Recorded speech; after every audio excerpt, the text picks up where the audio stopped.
International T10 cricket, Cyprus and Estonia are doing battle in this terrific bilateral series. The hosts started off in dominant fashion yesterday, picking up 3 straight wins for both the men and women. Estonia were under tons of pressure, but what Estonia showed was they have tons of grit, resilience, and they put on a fight back in the evening, winning a couple of games, 1 game apiece for both the men and the women. Will they continue their incredible surge and upset the hosts, or will Cyprus defend their home turf? Stick around and find out, because live action is up next.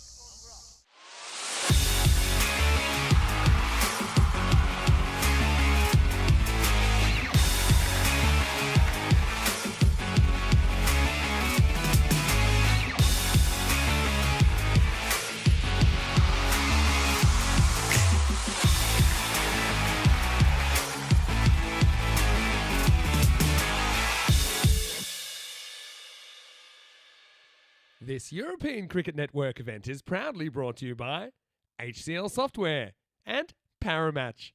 So we've got 3 men's and 2 women's matches coming up for you today. The first game is a men's match. Let's head over to the coin toss where match referee Tyrone Peters is alongside Estonian captain Arslan Amjad and Cyprus captain Scott Burdikin. Estonia, it's a call. Tails. Tails is the call. Damn it. It looks like a... Whoa. It's a head. We will bat.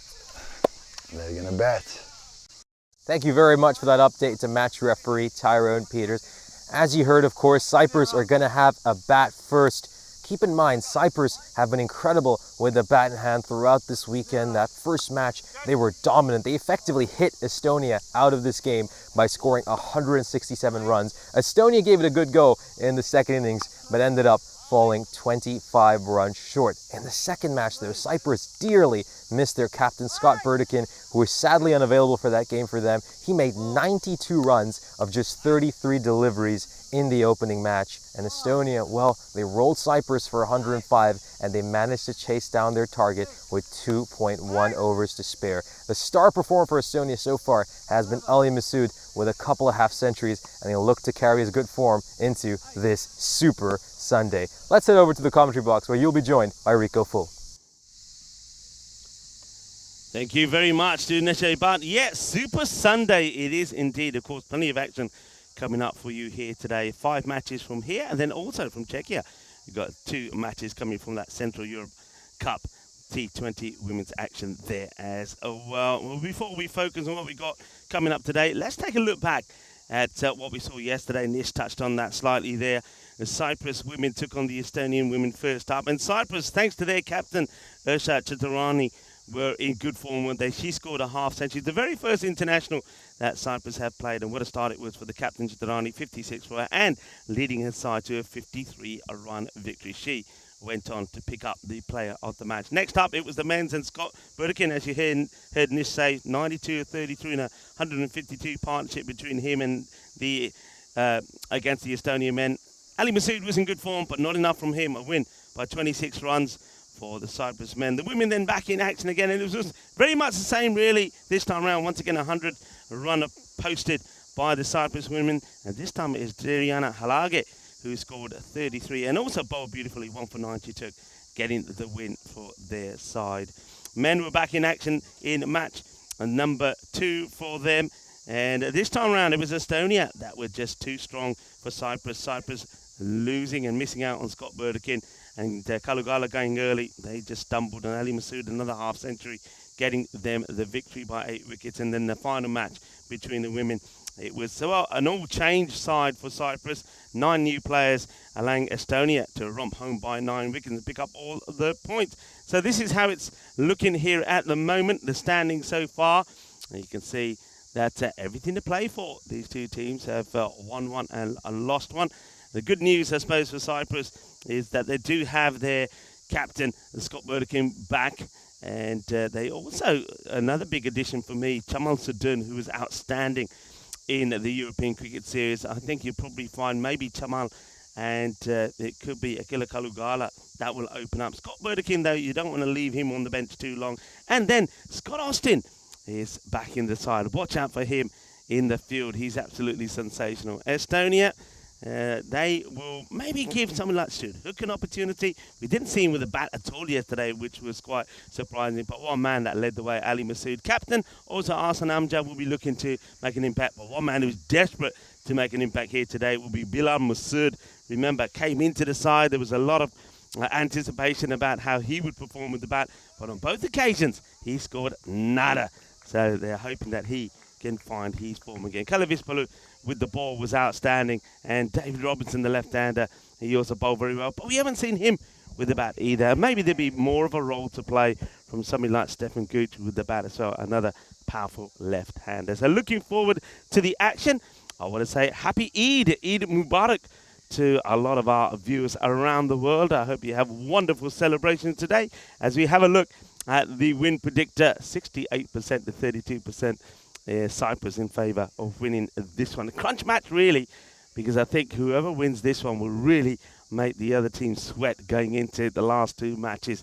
It's an opportunity for one of these two teams to take the advantage in this match. It looks like Robinson is handing over his cap to the umpire. The umpire for this match, it will be umpire Sujit and Abdul with Munib, the third umpire, and of course the umpire's led by the man you saw out there in the middle, the coin toss, Tyrone Peters. Very good morning to everybody in the chat as well. Lovely to have you all with us on this Sunday.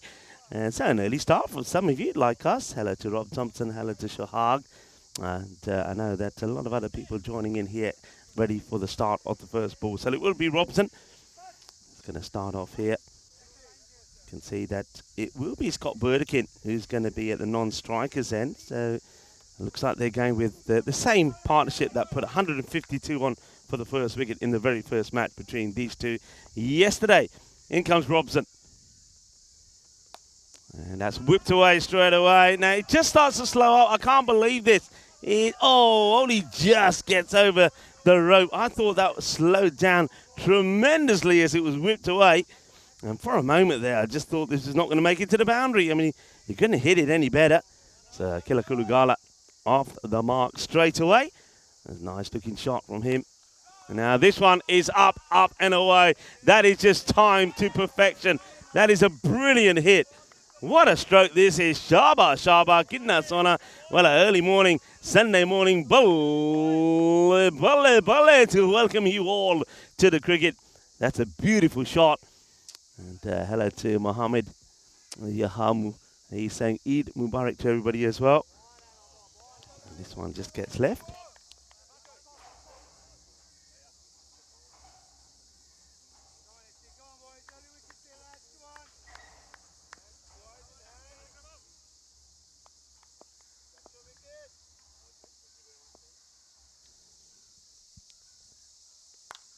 Down the ground this time, but straight to the fielder. That's Arslan Amjad, who's hoping to have a big day here.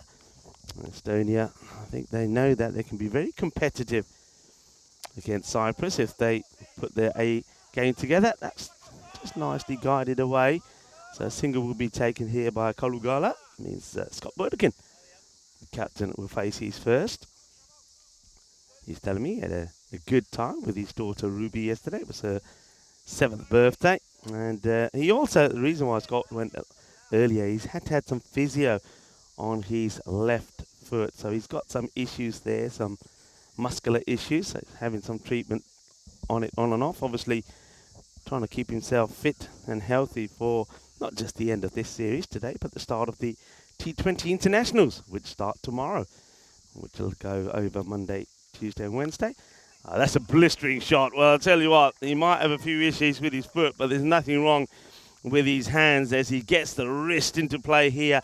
He's just such a powerful hitter of the ball. So that over finishes on 15. And Robson, not quite the start that he would have liked, but it's the perfect start at the moment here for the home side. That's 15 off the first without loss. So Robson just not getting it in the right areas there. Loving this ground. Those of you that weren't able to tune in yesterday, we are at a change of venue. Instead of the Ipsonas cricket ground, we're about another 15 to 20 minutes away from that. We're in the valley, everybody. And it's a happy valley. That's what it's called, Happy Valley. Loving this area. And yesterday, after the cricket, we were treated to a little meal right on the beach, and it was wonderful because the sun came down, the breeze picked up, it was nice and cool. We watched a bit of the football, and can I just say, Vamos España! Oh yeah, 3-0 against Croatia. Sorry, Gerard, had to get that in. So it's a good start there for Equipo Rojo. And got that good win yesterday. All right, back to the cricket. Stefan Cooch down the leg side, and that ends up being a good take there by Marko Vajk. I think he was good yesterday behind the stumps as well. Took some good catches and made a lot of good saves like this one. So the first one from Cooch, just straggling down the leg side. He does get the ball to swing around a bit, and that's better areas. It's just going to be leg buys, but that's that movement I'm talking about. Slightly quicker delivery from Stefan, gets it angled in, and just hits the thigh pad there of Caligula. They'll take the one leg by. Quick look at the field.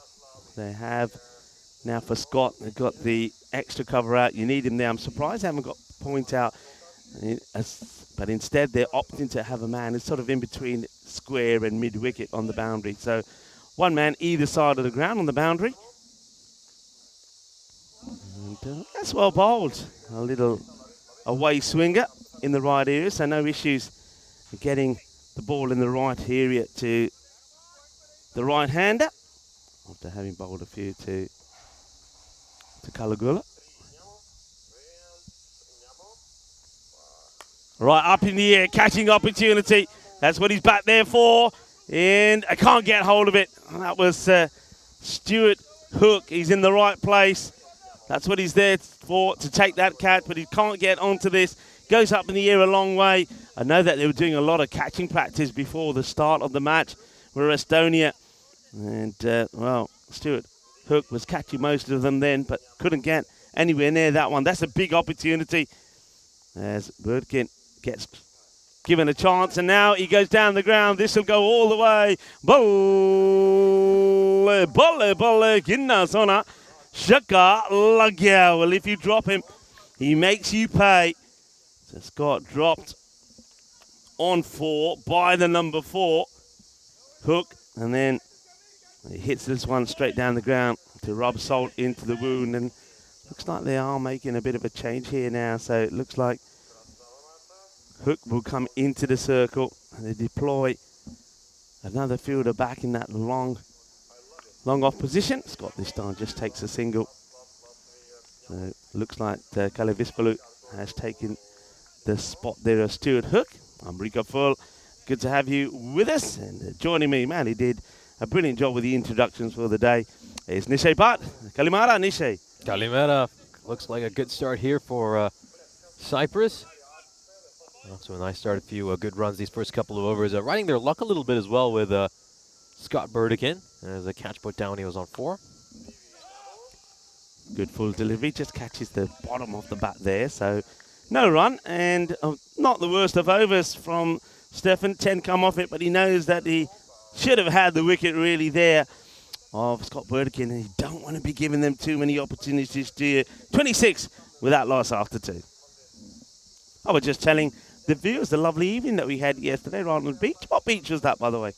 I believe it's one I certainly obviously haven't had the chance to visit, being inside a base. So it was just as new to you as it was to me. I believe it was Lemmings Beach. I think that was the name, Lemmings Beach Cafe. It was nice, wasn't it? And when that breeze picked up, it was very nice to be sat there and having a little meal and a few beverages as well with some of the teams and also with our ECN crew. So thank you very much for the Federation for organising that for us. So we come here nice and fresh. We're ready to start another big day. And of course it is Sunday, so I know a few people probably just tucking into a nice late Sunday breakfast. And if you are, let us know what you've been having. A full breakfast for you guys and girls out there. A bit of the old hash browns, sausages, beans, bacon and eggs. Sounds good, eh? Yeah, I had a chance to get that ice cream as well. It wasn't Mr. Whippy, but I'll take it. Yeah, I did notice you wasted no time after tucking into your food to showboat around that you did get that ice cream. There's no Whippy here yet either, so mind you, there's no James Cantor here either at the moment. I reckon that he's probably found Mr. Whippy and decided he'll stay in there. It must be nice and cool in the ice cream vans as well. I suppose sat in there amongst all the refrigerators. Cheyenne Khan, high in the air. That is big. He hits that on the up and that disappears.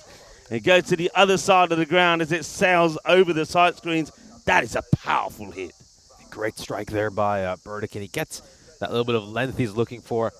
I have to say, Cheyenne Khan has been very expensive throughout the series. We saw him yesterday frequently go for over 20 and over. Yeah, I think the idea of Cheyenne coming on here is maybe just because he's changing it up slightly, maybe just supposedly a little bit slower. But I don't think Cheyenne sort of quite gets that. He still tries to ball fast and he gets pumped. I think they just need, there's one thing they're missing for me.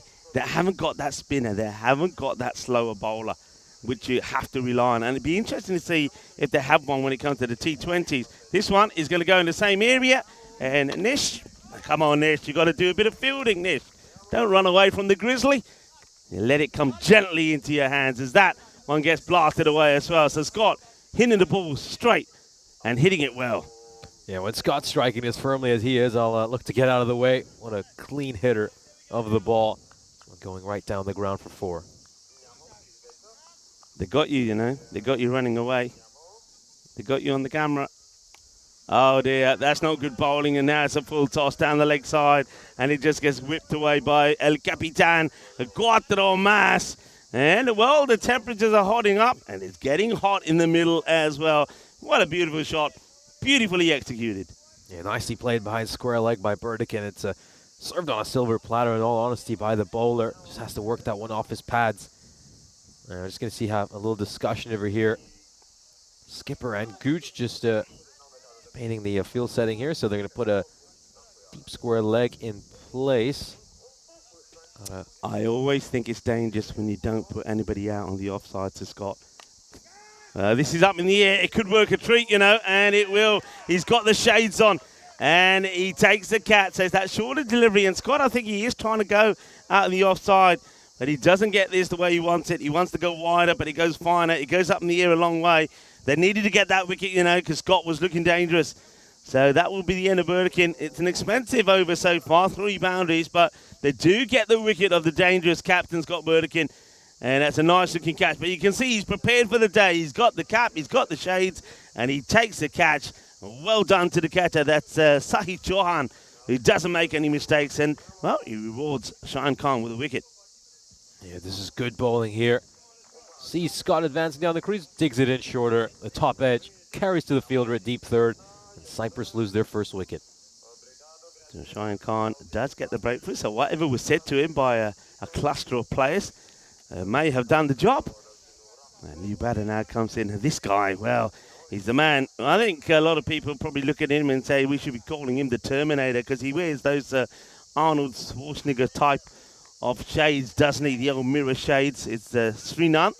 I had a chat with Srinath Rajith earlier, and he said to me, Rico, call me Srinath. Everybody knows me as Srinath. So we'll try and remember and just call you Srinath. And see, tries to club this away, but it just goes straight to the fielder.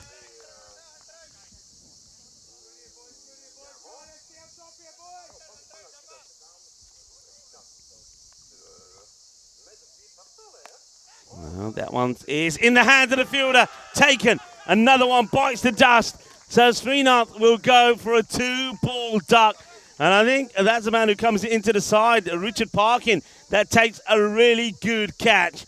Nicely held. Another wicket goes. So after a blistering start, they've lost 2 quick wickets here. Have Cyprus. They are 40 for 2. The plan has worked to perfection, hasn't it, for Estonia? They put 2 men back. And they've asked Khan to bowl a bit shorter. 1 catch has gone out to deep third. That deep square leg fielder's put in place just a couple of balls ago. The ball, it goes straight to him, and he takes the catch. So a smart captaincy here by Estonia. First international duck of the day, and it will be to Srinath. And normally he's pretty reliable, Nish, but not here today. But I think you're right. They set the trap, and they get their man.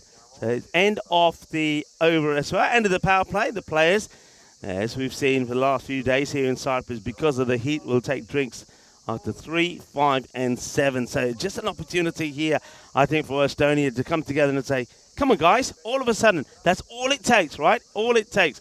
One good ball changes maybe the complex of the match. At the moment, I'm saying this for me is about 50-50. You know, it certainly is hanging finally in the balance this game. I think run rate of 13 is just about par based on what we have seen these first couple of weeks here in Cyprus. If we include the ECS as well. Here's a look at tomorrow's T20 schedule. Of course, we'll start off with a couple of men's matches between Cyprus and Estonia, and then we round out the day with the women taking on each other. Yeah, looking forward to it. It's going to be excellent, exciting T20 matches. Long matches as well, so the players are going to have to bear with the conditions. They're going to have to be out there and double the time. But I think they come for it pretty well. So, yeah, the men play the first 2, and the women will play just the one tomorrow. So they have a bit of time to spend at the beach, maybe, the women, after their hard slog over this weekend. They're going to go with Veselapu. I think he bowled very well yesterday. Was definitely the pick of the bowlers when he took 2 for 14 in that win against Cyprus. Let's see if he can keep the pressure on. Kalugala is still there. A bit of a surprise. They've gone with Arjun Shahi. He didn't quite click yesterday. And bearing in mind that they do have the likes of Chamal Sudun in the side, I'm a little bit surprised by this, by Arjun coming in ahead of him. It's not a good delivery. That's pretty wide. But Mr. Blue did the same yesterday in his first over. Started with a wide, but then came back good. Yeah, Veselapu yesterday, we saw that, as you mentioned, just struggled with his first few deliveries, but then he came on and managed to get a couple of quick wickets that really turned the tide of that game in favor of Estonia. Well, Shohag. Is that Shohag, or has Dave changed his name to Shohag? Dave is normally giving us the statistics about the catches. It looks like Shohag in the absence of Dave, or Dave maybe is having a Sunday morning line before he has his egg in the hole. So Shohag giving us the stats there so far.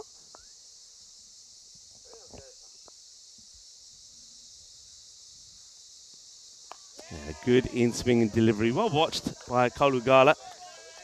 And, he likes to be the aggressor, Kalugala, but he sees that that ball is a good one and he respects it. And I think a lot of that is to do with the 2 wickets that have fallen pretty quickly there as well.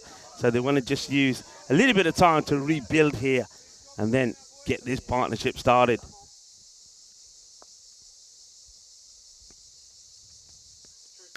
Well, he whips this away, and that's going to be 6 runs. Just a little bit too short, and that's the one that Kalugala is waiting for.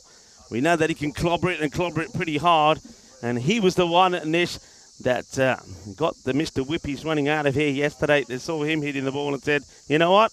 I know Nishay Bart wants an ice cream, but we're not going to stick around, not when he's hitting the ball like he does. Can't bowl short to him. Yeah, not be able to buy enough ice creams to make up for the damage Kalugala would do to their van. He once again hits this one towards square leg. It's going to be quite a chase for the fielder. Puts in a good slide, a nice dive. Well, this is some excellent running between the wickets. They're going to come back for a couple of runs. Yeah, that is good running. You've got to run these ones hard. I think the team sort of acknowledged the fact that the outfit is a little bit slow. So if it is going to the boundary, you've got to be prepared to run hard and run the 2.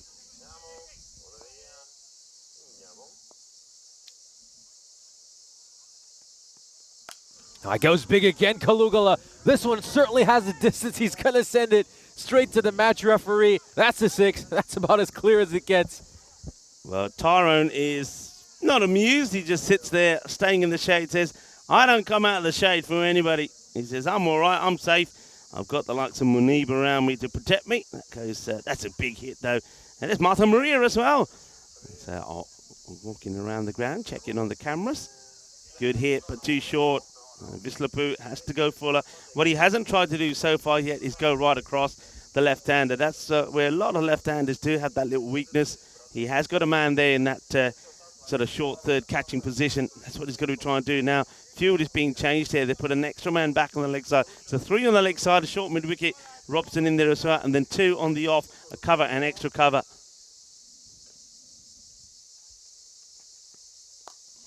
And that one will go to one of those fielders. It's Asan Amjad himself, who just made a change into that field. So he'll do the fielding at long on.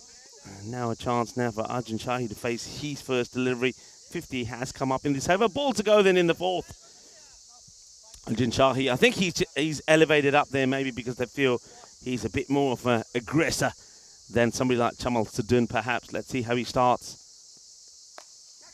Waits for it, hits it pretty well, but it will just be a single. End of the over, 58 for 2, and Arjun Shahi will be back on strike for the start of the 5th.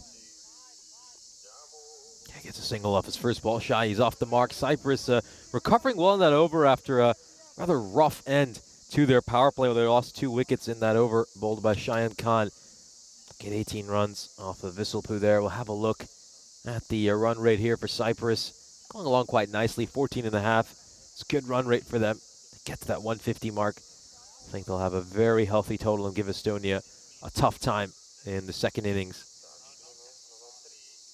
The wickets are going to be the key here for Estonia. Bit of a discussion here. You can see Aslan Amjad is taking a lot of time having a chat with, looks like he's chatting to Stefan Gooch a fair bit there. And they are going to go with Richard Parkin. Now, Richard is, again, is useful. He's a left armour. He's got height. He gets the ball to carry through. But just sometimes he has that, you know, like left-handers have a tendency where they just spray a little bit too much on the pads. And that's what one of the issues was that he had when I saw him playing in Estonia. But he's going to be fresh coming into this. A lot of discussion. You can see he's still talking to Stefan Gooch and to Aslan Amjad about getting the field right. So haven't completed that discussion yet. He looks like he was ready to go, and they continue that discussion. I think there's talk about the 3rd, whether they want him up or back, but he is staying back. They moved the man who was at point a bit finer. And, okay, and they're bringing up mid-wicket. That was the discussion. Mid-wicket comes up so that they can have the long off, a sweeper on the offside, sort of at point, and also 3rd bat. So they're really trying to get this field set here to Arjun Shahi.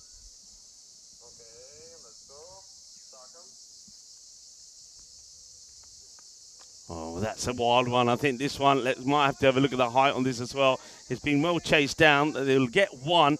But let's have a look at this side on. I know that Dennis is in the Indian room today. Dennis, good morning to you. Let's take a look. It looked a bit wild to me, to be honest. Let's see if it is on the way down.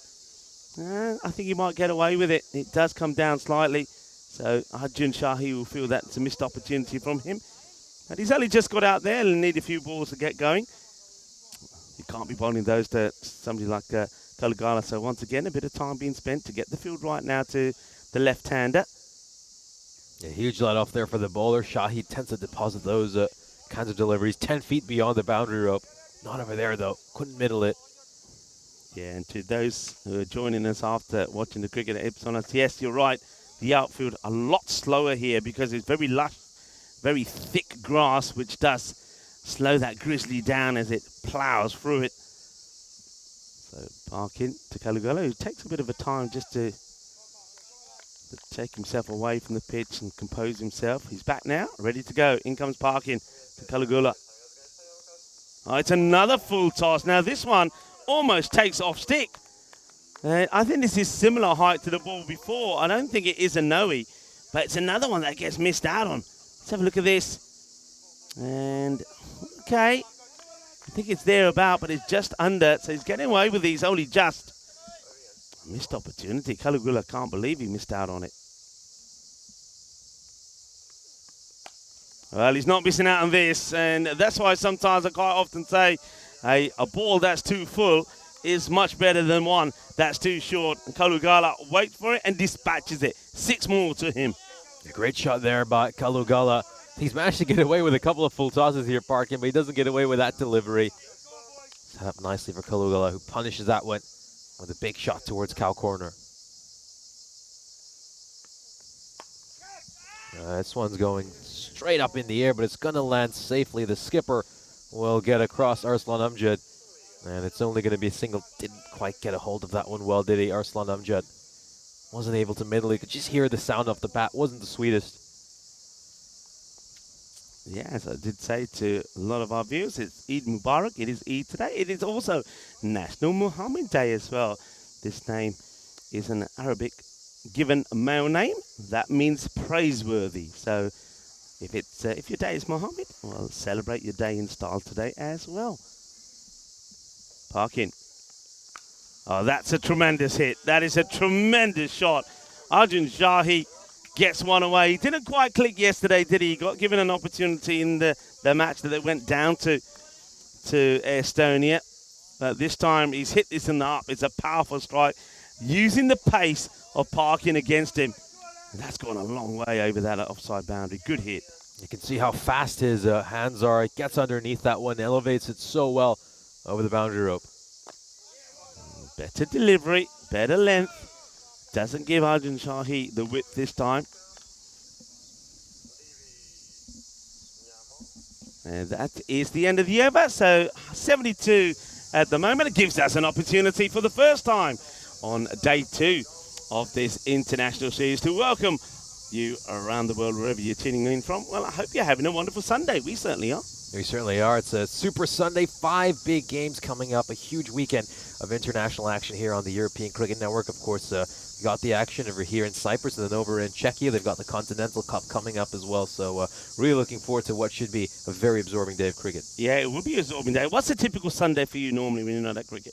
Now, a typical Sunday would normally be spent relaxing, probably catching up on a few things that I wasn't quite able to do. The last 6 months of a typical Sunday was pretty much the same as a typical Monday.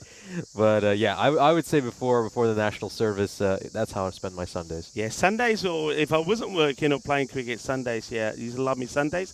Have a lie, if I could, breakfast in bed, have the TV on, catch up on a little bit of sport. There always used to be a rerun of some sport that was happening. And of course, well, today, when I caught up on the football result as well, just had to watch that 3-0 win for Spain yesterday. Good start from the Spanish. Of course, so much sport on at the moment. You've got the World Cup happening in the cricket as well as our action here, the football. Yeah, it's Sport Madness in June this year round. All right, then we'll go back to Cheyenne Khan. And that, oh, well, if it was caught, it would have been unbelievable. I think that's Veslupu, but once again, not the best of deliveries. This is the way Cheyenne started his last over. Started with 3 balls that went to the boundary, then did finish with 2 wickets as well. But that's not a good one. Whipped away. Karugala hasn't been, I wouldn't say he's been at his best here this morning, but he's still there. And while he's there, he's dangerous.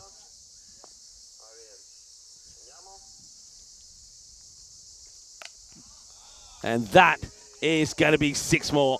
The sound of that was beautiful. The sound of Willow on ball, and that sails over that leg side boundary again. What do you think on the field set they got here to Kalagala? I just don't think it's right. I think not having a mid-wicket in play to Kalagala just doesn't ring well with me. Yeah, especially if he's going to bowl this short. There's really no reason to have some of the fielders out in the deep on the offside. I'd get rid of that deep backward point and instead have someone out at deep mid-wicket. Yeah, I'd agree with that. I don't think he's... I mean, Kalugala, I'm not saying that he doesn't play offside, but I don't see him playing one behind point. I think he's more likely to go in that vacant area. Or maybe that's the plan, to get the ball nice and full and get him to be going into that area and getting a miss hit. Right now, it's a right-hander angling it into his pads, and he's happily playing it towards his preferred leg side. And that was a bit fuller like the ball before, so Kalugala just manages to get the 1 from the last 2 deliveries. All right, Arjun Shahi, a right-hander. Once again, doesn't want to go short to him.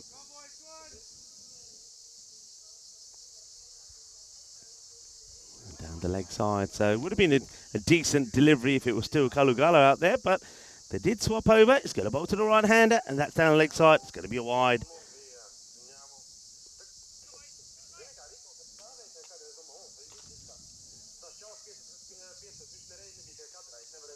This one is, well, for a moment there, I thought he was going to overcommit and go. Good work there from Marco Vike behind the stance, but that's a missed opportunity there from Arjun Shahi. It was a shorter delivery on his pads, and he needed to whip that away. A couple of missed opportunities this over for Cyprus. Now the shorter delivery. Well, that's a good bit of pace there from Khan. And once again, it doesn't start well, but finishes well. Not bad figures, really, when you consider. 2 for 26. He's taken the early 2 wickets so far, and the score at the end of the 6th over is 84 for 2.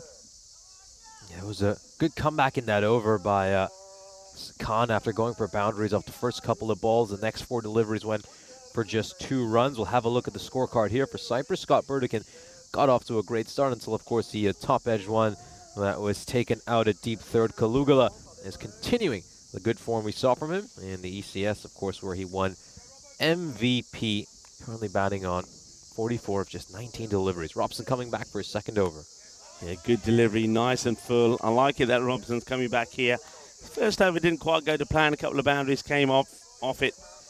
I think 3 in total, so he's looking to keep this one nice and full.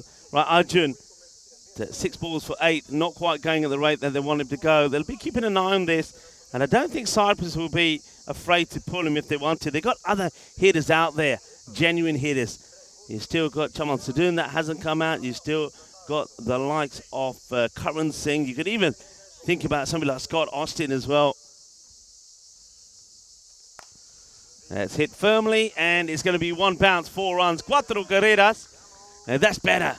Once again, I know it's thinking about this field. Arjun Shahi, remember, he's missed out on a couple on the leg side. So to him, they are keeping that one man back on the leg side boundary. I just wonder if Arjun is somebody that you want to be protecting this, the offside boundary as well. Maybe get one more across over there. So maybe if you push your long off a bit wider just to give him some protection, because it looks like Robson is looking to go fuller to him.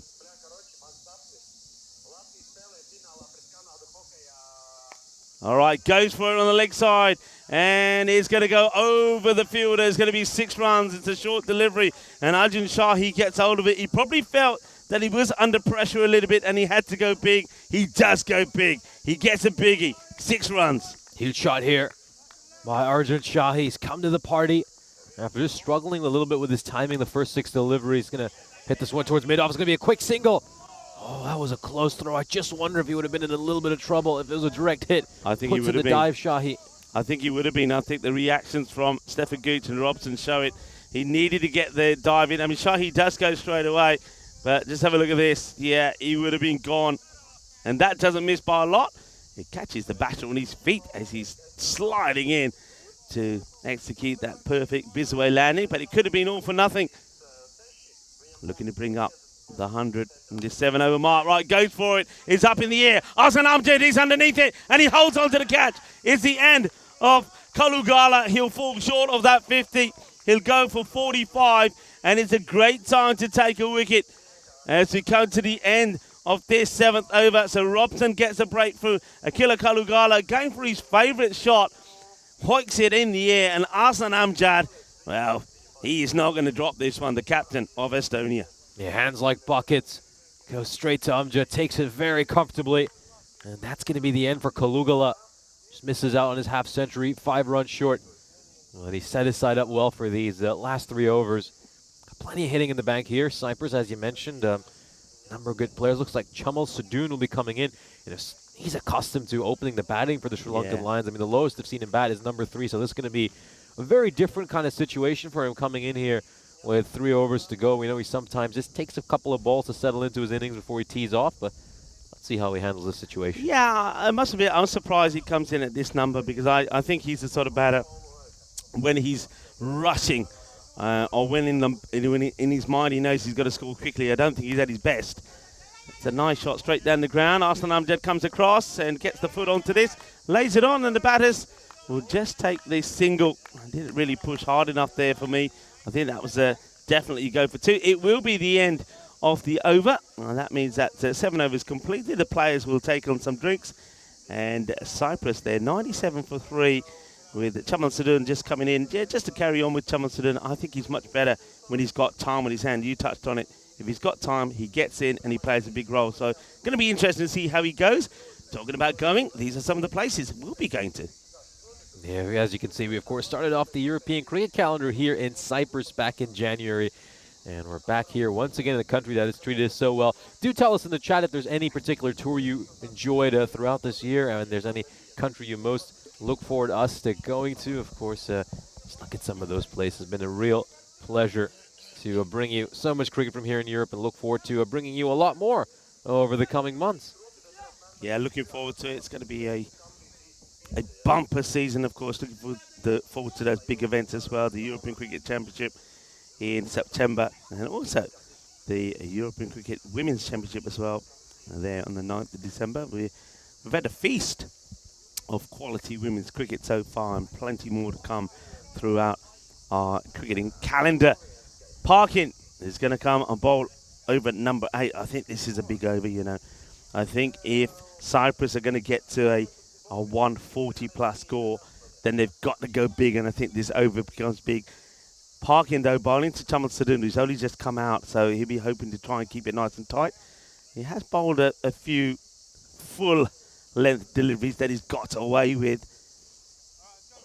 All right, here we go.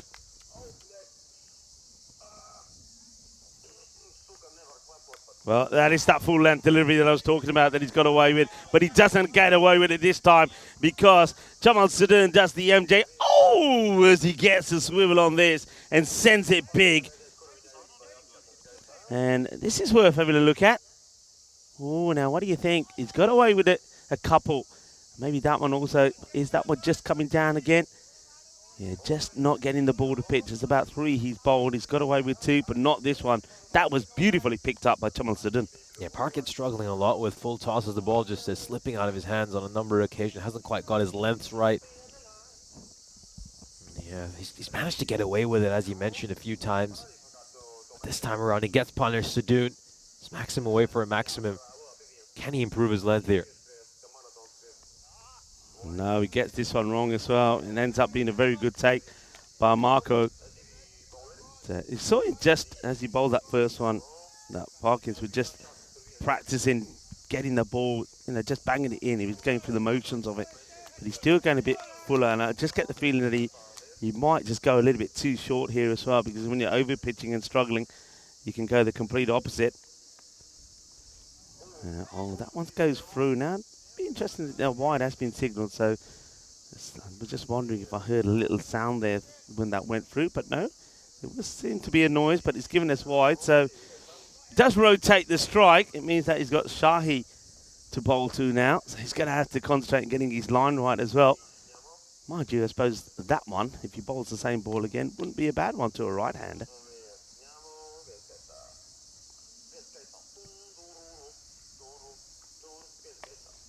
Works this one away. It's a fielder out there, and he should comfortably get there. He does, and gets a very good throw in. Good arm. That's what he's out there to do. So just a single. Excellent throw. Fires that one in and just make sure that Cyprus could never contemplate a second run. Let's see if Parkin can get one on a good length. If he can just bowl full of a good length with his height, he should get some great bounce and make it tough for the batters to play. Leg side again. You can hear the grunt and the groan of from Parkin as he sends another one down the leg side. So valuable little extras coming here, and maybe Cyprus can make the most of the extra balls that have come their way as well towards the end of this innings. Yeah, he's a bowler. I just feel if he gets it right, he could be such a weapon for this Estonian team. Now this one straightens up a little bit. They are taking it on, so taking on the arm, in comes the throw, and they'll get there quite comfortably. And Stuart Hook comes across, but can't get a good throw in, but that's good running. Chamal Sadun, one thing about him, and we know this because we've seen plenty of him, he's a very quick runner in between the wickets. Now, these side teams now have seen each other a couple of times, so they'll start to know which fielders have a stronger and weaker arm. So I think this is the time where we should be looking to maybe target certain fielders and look to run 2 against them. Goes for it, up in the air, but doesn't get it right. It's in the air, chance to take the catch, and he's put it down. He has 3 attempts. Oh, it's 1, 2, 3 in Nova. Parkinson, not a happy chappy. The fielder out there was Ali Masood, and normally Ali Masood is so good when it comes to the catching, but he gets this one wrong, and Arjun Shahi makes his partner run the 2 as well. He says, come on, you've been dropped, but we want 2 out of this. So Chaman Sadun dropped on 9. Yeah, they struggled a little bit with their catches, haven't they, Estonia? That's the second one they put down this innings. Of course, had a chance to get rid of Burdikin early in his innings as well. Was there a sound there? No, it isn't. It's been given a wide by the umpire. Everyone's convinced they've heard a sound. I thought I heard something as well, but the umpire clearly disagrees. Yeah, we thought we heard something in the last one. I wonder if it just some. Well, that's an interesting one there. There did seem to be like some sort of movement. Parkin definitely thought there was, but the umpire not convinced. Umpire Sujith saying a not out signals the wide, so more disappointment for Parkin and a bit more luck perhaps there for Chamal Sadun. Still though, I think he needs to find the boundary a couple more times this over. He'll go for it here, hits it hard. Arsan Amjad takes the catch, there's no doubt about it. I just saw his positioning there. There is no way he was going to drop this. I saw him, he's literally 2 meters away from us. He gets into position, opens up those fingers. He's got big hands, and when that ball is coming his way, he's just perfect positioning.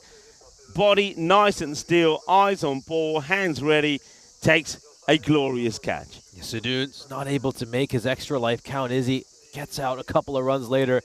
There's a player who's had no problems taking catches. Another great one for the skipper, Arslan Amjad. And the 4th wicket falls here for Cyprus, so a couple of good overs here, and they could restrict Cyprus to something fairly reasonable as Estonia certainly got 1 over of Stefan Gooch left, and Visselpu has an over left as well. Be interesting to see if they go back to him for a second over despite that expensive first one. Roshan Siriwadana comes out next. He captained yesterday in that third match that the second match that they lost. So he's keen to get a good performance in here. And hits this pretty well. The umpire gets down, takes away his action, but the captain, Arsan Amjad, he's been on form here today, isn't he, in the field? He's taken everything that's come his way. And not the worst of overs in the end there from Parkin. He could have had a little bit more luck go his way, but goes for 17 in this over number 8. And the score after the 8 overs is 113 for 4. So, of course, I would say to get to something in the sort of late 130s, but I think I think Cyprus know. I mean, even though I did say yesterday that I think that 135, 140 is a good score on this pitch, but I think they still, for that reason, they like to go past that 140. Yeah, they certainly would. I think it would just give Cyprus an extra security blanket. We know Cyprus have a few issues with their bowling as well, and we know Estonia have tons of firepower, so as you mentioned, I don't think they'll feel particularly safe until they can get over that 140 mark. Visselpu coming in to bowl the penultimate over. Well, ball just holds the pace back slightly, and Roshan Sriwadana misses out. Roshan's got to be thinking smart cricket here. He's got Arjun Chai at the other side, who's a set batter. He's got 20 to his name. I think he needs to be getting bat onto ball, no dot balls. They can't get through a period of getting dot balls. They've been pretty good so far in eliminating those. All right, clubs this, and he's going to go in the gap. It goes for 6. So he makes amends for the dot. Clobbers this for 6. So the 120 now comes up on the board. So you can see that expected score around about that 137. I think they want the 140. I think 140 on here, on this pitch, is going to be competitive score. The other thing I think that Cyprus have going for them, and you're right, they didn't particularly bowl that well yesterday, but Chamal Sadun comes into the side, and he can make a big difference. We know that. He's been bowling so well lately. That's a great hit. That is a really good hit. He makes that early movement to try to put the bowler off. And then it's not a bad delivery from Veslupu. He tries to tuck him up. It doesn't really come up as much as he expects. And I think that could have gone all the way for 6 as well. Well, he's got the wildlife in trouble. And take a look at this again. And maybe you just slow it down a tad as it comes to the rope here. But I reckon it could have gone for 6. Yeah, that is 6 runs. So, 6 carreras. I don't know what it's been given yet. It has been given 6. Oh, that's hit hard, but look how quickly this slows down on this long grass. They get this slide in comes the throw, but the batters, good running, good hustle. They'll get the 2, but this one, I mean, it was hit so well. I mean, it's a crime that this hasn't gone for 4. Yeah, and Ipsenas, this would have raced away for a boundary, no question, but yeah, this is a slower outfield, and I think it's fair on the bowlers as well. Just gives them a chance to get back into the game. I think some of the scores we were seeing in Ipsenas were quite something. Oh, that's Gundy. And that's going to be put away. That's a biggie. It's another banger from Roshan Siriwardana. And he might have missed his first ball, but after that, he's made sure he's made contact with every other one. He moves to a quick fire 21 of just 6 deliveries. Yeah, Visselbu has now had the 2 most expensive overs this innings. I was a little bit surprised he was brought back for a second over. I think what was more surprising for me was that Gooch was not bowling the penultimate over, having done so well. Got to have your best bowler bowling that all-important 9th. I agree with you, and the other reason why I agree with you is that they had to take a look that it was Roshan Siriwardana, the new batter, that was on strike. So you would go with your best bowler to bowl the 9th over, keep it nice and tight, maybe take a couple of wickets, and then, then you got options who you want to bowl that last over. Visselbu, yeah, you're right. Today, unlike yesterday, he's been a little bit expensive. He hasn't got his line right. He's been a little bit short, and batters have gone after him. They're also, of course, missing Savio, who's listed as a 12th man. He's a very important bowler for this Estonia team. This one's going to be a wide. Yeah, once again, it's the early movement from Roshan Siriwardana that puts Visselbu off. Visselbu tries to sneak one in and goes too wide, so has to bowl it again. I think one thing this Estonia side desperately misses is a spin bowling option. Yeah. It's all a bit too much on pace. And their bowling style is going to go for the big one here. Siriwardana, has he got enough? No, he hasn't. He's found the fielder in the deep. Well taken catch at mid-wicket. And a little bit of respite at the end for Visselbu. A valuable dot ball as well from Estonia's perspective. The 9th over still brings 21 runs for Cyprus. Yeah, good catch there from Bilal Masood. Isn't he keen to get a run on the board today? He made a pair yesterday, but no mistakes from him with taking the catch. Nicely held, easily done. Roshan Siriwardana, though, he's played his part. The only one mistake he made is the first ball, the dot ball. After that, he crunched 21 off 7. That's the end of the 9th over, 135. So they'll be looking for that 15, won't they, and finish on a 150 score. And we've got Scott Austin coming out. So 2 of the best athletes, you would say, in this Cyprus team out in the middle right now. You'd certainly see electric running between the wickets. I really look forward to seeing them fielding in the second innings. Imagine both of them at long off and long on. You're not going to get any runs through there. Scott Austin. And hello to, of course, his wife and his baby girl, Sylvia, that might be tuning in as well from the UK. Plays his cricket there in Acton, an area that I know pretty well from many, many years ago. And he's looking to impress at the moment. He's, of course, at the non-strikers end. It's going to just drop. That's marvellous fielding. Got to run for 2. Here they go. Watch them. That's a great throw, but it's not quite over the stumps. That would have had the batter, even Arjun Shahi, struggling a little bit. But what a great bit of fielding this is. Let's have a look at this again. He wants to go for the catch, realises it's not on, then he has to throw himself at it to stop the ball getting past him. That's Ali Masood doing brilliant work out there.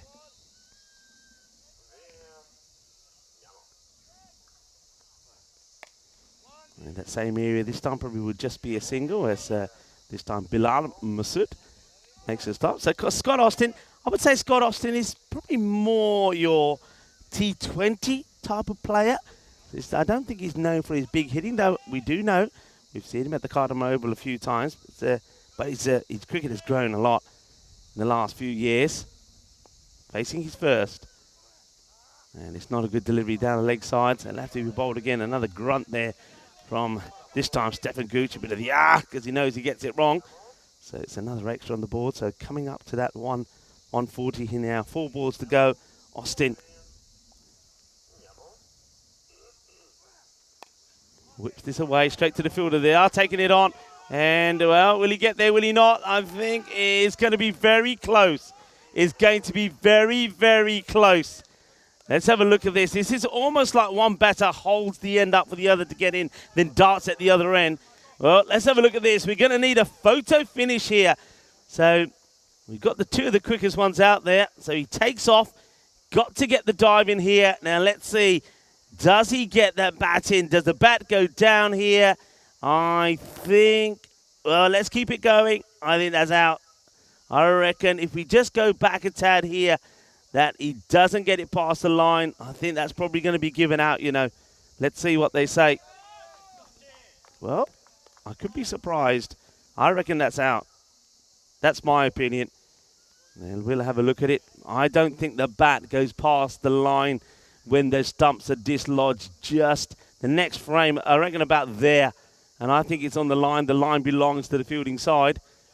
Let's see if the likes of Munib and Tyron agree. They do, so it will be out. So good work there by Marco Vike and also Stefan Goots. I think the most important thing about that is not so much that it's a wicket, but it's not an extra run, because I don't think Scott being at the non-strikers end, that's a big loss, really.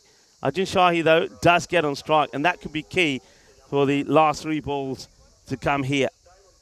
And we'll watch this again. Good work, because he does hold, he holds the crease to allow his partner in, and then he has to go. But he just times his assault too late as he go back to the live action. So this is the ball that he just missed. It's been hit straight down the ground for 4 runs. So hit down the ground. We're just missing a ball there, folks. Well, that was the one that went for 4, and now this one. It's up in the air. Aslan Amjad is hunting it. Can he get another? No, just drops in short. They go for it. It goes to the keeper's end. It will be out, surely. And I think it's going to be gone. So hustling hard. You've got to take these on. We are in the last over. You see plenty of wickets go in the last over. So that will be just 1 more to add to the score and the run out. You can see that the Estonian women are here as well. They're certainly making a lot of noise every time a wicket is being fallen. So Arslan, this time, good option, doesn't commit to the catch, gets the throw in. He knows the batters are going to be trying to go for a couple, but he may be quick, Arjun Shahi, but he's not bionic as he has to make his way back. Another wicket goes, 144 for 7, a ball to go, and Maximo could take them up to the 150 mark. The captain's been incredible in the field. We saw him take a couple of catches now. A great throw over there as well. Estonia, great display of ground fielding in this final over. No Maximo, another chance for a run out, surely. They're going to have to turn and go. In comes the throw. They're going to the keeper's end as well, and that will be another. So fantasy points galore at the moment for Marco Vike. It's another wicket that goes in the over. 3 wickets to fall, but you'd expect that. That's the whole idea of having the wickets in hand. That means he can go for things like this. But fair play to Estonia. They've been tight in the field. 145 it will finish on. Like I said before, I reckon scores in the 140s are going to be pretty competitive here. And maybe, I don't know, maybe somebody else like me has got a little tingle about this. I reckon we're in possibly golden ball territory here, you know. Yeah, this could be a very close match. We'll have a look at the highlights of this innings. Of course, Cyprus, I'll be very pleased with this batting performance. They were set up so well by some great batting right at the top of the order. 40-run opening partnership between Kalugala and Burdikin. Of course, you saw the two of them have a 150-run opening partnership in the opening match of the day yesterday. We'll take a look at some of these strokes that Scott Burdikin played. Got off to a flyer of a start, 27 runs, just 9 deliveries, struck 5 boundaries. Yeah, this was just a great display of hitting by him. He was strong in the power play, Cyprus. They were 46 for no loss at the end of the power play. This really set their side up very well. Of course, Burdikin would depart when he was caught by Sahil Chauhan out at deep third. And then Srinath, well, unfortunately for him, he wouldn't trouble the scorers. He'd be gone for a duck. Richard Parkin taking the catch to get rid of him. The double blow by Shayan Khan right at the end of the power play. It just helped claw Estonia back into the game, but then Shahi reconstructed the innings well alongside Kalugala. Their partnership is worth 56 runs and put Cyprus in a really good position to go on and get this big total. Yeah, I mean, there was a couple of errors in the field, weren't there? I mean, that one was Masood putting down Tamal Sadun. The thing is, it doesn't cost him that much because Tamal would only add another 3 runs before eventually he would depart. Arslan Amjad in the field, I think, was sensational. He took some great catches. He made some good stops. He was involved in some good run-outs as well. And that was Hook getting involved in a good stop as well. But remember, he did have the opportunity to remove Scott Burdikin early as well. Scott went on and scored a further 23 runs after he was dropped by Hook. And then we saw this good bit of fielding, really, from Estonia. You know that at the end of the innings that the batters are really going to be pushing and trying to take those twos. And one thing that they did very well on every occasion is they got the ball back into the keeper quickly. Look, even here, you'd be tempted to go bowler's end, but look, good throw, nice and easy, 1 bounce, thank you very much. Not in the picture, that's the way to do it. So good finish from Estonia. They did a lot of things really well there. Just a quick look at the number of extras. 12 extras, 11 wide. So once again, that's something that you could look to improve on a little bit. Though I will say that they got away with a few deliveries, a few sort of full bunger deliveries that on another day may have also been dispatched to the boundary. So I think you could say that Cyprus, there's a couple of balls in there that they know they missed out on. But still, I think they've got to a decent score. I think it's, I reckon par here is about 125, if I'm honest. I think that 145 at the Ipsonas cricket ground is more like a 170 score. So I think Cyprus believe they've got enough on the board they defend, but they've got to bowl well. That was some of the issues that they had yesterday. They also bowled a lot of wides, and I don't think bowlers executed their line well. Didn't bowl enough Yorkers, but I do believe that someone like Chamal Sadan coming into the side could make a huge difference. Okay, I mean, nobody was that expensive. I think Vissel Lapu didn't have the best of days here today, but 2 for 26 from Shayan Khan. I mean, he did bowl some poor deliveries, but he bowled some good ones along the way there as well. We also saw some good bowling there towards the end for Stefan Gooch. I was a little bit surprised that Stefan didn't come back to bowl the 9th. That could have made a difference there as well. Robson also picking up 1 wicket for 28. And Richard Parkin had a few issues getting the line right. And I reckon he's probably a bowler that got away with a few, really. He went for 31, but it could have been a lot worse. So we're going to take a short break here now, and then myself and Nishay Bhatt will be right back to talk you through the reply from Estonia. Estonia up against Cyprus here. They got 1 win apiece so far. This is a crunch match.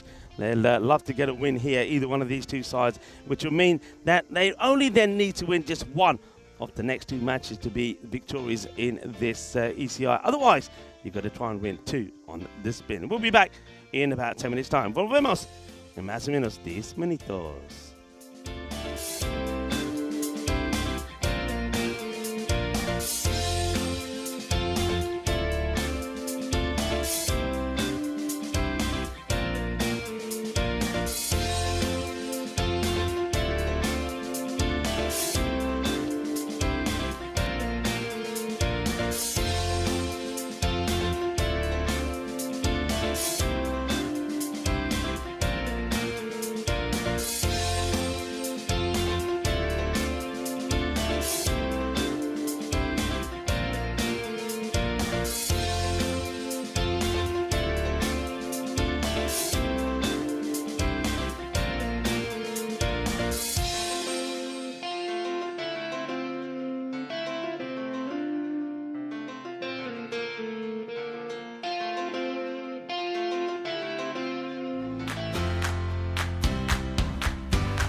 This European Cricket Network event is proudly brought to you by HCL Software and Paramatch. Hello, cricket lovers, and welcome back to the reply of Estonia. 146 required for victory. And you might have heard me say at the interval, I think this is going to be a close game. I reckon it could go down to the wire. I think both these two teams match each other pretty well when it comes to the batting. And with the bowling, I think they both have the same sort of issues. That maybe they're just a little bit predictable. And they just need maybe some other options, like a good spin option. And it looks like they're going to start with Srinath, who's going to open up the bowling. He didn't really get any runs this time round. He doesn't normally get a failure with the bat, the Srinath. So he only lasted 2 balls, didn't score. So he's going to hope that he can make a difference here with the ball. They need some early wickets here. That's what the plan will be. Umpires Sajith and Abdul will give him the nod in a moment. Just a quick look at the field. They do have a wide third man back and also a long on to start off with here as you get ready for the first. So 146 the target. All right, could be a wicket straight away. Third getting under it. And he can't stop it. It's going to go over him for 6 runs. Oh, that's a little bit of bad luck. They would love to have got the wicket of Ali Masood early because he is on fire. 2 knocks and 2 half centuries. And this one, I wonder if we get a good look at this, but the fielder had to come a lot finer, but I think it's clearly gone over him. So a little bit of buena suerte for Ali Masood to start off with. He does get beaten, but the luck and that wind you see blowing there helps that Grizzly get over the fielder. It just works this way, a little nurdle. The fielder gets there, gets the throw in hard, and they do make a change here. Stefan Gooch being given an opportunity at the top of the order. I'm liking this move, getting the left and right combination. And Stefan Gooch, of course, was fantastic in the European Cricket Series there in Tallinn, scoring 627 runs. He scored 150, one of the 2 centuries that he scored. And, unfortunately, though, he wasn't able to play the internationals there because of the injuries he sustained to his dodgy knees. He's hoping to remain injury-free during the matches here. Let's see how he starts.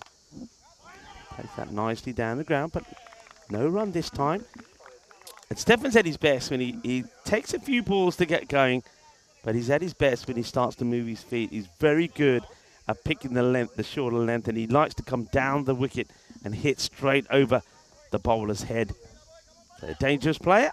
As I welcome back into the commentary box to Nishay Bhatt. Gooch is going to hit this one straight towards point, and the fielder isn't quite able to handle it. He'll get off the mark with a misfield. Yeah, I was obviously very surprised yesterday when Gooch wasn't batting higher up the order. I thought Estonia slightly underused him. That first match as well, he saw he bowled only 1 over, the opening match against Cyprus. It's good to see him batting right at the top of the order, the leading run getter from the European Cricket Series you just mentioned in Estonia. Here's another player, though, Srinath, who was a very impressive yesterday. The pick of the bowlers, I'd say, for Cyprus. Really good performances in both of his games. This one just gets nudged to the man at third, who is able to deal with this one, unlike the one that sailed over his head for 6. Figures are 1 for 15 and 1 for 25 in the 2 matches he played yesterday, Srinath. Field now has to change, and that's the other beauty, I think, of having a left and right combination, especially when that partnership builds. It puts pressure on the fielders, pressure on the bowler. Go short, miscue, chance. And taken. That will be the end of Stefan Gooch. It's a soft dismissal, really, for a good player. They test him upstairs, and he just skies it up. So Srinath picks up the important wicket, the important breakthrough. Stefan Gooch will go for just 1 of 3 balls. Yeah, good short ball here by Rajith. He's not quite able to get a hold of that one, is he? This comes off the top edge of his bat. It's gone up. And it's comfortably taken by the skipper for the Cyprus team. And they get the early breakthrough. They so desperately needed Cyprus. Estonia, it's a rough start for them. Just 9 runs off that first over. And they lose Stefan Gooch. Yeah, it's good thinking, I suppose. I think Srinath is probably thinking, all right, let's just early on in his innings, let's try and see if I can surprise him. Bangs it in short. And, yeah, gets a miscue, gets the wicket. 24 matches since the Golden Ball. And, well, I had a little bit of a tingle. Either that or I have to go see a doctor. So maybe this could be the one in that 140s mark. Arjun Shahi to bowl over number 2. Down the leg side, not a good delivery. That's going to be whipped away. And signalled as 6 by the umpire. And that one obviously is whipped over past the rope. Yeah, not a good ball. Arjun, he tries to bowl with a bit of pace. I don't think he's bowling with his normal run-up. But a bit like yesterday, he gets some good deliveries in that causes trouble, but also some, let's just say, some hittable ones, or very hittable ones. Ali Masood is not going to miss out on anything on his legs. And nice to see that Stuart Hook has joined him out there. Stuart Hook, of course, a fantastic player in Estonia.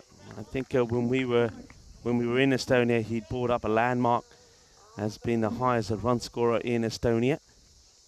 This one also on the legs, but a big shout of no this time. And one thing you'll notice from Stuart Hook, he's not very keen on wearing the lid. He'll always carry it around with him, but he doesn't like putting it on his head until he has to face. He scored 361 runs in that series in Tallinn in Estonia. Once again, it's into the body. They're taking on the run. And knees backing up. It was a bit of a wild throw, actually, there from the fielder who comes in. He didn't really have to throw it in with a rocket arm. And that was Roshan Sriwadana. Let's have a look at this again. He really does throw this in quite wildly. Needed to be backed up. But holding the lid, it just makes it that much harder to run, doesn't it? It slows you down. Oh, wow, a little bit of chin music here. It's getting spicy in the middle. A little bit of masala. Oh, gets away from that one really well there, Hook. Just had to get out of the way of a really, really sharp bounce here from Shai. Look at how that just tails back into the right-hander. No, he's done great to dodge that one. And then he just flicks this away without effort. 6 runs, and that's his reply back to Arjun. Arjun's going to be so disappointed, Arjun Shah. I mean, this is a repeat of yesterday. Some good deliveries, and then it has to be said, some rank ones. That is a poor ball. It's the second one that he's put in that area, and it's the second one that's gone all the way for 6 runs. I could just see Hook smirking from all the way here. Gets out of the way of one bouncer, and then whacks the bowler for a 6 the next ball. Beautifully played by Hook. Didn't overhit that one. He's got enough bat on ball in it. And he cleared the fine leg boundary. Got to get that Yorker if he's going, isn't he? That's where he's at his best, gets the Yorker. Now this one is going to test the fielder, who gets the slide in, gets the pickup, gets the throw. So, yeah, this one, sort of inside edge, gets past the wicketkeeper, Nalin Patharani. Yeah, this is Kaluga who puts in the slider very Mandeep Sanaz wasn't always keen to put in the dives, but here at Happy Valley, why wouldn't you? Yeah, why wouldn't you indeed? That is the end of the over. 23 on the board, and the 1 wicket down. So at the moment, as you'd expect, very similar. And, well, these two teams have been very similar all the way through on both occasions. Their victory has meant that they are level on points. It's been 3 on 3 for the win, and 1 has been the bonus point being nabbed away from the other side. So that could be key here as well. I can't see a bonus point victory happening in this match, but it's certainly going to be a very close one. All right, you see the new bowler just winding himself up, loosening himself up. Is going to be a guy who I think bowled pretty well yesterday. And there's a Prathana coming on the bowl over number 3. Doesn't carry. And I just think if we're able, we probably don't see this on the replay, but he's not walking in. He's standing stationary. He doesn't walk in with the bowler. And as a result of that, when he does get going, he doesn't get there. So that's it. At this level, when you're playing international level, you've got to be walking in with the bowler. He's a bit flat-footed, and that means he can't get there to make and execute the catch.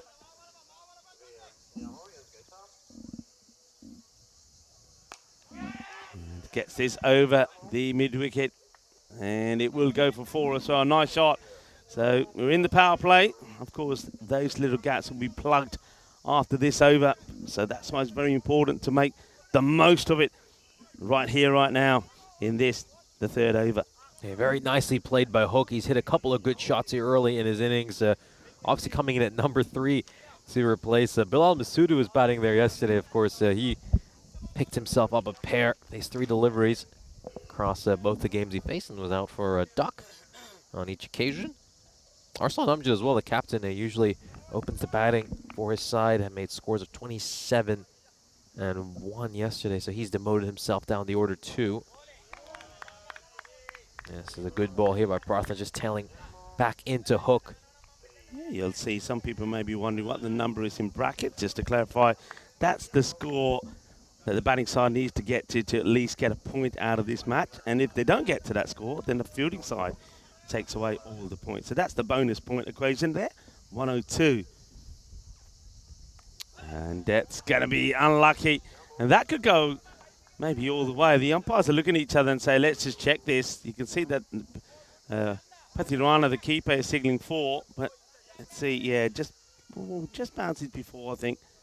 Yeah, just before that will be 4 runs. But, I mean, even if I was just going to say that's why sometimes you keep the third bat. But I think even if he's back there, that's gone so straight. I don't think he's going to have a play on that at all. So a little bit unlucky, really, Patirana so far. He almost had a catch at square. And then Hook, the same batter, gets a thick edge on this one as well. Oh, that's a good shot. Oh, that's delightful. That's a wonderful shot. How quickly he gets into position. This is his shot. This is the shot that we've seen him play plenty of in Estonia. Just look how beautifully he rocks back and he plays that lovely. And that will fly into that vacant wide third man area. 6 more runs. And a good finish here to the over. A ball to go. They're on 37. Cyprus were on 40 at the end of their power play. So helmet off. And now he puts it back on. Hook's taking full advantage of this promotion up the order.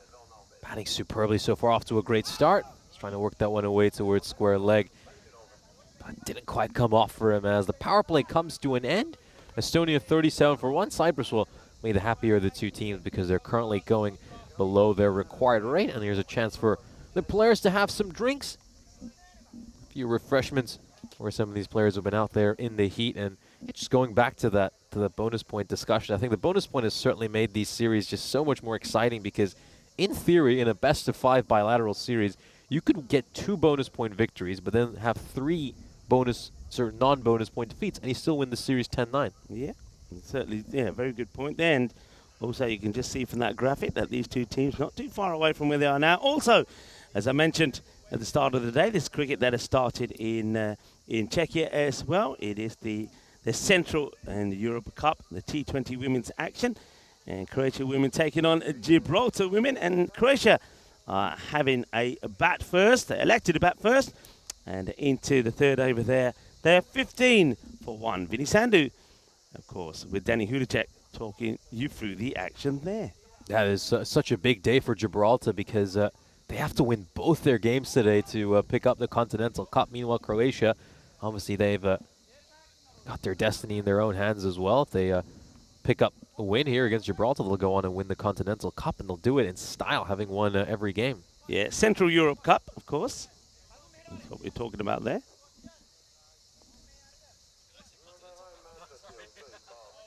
So, ready to go. It's going to be Roshan Siri Wadana to have a ball. That's hit well, hit beautifully. It's a lovely shot, just a little bit short. The area where he's trying to go is okay, but the length is not. That's beautifully played by Masood. Very nicely played. Top shot by a batter coming off a couple of half centuries.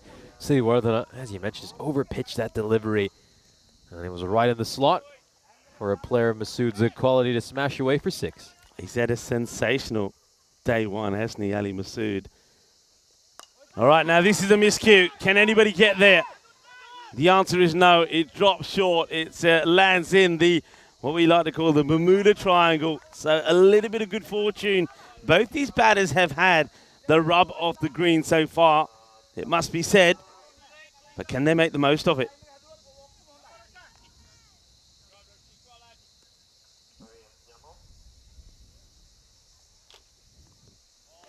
Swing and a miss.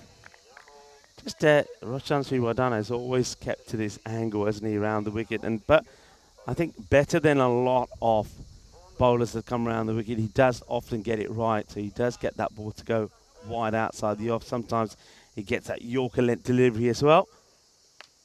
So once again, there it's where it needs to be. A bit of hesitation. In comes the throw.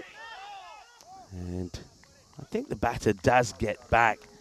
But a little bit of miscommunication between the two batters. Pick up and throw. It was Scott who gets the throw. And just have a look here. Does he get back here? Would have been close. Yeah, certainly would have been a tight one, this one. Just played out towards cover. I think the key thing here, though, for Cyprus is going to be Karan Singh's overs. Oh, there's a direct hit from out in the deep. Hey, I wouldn't mind having a look at this. I wouldn't mind having a look. Because at one point the bat might have been in the air. Now, just see this. Now, does he jump up in the air to avoid being hit by the ball and find himself? Look, he's walking. The Chamal Sudan says, hey, if you want to walk, I'll have a go. And he's gone. That's incredible. That is out. Chamal Sudan comes back in the side here today and pulls off a run out from nowhere. From nowhere. That is really shocking. And for all the good that we know about Ali Masood, well, that is something that is, at this level, not acceptable. If we can see this again, he's just walking back, and Jamal Sadun says, you know what, if that's what you want to do, I'm going to have you. I mean, that's what happens at this level, isn't it? You've got to be on your game at all times. And Ali Masood, what a terrible way to end what's been a fine run of form. I mean, he was batting superbly. Is that how you want to end your streak?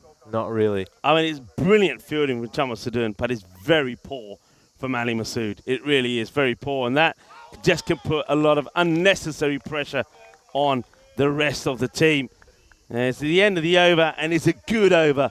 Only 7 from it, and they buy a wicket. That's the only way to put it. You buy the wicket off one of the most dangerous batters from both these two teams. Ali Masood, 2 half-centuries yesterday. He's looking in no danger there today as well. And then he decides to walk back. Jamal Sadun says, well, all right, if that's what you want to do, I'll have a go. And he hits him. Ali Masood goes for 22 at the end of 4 overs, 44 for 2. And that magic man, Jamal Sadun, is not going to come in to bowl the 5th over. 5th bowler Cyprus are going to use. No surprise. He's bowling. Makes an immediate impact in the team after getting inserted into the lineup for this match. But the point I was just about to make before that run-out was, I think a real X-factor for Cyprus is Karan Singh. I know he was very expensive in that first match, went for 39 runs in the 2 overs he bowled. But that's the one strength I think Cyprus have over Estonia, is they do have that spin option. I think if Karan Singh can just come good for this Cyprus team, as this is just a play towards mid-on for a single, it's just going to give Cyprus a huge advantage over Estonia to have that extra left-arm spinner. Yeah, and I think the other person who's not quite a spinner, but because of his variations, is this man that we see with the bowling here, because he's the only other player that I've seen so far that can really get those variations in, i.e. the slower ball that he bowls, which is very clever and very hard to pick. But yeah, for me yesterday, the current, quite simple, you try to bowl too fast. Basically, I think Cyprus should be saying to him, look, we need you as a spinner. We've got quicker bowlers. We've got bowlers that can bowl what you're bowling now. Like, for example, Roshan Sriwana just did. There's that slower ball. And will it be proof in the pudding straight away? Yeah, baby, it will. That's what we're talking about. Jamal Sadun, the first time he bowls that slower ball, he gets the wicket. And that is the difference. Me and you were talking about it. We know what we're talking about. And Cyprus know that in the likes of Jamal Sadun, they have got a gun. And I know that he hasn't had the opportunity with the bat, but just look at what he's done here already. First of all, the run out. Then he comes on the ball. Slower ball. Thank you very much. Arjun Shahi takes the catch. Another wicket goes down. Now, Chamal Sadhu is just a born match winner. He's somebody who can turn the outcome of the game with his fielding, with his bowling, with his batting. It's very rare to have a player of that kind of quality in Cyprus, as well as his cricket club, the Sri Lankan Lions, are really blessed to have him. Well taken catch by Shahi. You never see him drop any. Shine Khan now comes out. He was probably the pick of the bowlers, though a little bit expensive. Let's see how he goes. And of course, he's got the likes of Bilal Masood out there with him. It's not actually, it's Chauhan that comes out. So Sahil Chauhan comes out next.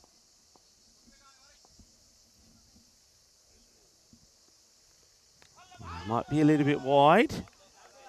Has been called. Good take by Nalin Patharana as well. Chauhan batted superbly in the second game yesterday. Made 45 runs of 18 deliveries, hit 5 big six. You could see he was a power hitter. And they're going to need another big innings from him here. Estonia, this one just inside the travel. I don't think it's going to be a dismissal. And the point you made yesterday was that once you get beyond 18, you feel like it's getting past the point of no return. Yeah. Here at Happy Valley, I think Nipsunas was around 20. So Estonia already hovering around there at 18 and a half. Yeah, it's the last 2 overs, really, isn't it? A really good one from Roshan Sidiwadana, and now this one from Chamal Sadun. Only just the 3 runs from it.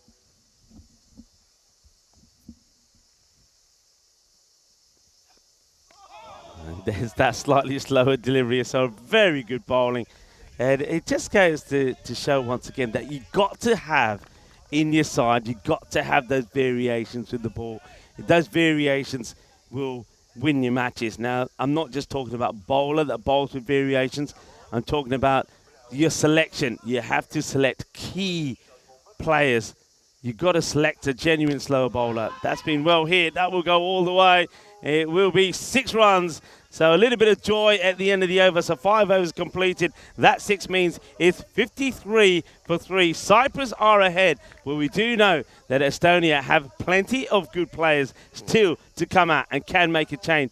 And Sahil Chauhan is one of those players. You touched on it. He made a very good introduction yesterday when he went out there. And he sort of gave them that win, didn't he? He held one end up beautifully. He played a good partnership. He's a key player. I've seen him do that in Estonia as well. Plenty of times his team in that domestic competition were in trouble. They lost quick wickets early. Sahil Chauhan would come out and basically he'll get out there, he'll settle himself in, and he'll get his team to a big score.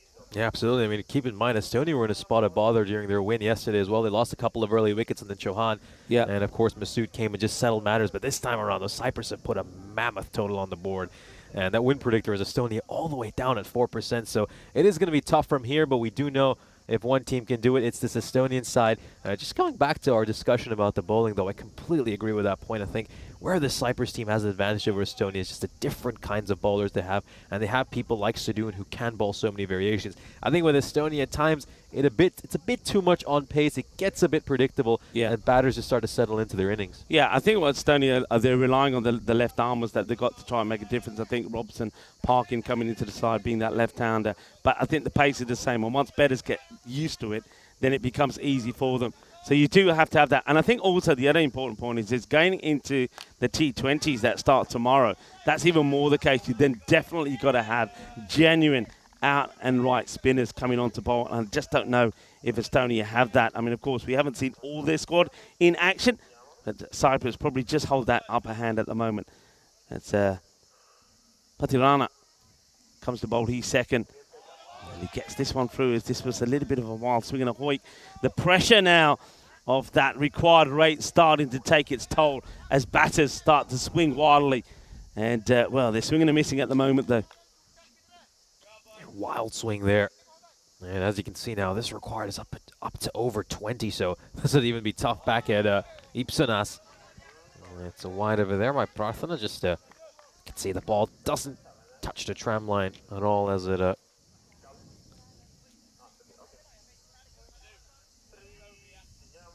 can see Scott just having a chat with Sadun. I think he said to Chama, right, I want you bowling the next one straight away.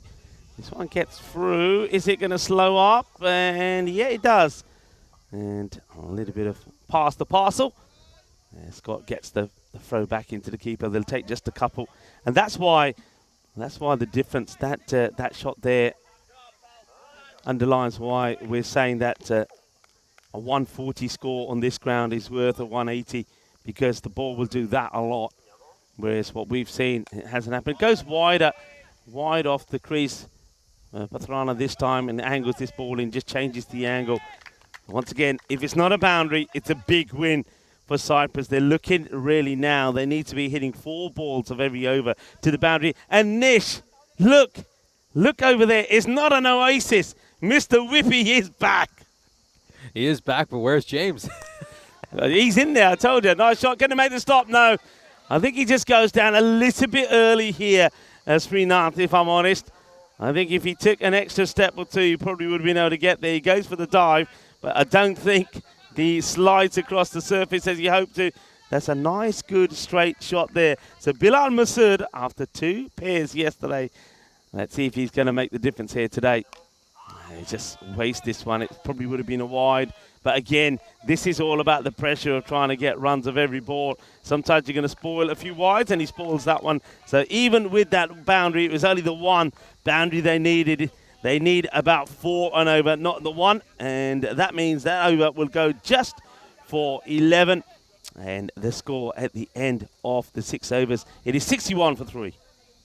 61 for 3 or Estonia, I think. It's past the point now where you'd even feel the score is attainable, so they'll at least try to get to 102 and avoid the bonus point defeat at this stage. It's going to be very hard to get to the target they need to over here. They'll have to go to almost 22 and over. Jamal starts high in the air, catchable. Scott Austin doesn't normally drop him, and he won't drop this one either. Takes it easy, and Jamal Sudan picks up another wicket, number 2 for him. So he's impressive. Bowling spell continues. He bowled well in that European Cricket Series, and he's bowling well here today. What a start from him. Of course, he was absent yesterday, and we both said he's somebody that they're really going to miss. This is what he brings you when he's in the side. He bowls well, he feels well, and having Scott Austin in the side just strengthens their ability in the field. You just think about it. I think you touched on it. Scott Austin, Chamal Sadun, and also Arjun Shahi. You got some very good fielders there as well. Very important fields you can put in key parts of the field, like long off, long on, mid-wicket. I mean, how many boundaries could they save? How many crucial catches could they take? You also need to give a shout-out to someone like Srinath. I mean, he's at long on. We know what a safe pair of hands he is. Did a terrific job patrolling those straight boundaries for the Sri Lankan Lions during their ECS championship run. Khan coming in to bat at number 6. Bilal Masood, well, it's been a rough series for him so far. A couple of ducks, and this time around he can make just 7 runs. No run this time, as that one's a slightly slower, wider delivery. Yeah, obviously Bilal Masood came in with huge expectations. I think Estonia were really excited to have him, and just the 7 runs across 3 matches. Got a couple more games today though, so let's see if he can rebound later. This one's popped up in the air. This might land safely, or is it going to go straight to a fielder? It's going straight to Austin, and it's a rare drop by him. I just assumed he was going to take that. Well, Cheyenne Khan thought he was on his way to have an ice cream, but instead it's Scott Austin who loses his cool and he loses his ice cream as this one goes down. I can't believe he's dropped that. Yeah, stunning. You don't often see that. Rare drop for Scott Austin. Is there a variation? There's just it's an off-cutter, rolls his fingers across that one, Chamal Sadoun, and you can see both the keeper and the bowler were convinced it's out, as was Kaluga let slip. So he got a huge Sri Lankan Lions combination over there. And it's interesting, that replay, how Chamal Sadoun is holding his head because he thinks he almost bowls him, and the wicketkeeper jumping up and down for the catch. That was going to be a wide, I think. But the thing about Chamal Sadoun, all right, he's bowled a few of these, maybe 3 or 4, but he's got a plan, and most of the time he's executing that plan. 62 for 4. 2 to come in this over, and the players will take some drinks. But just look at the rate required, and look at the win percentage there. Only given just 1% now, Estonia. It's going to be another wide. Also, Estonia just changing things here slightly. Ali Masood did open, but with Stefan Gooch. I don't mind that so much, but I do think Arslan Amjad, the captain, he doesn't want to put himself down the order too much. He's a big player, and he's a good player. I just think that, you know, in a run chase like this, he's got to feature. It's that slower delivery. They're not, well, they might get a run here now because there's a little bit of a misfield. But you could turn around and say that this match changed by that poor bit of fielding, poor bit of play from Ali Masood and brilliant fielding from Chamal Sadoun with that run out. Because Ali Masood, if he's out there, is always in the match. They certainly would have had a chance if Ali Masood was still batting, just very casual, going back to the striker's end, and Chamal Sadoun with a sensational direct throw. This goes straight to Rajith. Is he going to take it? He's going to juggle it a little bit and can't get it on the third attempt. Well, there's a couple of catches dropped by players. We don't often see drop too many. Well, Khan dropped again. This time dropped on. He's been dropped on 0-1. If you have a look at this one again, look, I thought for a moment this was going to land in his hands when he lined down. Look, drops it once, drops it twice, and then the ball pops up high enough for him to take it, but he don't know where it is. If he knew where it is, he could have taken that catch, lying on his back, and it probably would have been one of the most incredible catches that we've seen. It's not to be. Shaheen Khan gets another life. He's dropped twice. He's on 2, but Estonia, they're way behind. 66 for 4 after 7. We'll have a look at the fantasy dashboard for the upcoming match. So as you can see, Cyprus bringing back a lot of familiar players for this match after making those 9 changes in their third game yesterday. They'll be looking to really close out this series here against Estonia by picking up a win in this all-important 4th match. Meanwhile, for Estonia, you can see that a lot of their key players coming back for this game. Mendenayaka and Gooch look like they're going to open the batting. We've got a Victoria Frey listed at number 3, I think. Vesic, she's been such a star performer for me. The pick of the bowlers up there with Dalbina. Those two have been terrific throughout this series. And if they can make some early inroads in this innings, get rid of Chaturani and Dhiranalaga, they put some real pressure on the Cyprus side. And as we saw yesterday, you know, Cyprus can fold. Yeah, it certainly can. But I think you're right. I think the likes of Dalbina, Vesic, and even the captain, I think Valna, are going to be key with their bowling. If they bowl well and they can contain, then they have a chance. But if you bowl badly, those batters that you mentioned, including the captain Chitrani, can take the match away from you. This one just gets dragged out, and Srinath, just an easy stop for him. So they're just not getting the boundaries that they need as Roshan Sidiwardana looks to complete another tidy over. How lucky is Khan, though? He sent a catch at Srinath and Scott Austin and managed to somehow survive both of them. You don't often see that. This is launched over cow corner, 4-6 by Chauhan. Now that's the Chauhan we're used to seeing. Yeah, Sahil Chauhan now, I wonder what he's thinking. He's thinking, all right, I know that it's possible, only just, but it means he's got to play shots like this to more or less every ball that comes his way. And he needs Shaheen Khan to play his part as well. So that one gets blasted away. New balls, please. I think that one's ended up in the middle of the hedge somewhere. So you're going to be over there having ice cream now. That you're going to. Don't miss the boat this time.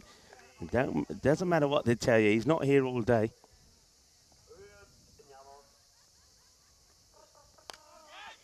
That's well struck in the gap. There's going to be 6 more. Well, that's what Sahil Chauhan is saying. What? If I have to hit 6 every ball, I'll try and hit 6 every ball. Back-to-back 6s, and it's not been that often that we've seen back-to-back boundaries in this innings, but that's a lovely shot. I love the way that Sahil Chauhan holds the pose as well. Beautiful shot. Great shot there by Chauhan. Opens the face of his bat, hits it towards extra cover. Big 6 for him. All right, this one is in the gap. It's going to be 4 runs. 4 carreras. And it just drops in between the 2 fielders. It's good placement. Really good placement. Some nice stroke play here by Chauhan, getting some consecutive boundaries, and they'll certainly do his confidence a world of good. You can see that one just landing a couple of inches in front of that boundary rope. It's not just his confidence, Nish. They've got to get to that 102. That's the other thing. So that's how important that these last 3 balls have been. And the 16 that have come with those 3 balls, it means that the 102 now is something that they should definitely get to. Yeah, I think they should be able to pick up another 19 runs here, Estonia. They're more than capable of that. Let's see if Sidiwardana can close this over out strong. It's been a little bit expensive by his standards. 17 runs coming off it so far. Yeah, I wonder why he's changed. And that's the thing I'm thinking, is this one's going to also be blasted away for 6 more. I wonder why he's changed to coming over the wicket. And it's interesting because he does like to come around the wicket and angle that ball through. Well, that's a nice pick up in front from some of the ladies that are getting ready to play in the next match. But yeah, he's coming over the wicket, and that's not what he bowls. And as a result of that, he's been carted all over the place. And it's a magical over.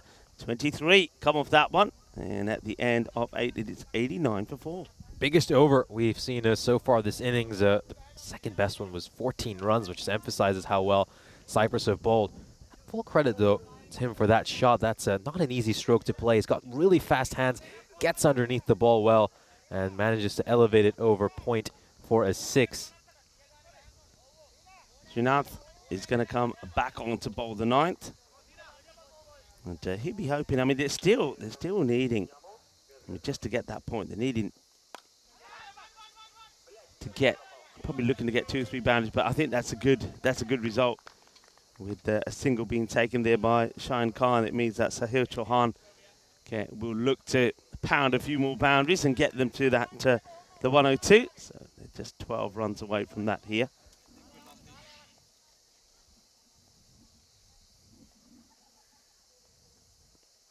That's going to go big here. In the air, it looks like it's going all the way, and it will go all the way. 6 more.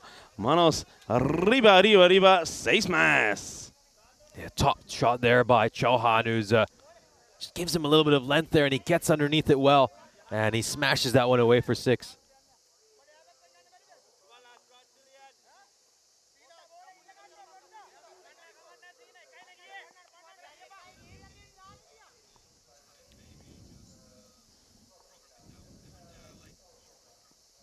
It's going to go big again, and it's back-to-back 6s. Another tremendous hit here for Chauhan, although, well, I think the heat's just starting to get to him. He's taking his helmet and gloves off, throwing his bat down as well. But he's certainly piling the heat on these bowlers. Estonia will get to that 102, so they won't suffer a bonus point defeat. And a great display of hitting here for Chauhan. I think it's just good for him. Again, it'll do his confidence a world of good. You know, he's coming off a great 40-odd score in the second match yesterday, and looks like he's going to play good innings here as well. Yeah, he's a top player, isn't he? He really is, and he's hitting these under real pressure as well, and just standing and delivering. And well, it'd be good if he can get to a half century here. He's on 42. Up in the air, and that's going to be 6 more, so 42 becomes 48. Just sensational hitting. And certainly, I think Sahil Chauhan is probably just sending a little message to his captain and saying, hey, it wouldn't be a bad bet to have me up the top of the order. You know, maybe you can open with me. Worse decisions could be made. The way he's seeing the ball, why not? 38 of 8, it's still mathematically possible here for Estonia. I mean, let's see how many more of these Chauhan can hit. It's going to see a change of angle here for Rajith. And you don't often see Rajith going for this many runs, but he's come up against a quality batter here. Yeah, who's in great form. You're right. All of a sudden, people have stopped talking and watching, because if he can, I said at one point, all he needs to do is hit 6 of every ball, and since then he's been doing just that. And it doesn't this time, so that's the one ball that they needed. It doesn't go to the boundary, and now you're hoping you can get a good one in here against Shayan Khan. If he doesn't smash this 2 for 6, then you've got to say, right, okay, unless we make some mistakes here, we should go on and win the match. But this is still an important delivery. It's got, I suppose, the way things stand, he's got to get something from it. And he will get a single, because Scott Austin has, well, put another one down. This one's a little bit harder than the one before. He's running across. If he takes his catch, it's game done and dusted, because it would have meant that 37 would have been required. We could have had a golden ball, I suppose. But now, with that catch going down, I suppose the win is still on. The only bad thing about it, I suppose, is that it means that Khan will be on strike for the last over. Yeah, so Estonia needs 6-6 though this final over. Khan has only managed to make 5 runs off the 7 deliveries he's faced. Is going to have to go on and try to play a few really big shots here. Shahi is going to be tasked with the bowling. And all right, it's got to go to the boundary. It's got to go for 6. Cyprus know it as well. And I think it's not so much set in the right field. It's the bowler bowling the right ball here.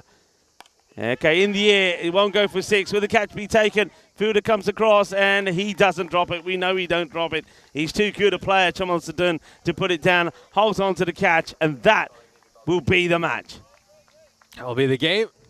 All Cyprus need to do now is bowl 5 legal deliveries, and they'll pick up their second victory of this bilateral series. He knew Chauhan, he had to go big again. He had to go for the 6.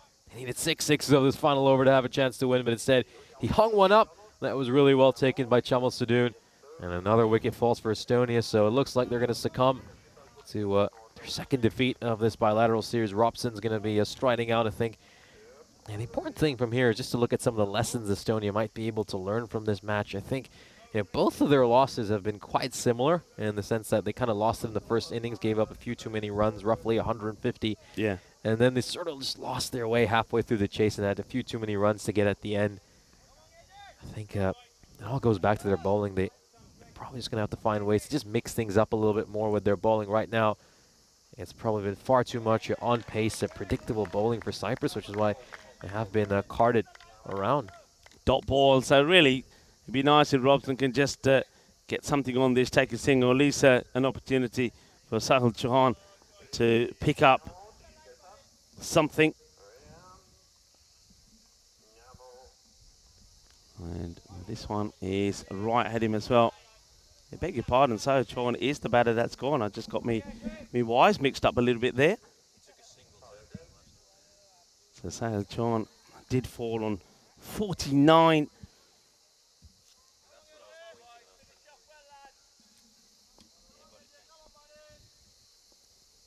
So Shahi just going through the motions here now.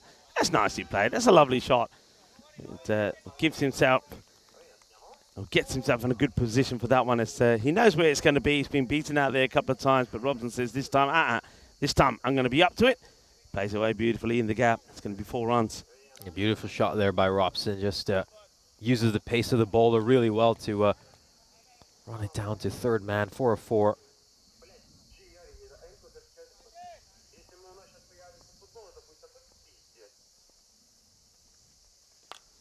Goes for it down the ground, and he gets plenty of this as well. That's a beautiful shot. 6 more.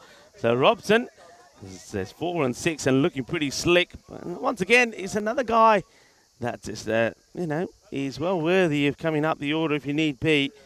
But this time they're going to fall short again. And you're right. I mean, power play was even Stevens, wasn't it? So they didn't lose it in the power play. And talking about losing, there's the loss off the wicket of Robson, the very last ball off the innings, and Robson will go. Arjun Shahi picks up his second wicket, 2 for 24 for him, and Estonia will fall short, 119 for 6. It's a good victory by 26 runs from Cyprus. Yeah, very similar margin of defeat to the first game, which Estonia lost, which they lost by 25 runs, I think. There's a lot of similarities between these two losses, and I think that's where maybe Estonia could learn a few lessons and make sure they don't suffer a similar fate a third time. Cyprus get ahead in this bilateral series, and one more win will help them pick up this series and win against Estonia. So they've got their backs against the wall here, Estonia. They're going to need consecutive wins to round out this series. Yeah, they have. You can see Cyprus in the middle there just coming together. They'll be a happy team. You see Scott Birdkin just getting everybody around. He wants to give the congratulations to them. They had to work hard, and I think they did it in a good way. I mean, in the end, they finished the innings well, didn't they, when they had to? And then the bowlers, they just got, I think we've touched on that already, they've got the variations, a few more variations with the ball than what Estonia have.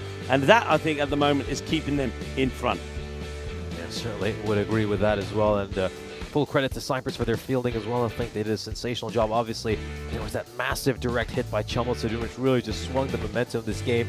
Managed to get rid of the dangerous Ali Masood, and he was just being a little too casual. Scott Austin takes a good catch there to get rid of Bilal Masood. He's had a difficult time throughout this European cricket series. That was a rare drop for Austin. Usually snaffles those with ease. The form of Bilal Masood is certainly going to be a point of concern for Estonia. Just 7 runs across the 3 matches he's played. Chauhan, though, no problem with his form. He's been sensational throughout this series for Estonia. Back-to-back scores in the 40s. Led a late fight back for his team. Just gave them a glimmer of hope right at the end with his great display of 6 hitting. Hit 5 sixes in those last couple of overs he batted and just gave Estonia a chance. And this, of course, is a look at the final ball of this innings. Robson going for the big shot. And he was cleaned up, castled by Arjun Shahi. And the innings would come to an end. Estonia falling 26 runs short. And Cyprus just get 2-1 ahead in this best of 5. Yeah, the home side then taking the advantage and now really applying the pressure on Estonia, who are going to have to win their last 2 matches here. A couple of 22s in there, Ali Masood and Stuart Hook both showed a good form. But then, talk about throwing your wickets away. Ali Masood definitely did that when he gets himself run out on the bowling front. Arjun Shahid, 2 for 24 from him. But Chamal Sutton, just look at those figures. You just have to admire the bowling figures there. Only concedes 12 runs, picks up 2 wickets, was involved in the run out as well. And I do believe that run out changes things. Once again, like you touched on, they end up falling some 26 runs short. Ali Masood is more than capable of being a man while he's out there. He can make the difference there. But I did like the batting from Sahil Chauhan. Once again, he shows us what a class player that he is. He made 45 of 18 yesterday in that win against Cyprus. This time around, on the losing course, makes 49. But I think he batted beautifully. He's a good player. He's a good batter. And I think if somebody like him and Ali Masood, or even someone like the captain, Hassan Amjad, can get going and get a partnership going, they are capable of scoring big runs. So I'm going to leave you with the match summary and remind you that it's time for the women to come out and show us what they can do. Of course, this one is very much a case of if the Cyprus women can get a win here, they will pick up the series win. I can tell you, in Czechia at the moment, the Croatia women are struggling a little bit, 39 for 5 against the women of Gibraltar. So while we take a break, you can always switch on to that and watch a little bit of that action and then come right back in 10 minutes time as we see the women from Cyprus and Estonia go head to head.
This European Cricket Network event is proudly brought to you by HCL Software and Paramatch. We're back for some women's cricket action. Let's head over to the coin toss where match referee Tyrone Peters is alongside the captains Mare Valner and Niresha Chaturani. Cyprus to call. Head. Head is the call. It's a head. Batting. They're going to bat.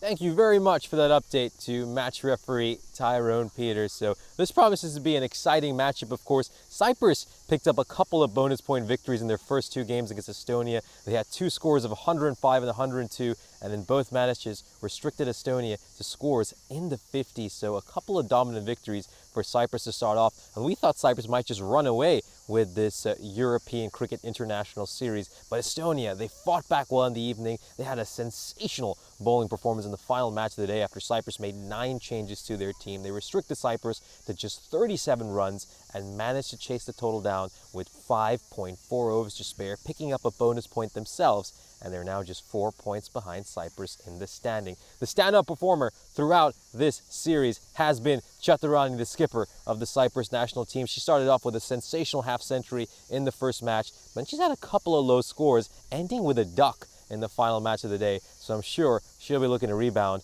in this big game for both these sides. Let's head back to the commentary box where you'll be joined by Rico Full. Thank you very much to Nish and just giving it the insight to this match and the importance of it as well, of course. The Cyprus women, I think Nish is right, those 9 changes yesterday, I think that threw a lot of us. But I think that's just the confidence that was coming through to me, the confidence that they believe that here today, going back to the side that we're seeing here, is going to go on and maybe get that win, and also a win here now, this one. If they win this, they win this series. Some nice shots there from Spring Media, and that's Martha. Maria's been very busy, loving the work that she's been doing. Yep, you are watching the European Cricket Network. This is the international series as the Cyprus women taking on Estonia. And I think this is absolutely right. I think Niresha Chaturani is going to be very key in this one. But watch out for some of the bowling as well. I think Dunania is going to be very key. And Tirani Helage also bowled brilliantly yesterday as well. Alexandra Taylor, a good little all-rounder there as well. And Tandima Hathanadura could be key also with the bat. And one person that really did surprise me with her accuracy was Koralage as well with the ball. So they've got some good players. The thing is, though, I think on the batting front, they will know that they are relying primarily on maybe 3 players to go big. So I think Estonia, they were hoping, or will be hoping, that the likes of Anna Maria Visic and Lima Delbina can be on form. They can have their radar tuned in. I think Marat Valna will have a big part to play. So Marat Valna was talking to her last night while we were having a few drinks and something to eat on the beach, as we were welcomed to an evening meal by the Federation. Of course, she served some time in the military, and she was a sergeant, so I'm going to start calling her Sergeant Velner as well. It was lovely talking to her last night, sharing some of her work experiences with me. And I think those experiences, there she is there. There's the sergeant, number 11 on the back, and I think that's really put it in good stead for managing the national side. And she does a fantastic job as well, loving her work ethics and the way that she tries to rally the troops. So we are ready to start. It will be Anna Marie Visic to start with the ball, and Chaturani is the opener. She was, out for 0, as Nis said yesterday in that third match, where the ball came off her pads. So she'll be looking this time to be just a little bit more cautious with that fuller delivery from Visic. And Tracy will say play. So here we go. First ball coming up. It's down the leg side. It gets past the keeper, but they have got like a very fine leg stroke backstop there to make the stop. So the first runs on the board, courtesy of a wide.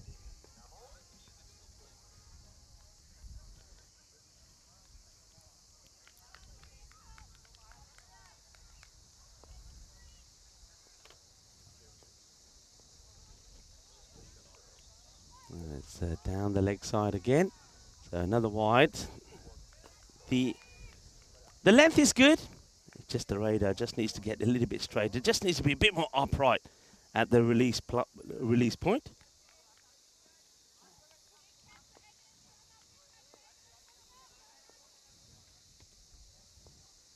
Dinara Halage is the non-striker. That's a better delivery and gets respected.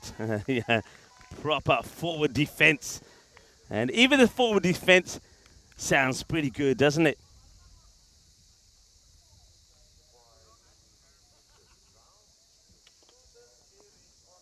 Look at the field as well, very tight. You've got a line of fielders out on the offside.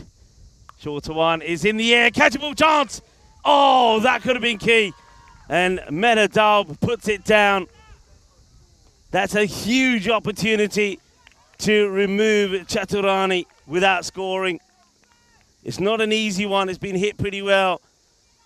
But Chaturani gets dropped by Medagooch.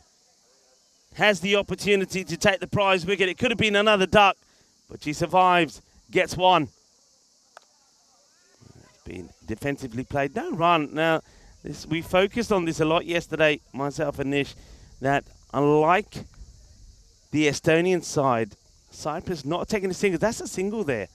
Fielder still running for the ball. There's no backing up at all from Chaturani. They've got to take those singles. So just a slight delay here. Looks like there could be a bit of an issue with some of the technical side of things, maybe with the scorers. I'm not sure quite what it is. So we're just waiting for some of the updates. But yeah, huge opportunity there to remove Chaturani. It was hit well out on the offside, but Medagooch is there for just that purpose, for that shot, but spills the catch. It wasn't an easy one. It would have been a great catch if she had taken it. The catch goes down, and Chaturani, she does survive. And Dirani Halage just waiting. It gives me an opportunity to say hello to John Gray, also to Chris Smith, that are tuning in on the chat. Hello to everybody. I hope you're having a wonderful Sunday. Plenty of cricket action. We have 5 matches here today for you. 3 of those featuring the men. One, of course, already being completed when it was the men from Cyprus. I got a 26-run win over Estonia. The women will play too, but this is the crunch one. Estonia, to stay alive in this international series, they have to get the win in here.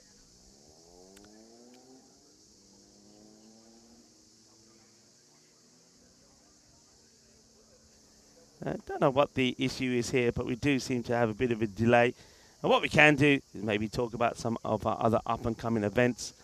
We know that in December, those of you that are enjoying the cricket that we're featuring here, we have the Women's European Cricket Championship, and a fine time for me to welcome back into the commentary position to Nish. Nish, what are your thoughts on this? It's going to be very exciting. Certainly going to be very exciting. I like the fact that it's following a similar format to the men's ECC with a challenger division and a premier division. Just give some of those new sides a chance to settle in to the ECI-W and not go to a tournament where they might feel a bit outmatched against some of those heavyweight sides in the premier division. Great to see Italy up there in the premier division. Of course, the growth of Italian women's cricket has been quite amazing to watch. I know they Vinny had to give them a couple of his shoes back in Rome last year when they had the ECS.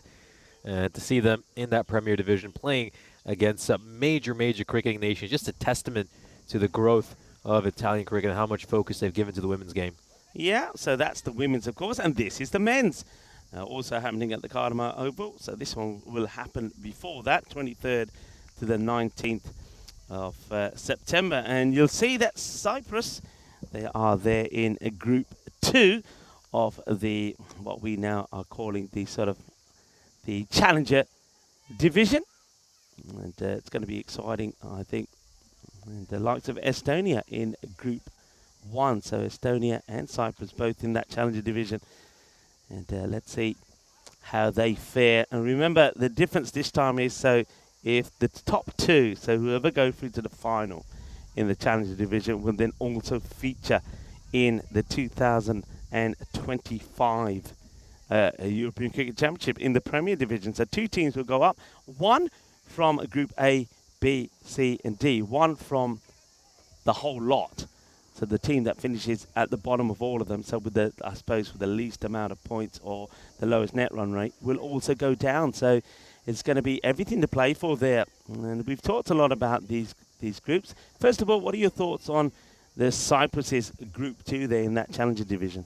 You know, obviously it's always great when Cyprus plays Greece. I mean, the two Hellenic nations going at it. It proves to be an exciting matchup. But then you look at some of the sides in there. You've got Czechia, real powerhouse. I think they could really come out as the favorites in that group.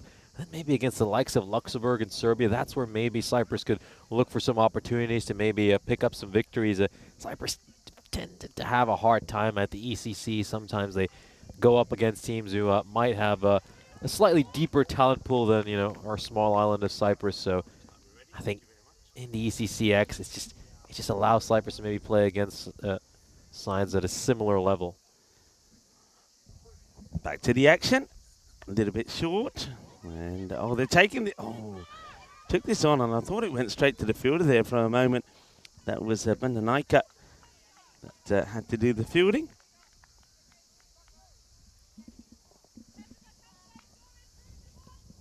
Yeah, so this is Vesic has been very accurate. Good lines and lengths to start off. So accustomed to her bowling terrifically. As you mentioned, she was the leading wicket taker in Estonia, played Malta, and made a huge impact in Estonia's win yesterday. This one's nicely tucked off the pad by Chaturani. She gets off the mark with a good-looking shot. Yeah, nicely fielded there by Delbina. Expect to see her in action pretty soon with the ball. Liked her bowling. So you can see there seems to be a few nerves out there early on, particularly I think from the Cyprus opening pair. Strikes are on the pad, but he's going down the leg side. And, well, Dinar Halagi would have felt all of this because that thuds into a pad. Not a bad first over. And it will just be the 4 that comes from it. So good start there from Vesic. A great start there from Vesic. I think these first 6 overs, I just love it to be Vesic, Valner, as well as Dalbina. Just get your 3 bowlers to bowl early, see if you can make some inroads into this Cypriot cricket team. I think, as we saw yesterday, if Cyprus lose early wickets, then they always have a chance to fold. Ended up making just 37 runs in that match they lost yesterday. Yeah, and don't forget the 37 they made. I think 21 of those were extra. So that's one thing that I think Estonia also need to improve on. They know that. They would have talked about this, and so far it's been good. It's just been a nice, tidy first over. They don't want to give away too many extras. And it will be Sergeant Velner to bowl over number 2. And I'm not sure. I'm looking at Velner now. She just stood there for a moment. Seemed to be having a bit of a discussion with herself. Puts her marker down. Maybe that's a bit of a good luck charm.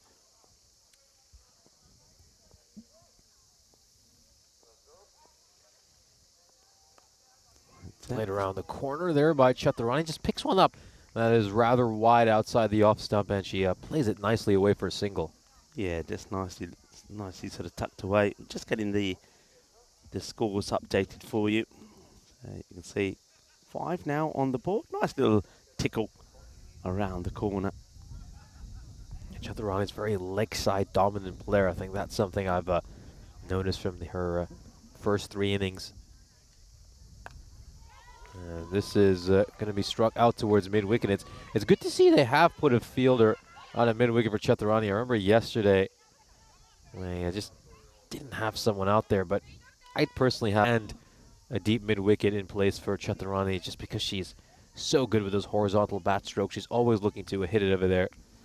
Yeah, she's looking to pounce, isn't she, on the shorter ball. I think the top 3 for Cyprus. And it hits this straight down the ground. A lovely shot. The first boundary of the innings to the captain, Chaturani. Beautiful footwork. Gets to the pitch of the wall. Meets it on the half volley.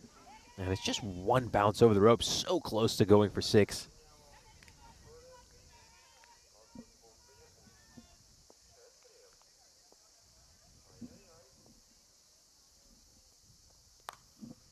This time she's going to look to hit this through extra cover.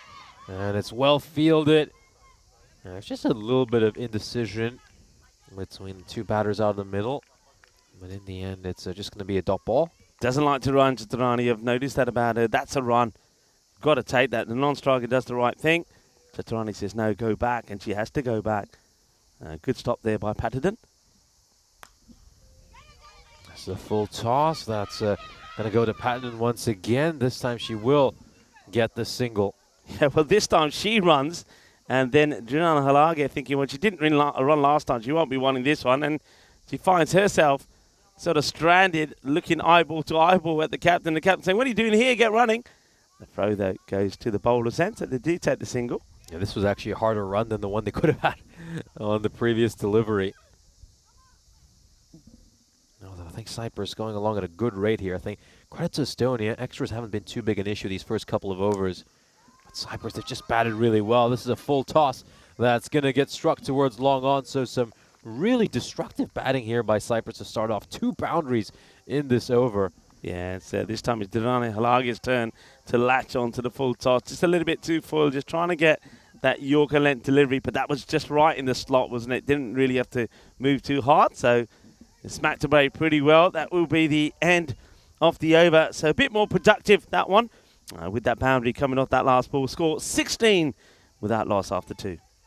A very good start for Cyprus, and keep in mind just 2 runs of extras, which is not too bad based on what we've seen these last 3 or 4 matches.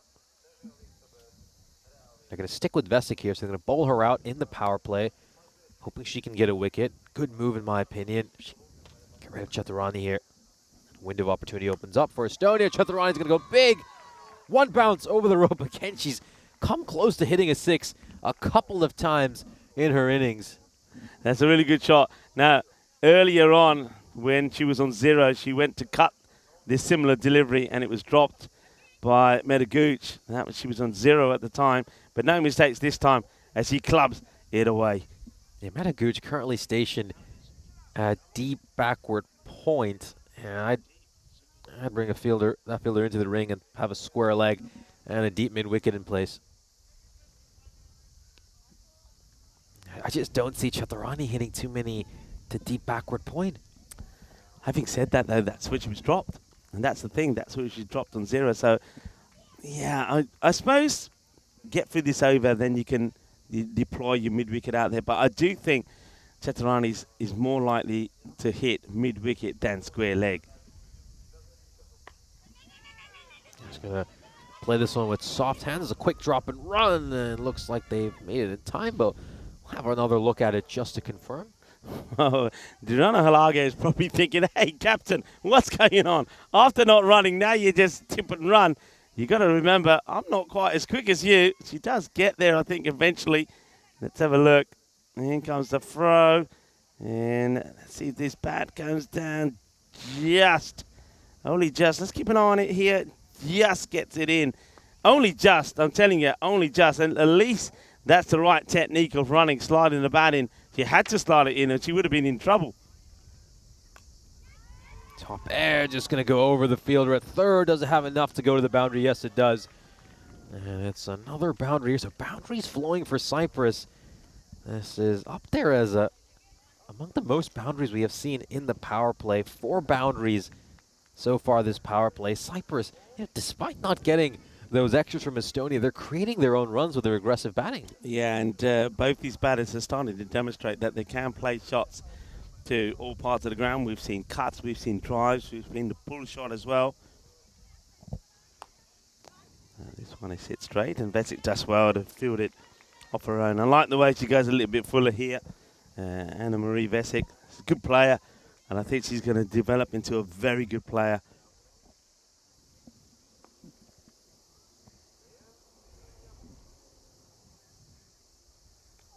That's a good delivery, Nish, isn't it? It's a good delivery. Just gets this one to nip away. Beautifully bowled. Beautifully bowled. It's in the channel. Just nips away ever so slightly. As you mentioned, so hard to play for a batter of any quality. Now the 2 balls left in the power play. A little bit of width on offer here, and well, I just wonder if Asma Shifa had half a chance to get to that. It landed in the end pretty safely between Shifa and Gooch out in the deep. Yeah, I mean, as that's the end of the over, so we've got drinks, so we're going to have a further talk about that field setting there. So I think what they could do, I don't think it's the worst of field settings, but I don't think, especially on the offside, I don't think the cut shot or the uppercut is going to go all the way to the boundary. So I think have your fielder there, but instead of having where you've got Metagooch right on the boundary, you could probably have her on the 30-yard circle, because I think there she's in a catching position. And that then allows you to have the extra play that we were talking about outside the 30-yard circle on the leg side. So that's a possible fielding change that you can make here. You can see their Meta, I mean, they've just had drinks there. She's obviously got a bottle of water or something by her on the boundary, doesn't come in and take any drinks. But, yeah, she's sort of a lone ranger out there, and she's not really moving around. So, you know, just standing still in the heat, not getting involved in play, that's certainly something that you don't want to get fielders into that position either. And I think sometimes that's why it's good where a captain every so often does change personalities around. So probably would say, right, Meta, you've been there for a while now, you come in here, you go there. Because I think standing there in one spot all the time, and if you're just going to field, say, 2 balls in the 60, you're going to get a little bit bored, you're going to get a little bit lethargic. So you've got to be thinking about those things as well. Delbina coming in to bowl.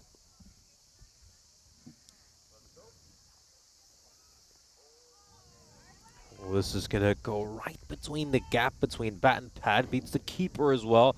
And it's going to be some buys here for this Cypriot cricket team. Anna Delbina, for me, the pick of the bowlers yesterday for Estonia, was superb. Bowled very tightly. And it picked up some crucial wickets as well. Yeah, I like what she does, and I like the way she started here. That one gets through the bat and the pad. Wicket keeper not able to make the stop there, Natalia.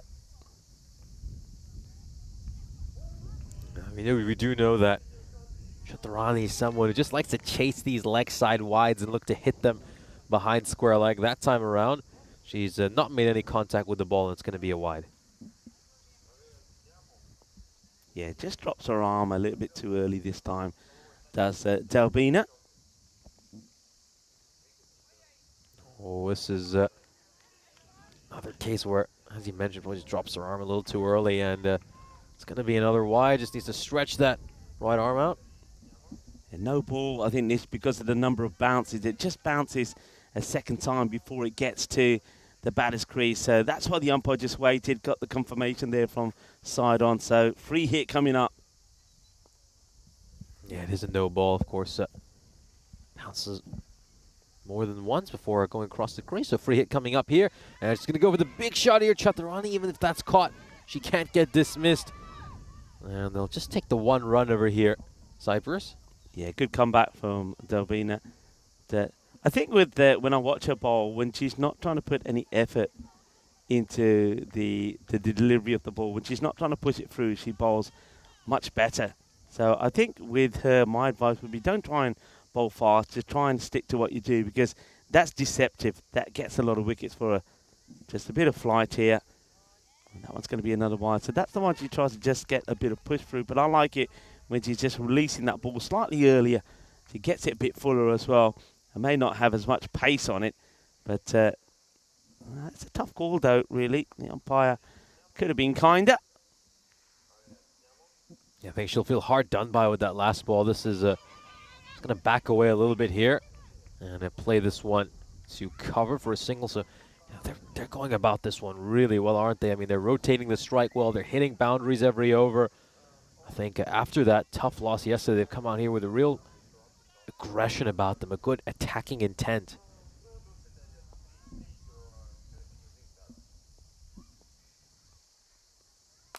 Now he's going to go for the big shot here. It's go straight to Mari Valner, who's fielded that one very well out in the deep. It ensures it's just a single. Well, Sergeant Velner not letting anything go through a tremendous stop. That was hit with a bit of power, wasn't it? And the 2 captains coming into play. Well, one captain smacking it pretty hard, and Velner attacking the ball and making sure it doesn't get past her. This is hit towards cover. Go for the throw here, Shifa. And the cut between the wickets. And they're putting a lot of pressure on Estonia. You can see that the keeper there looking to see if she can encourage And Meta Gooch to come inside the circle. Meta saying, well, I've been told to stay here. She does seem to be out of the game at the moment. Another just a great cricket shot. You can see just played with the full face of the bat, played nicely with a straight bat. And you have to say, we've been talking a lot about Chaturani heading into this match, but Dylan Alage is playing just as well as her in this match. Yeah, looks like our scorecard just got a bit frozen here. Is that the end of the over? Have we missed a few deliveries? I think we may have done.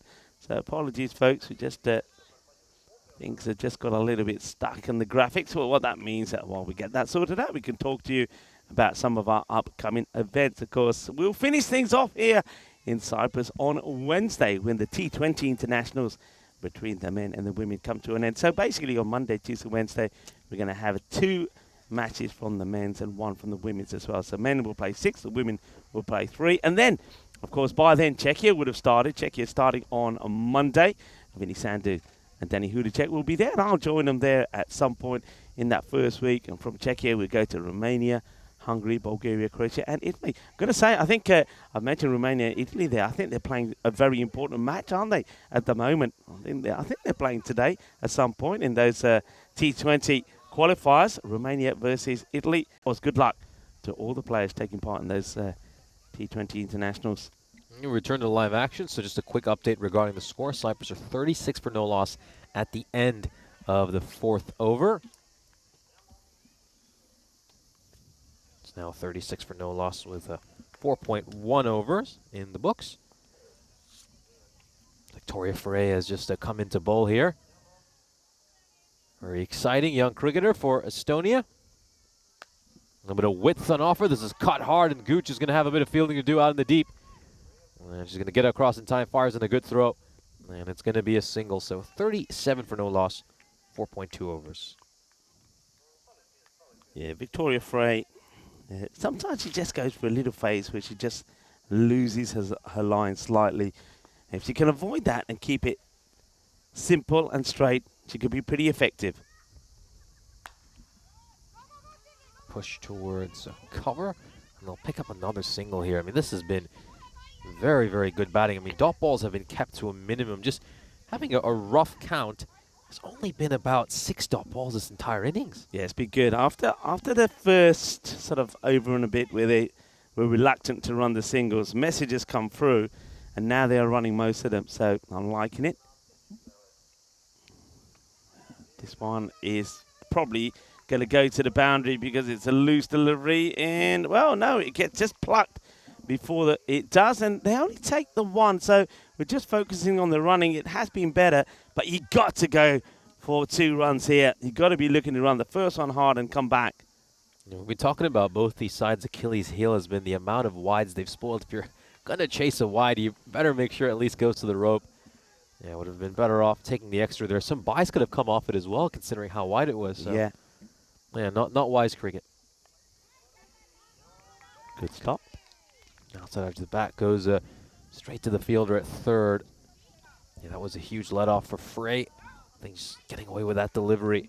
Got 1 ball to come in her over. If she can end with a dot ball or wicket, it'll certainly be a sensational over for her side.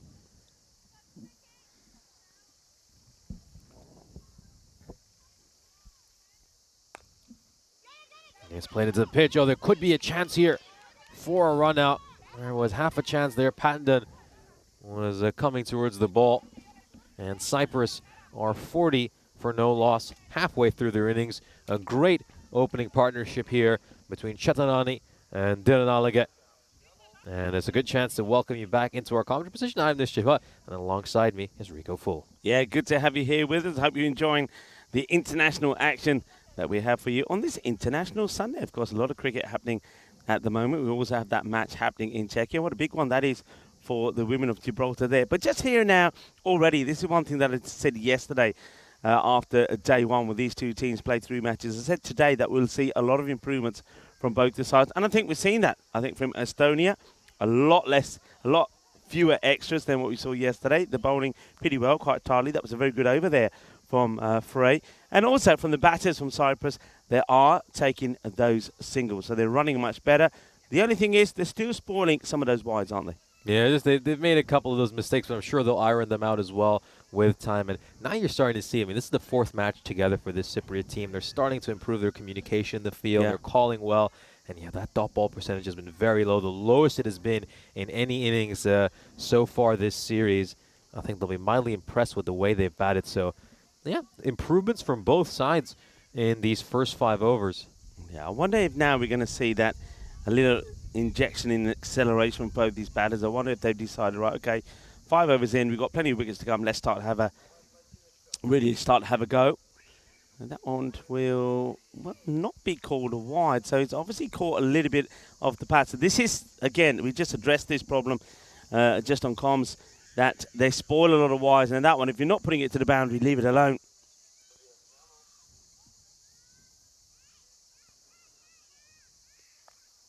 Yeah, just backs away there, looks to play this one towards point.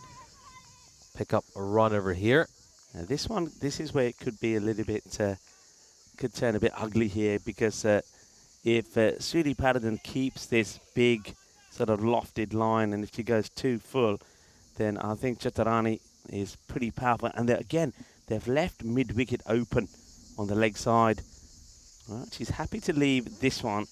It's a better length though this time from Patterdon. But yeah, I'm very surprised that there's nobody mid-wicket. I just want to count where those players are now. So we've got 2 on the leg side. Mehta's still out there in the boundary. Had they only just got 3 out? Yes. They've only got 3 out. That's very risky. Only got 3 out when you can, of course, have 5. Be another wide. So Patterdon just struggling to get her line right at the moment. Yeah, I mean, you've got to be thinking, especially to Chitarani, especially when you think what's being bowled here by Patterdon as well, that you've got to give her some support in that mid-wicket area. You've got a short mid-wicket, short cover, but it's boundaries that they're after here now. And I certainly would be keen just to push those players just back a little bit on the edge of the circle. Oh, well, does he get anything on this? No, it's going to be another wide. No, I totally agree with that sentiment. I think you got Shifa as well, currently standing at point. Yeah, maybe they could consider sending another fielder out to that deep mid-wicket region. There's also, obviously, there's that gap through cover as well. We know sometimes she's happy to use her feet and look to hit it through extra cover. So against a player of Chaturani's quality, you are playing with fire with this kind of a field setting.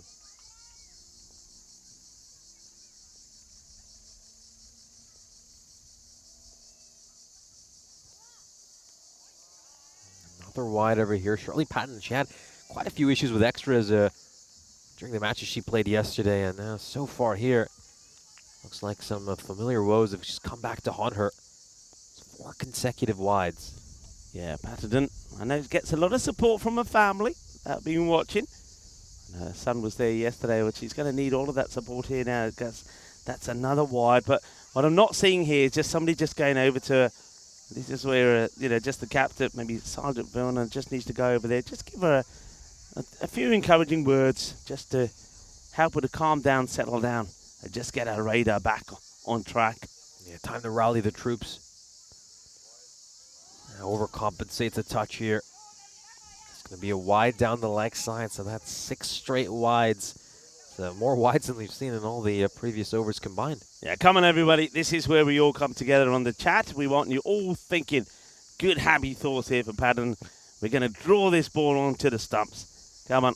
The power of the ECN chat. There you go. Thank you, everyone. And that's been nicely played. They'll take 1. Will they come back for 2? Well, again, I think they know they should, but they don't. There's very few players. I think Mehta Gooch probably is one of them. Maybe Valna. But very few players have got the strength to throw in from the boundary. So you should always be looking for 2s there. There's some discussion now. Valna's running from the boundary to have a chat there with Matanaika. I think she probably wants her to be back a bit. Matanaika was not getting the message through, so Valna's running and giving it. Where's Mr. Whippy? No, Mr. Whippy. Where's he going? That one would have been a wide, but the batter gets something on it. They'll take a single. Mr. Whippy has gone. Nish, I told you. I'm not even going to say it. I told you to go. You didn't go. Whippy has gone. Looks like we're going to miss out on Mr. Whippy. Back-to-back days here. Oh, dear. And I'm not holding any hopes of him coming back. He's rubbing it in. He's playing the siren as he goes as well. And that one, another wide down the leg side. Yeah, you can hear the siren. You know, the ice cream van. I used to love that when we was in England.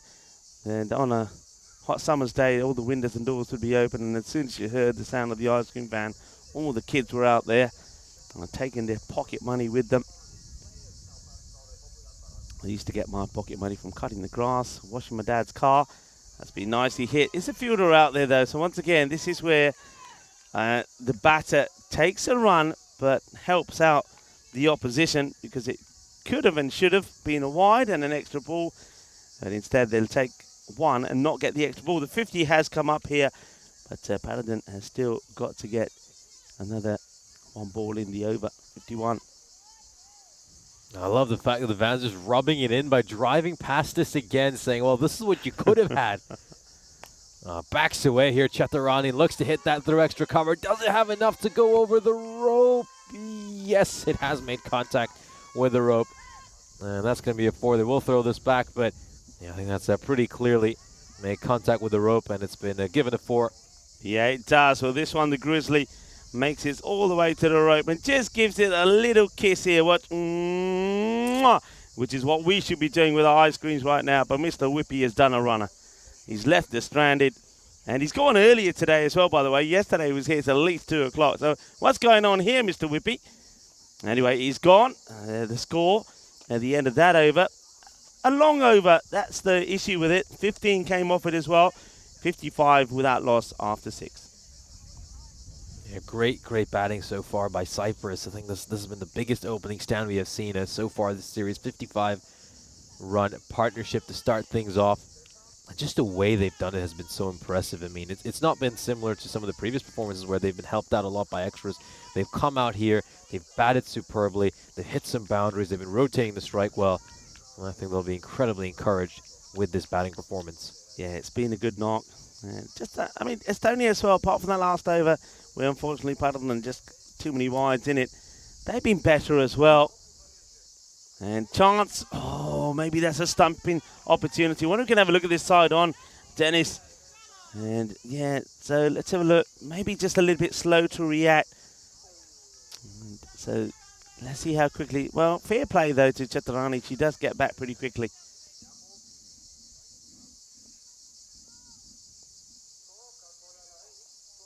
Oh, this was probably going to be no ball. It hasn't struck the pitch along the way. It lands off the pitch.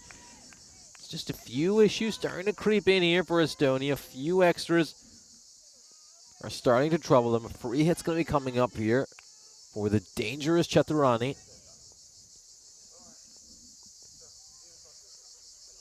It's going to go for the big one. And it looks like it's going to go all the way for a Maximo. It was a good effort by Freya on the deep. She tried to catch that. Of course, if she had caught it, it wouldn't have been an out since it was a free hit, but it would have certainly saved a 6. What a hit there. Looks to just target that square leg boundary. And it's gone the distance for a Maximo. The first Maximo of this innings. Yeah, it's a very brave attempt, but it was a free hit. And Victoria Frey, well, I tell you what, I was afraid for Frey for a moment. That was hit with some venom. That was a thunderous shot. So that will be 6 to Chaturani, who moves to 26. Straight to mid-off, and that's going to be a dot ball. It was actually struck far too hard to get that single. Yeah, once again, apologies, folks. We're just having a few issues with the scoreline on your screens. It is 62 now with that loss. Yeah, looking to tuck this one around the corner, but doesn't get enough bat on it. So dot ball. Yeah, it's another one of those. Chaturani just spoils the wide again, and I think the coach will be looking at all of these, and at the end of the day, probably when they sit together, say, right, okay, look, this is what we got to, this is what we missed out on, and it's just something that they will learn from. Just to emphasize how good these two have been running between the wickets, could be a chance here for a run out. But it's going to go back to the right end there. Chaturani, I was just about to say, it was the first time we saw a back-to-back top ball since the 3rd over, so they've been rotating the strike really well. And this is now the first time we've seen 3 consecutive dot balls this innings. Yeah, just trying to build some pressure here, Valner. And you can see Chaturani really eager to get that run. Maybe a bit over eager.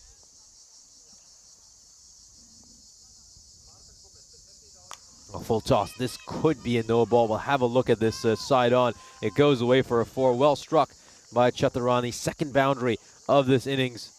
Yeah, I think this is possibly at a risk of being too high. It's been smashed away for 4, but I think 4 might become 5. Let's have a look. Yeah, I think that's too high. I think that's going to be a no-y. The batter does hit it outside of the crease, but I don't think that's coming down quick enough. So there's the shout. So it's going to be a minimo off the bat. So 4 and the no ball. So it will have to be bowled again. It's a disappointment for Valna because she got a couple of good balls in there, didn't she? A combination of her bowling and some good fielding there from Sidley Patterson.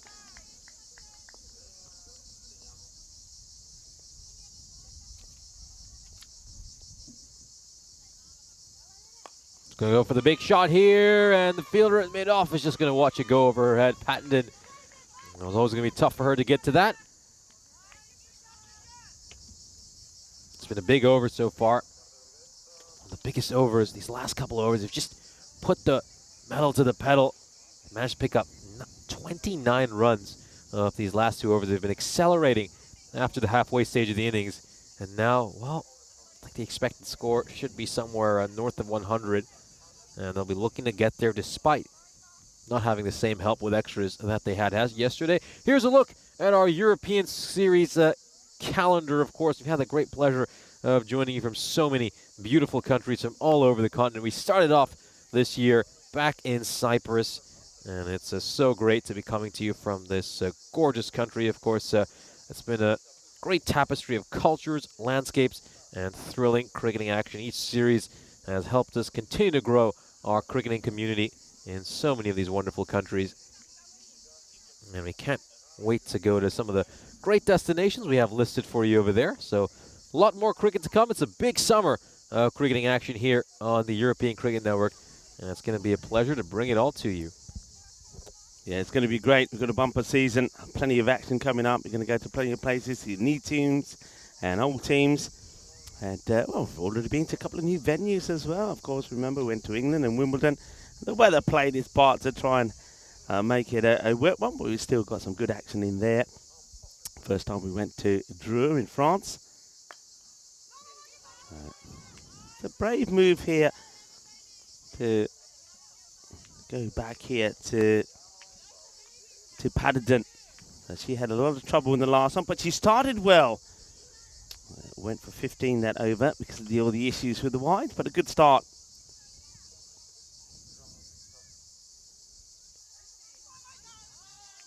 Well bowled.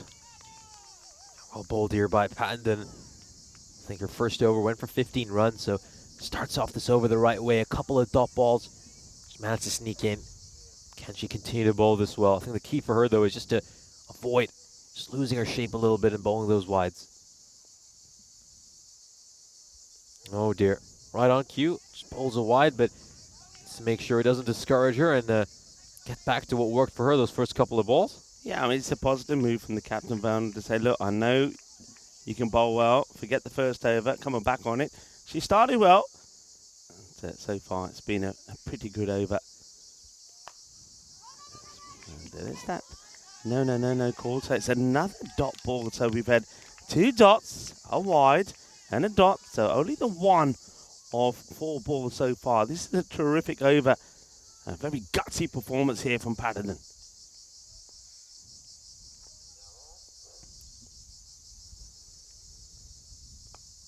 There was a leading edge here. Wasn't played that cleanly, and well, she's a little bit lucky there that hasn't carried to a fielder. Yeah, it's just going to be a single. Down the leg side again, though, isn't it? I mean, how many times have we seen that? Especially in the last, sort of, say, 10 deliveries. So many balls that are going to be wides, and they're playing at it. I mean, that one, you just take. I mean, just take the wide. They're just not understanding and learning that. And of course, look, that would apply pressure as well because of time pressure. Well bowled, sneaks this in. So this is turning out to be a fantastic over. There's only 2 come from it so far. And a ball to go. So what a comeback this is from Patterdon. Absolutely brilliant.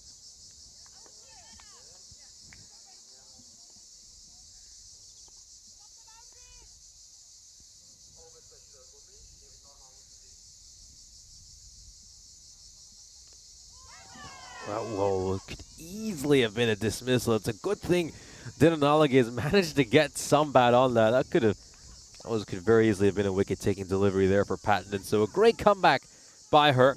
Goes for just 2 runs in that over. A sensational over, the cheapest over for Estonia so far this inning. Cyprus, 74 no loss at the end of 8. Yeah, well, that's brilliantly well done to Shirley Pattenden. I think her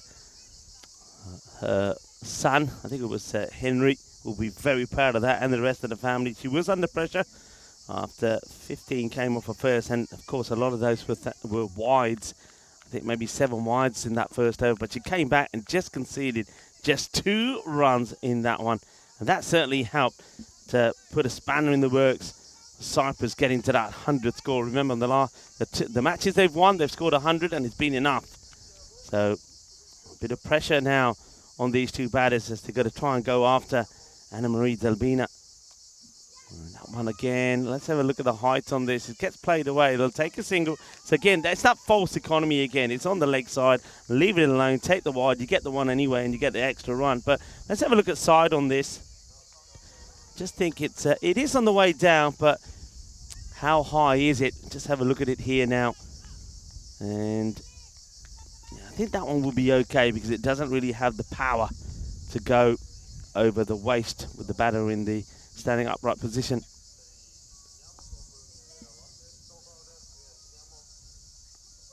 Well, this one now is going to be another one that could trouble the umpires. It's a good bit of fielding, but is this one too high?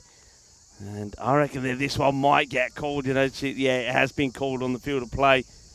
But again, great fielding because it's only one of the bat. So they're not putting away the bad deliveries the way they were yesterday in the first 2 matches they played. But a lot of that is to do with much better fielding from Estonia as well. Free hit coming up. And probably could have would have gone down the leg side, but at least if you're going to go for one of these wider deliveries, make sure you put them away to the boundary. Good shot there by Chetarani. Yeah, Chetarani does get this one away. And Mr. Whippy's back, by the way. He's taunting us, you know. I can tell you, Nish, I can put money on this. When you start walking there, as soon as they see you, he's going to drive off. He's been a little pain, he is. He's getting his own bat for yesterday, is Mr. Whippy.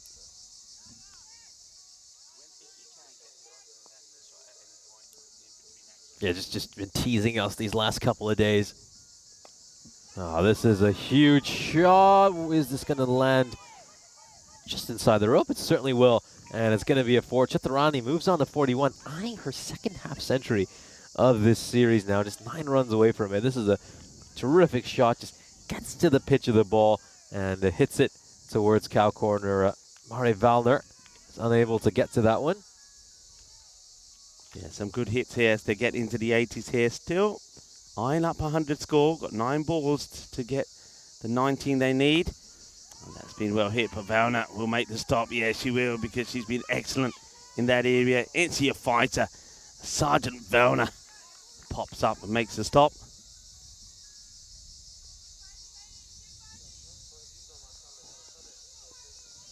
And Albina has been a little more expensive than she usually is.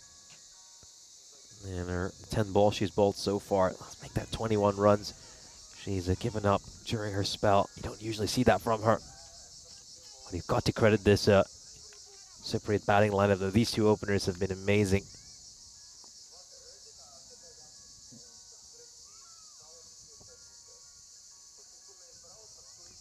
Just backing away here, looking to hit this square of the wicket. So it's a dot ball. First dot ball of this over. Yeah, Dinana Halgate hasn't played too many out on the offside, actually. Most of the shots he's played has been on the leg, so it's good areas to be bowling to it. So good comeback there from Anna Maria Delbin.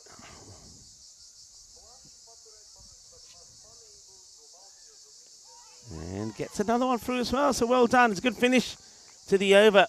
So it looked at one point that it could take them into the 90s with 1 to go, but they stay in the 80s. 83. Still 17 shy of the 100. It's a score which I think they'll be pretty keen to get to. It will be, though, Chetarani, the captain, who's on 42 herself, will be in strike for the last. Yeah, it's been an amazing opening partnership, hasn't it, between these two? The biggest opening partnership we've seen in this series. And Victoria Frey is going to bowl this final over. I thought she did a superb job in her first over. She really got it on the money. Didn't bowl a single extra in that first over, which is a massive, massive positive for her, and just shows some of the growth we've seen. And they're going to make a few fielding changes for the first time this innings. Ameda Gooch is going to be brought into the ring after having fielded at deep backward point for all the 9 overs we've seen so far. I don't think maybe into the ring. I think they're putting a field into place that we've been asking for ever since the end of the power play. They're actually putting the mid-wicket in. It's happened finally, but it's happened right in the very last over. All right, I'm not saying nothing, but this is the field that we've been sort of calling from after the power play was done. So now they have got the square leg, the mid-wicket, and long on in place. They've got a fine on the 45. So they've got 4 on the leg side. Towards the offside, we're just going to see Asma Shifa get to that one. It's going to be a single, so Chaturani moves on to 43. Yeah, I completely agree with that point. I think this is what we've emphasized throughout this broadcast. They really need to look to pack that leg side field, considering how much these fielders target the leg side boundary. A quick Mr. Whippy update. He sold 1 ice cream to the Estonian team and then has left. He's gone? Yep. It's been teasing us this entire weekend. Hopefully we'll get one over the weekdays. This is going to be a single. It's going to be buys. The ball just stayed a little low. Well, no, it's given us off the bat, actually, by the umpire there, saying it catches a little bit of the bat there. So I think that surprises us a little bit. So another one to Dirana Halage, which means that the captain, Tatarani, comes back, 43. 7 shy of what would be another fantastic half century for her. Oh, that's smashed. That's coming our way. And just to the left of us. Now, that's a really good, powerful shot. Absolutely crunched. Moves now just 1 shot away from a half century. Been absolutely clobbered. What a good shot this is. She's very good with cross bat strokes. That's her strength.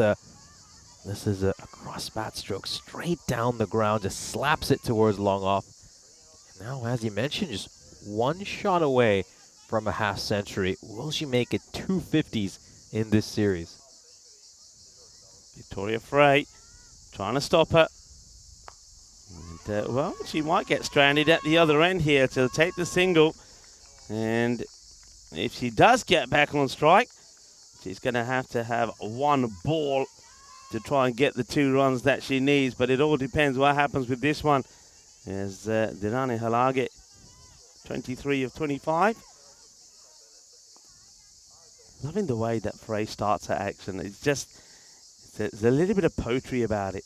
And there you go, top ball. So she's going to be stranded on 48 unless this becomes a wide and they take a single.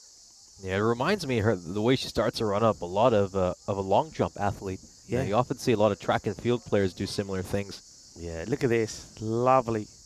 She starts, just sways into her action. And, well, the wide gets spoiled as well. So that'll be the end of the innings. So there's definitely one thing that can be learnt from this partnership. It's worth 90 runs. So you can't take too much away from it. It's a good partnership. It was worth 90. But I'm going to say that they've probably sort of, I suppose, messed up about 10 to 15 runs where they've chased wide. That's another good example of it. So that's one thing they can work on. And they'll be disappointed, even though it's a good partnership, when you've got all your wickets in hand and you finish on 90, they'll still be disappointed that they don't get past 100.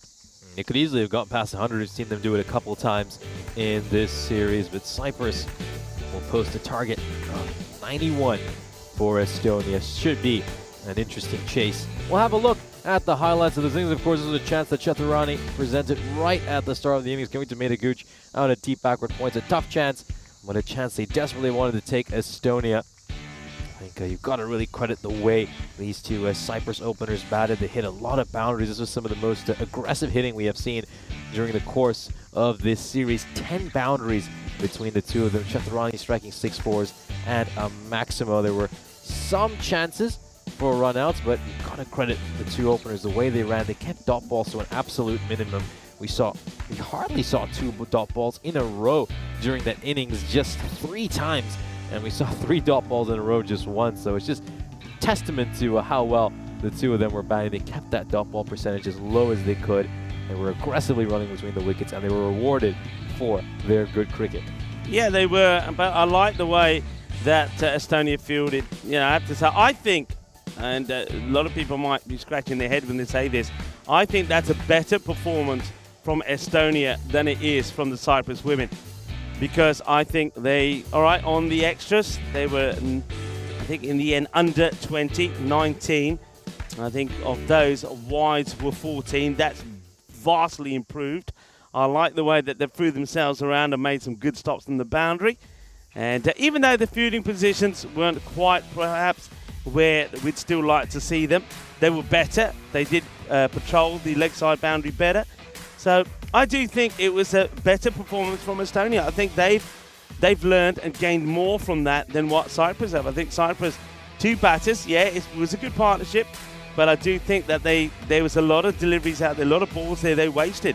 There were a lot of wides that they should have taken and had extra balls. I think if they had done that, they would have applied more pressure on Estonia. Probably would have got some penalty runs out of that as well. So there they get 90 on the board, and they'll probably feel that's going to be enough because they do have a good bowling attack. What they haven't done, though, is slam the door shut on this contest. Estonia, if they can get off to a good partnership here, if somebody like Meda Goods can find her timing and hit a few boundaries, they certainly could put some pressure on Cyprus. And I think the captain, Maret Valna, has a big part to play there as well. The bowling figures there, no wickets, but look, not too expensive at all. And credit to people like Patton, which only goes just for 2 runs. So myself and Nisha Bhatt, we're going to take a short break here now, but we will be back in about 10 minutes time to talk you through the reply from Estonia. And remember, the Estonia women, they have to win this match. If they don't win it, then the Cyprus women will go on and win this ECI. So join us back in about 10 minutes time for the start of the first ball of the reply of Estonia.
This European Cricket Network event is proudly brought to you by HCL Software and Paramatch.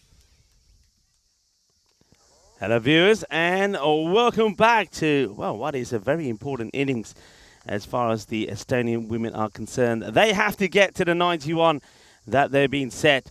If they don't get there, then the victory in this ECI tournament will go to the women of Cyprus, because they have a 2-1 lead already. They've got 2 to play today, this being the first of those 2. If they get the win here, then they cannot be caught, as they will go 3-1 up in the series with 1 to play. So everything to go for here, and I just like to see Estonia have a real good go at this and really try and get the win under the belt and trying to make a real positive statement here. And I think it's going to be very valuable to them as well going into the final match that they play as well. So they want a good positive finish.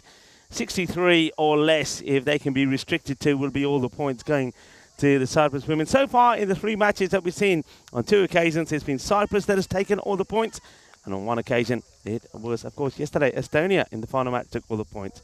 It's going to be Kuala Alage to bowl the first. It's got a good Yorker when she gets it going. It's been played out, they're taking the run straight away. So immediately you see the difference between Estonia and Cyprus. Estonia very good in their running in between the wickets. Medagooch off the mark straight away, and she's out there with Helena Kerg. Helena batted well yesterday, and as a result of that, she'll be rewarded with the opening spot. Kuala Lage gets this one just a little bit too wide outside the off, but you can see she generates a little bit of pace there as well. Does Denalika.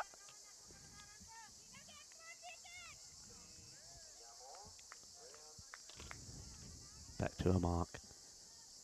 Nice tight field set. They've got a sweeper on the leg side. And oh well, this could be trouble. And oh, I think Gooch is running into trouble here. She's very lucky. I think an early pick up and throw straight to the keeper, that would have been out. You don't want to be committing hairy-kerry here, really. But look, she's a long way down actually already, Gooch, but yeah, it just needed to be a stronger underarm throw into the gloves, and that would have been the end of Gooch.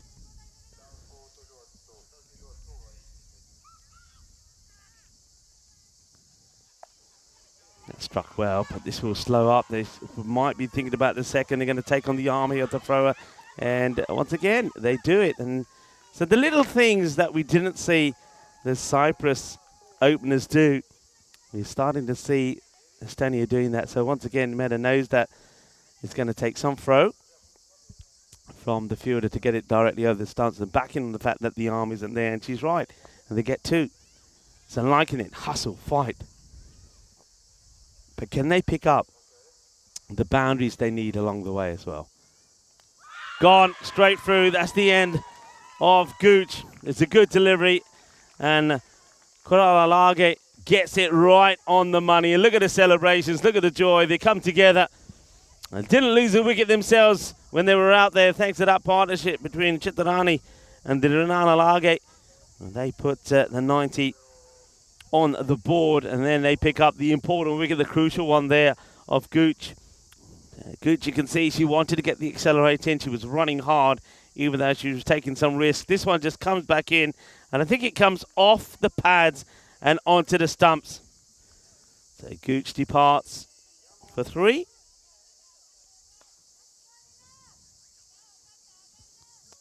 And Dinalika Koralage picks up the first wicket, well bowled. Just a little bit more pace perhaps on the ball than what we're seeing from some of the Estonian bowlers. And that means that the reaction time for the batters, they've got to react a little bit quicker. So first wicket goes down, 5 for 1. And new batter is Madanaika that comes in. Madanaika's been opening herself, so she knows what it's like to be out there, but once again just gets beaten by this. It's a little bit quicker than what she expects. Good areas from Koralage. You can see the banners there at the back there strung together, and gives you an idea of the breeze at the moment. It's very gentle, but very well appreciated as well. It's a good delivery. It had to be played at. It's the end of the first over. It will be 5-1. And just to give you an update that Nishay Bhatt is here with me, or was here with me. He's running around the complex at the moment chasing Mr. Whippy, but he's not having too much success. And I'm sure he'll join us in a short while, probably a little bit out of breath as well. As I can remind you that the number of matches since the Golden Ball continues to grow. 25 it is now, as he does make it back. Any success? No success, unfortunately. And I'm sure we'll get our opportunity at some point over the weekdays, and when we finally get it, it's going to probably be the most refreshing ice cream of our lives. You know what? Well, no, we're going to get there, and he's going to say, sorry, we've sold out. I could easily see that one happening. This is, wow, looks like it does have enough to get to the boundary rope. It's not been slowed down enough by the outfield. And Dunkadenia starts off with a minimo. Yeah, they'll take whatever they can get. So that is important and very welcome runs. So the doubles their score just like that, doesn't it? So, and Duka Kanedia, she's let herself down a little bit there. So no ball. It's good, given a no ball in the end. So I suppose that suits her because her bowling figures won't be that bad. It'll just be the one to her. But the wicketkeeper won't like it because it'll go down as 4 byes.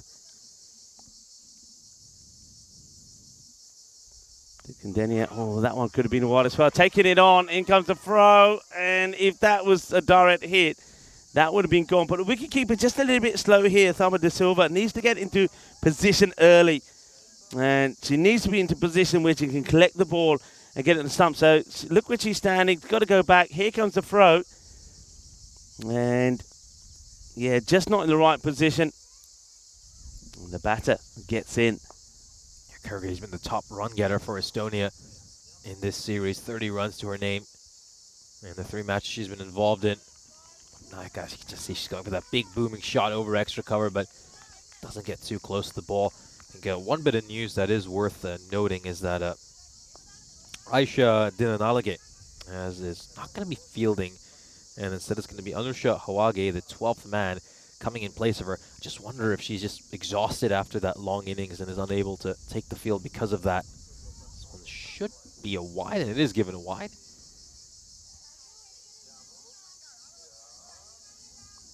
Yeah, mixed views on things like that from me, actually. And I'll share my thoughts on that in a moment. I suppose it's within the regulations that we have, so no issues there really.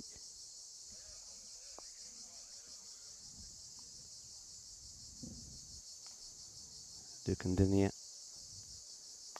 gets a snick on this, so this one will race away towards the boundary, just will slow up. Oh, where's this gone? I thought she was going to knock out her partner. Well, you got to be stronger together, but sometimes I tell you what, you got to take one from each other as well. This one, oh, let's see how much of this we get. So it's been well chased. So here's the chase here. Gives it a good chase, does Gadage. And then when she goes to throw, she almost throws it onto the back of her own player. That could have clonked her on the head and gone over for 4. Luckily, it doesn't. And they do remain friends and stronger together. Great ball. Absolute beaut. From the moment it comes out of the hand, is destined to go onto the stumps. And, well, Dukandania gets the wicket that she so often does with this sort of delivery. It always gets a little bit of movement away, and that's too good for Bendonaika. She's going to have to go well bowled from Dukandania. Yeah, really well bowled. Squares up the batter, and that one crashes onto the off stump. We'll have a look at this one.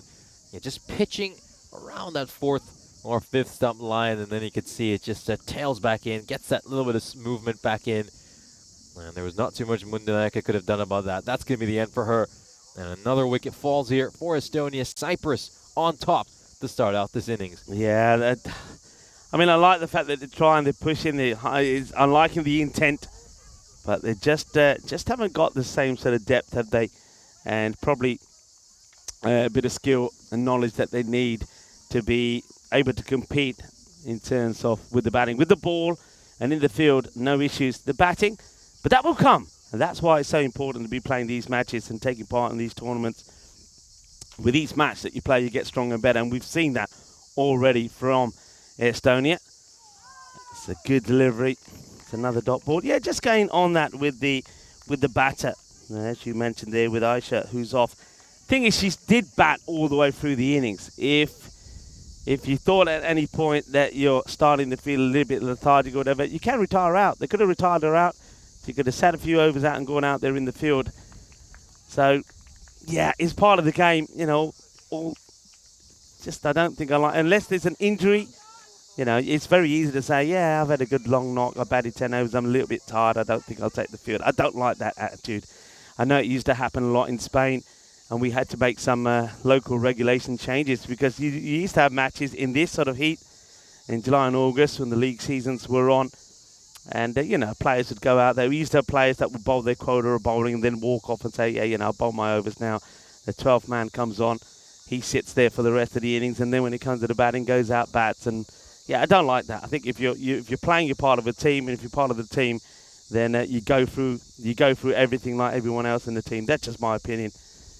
Unless it is a genuine injury, then I don't like the fact that you just say, oh, you know, look, she's feeling, you know, she's feeling a little bit tired. She's had a long stint. It's been hot under there, you know, so she's not going to go out there. No, it's not one for me. It's nicely struck, but it won't be a single. We'll get nice, well fielded. And that brings the end, the over. And well bowled. And, we are now 2 overs complete, and it's 15 for 2.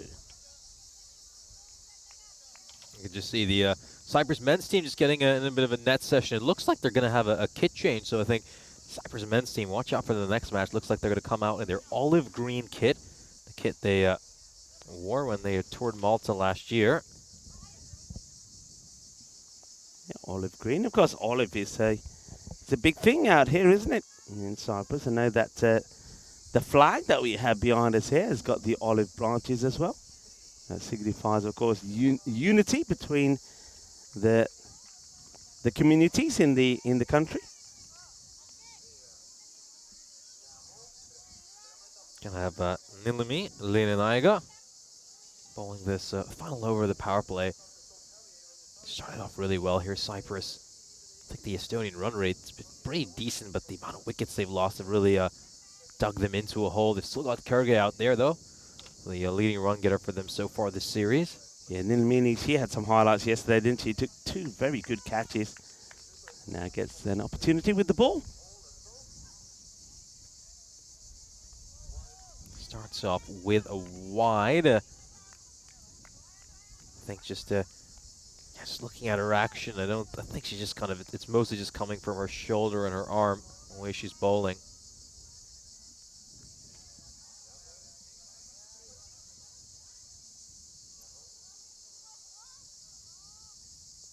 Gets one in the channel. Trouble out. Direct hit. Oh, that is awesome. That is unbelievable cricket. I mean, it's not good from the batters. One is running, the other one is watching. But, well, Denia gets it and gets the throw in. Direct hit. And that's right out there. Probably is one of the HCL plays of the day. Just watch this. So, hits and runs, running hard, and watch this. Dukandenia right on the stumps, and that is out, no doubt about it. Victoria Frey is going to have to make her way back, and unfortunately, she's going to go for a 2-ball duck. What a throw by Dukandenia. She's made such a big impact throughout this European cricket series with bat and ball in hand, and now she comes up here with a standout play in the field. Huge wicket for Cyprus, and that's certainly going to encourage this entire Cypriot team. New bat will be at the non-striker's end, and this one has been nicely played. We'll take a single, so Helena Kerg continued to show her resistance. Yeah, you really feel Helena Kerg here holds the key for Estonia. If anyone can make these runs, it's her. We've seen her show the quality she has with a bat in hand. You know, the run rate right now is 9.6. The key here for Estonia, we just try to go at about run the ball, and then you're usually going to get about 3 wides and over, so that should be enough for them to get to the required. Of course, easier said than done. But really, that's the way Estonia have to view this chase. So try to get 6 to 7 runs off the bat every over, and then don't spoil those 2 or 3 wides that come your way.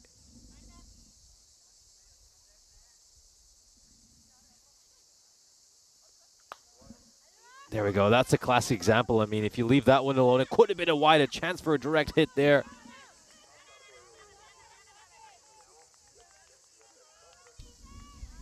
Yeah, there we go. Classic example. Could have been a wide. Spoils the wide, and then there was a run-out chance as well. Kurge was desperately trying to get the single, and as you can see, if there was a direct hit there, she would have been gone as well.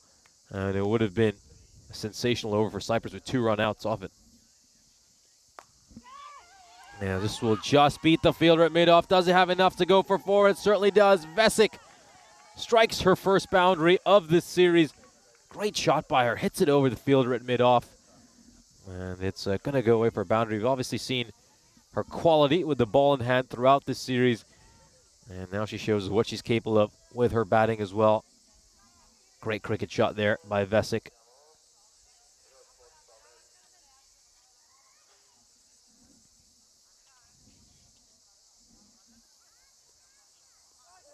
Down the leg side, that's going to be a wide again. It's important they don't spoil those wides. It's a good thing Vesic hasn't got any bat on it in the end.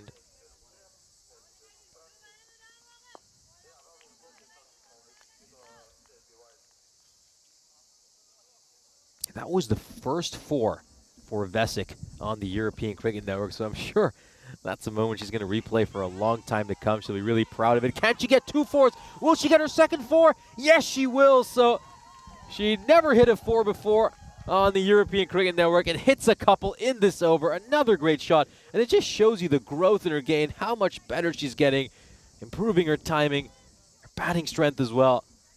And she's got enough power at that for it to comfortably go away for a boundary. So that is certainly a memorable over for Vesic, one she's going to remember for a long time to come. A good over as well for Estonia, one they just needed to hang around in this game.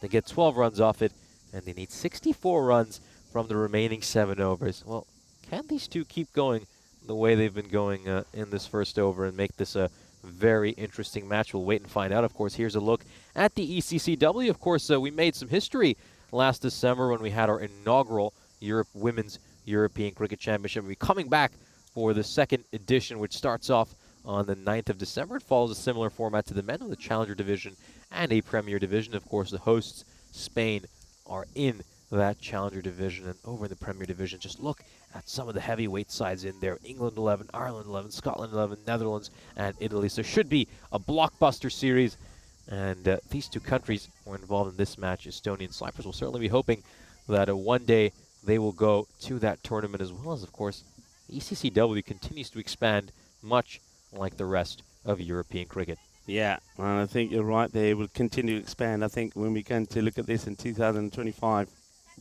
we probably will find maybe another 5 or maybe even another 10 countries could be involved, and these two certainly could be part of it. What an over that is. What I can tell you is like for like at the moment, it was 27 without loss compared to 27 for 3. So they're staying with it, as the captain, Chitarani, wants to come on here and try and get a good over in for her side. But Vesic, what a star. What a performance.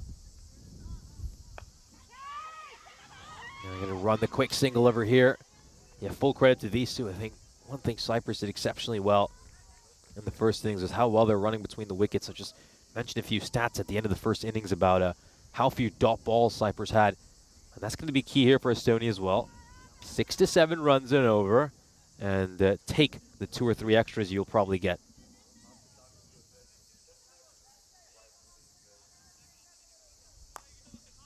This is pushed towards mid. Oh, they could have a chance to get for a single here as well. Really quick running between the wicket. Well, scamper across quickly. Yeah, good running. That's one thing that we continue to be impressed with by all the batters from Estonia. I like the way she plays the shot. It's a good delivery. Had to be watched.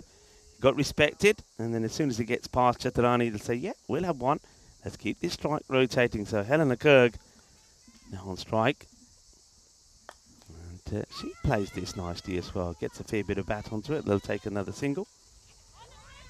Oh, just looking for a second run here. This is really sharp, but could it be risky? Will they make it back for a second? No, they won't. It's a bit of suicidal running in the end. Oh, Vesic was so desperate to get that second run. Kurge just turns around and goes for it.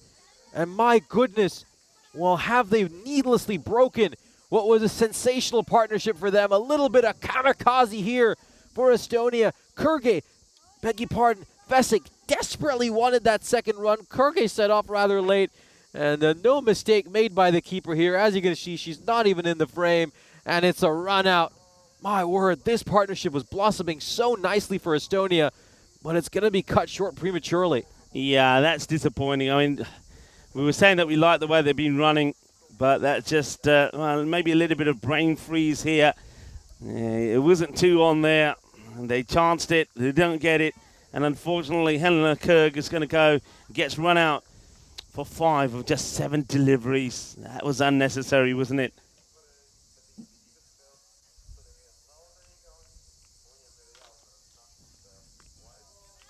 That's going to be why. Just again, it's important that Vesic doesn't play a shot at those. Just lets them go past her. Yeah, that's the Delbina, of course, the new batter that now comes out on strike after that run out. It's a good delivery to Tarani. You can see that that she is just a little class above some of the novice players that we're seeing, players that are developing into the game. And she's just making that show, certainly with the bat. Also here with the ball. A little bit of an inside edge that the chase is on. Got to be careful here how many they go for. It gets, almost gets spiked back to the keeper. Now Vesic, we've seen her hit 2 boundaries earlier in innings. She has a good touch over here, and of course she'll be looking to make amends after running out her teammate. Goes for the big shot here as well. Has this got enough to go to the boundary rope? They could come back for 2 here. They actually have a better chance of making it back for 2, but I think maybe that run out just still playing in Vesic's mind. They'll stick with the single. Estonia made 58 runs in the remaining 6 overs. Yeah, I do like the attacking intent there from Anna Vesic. I think she's shown a little bit more power in her hitting ability than some of the other batters have done. And certainly from what I'm seeing already, I don't see why that Anna Maria Vesic cannot actually be up there at the top of the order. She's shown enough ability and enough striking to really put a claim to maybe being one of the openers to try and get the extra runs in the power play. Yeah, certainly someone. I think these first 6 deliveries have shown us that she's improved her batting a fair bit. As I mentioned, she never hit a boundary before today on the European Cricket Network, and then hits 2 in 1 over. Leonage coming in to bowl her second over. Went for 12 in her first. Yeah. Nilmini gets that one past and gets very excited as it almost takes a little bit of the stumps on the way through.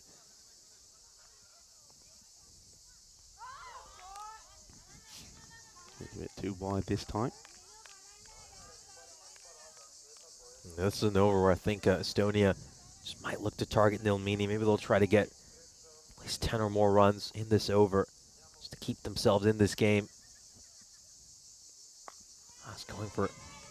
Looking to just hit this towards square leg. Vesic hasn't quite middled it. Comes off the bottom part of that bat, so it's just a single. Yeah, see if we can get a good partnership going between these two. They certainly show a good promise and good partnerships when they're bowling when they're in the field. Can they do it with the bat as well? It's not a bad delivery and just starts to do a little bit too much once it bowled. Got a fair bit of bounce there as well, but a nice delivery, just lofted out there, just floats it in, just drifts into the pads though. Yeah, as you can see, just a few issues with that one. Too far down the leg side, and then height's also a question mark, so slightly optimistic appeal. towards cover, and you can just tell Vesic was keen to get back on strike, but yeah, these dot balls are so valuable for Cyprus. Yeah, Tetanani here, look, prowling, gets down, one-handed pickup, good, quick early release to Liani, who then follows up by taking the ball and playing it onto the studs, but batter by that time was already in. Push towards mid-wicket. And that is going to be a single. So a good comeback this over by Leonagi after being a little bit expensive in her first over. Only 3 runs off it so far. We got a ball to come. Yeah, you feel it desperately need a boundary off this last ball here of this over. Estonia. It's going to go for the big shot. She just senses the urgency of the situation there, Vesic. And they're going to come back for a second run here. So good running between the wickets by these two. And in the end, they'll be 38 for 4 halfway through their innings. They need 53 runs off their remaining 5 overs. They'll have a quick drinks break and also be a chance for us to welcome you to our commentary position. Yeah, welcome everybody. Certainly liking the intent here from Estonia. I still feel that Cyprus have got the upper hand. They're still keeping 1 or 2 bowlers sort of up their sleeve that will come on to bowl, I think, if they feel that it's getting a little bit tight. But I'm liking what I'm seeing here from Vesic, playing some really nice shots. Yeah, she's played some really nice shots, hit her first boundaries on the European Cricket Network, so I'm sure she's going to be very proud of that. And Estonia, well, the game might be slipping away a little bit from them, but I like the fact that they've come in with some real attacking intent. They're following a few things they saw Cyprus do when they were batting in the first innings. They're running hard between the wickets, but sometimes they've been a little bit too eager. That's why we've seen a couple of run-outs. Yeah, that run-out, that last one was a bit unfortunate to get Helen out. I want to say Eid Mubarak, of course, to a lot of our viewers around the world. Enjoy your celebrations and, well, whatever you're celebrating around the world today. Happy celebrations. Enjoy your day. Enjoy this festive and international Sunday as well. Captain will come back into the attack and starts with the dot ball. Chaturani, when she came in that 4th over, she really just settled things down after what was a good start in the power play for Estonia. It really just changed the tone of this game and put Cyprus in this dominant position they're in right now. Yeah, they're getting get nice and tight. A lot of bodies out in the offside. So Cyprus, a little bit like Estonia as well, don't like the idea of putting a player back at mid-wicket. They like to keep the mid-wicket nice and short, square leg back, and also long on. But I think both teams will probably can take note that in the duration of their innings in the field, very few balls actually went to square leg or behind square. More went into the mid-wicket area. So it could be just a subtle change. You could just move the player that's in short just round slightly and move the square leg all the way around into that mid-wicket area and just give it extra protection in that area. You can see plenty of bodies. You can see 4 of them out there on the offside as well. So that's the area that's being targeted by the bowler here, Chaturani.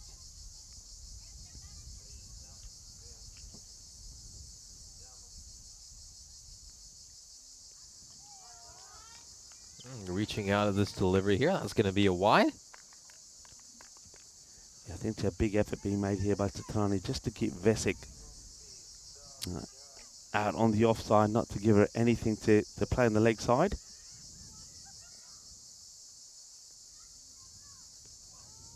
Overcompensates a touch there, Chaturani. This one slides down the leg side.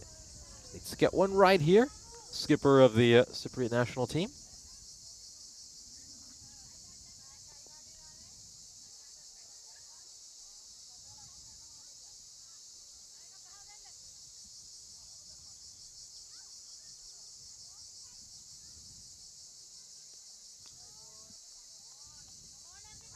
Wide, so 3 consecutive wides so far this over. This is kind of what I was mentioning. You know, you got to run the ball every over. Gonna probably get 3 to 4 runs of extras as well. So that's what will keep most of these sides in these games. Although now that required has, of course, gone up to 11.7. Yeah, I think really what they should be making sure they do is get to the 64 to at least get the point, and then it's well bowled. It just gets defensively played. So 2 overs for 10. And Chaturana Had a few issues with wides in that one, but just tidy it up to finish off with. And you said she just came on at the right time, didn't she? That's why she's a top player, just when she feels that maybe the opposition are just we're in an uncomfortable place where you don't want them to be.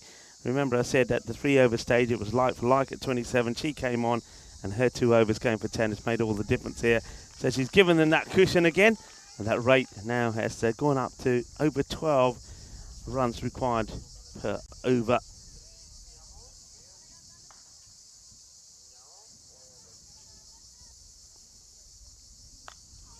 Gets some bat on this, doesn't have enough to go away for 4. It's going off the boundary, but it's going to be slowed by the outfield. They're going to come back for a second run, and it's good running between the wickets.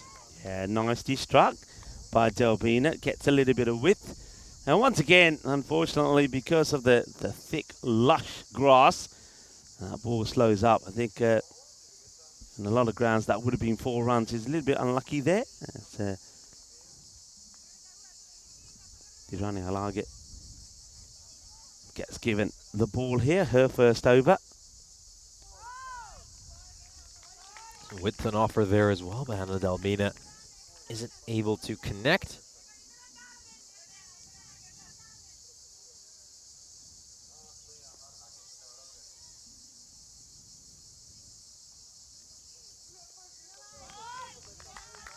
Of course, a win in this match would mean that Cyprus would win this bilateral series between these two countries, so that would at least be the ECI-W crown in Cypriot hands. If these women can go on and pick up the victory for Cyprus, just gets plenty of movement back in. Could be a chance for another round. Yes, it is. Direct hit was always going to run out Delbina, and it's a great throw, great precision, hits the stumps, timber, and that's the end. And it's another run out here for Estonia, the 3rd one in this innings. You just got to credit the Cypriot side for the way they fielded. We'll take another look at this. Right on the stumps, right on the money, and that's the end for Delbina. Yeah, no worse look for Delbina. Gina Halage picks up the ball. Delbina's running towards those stumps, and she's praying that the Grizzly doesn't make contact, but it does. She doesn't miss. She's on the money. It's the 2nd time that the bowl has been involved in the run out, and Gina Halage sees the end there of Delbina. But I liked what Delbina had to offer. These are young players that are learning all the time, and we're going to see them getting better and better. But good bit of cricket there from Darina Halage, putting the pressure on with the bowling and then tempting the batters to go for a risky single. So just to pull this one away. And it's going to be a single. Shifa comes in at number 7 for Estonia.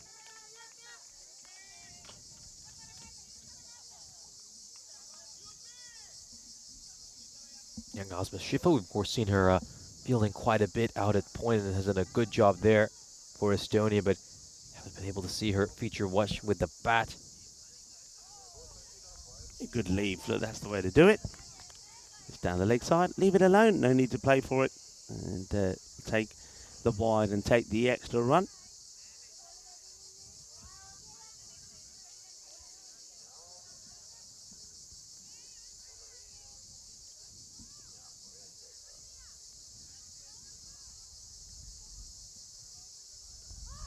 Oh, well, how close was this? Gotta scamper across here for the quick single. It's a very good delivery. That catches the edge, you know. This definitely catches the edge. I think it's certainly one, if you have a slip in place, that would have been involved with maybe a catching opportunity, but gets away from the keeper. I'll take a single. Not sure what's going on here. I think that might be one that just caught the wicketkeeper on the arm. So it might need a little bit of the old magic spray to come out there. So while we're having a look at that, we can just talk about the ECC. So we started talking about this. And we're saying that the 2 teams that finished top of Group A and Group 1 in that first stages, as we would go and play in the final. So there's certainly prize at stake there. They'll get their own little final, they'll get their own trophies, their own medals. But of course, the big prize is he joined the big boys in the Premier League next time round.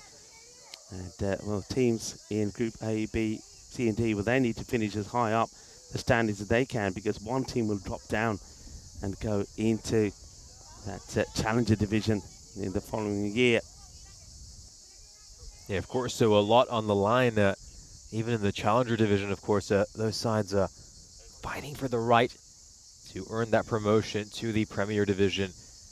Oh, that ball just dips really late, doesn't it? And it's come down in time there and almost turned into a Yorker for Shifa. Yeah, Koralage now comes back onto bowl. I liked her bowling the other day. I think slightly got that little bit of that slinky action as well, but does get a good full length delivery and gets that ball just to nip back in sometimes because of her action. This is struck towards mid-on. It's going to be a single.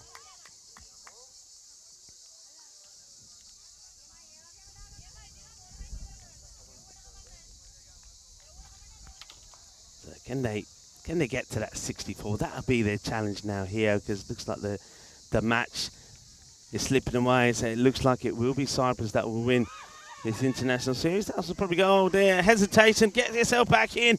And liking the way here, Tama da Silva, she's standing there like she's got a spear in her hand, and she's looking to fire it in, and it gets the pose in.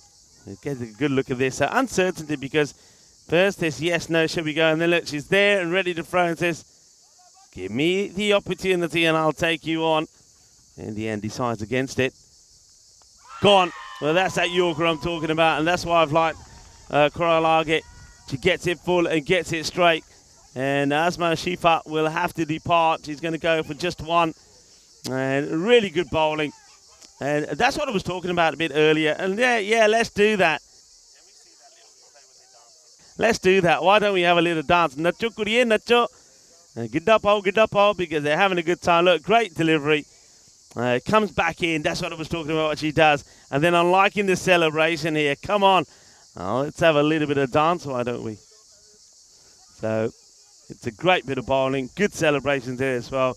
And Shifa will have to depart. And that means that Sergeant Valna, that's the captain, will have to make her way out there. It was great talking to Marat Valna yesterday. She told me a little bit how she spent about 10 years in the military. And she was a sergeant. So I said, well, in that case, I'm going to be calling you Sergeant Valna from now on in, as we take another look at that wicket. Beautifully bowled. Back to the live action now. Let's see if she can launch a late artillery barrage here on this Cypriot national team and try to get her side closer to that target of a 91. Oh, this is just terrific bowling. I mean, it's pitching on a great line and length, moving back in quite a bit as well. That one probably better off stepping inside there, Valner. But in the end, it's going to take a big thud off her pads, and they're going to get a single off leg buys. Get to the 50. And hoping to push on from here now. Remember yesterday in those first two matches, Estonia chasing over 100 score, got to 52 and 57. Let's see if they can build on that. Just gets... I wonder if she's got some bat on this, just waiting for the umpire's signal. Has been given leg by, so no bat involved, just comes off the pad and is run down towards fine leg for a single. End of the over. Estonia need 39 runs of the last 2 overs. They want to pull off a truly remarkable win, and 13 runs to avoid a bonus point defeat. World Sea Turtle Day today, celebrated of course today on the 16th of June to raise awareness about the plight of sea turtles. Did you know that every year about 8 tons of plastic are dumped into our oceans? That is extremely hazardous to sea turtles, so much so that 6 out of 8 marine turtle species are on the verge of extinction. So come on everyone, do your bit. Keep our oceans nice and clean. And that's been pretty well hit. And hit so hard by Vesic that it, well, the Grizzly almost takes the fielder with it. They'll get just a single. Vesic Been very impressed with her, and I would like to see her perhaps maybe at the top of the order when it comes to them playing that last match. I wouldn't even mind something like Vesic and Delbina opening up, you know, just try something different. See if they can give you a better start in the power play.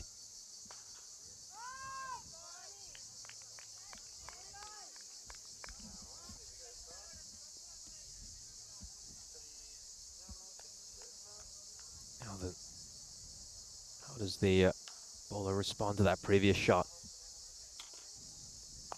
Fowler goes aerial, and this is going for straight to Chaturani, and it's the captain who takes the catch of the opposite captain. Well held onto by Chaturani. That's probably the worst fielder you want to hit it to.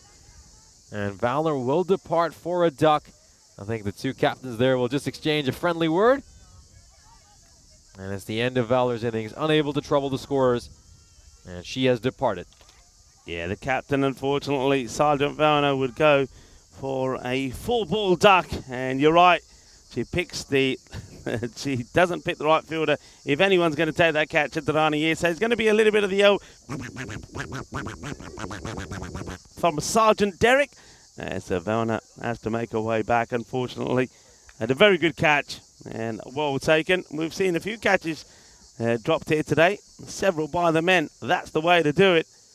And, well, Durrani Halagi picks up a first wicket and almost takes a second as well. Two more balls to come here as Elamar, a very good fielder, Elamar, loving her fielding close up. She certainly caused a few problems for some of the batters. And now she's, gets a snick, but it gets past the wicketkeeper, Thelma De Silva. Can't get to it, and she's going to get off the mark. Elamar, a little bit of suerte. Buena suerte for Elamar.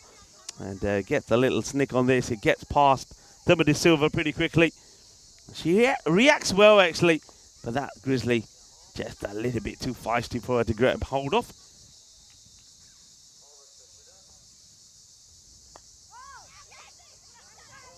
It's just tucked away towards square leg for a single. So the over will end with 1 run. And Estonia, if they want to win this, they're going to need 6 sixes in the final over. Very similar to the men as well. They needed 36 runs off the final over as well. Yeah, so we go to the final. It's a smell of somebody's having a barbecue somewhere. I mean, it is a Sunday. It's a lovely day for a barbecue. We know that around here, you've got the sea close by. There's a lot of swimming pools as well. I saw a sign for a surfing area as well. So I reckon there's a few barbecues going at the moment. And I can smell it coming through. I can smell the bangers, I can smell them. Speaking of bangers, I think there's going to be a few in the next match as well as the men do battle once more, and an important one coming up as well. More on that at the moment. Now that's, it's caught the foot, I think, of the bat. Now, does she play a shot here? Now, does she play a shot? Does she play a shot? I don't think she plays a shot, you know. And there's no shot played here. So watch this. There's no shot played.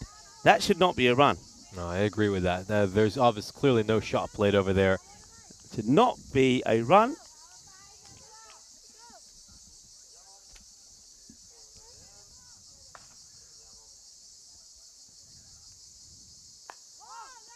Blocked out well over there by Ellerma. Good bowling here by Dunkadenia. Yeah, just going back to that conversation, obviously what you mentioned about sea turtles, I think Cyprus is obviously known for having quite a few turtles too, but a lot of them are currently up in the occupied north, particularly around the Kyrenia district. This is going to be pushed away towards point. I think you can find some as well around the Blue Lagoon, probably around Ayanapa, Prodaras. That would sort of be around the Famagusta district area. Blue Lagoon, I reckon that's the first naughty movie ever watched. Not that it is a naughty movie, but you know, I think when you're a young man and you go to the cinema to watch Blue Lagoon, I remember it well.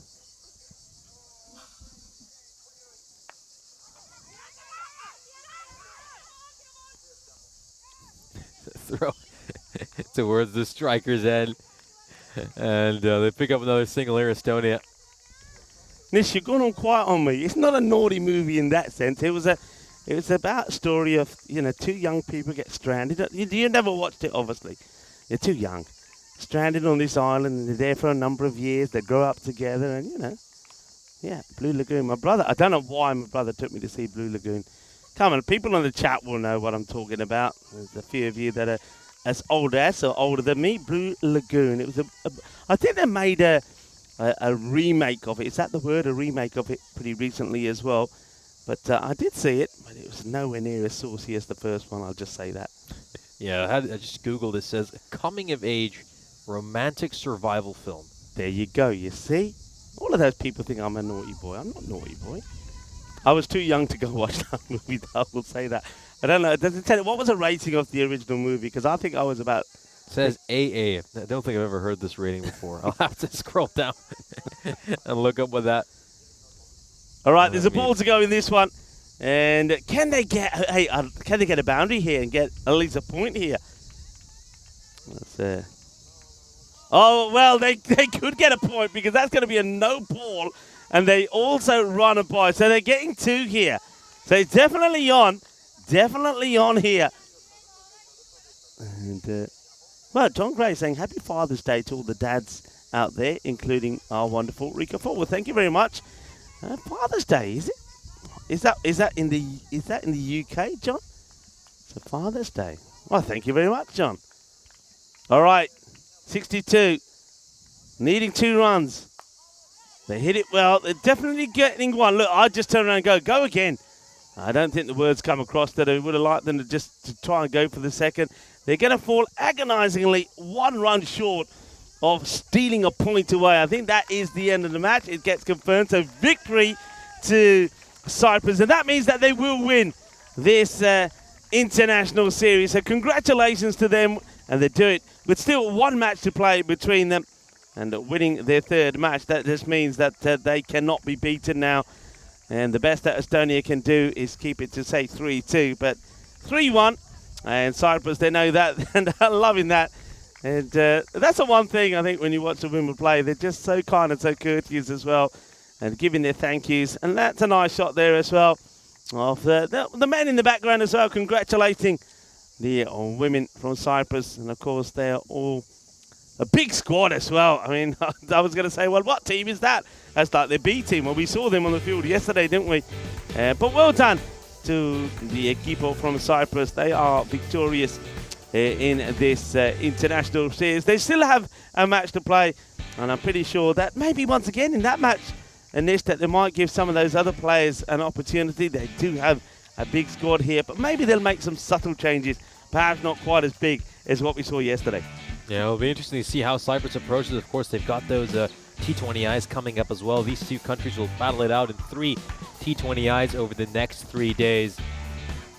And that will certainly be very interesting to watch. It'll just be interesting to see how they approach this final match, where they look to bring in a few other players they want to feature in those T20Is.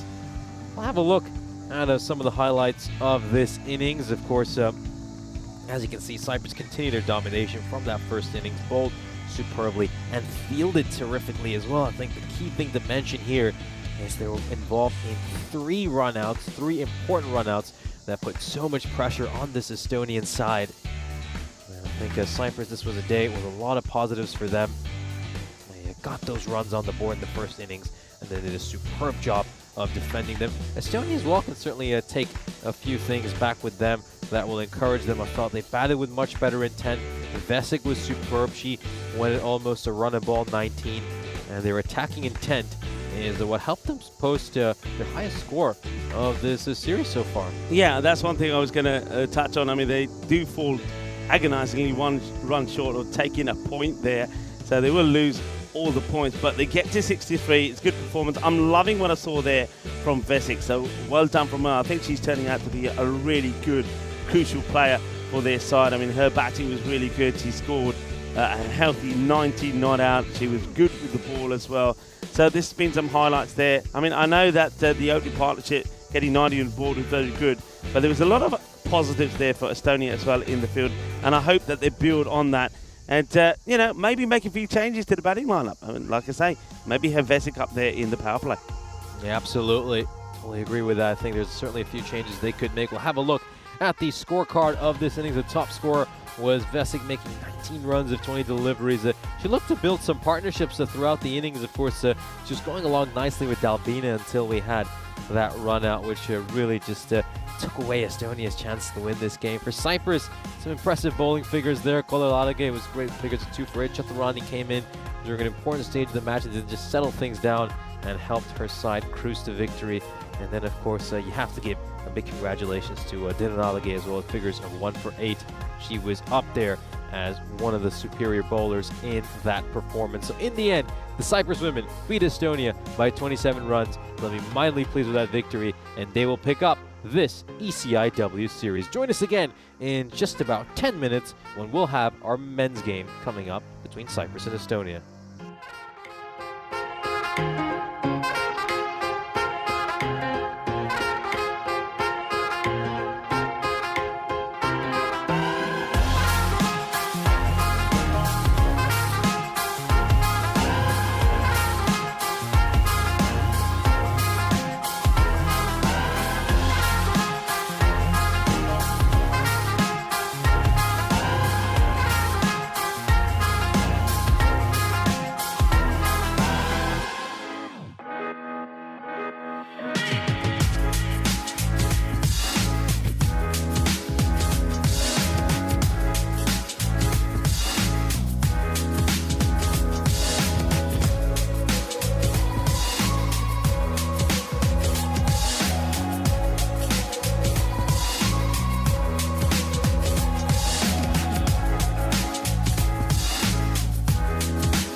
This European Cricket Network event is proudly brought to you by HCL Software and Paramatch. Our third match of the day features some men's action between Estonia and Cyprus. Let's head out to the middle, where match referee Tyrone Peters is alongside Arslan Amjad and Scott Burdekin. Cyprus to call. Head. Heads is a call. Tails it is. The bat first. They can have a bat. Thank you very much for that update to match referee Tyrone Peters. So as you just heard, Estonia are gonna have a bat. It's the first time we're gonna see Cyprus chasing at any point in this series. Really looking forward to see how they fare. Of course, Cyprus made it their second victory of this series. They're up 2-1 in this best of 5, and both their victories came in pretty similar fashion. 25 runs the first one, 26 runs the second one, and on each occasion they batted the opposition out in the first innings and they left Estonia a little bit too much to do. Estonia, after suffering two fairly similar defeats, might want to look at a few issues they have and try to address those concerns heading into this fourth match. I expect a big performance from Estonia. Remember how they rebounded after their first loss. They restricted Cyprus to just 105 and chased down those totals with just 2.3 overs to spare. For Cyprus, the big news this morning was that Chamal Sadoun returned to the lineup, and he was absolutely exceptional. He's a natural-born match winner, and I'm sure he's going to have a big impact in this game as well. Akila Kalugala top scored with 45. The MVP from the ECS we had last week is continuing his good form. Meanwhile, for Estonia, well, the key players for them have been Ali Masood, who will be really disappointed with the way he was run out in that match, and of course Chauhan, who's had 2 scores in the 40s. Let's head back to the commentary box, where you'll be joined by Rico Full. Thank you very much for that wonderful introduction from Neshe Bart, and I want to say a happy Father's Day to all the fathers in the UK and in France. It is a Father's Day there, so I hope you're enjoying your day. And it is Sunday as well, so no excuses to go out there and have some fun. We know that a few people around here have got the old barbecue lit. I can smell it, and it's making us very hungry. I tell you who else is hungry. Estonia, they're hungry for a victory here. They need a victory after going down in the first match the two teams played earlier today, match number 6. In this ECI, it was Cyprus that were victorious by 26 runs, 145 to 119. Good news, though, I think, for Estonia. They're winning the toss, and I like the move from Arslan Amjad. He wants to have a bat first, so he's hoping that it's their turn to bat the opposition out of the contest. And they've got Rudes Sakaran coming into the side. He's going to take over with the gloves. And over the other side, I think Nish is absolutely right. Having Chamal Sadoun coming into the side is going to be huge. I'd like to see him and maybe Akila Kalugala open the batting. These two, when they batted together for the Sri Lankan Lions and Limassol, the champions of the European Cricket Series here, they were extremely good. 73% to 27 in favour of Cyprus. But Estonia will have a thing to say about that. Of course, they need this win. If they don't win this match, it'll be Cyprus. Just like the way the women have just done so, it will be Cyprus that win this ECI with a match to go. So everything to play for here for Estonia. Can they keep it alive and take it down to the last match to see who wins the ECI? Or will Cyprus do it with a match to go? Welcome to everybody that is tuning in around the world. It's nice to have you here with us. And Eid Mubarak as well. For those of you that are celebrating, Namaste, Salam Alaikum, Sasriyakal, Aibawan, Vanakam. Let's get ready to party. It's going to be Srinath to bowl the first ball. Bowling to Ali Masood. Ali Masood, of course, 2 half centuries in this international series already, but he'd be very disappointed the way he gave his wicket away in the last match. So he's out there to make a point. Let's see how it goes. Here comes Srinath with the first. Chases a wide one, and it's going to get signal, I think, 1 for the over. So it gets over the shoulder height. So Masood wanting a wide. Srinath is wondering what's going on. Finally, the message gets across to it.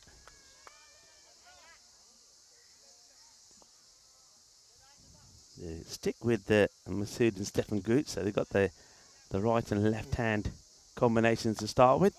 That's played into the deck, and a big shout of no from Masood. It's well bowled. Srinath looking to get a big performance in here himself this time. He would have been a little bit let down by his own standards in that last match, especially with the bat.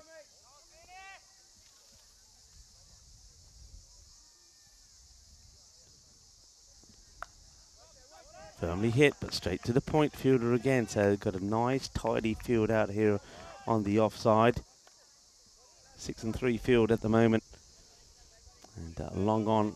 Scott Austin in that long on position. And the other player that's back on the boundary is quite a wide third. Remember, he was almost in play in the first match earlier today with a catch when Masood miscued one. And this one will be a wide that leaves this one. And I wonder about the height on this one. I wonder how high this is. Now, I don't know if the very first one was called over the shoulder. But this one, yeah, that's there or thereabout as well. But the umpires are quite happy that this time it's just too wide. We'll get a good look at it ourselves again here. Yeah, I think that's okay. Just about right.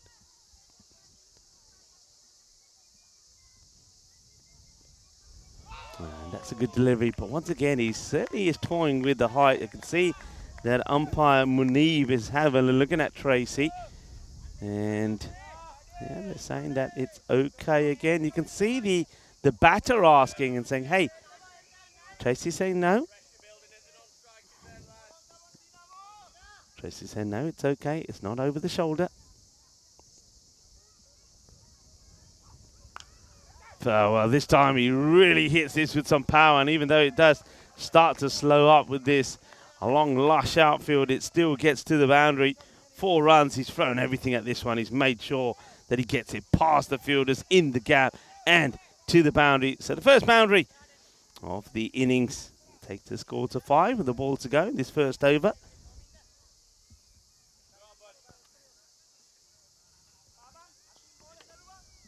Srinath back to his mark, and well, looks like Nalin Patirana's going to stand up here. Wants to keep Ali Masood in the crease, so it's going to be a risky one because he's getting a fair bit of bounce and carry through his Srinath. It's guided away to third. It'll be just a single. It is the end of the first over. So Stefan Gooch is going to have to bide his time before he faces his first ball. Has to take the walk down to the non-striker's end.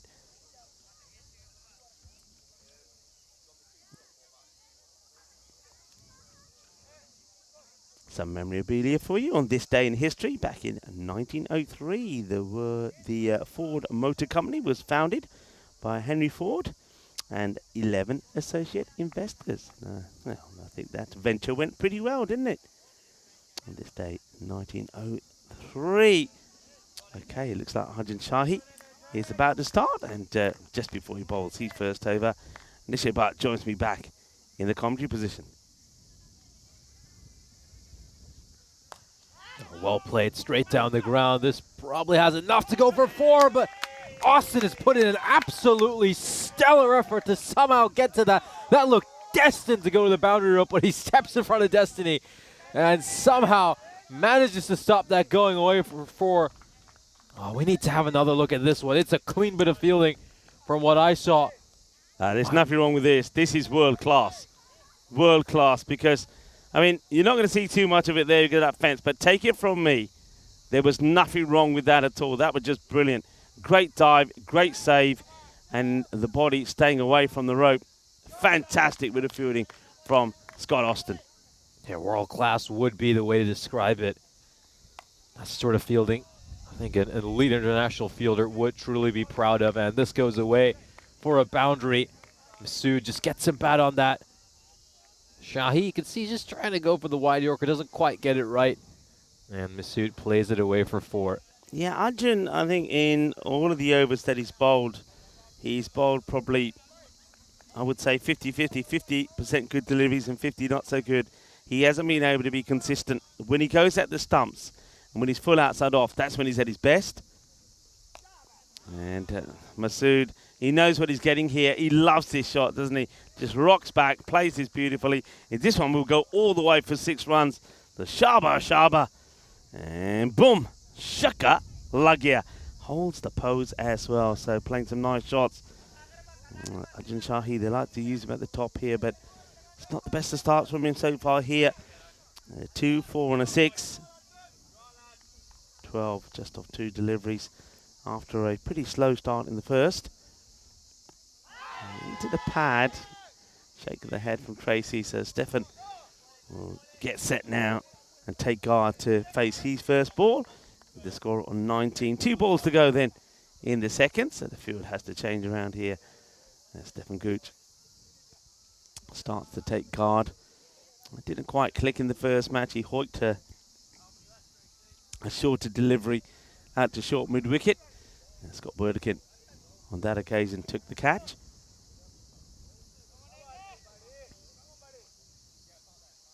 Still the 6 and 3 field. They've got a catching position there at sort of the gully position, a very wide third. Gets played out, but to the fielder, and it was good running this because it was always going to be a difficult one for the fielder to pick up straight away and throw in. So they back themselves to get the run, and they do. Masood, I just get the feeling, Nish, the way that Masood gave his wicket away last time, that he just feels the need to come back and put a good knock in here. He's going to be so much more locked in during this innings. Of course, started off this series with a couple of half centuries, and to get dismissed the way he did in that previous match, he'll be kicking himself. He hasn't been cashing in on the runs during this great run of 4. Scott Austin with another sensational bit of fielding. This one even better than the previous effort. World-class display of ground fielding. Oh, this is just out of this world. He's on another planet. He could have done himself so many injuries here, the way he lands on his shoulder, but this is incredible. And if this match comes down to, say, 4 runs, this is where they're saved. How about that? That is out of this world. It really is. Well, Scott Austin, he's told me he's been away in England. Has he been in England or has he been on another planet? Because some of the stuff he's coming up with at the moment is sort of right up there with the alien stuff, isn't it? Yeah, it really is. What an exceptional effort in the field so far. I mean, imagine him and Shahi guarding one part of the boundary. You're never going to get any 4s through that region. Yeah, wonderful saves. He's saved already 4 runs. And, well, that's a top athlete, Scott Austin. Okay, so interesting. They are now going to go to Pathrana. It gives a little bit too much. Oh, that's hit Tracy, I think. I think this is taken the umpire. Tracy has been struck by this. I'm pretty sure of it. And I think she's got to be thanked for saving a possible boundary here. Been hit really well. And Tracy, I think, is trying to get out of the way of this. And clobber. That's taken Tracy. Well, she seems okay. Why is nobody going over to check to see if Tracy's okay? That ball was hit pretty firmly. And, well, Stephen Gooch should probably say it's saved 4 runs. And that's not a good delivery. It's down the leg side. It will slow down. I don't know whether that's just the outfield or whether it catches a little bit of the flying Nalin Patharana. But, yeah, just straying on the leg side a little bit here is Pathana. Yeah, Partha, he's bowled quite well in the previous match. I think I love this one by John Grace asking us, shall we rename him Steve Austin, the $6 million man? You know, back in 2021, I used to do tons of Steve Austin references when he used to be out there fielding. Oh, great back of a length delivery there by Partha. I think the one I used to use the most back then was Austin's Raising Hell. I think that would be a throwback to next time Jim Ross. Next time he's chasing the ball, we have to go. And when he's throwing the ball, we have to go. The Bionic Man, of course. Do you remember? You don't even remember that, do you? Do you know what we're talking about? No, you don't. So you're making these references. Go on, look it up. I think the same way you looked up Blue Lagoon, you got to look it up. I think when he means Steve Austin, does he not mean the wrestler? That's the one I was thinking of. No, I don't think so. I think Steve Austin, the Bionic Man. All right, Nish is checking this. Well, you can let us know in the chat what you're talking about. The first result is the Steve Austin I'm thinking of. Oh, this could be close. This could be really close. The umpire has a look and shakes his head. Oh, well, he says there's bat on it. Let's see. Let's see if we can pick something up. This is a brave call for the umpires. Let's have a look here. And, oh, I don't know. Only the umpire will know. The umpire says there's a bit of bat on this. Let's have a look. Umpire's call, I think. Umpire's call. I think if there wasn't bat on it, it's going to be in trouble. And yeah. There we go. Shall we rename him Steve Austin, the $6 million man? That gives it away. Come on, Nish. So you've been calling him Steve Austin based on a wrestler, not the Bionic Man. Oh, dear. Well, I wonder, hang on, he's not that far from us. So we could ask him directly ourselves. Well, let's just wait. Hang on. We could ask him now, actually, having drinks before he runs away. So let's have a look. So Scott Austin, do you know who the $6 million man is? He's shaking his head. He doesn't know. No, he knows the Steve Austin I'm referring so to. You know, so when we talk about you and Steve Austin, we're actually talking about the $6 million man. The wrestler. He's talking about the wrestler. The wrestler. No, even you got to look. Come over here. Come over here. Nish, show him. Show him the $6 million man. This The actual is the $6 Steve million. Austin they're talking This about. is the Steve Austin. He's a $6 million man. He's the Bionic Man. He's good looking as well. You're right. Now you know it. There, we just had Steve in here. We took him away from having a drink so we can show him the actual Steve Austin, the $6 million man. I'm glad that we've achieved something here today, Nish. I'm glad that we sorted that out. Oh, no, I was thinking of the old WWF star from back in the day, The Rock and Steve Austin. I think anybody here remembers the Attitude Era. It's actually from before my time. You'd have to be in your 30s or 40s to remember that. And Lindsay Wagner says, John Gray, the Bionic Woman. Now we're talking. And I wonder if Steve Austin has got a Bionic Woman in his life. Of course he has, because he's got a baby girl. It's going to be a year. So, oh, well, here we go. Hey, double hit, not allowed. Double hit, not allowed. Well, what's going on here? It's all going crazy. Well, we're talking about the Bionic Man. Now we're talking about the Bionic batters here. One hits it onto the other. Well, this is a bit of relay batting. Have you ever seen some relay batting? Here it is. I hit it. You hit it the other way. Look at that. What a beautiful one-handed stroke that was. Oh, it's all happening out there at the moment. There's Chamonsadun coming on to have a bowl. If that happened at Ipsenas, that might have gone for 4 just because of how short those straight boundaries are. Would have thrown off long on and gone away for a boundary.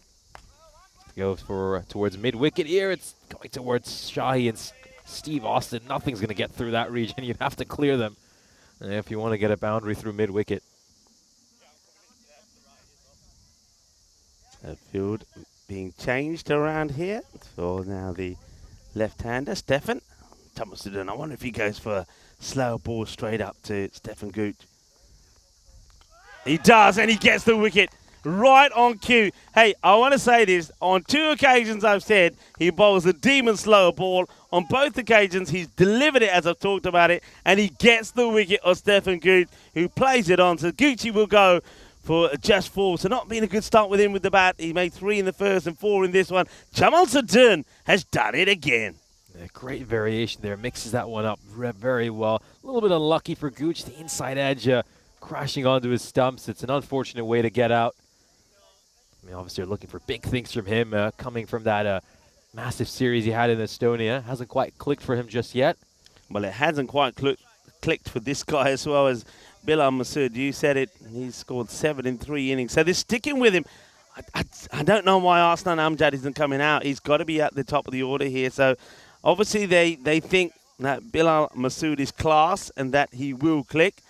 And let's see if he will, because he's being given a 4th opportunity at the top of the order. I have an even better name, Sahil Chauhan, coming off 2 scores of 40. Excellent. He's been You're right. Incredible. Plays this nicely, bobbles away to Srinath, who makes the stop.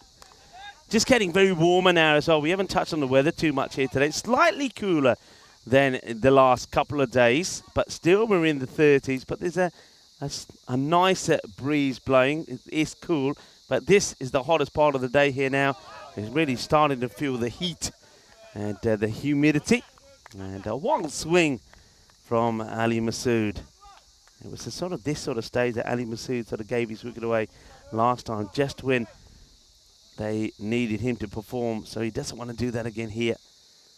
Steps right across. That's beautifully bowled by Chamal Sudun. Oh, Austin. Well, the bionic man showing he is human after all. Steve Austin, but this time it's Srinath that has to come across and save his blushes. Let's have a look at this. It comes right at the end of the over. The score is 33 for 1. Yeah, well done to Srinath. That's what fielding, a lot of fielding is about, always backing each other up. A very good start here for Cyprus. I mean, other than that expensive second over, they've bowled superbly. All these overs have been in the single digits. They've kept things really tight, and well, looks like Prarthana is going to be bowled out here. Don't mind this move. He bowled superbly in his first over. And, of course, Cyprus is looking to keep the pressure on. I think Prarthana, he's been a very underrated player for this Cyprus team. He's bowled economically throughout this series. Maybe he hasn't always been getting the appreciation he deserves. This one is going to land safely, well fielded by Sudun. It's just a single. Yeah, a bit of a miscue. Yeah, Prarthana, the first time I saw him, because, of course, I came back after some time off to finish off that European Cricket Series at the Ipswich Cricket Ground, and he played in the very first match. And I saw him bowl, and I thought, this guy is decent. And you can see why they like him, because he gets the ball in the right areas. He doesn't tend to bowl too many bad deliveries, and if you're going to be aggressive with him, you've got to get it absolutely right, otherwise he's going to take your wicket. So, yeah, good start here again from the first two balls, no boundaries. Just keeps things nice and simple. That's what I really like about him. Once again, struck straight to the captain, Burdekin, at mid-wicket. So a couple of dot balls here. His economy rate so far this series has been 10.5, which is very, very good for T10 cricket. Yeah, liking the kits also of Cyprus team. That's great work, and it's a good job he keeps his foot down here. Excellent wicket keeping. And ever since, though, Nalin Patharana has stood up, it's made a game change, hasn't it? Especially to the likes of the two batters, the aggressive batters, because they're not allowed to go out of their crease. Great keeping this. And there he is, gone, right on cue. I've got the Midas touch here, people. I've got the Midas touch. I said about him standing up is making a difference. And the very next ball, the batter comes out. Excellent take by Nalin Patharana. It whips the bails off. That is superb keeping from Nalin Patharana. Yeah, Patharana is a sensational wicketkeeper. Have a look at the sharp glove work. It's a good bowling as well. Sees him advancing, digs it in shorter. And Patharana is on it in a flash. He stumped him. And another wicket falls here for Estonia. And more disappointment for, of course, Masood. He'll depart now. Sahil Chauhan comes out again and thinks, well, I suppose I've got to do it again, have I? At least this time round, he does still have Ali Masood with him. But that was brilliant, piece of wicket keeping. And that means that Masood, now they're going to have to really have a good think about Bilal Masood now, because that's 8 runs in 4 knocks. And when you got the likes of, you said it, Sahil Chauhan, Arslan Amjad still in the side, Sahil Chauhan, Sahil Khan, you've got to be looking at having those guys coming up higher up the order than him. He's just not clicking. He certainly isn't, and I think Sahil Chauhan, it does him a disservice having batted so well. Should be right at the top of the order. This one has gone up in the air. Well, we might have just put the hex on Chauhan, because he's going to depart for a golden duck. My word. After batting so well in his last couple of innings, he's hung one up. That's gone to deep backward square leg, and the catch has been taken really, really well. Got a feel for Prarthana. He's not going to be able to bowl the hat-trick ball, because that's the end of his spell. But it's been a really, really special spell for a player who has been a real unsung hero for this Cyprus side in Prarthana. Rare disappointment for Chauhan. He's had a great European Cricket International Series, but he's going to have to depart here without troubling the scorers. Yeah, we're a golden. That's it. He's going to make his way. I tell you, I'll let you talk for a while, because we haven't introduced somebody. Yeah, absolutely. So, I'll just take you through what we've seen so far in this game. It's been a good first 5 overs here for Cyprus. I think they've got off to a great start there. There's Derek. There's Derek. See, Derek is real. It's not just a figment of our imaginations. Derek is in our hearts. And he is, and he often comes out when there's a golden duck. And, of course, Derek, he is part of the Derek family, but his name is James Pond. You've never met James before. Hello, nice to meet you. Nice to meet you, James. Yeah, and I mean, it's a disastrous start really though, isn't it? It's not a good start. And wickets falling halfway stage and hardly any runs to talk about. Yeah, not too many runs to talk about. It's been a very clinical bowling performance by the Cyprus side so far. They've been very economical. They've been hitting their lines and lengths. And it's the first time we're going to see Cyprus chasing this innings. And it might be a small chase as things stand. He wants an ice cream. He wants a. He says, "Where's me ice cream?" Me He wants We're all Mr. looking Whippy. for Mr. Whippy. There's no Mr. Whippy's here.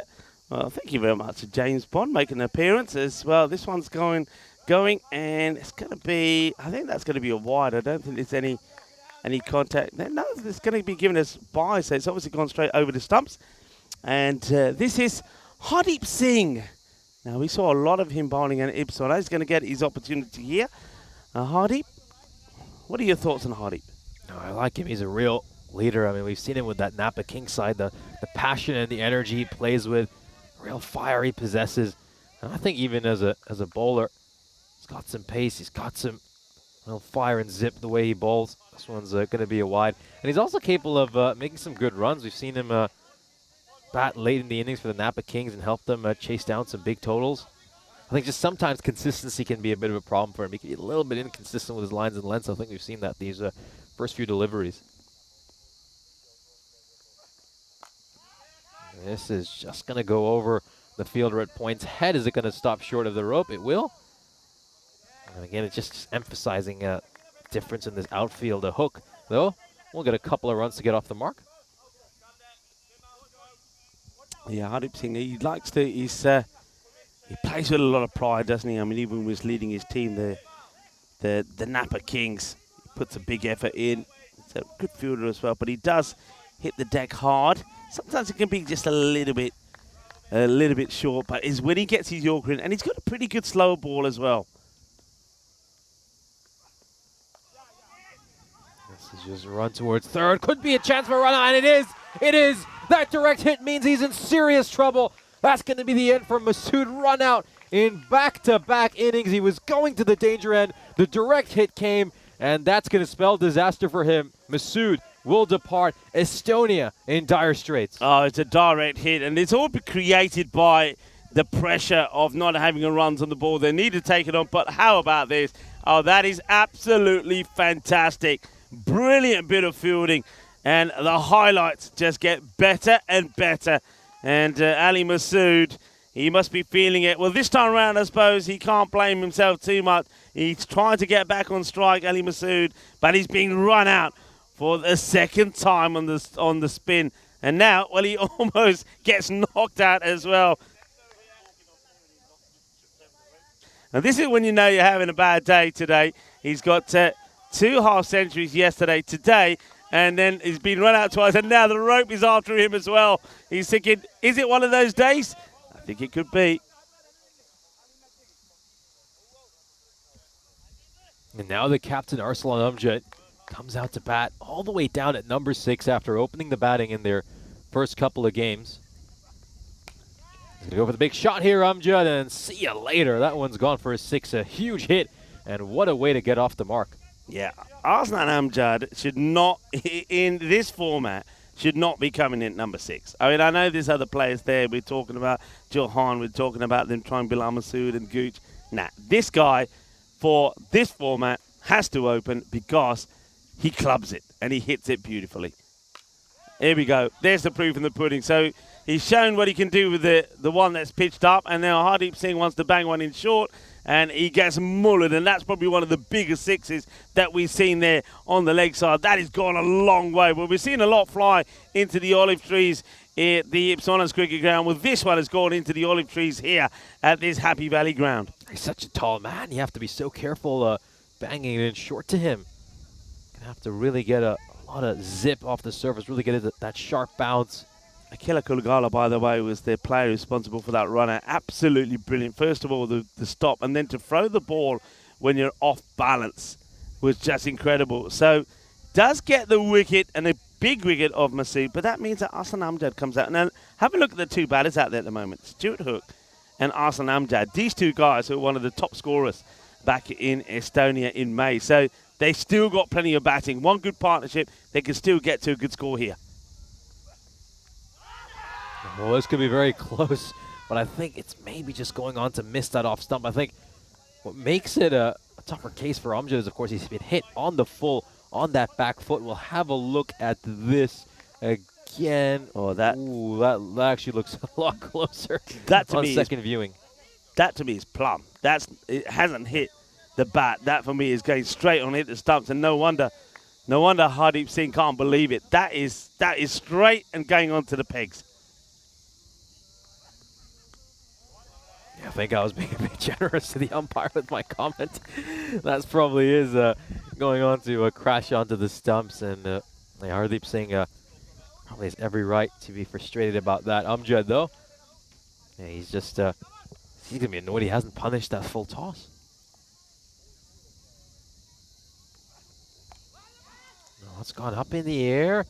Is this gonna go away for 4? It will. So 22 runs off the over, and that was a bit of the Hardeep Singh experience. I mean, you know, obviously they do get a run out. He almost got Amjad out if he was a bit luckier with that decision, but in the end, just a little bit erratic with his lines and lengths, and he goes for 22 runs. Yeah, and that's the thing with Hardeep. We've seen enough of that at this sort of topsy-turvy side of him. The old Jekyll and Hyde, he could have an over like that, and yet he can come back and bowl an over, and he might go for something like just 2 runs.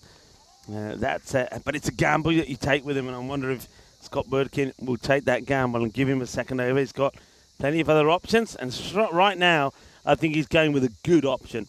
I think he's probably thinking another wicket or 2 has us firmly in the driving seat. So, looks like he's going to go with Jamal Sadun to bowl. He's second, 1 for 4 so far for Jamal. Starts up with a wide here, Sadun.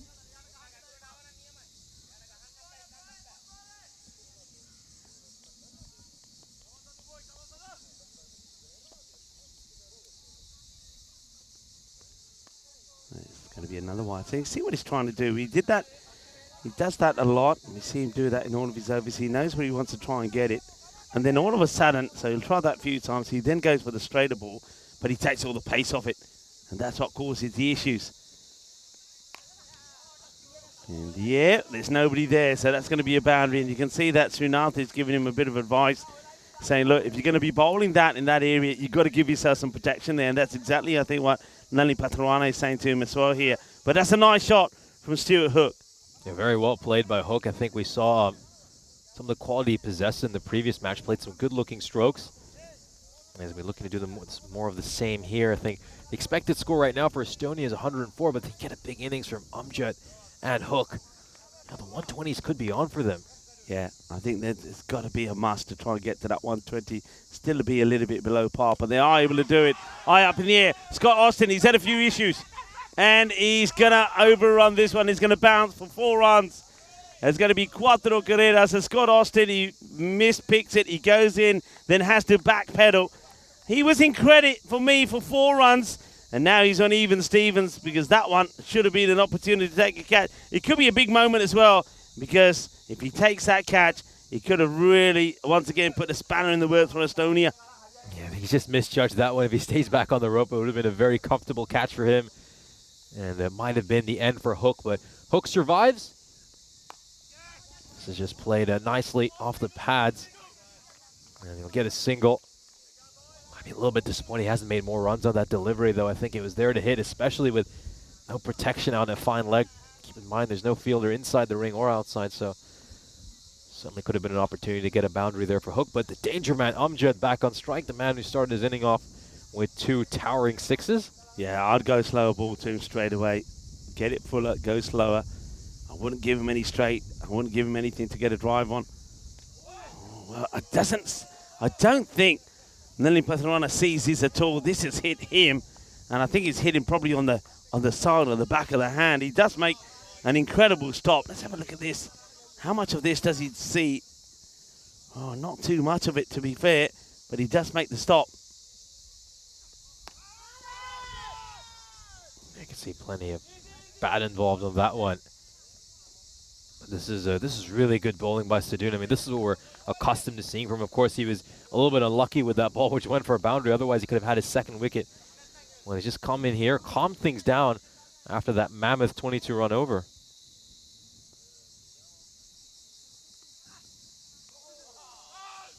one just staying low. You can see Sadoun just rolling his fingers across that one. So 12 runs off that over in the end, which is a very good over for T10 cricket. And keep in mind, if that 4 doesn't go, it could have been 8 runs and a wicket. So, yeah, top bowling by Sadoun. And I think he's been the standout performer for Cyprus over these first couple of matches. Yeah, I mean, his introduction into the team today has been, you know, what we'd expect. He's a top performer. And I get the feeling that they might even give him the opportunity to have a bat higher up the order as well. He's a lovely stroke player. I'm looking forward to seeing him play, actually, in the T20s as well, when he has a little bit more time to play. Let's see if he changes his game. And certainly, I think it would suit the style that he plays at. So, drinks will be taken by the players. 68 for 4 at the end of 7. So that expected score around about the 103. But they do need to get that acceleration in here. They need to take that to minimum, I think, 120. I think in the T20s, I'd have him batting either 3 or even opening alongside Burdick. And, of course, I guess you'd have to say Kalugala probably deserves to open the way he's been batting. But, yeah, for me, I think in the T20s, it'd be Burdikin, Kalugala, and then the Sadoun at number 3.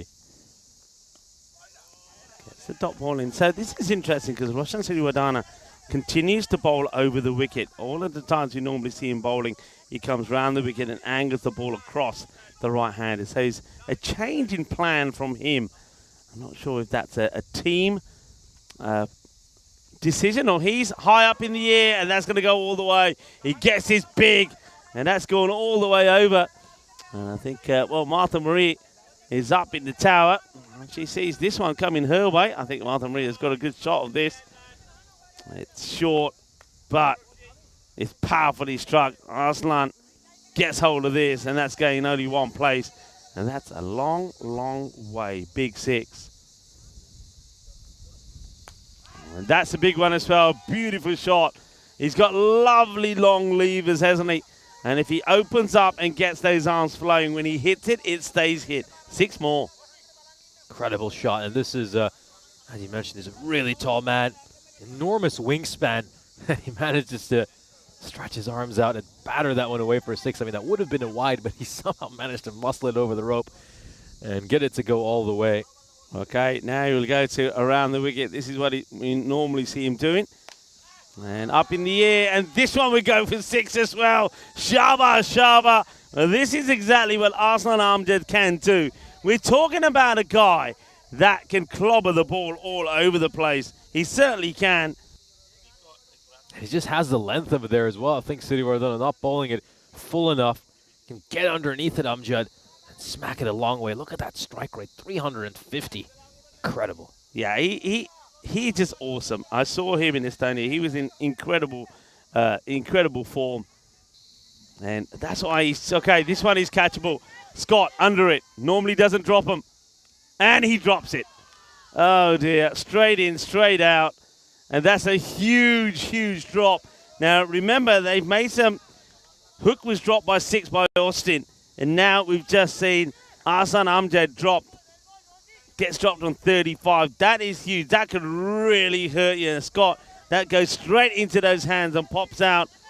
A massive moment there. Massive moment. That could be the difference of another 20 or even 30 runs, you know. In the end, hard hands. Just needed his hands to be a little bit softer to allow that ball to come in there. And they'll be disappointed with that. Burdikin doesn't drop too many. That's a costly drop. You can't give Amjad another life the way he's batting. They'll take a single off the last ball of the over. Second magical over of the innings for Estonia. 20 runs come off it, and they're 88 for 4 with 2 overs to go. So you're talking about them potentially looking to get into those 120. So, yeah, they need to get another 32 runs to get to that 120 mark, which is certainly attainable. Just have to have a look here at some of the bowling options Cyprus have. So you'd expect Srinath to bowl one of these remaining 2 overs. I'd get him back on immediately. I'd have him bowling this penultimate over. And went for just 6 runs in his first over. If you could get rid of one of these 2, that would really, really put throw a spanner in the works for Estonia. But instead they go for Shahi, who is a little bit erratic in his first over. Went for 15 runs. Starts with a wide, and they were just contemplating for a second maybe running the bye, but they won't do it. Haven't seen a signal from the umpire here as yet. So no signal. And I think little tap on the pad there this time from Munib to say catches a bit of the pad, so gets away with that on Arjun Shahi. Yeah, seems it's just brushed the pad along the way, and he's gonna go and target that mid-wicket boundary hook, and he's gonna get the 6. So this time around, no mistakes by him. This has been middled, it has been crunched. You can see with that very open batting stance, he's looking to hit it to that boundary, and Shahi has delivered it to him in the slot. Yeah, if Shahi wants to come around the wicket, he can't be anywhere near the body. He's got to be going wide of that off sting. If he doesn't, then Hook is going to get after it. Look, that's just not good bowling. Look how wide he is here as well. I mean, he's very close to even being off the pitch here. And, yeah, have a look at Nalin Patharane saying, hey, you've got to come from the other side because he's just not getting this right, and he's going to come from the other side. So I'm liking that from Nalin Patharane saying, come on, Udar Hoja. He's not doing yourself any favours coming around the wicket. If you're bowling dead straight, then come from over the wicket and get it straight. Get that length, but get it on the stumps.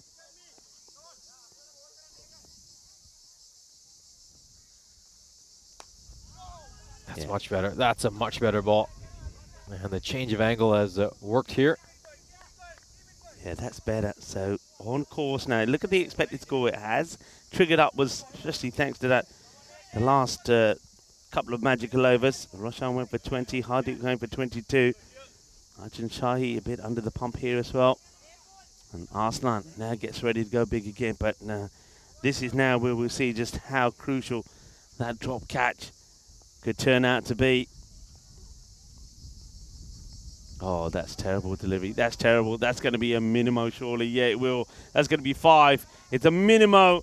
And, well, Arjun Shahi is not making the most of his opportunity here at the international level. He's letting himself down a little bit. I mean, whether it's just pressure, nerves, I don't know. But we haven't seen him bowling like this at all. Yeah, big no ball over there. It's been given a free hit. I think that's why I was a little bit puzzled when Shahi was brought on to bowl this 9th over. I think he got away with a few poor deliveries as well in that 16-run over. It could easily have been a magical one. Now he's going to have to find a way to negotiate these remaining 3 balls, and it's going to be another wide. So 14 runs off this over. We still got the free hit. Still free hit in place. Three balls still to go. So eyeing up another big over here. So great fight back. This from Estonia, but like you say, they're a team a little bit like Cyprus. They have plenty of batting. Firmly hit. Struck hard towards the mid-wicket, and they're just going to get a single, so a good ball there on the free hit. Yeah, nice to see Scott Austin just trying to encourage the bowler. Well done, well bowled. So just trying to get his head up so he can finish the over well. Better ball. I think these last few balls, this is what we're accustomed to seeing from Shai. This is more like it. Yeah, it is. He is a workhorse. We know that. He just let himself down a little bit. I think I mentioned before, in every over that he's bowled, he's probably bowled a 50% good deliveries like that one in the ball before, and then unfortunately half of them have not been good ones. Oh, beautifully played. Really nicely played by Hook. That is a great shot. Backs away, just gets that late cut in, and it goes away towards third man for a 4. Lovely shot. Lovely cricket. That's his shot. Seen him play so many of these there at that telling National Cricket and Rugby ground where he just rocks back, helps the ball along the way. Beautiful shot to take the score to 107. So they're looking for a magical finish here to get them into the 120s and close to that 130 score. Let's see how they play. And it will be Srinath who is going to bowl it. He's been given plenty of advice to the bowlers from in front of us. Let's see how he goes. He started well, though. Only 6 came off his first. 39 runs of these last 2 overs. You got to commend these 2 batters, Hook and Amjad, for just getting their side into a position here where they could post a respectable total. The expected score now is at 122. If they can get to that 125-plus mark, then they'll certainly back themselves in the second innings to maybe pull off their second win of this series. Yeah, and an important one. They're trying to level it. If they don't win this, then they too will surrender this this series. That's going to go all the way for 6. It's a genuine Baximo from Arslan Amjad. And he is just starting to click. Of course, somebody who scored 183, an individual score of 183 in May. Right up there. It's one of the highest scores that we've seen. We know that he's dangerous. And now I think those people who were wondering why I was saying that Arslan Amjad has to, always for me, bat in the power play. You know why? Okay, that's a good delivery, good length, nice and full. So Stewart runs with bat and helmet in hand, gets on strike, now gets ready. And once again, I think Srinath will be thinking twice about, yeah, look, they're making a change in the field here. Yeah, liking this. Third gets pushed back for that little uppercut that he likes to play. That means Hardeep Singh comes in from extra cover. They've only got so no sweeper on the offside. Let's see. So the cut shot is still on. Doesn't get anything on this. They're taking on the run. They will get there. A scramble through for a single. But you don't mind singles right now. It's the boundaries that you want to try and stop. Singles won't hurt Cyprus. So this time around, he's just looking to hit it through that cover region with the fielder coming inside the ring. Now they're going to bring deep third back inside the ring for Amjad. This has to be a Yorker, though, with the kind of field setting he has. Well, in the end, actually, they sent him back out again. So they brought him into the ring. It was, he was out there at deep third. It's Kalugala who was brought into the ring and then sent back out again. Hardeep Singh has been brought in from deep cover. Oh, goes for the slower ball, but it's read really well by Amjad, and it's thrashed away. What a way to bring up his 50. Really well batted here by the captain. He's going to get a good round of applause here from the rest of his teammates. He's come in at number 6 and given his side a fighting chance. Yeah, big time fighting chance. There's still 2 balls to go here. The 120 comes up, and I said at the time, minimum, they need to get to 120. They've got to it. And at that point when I was talking there, expected score was around about that 105, 107. So these two have got the acceleration in. Arslan Amjad, well batted. That's his first half century from the captain. Comes up in 16 deliveries. Shaba, बहुत बधाइयां. Arslan Amjad ने अपनी half century पूरी कर ली. Now he's looking to latch on to the next 2 deliveries. Maybe they could get to that 130. That really would be an amazing comeback. They were 34 at the 5-over mark. Just bear that in mind. Miscues this now. They're running hard. Really try and get back for the second. It's an easy, gentle throw from Austin. Just a single. Yeah, this has been a terrific partnership between the two of them. 83 runs coming from this partnership.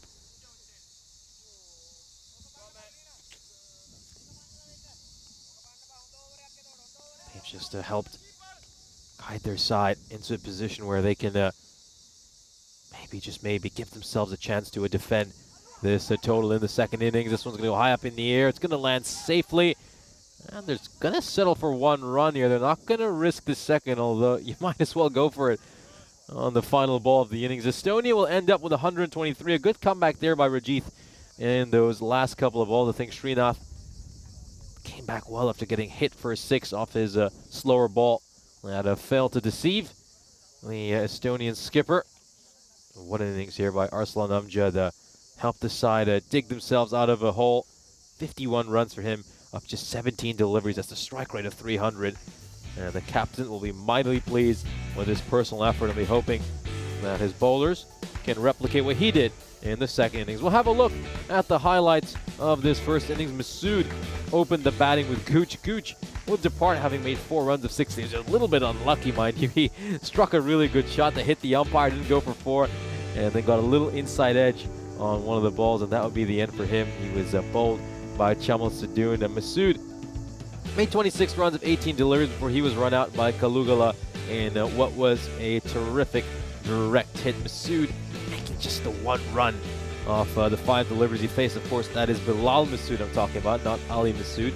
Let's have a look at this run over here. This was quite a comical moment. I think in Ipsanas, that probably goes for 4. Inside edge onto the stumps there for Stefan Gooch. Yeah, and one thing you have to stay focused on, I think, is don't forget those saves made on the boundary that we saw from Scott Austin. That was great work from Nani Patirwana.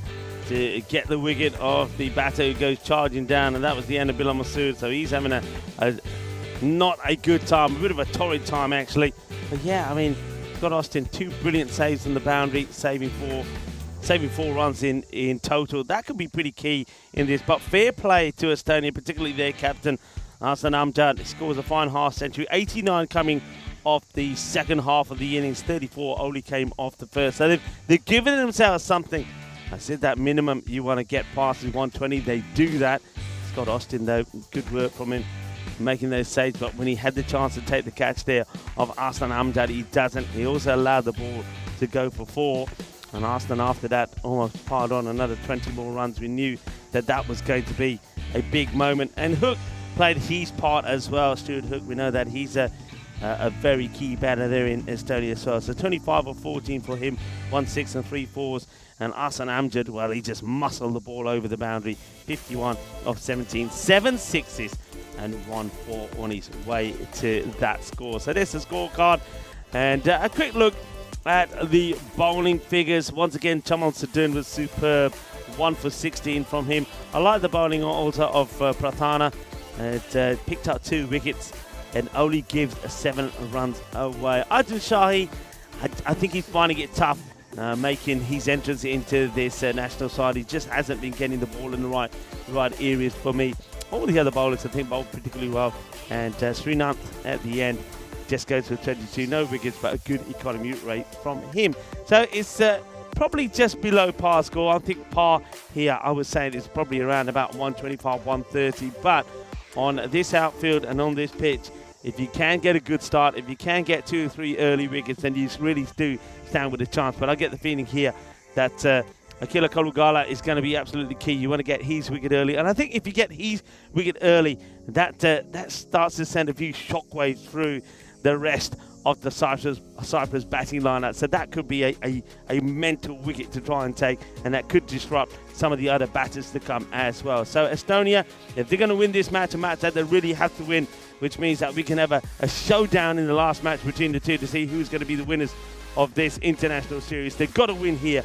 They've got to take early wickets. If they don't take those early wickets, and if it's a power play that go in favour of Cyprus, this match could be done pretty quickly. Join me, Rika Full, and this is about when we return in about 10 minutes' time for the reply from Cyprus.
This European Cricket Network event is proudly brought to you by HCL Software and Paramatch.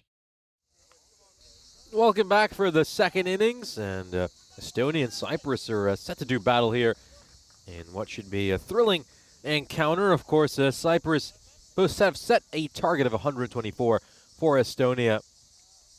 And we know, of course, this match is a must-win for this Estonian team. If they lose this game, then they will be out of this series, and Cyprus will pick up an unassailable lead. We'll have a look at the bonus point equation. So, of course, if Estonia can restrict Cyprus to 86 runs or less, then they'll pick up a bonus point. If Cyprus achieve this target in 7 overs or less, then Cyprus will be leaving this match with a bonus point. In reality, though, bonus points, they don't matter too much, do they? I think whoever wins this game is going to go on to win this European Cricket International Series.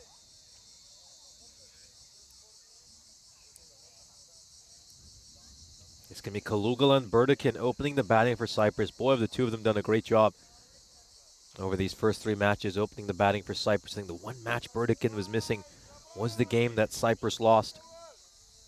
The two of them have made it a habit to set a good tone for this Cypriot national team. And they'll be hoping the Estonians, that Robson get an early breakthrough here and maybe just open the floodgates for this Estonian side to bounce back after a loss in the 3rd game.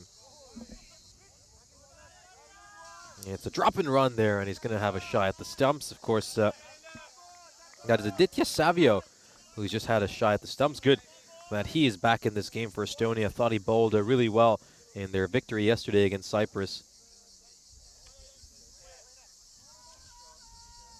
Yeah, important match here between these two. It's that pivotal game 4. It's an elimination game, basically, for Estonia. I mean, it's like an elimination game, because if they lose this match, then they're officially out of this bilateral series, and they'll be playing that 5th game for pride. So they have to treat this match as if it is an elimination game.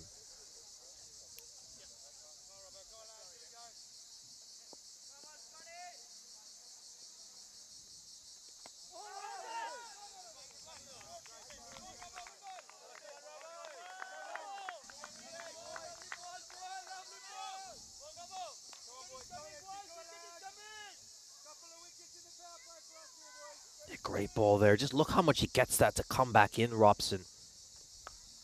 Oh, this is nicely played away by Burdikin. It's going to take a couple of bounces and go over the rope. Beautifully played.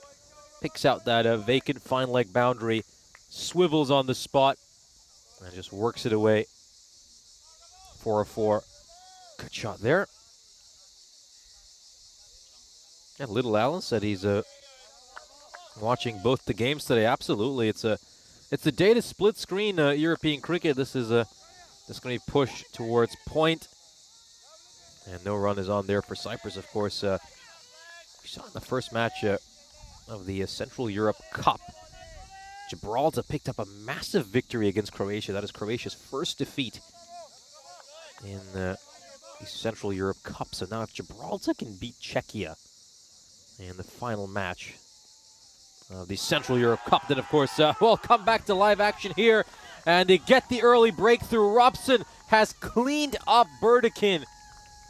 What a Yorker. He's jammed that one in, and this is the early breakthrough that Estonia so desperately needed. Cyprus are 5 for 1. Oh, great Yorker, absolutely terrific, and they are elated, the Estonians. They know how much this means. Burdikin, well, he's fallen prey to a terrific ball, and it's his first low score of this series. He doesn't have too many, of course. He's coming off a terrific European cricket series for the British forces as well, so he's not accustomed to walking back with just 4 runs to his name. So some early trouble here for Cyprus. Srinath Rajith coming in the first over. Of course, these two players, Kalugala and Srinath, are used to playing together for the Sri Lankan Lions Cricket Club. And the two of them are part of that championship-winning Lions team that picked up their 2nd ECS crown of this year. So they've got tons of chemistry out there. And will they replicate some of that Lions magic here? Oh, it's got up in the air. This could be 2-2. Oh, it should have been 2-2. It should have been 2-2. Robson could have been on a hat trick heading into the next over. The chance presented itself, and if Giwala, well, a bit of butterfingers for Giwala over here. Oh, that one just goes right through, right through. You can't even say it's butterfingers because he's not even been able to get a hand on that.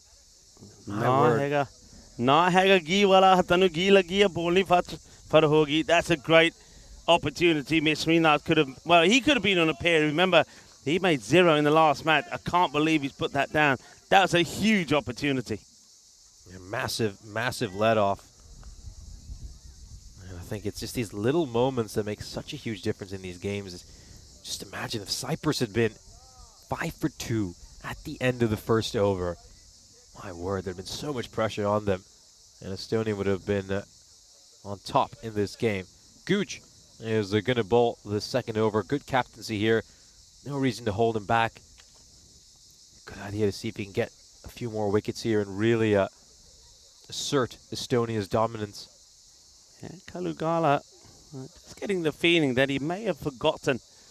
Well, not him. I think it's Srinath may have forgotten a very important part of his batting equipment. It looks like 12 came out with a piece of equipment which he needs to tuck inside his trousers. And looks like he's sorting that out here now. Yeah, it looks like he forgot the box guard. But gets very lucky. Gets dropped by Giwala. That's a huge moment. Can he now make it count? Stefan Gooch wants to keep the pressure on Cyprus here.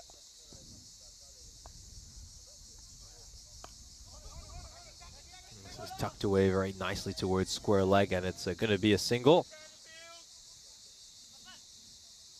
Left-hander now. Killer Kalugala gets on strike. Already played a huge part in this match with a superb run-out direct hit of Ali Masood. Field has to change. Looks like Stuart Hook is going onto the boundary there, onto the leg side. And bringing another one over as well. So really stacking up the leg side. Well, it looks like that they're making a change here. So Stuart Hook has been replaced by Bilal Masood. It's almost like they say, no, we'll rather not Bilal Masood, beg your pardon, Masood. I think there's rather him in the catching position. So the 2 men out at the moment here is square leg back on the boundary, and extra cover goes back.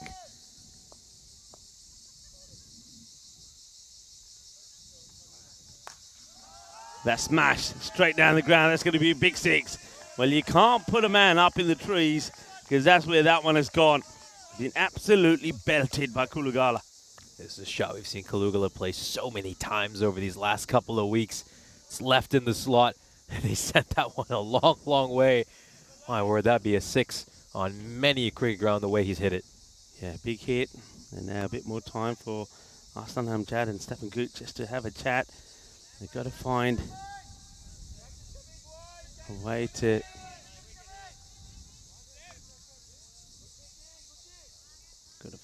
get back into this. Just seen the fielder there apologising, saying, sorry, I got the rope. That's Savio who's back in the side, and I think that Dan Oroz is going to go and sort it out.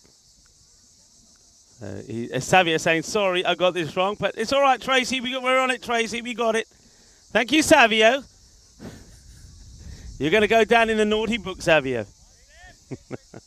Savio getting the ball back, trips over the rope. And then goes out to Tracy and said, I made a mistake. I'm sorry. It's all right. We got it covered. Oh, that's not a good delivery down the leg side. Good take there from Rudis Sakaran, who is behind the stumps in this one. Yeah, just they've been using a number of different wicket keepers throughout this international series at Estonia.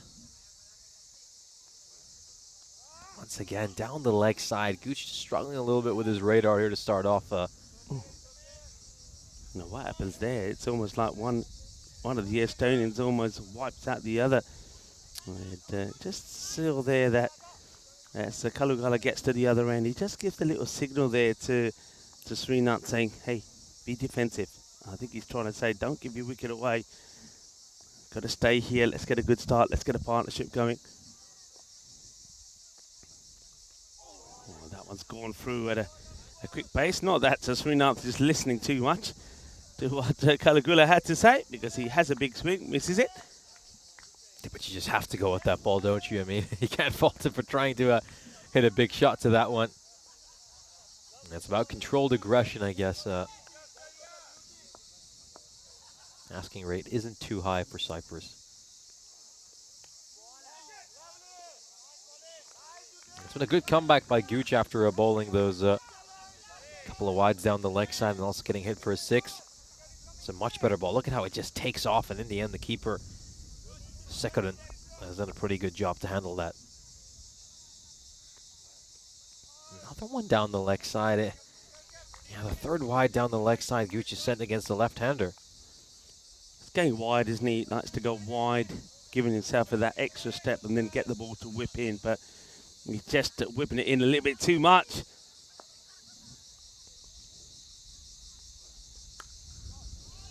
And that one has gone a long way. Well, he was waiting for the right ball to put away. He gets it. So Stefan Gooch still trying to do the same thing. Goes wide, tries to angle it through, but just a little bit short. But only a tad, you know. But that just goes to show just how quick Akila Kalugala is on this. That gets mashed away for a biggie. Smashed away by Kalugala. Just gives him a bit too much length, and Kalugala gets underneath it and smashes it over square leg for a 6. Great hit.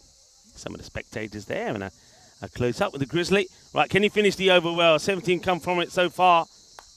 This is down the ground. Well, no, he can't. That's going to be a big 6 as well. Here's another one that goes out of the ground. It's going to be a magical over. 23 come from it. So after Robson gives him the perfect start with a wicket in the first, the second one goes magical. And Cyprus, at the end of 2 overs, a 30 without loss. A great comeback for Cyprus after a sensational first over for Estonia, where they gave up just 6 runs and got that wicket. Cyprus now back on track thanks to 2 dangerous Sri Lankan line cricketers in Srinath Rajith and Akila Kalugala. Here's a look at the standings, of course. This match is a must-win for Estonia if they are to remain alive in this best-of-5 bilateral series. Yeah, it's their final, basically, isn't it? It's their final. They've got to win this one. And if they get with this one, then they know they've got to do it all over again. And I suppose the other thing is if they do win this one and you go into that decider, I think having won this match, you'll favour yourself, because also they'll do it the hard way. They'll do it by not getting too many runs on the board. It means that they'll have to put a really good bowling performance in here as well. So let's see if they can. It will be Savio who's going to bowl this over. Aditya Savio didn't play the last game, but I think they missed him with the ball. He certainly gave them a little bit more, a few more options with the ball. So let's see if Aditya Savio can start well here. He's been well rested.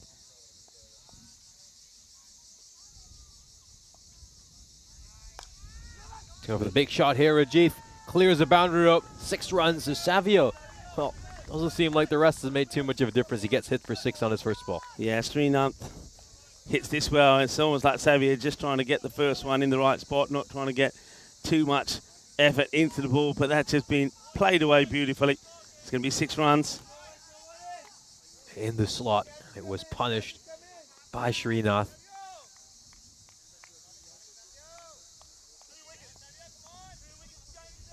You can hear them say there, just listening to Stuart Hook saying 2 wickets. 2 wickets can change everything. And I think he's right. 2 quick wickets could change everything. In comes Savio again. Too short, and he's going to get hammered. That's going to be 6 more. You can't be bowling there. Big cheers of hurrah from the Cyprus bench as this one gets easily put away. He's very dangerous if you bowl badly to him. Yes, Srinath, he shows you no mercy. And that one is just a little bit of a long hop, really, isn't it, from Savio? And Srinath mullers it to the boundary. Yeah, got about wide Yorkers to Srinath. He's looking to target that mid-wicket square leg region. Gotta look to jam in a wide Yorker here if you're Savio.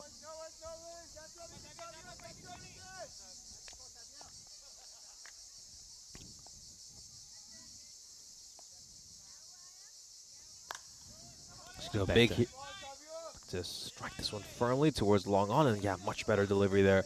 Much better length by Savio. Yeah, it's better, and he doesn't give him too much room either to play with that. So just been taken a single.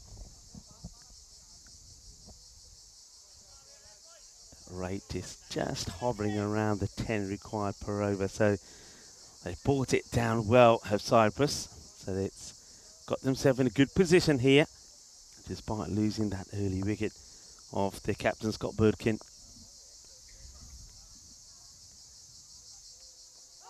Oh, this could be really close. This could be really close. And the umpire raises his finger. Kalugala will have to depart on 19. So Savio, after getting hit for a couple of boundaries early in this over, has come back very strongly here by getting rid of the ECS Cyprus MVP Kalugala. Top bit of bowling. Yeah, let's have a look at this. So he's gone full. And let's see, that ball is starting to just shape away. But I think that's still going to go and hit the stumps. You know, even if it moves another whisker, I think that's going to go on and hit leg. Doesn't have to hit middle. Makes no contact with the bat, I don't think. And I think that ball probably will go and hit. I think that's a good call. I like the way the umpire Manubis, taking his time. He's processed it and he says, yeah, it ain't going to hit middle, but it is going to hit the stumps. And that's gone. So Kalugula will go. And he goes for 19 of 6 deliveries. And just like that, even though they're well ahead of the rate, they're losing wickets as Jamal Sadun comes out. Now, this isn't a bad guy to come out at this phase. These two, as you mentioned, the same with Kila Kalugala and Srinath. These two also batted plenty together. So a little bit the Sri Lankan Lions of Limassol about this batting lineup at the moment. Jamal Sadun has done brilliantly well in the field and with the ball. Can he also now get a good knock in here and take his team, not just to victory in this match, but also victorious in this ECI? Down the leg side, that is going to be a wide, so it's not a good ball to start off to Jamal Sadun.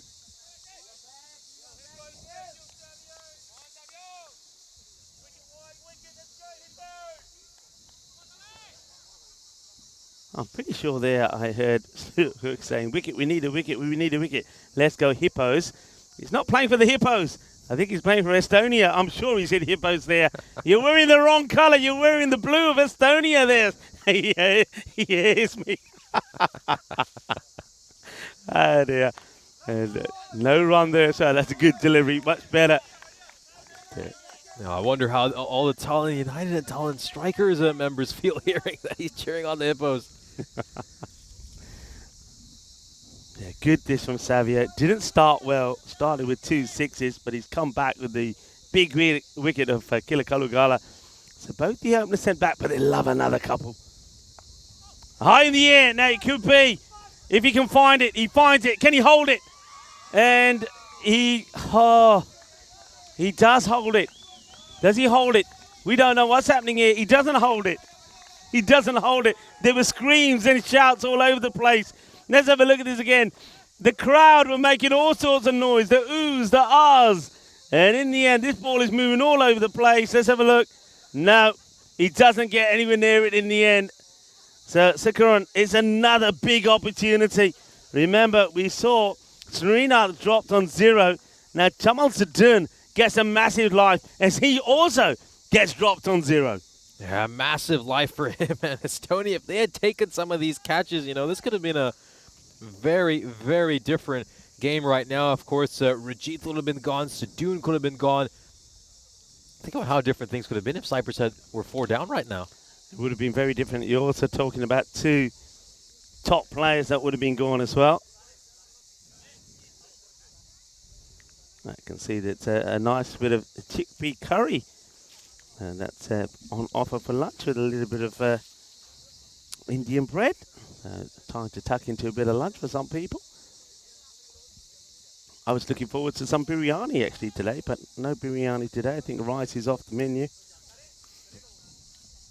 Yes, players take some drinks at 45 for 2. So in terms of the runs, they're well ahead. They have lost those 2 wickets, but yeah, Nish, as we said, if they were able to hold on to those 2, could have made big difference. That one there is a difficult one really for Uday Sakaran, but I think he overcomes the difficulty because he finds it. And with the lid on, trying to find it is the difficult thing. He finds it, but then unfortunately for him, he just couldn't get himself in a good position to take the catch. I think he might have just lost it on the way down as well. That might have been the issue for the keeper. I can tell Savio he's still disappointed about it. He's right in front of us right now. I just saw him shake his head for taking to his position. And this, well, is what happens when you drop Chamo Sadoun. He plays gorgeous shots like that. This is trademark Sadoun, isn't it? You know, just doesn't overhit the ball, uses the pace of the bowler, and runs it down to third man for 4. Yeah, I still maintain, I mean, we've seen a lot of good cricketers, especially batters here in Cyprus. Of course, we've seen 16 centuries, but Chamo Sadoun still, when he's on, when he starts flying, is probably the best batter to watch when he's stroking the ball around. And now he clobbers this one away as well. And this is why, you know the old saying, if a good batter gives you a chance, you better take it, because if you don't, they will punish you. And I think Chamo Sadoun is definitely in that category. If he gives you a chance, take it. If not, he can take the game away from you. He certainly can. He's just one of those kind of players, isn't he? Chamo Sadoun doesn't present too many opportunities. When he does, you have to snaffle them.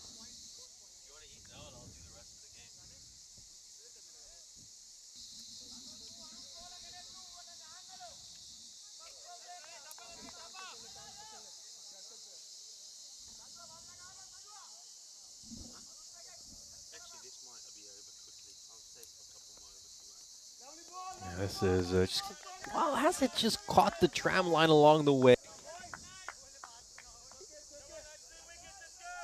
Let's have a look, see if this does catch anything. Giwala, of course, he was one of the guilty men not taking the catch of Srinath, who's at the other end at the moment.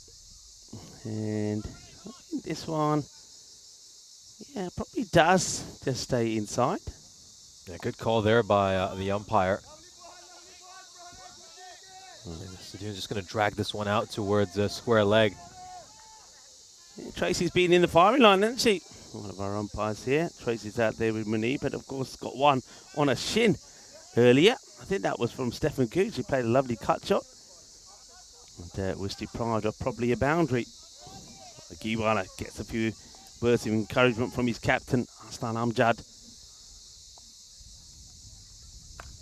Oh, it's going to go long here, Srinath, and it's going to beat the fielder out in the deep. That was a good chase by Stuart Hook, but in all honesty, he was never going to get to that one.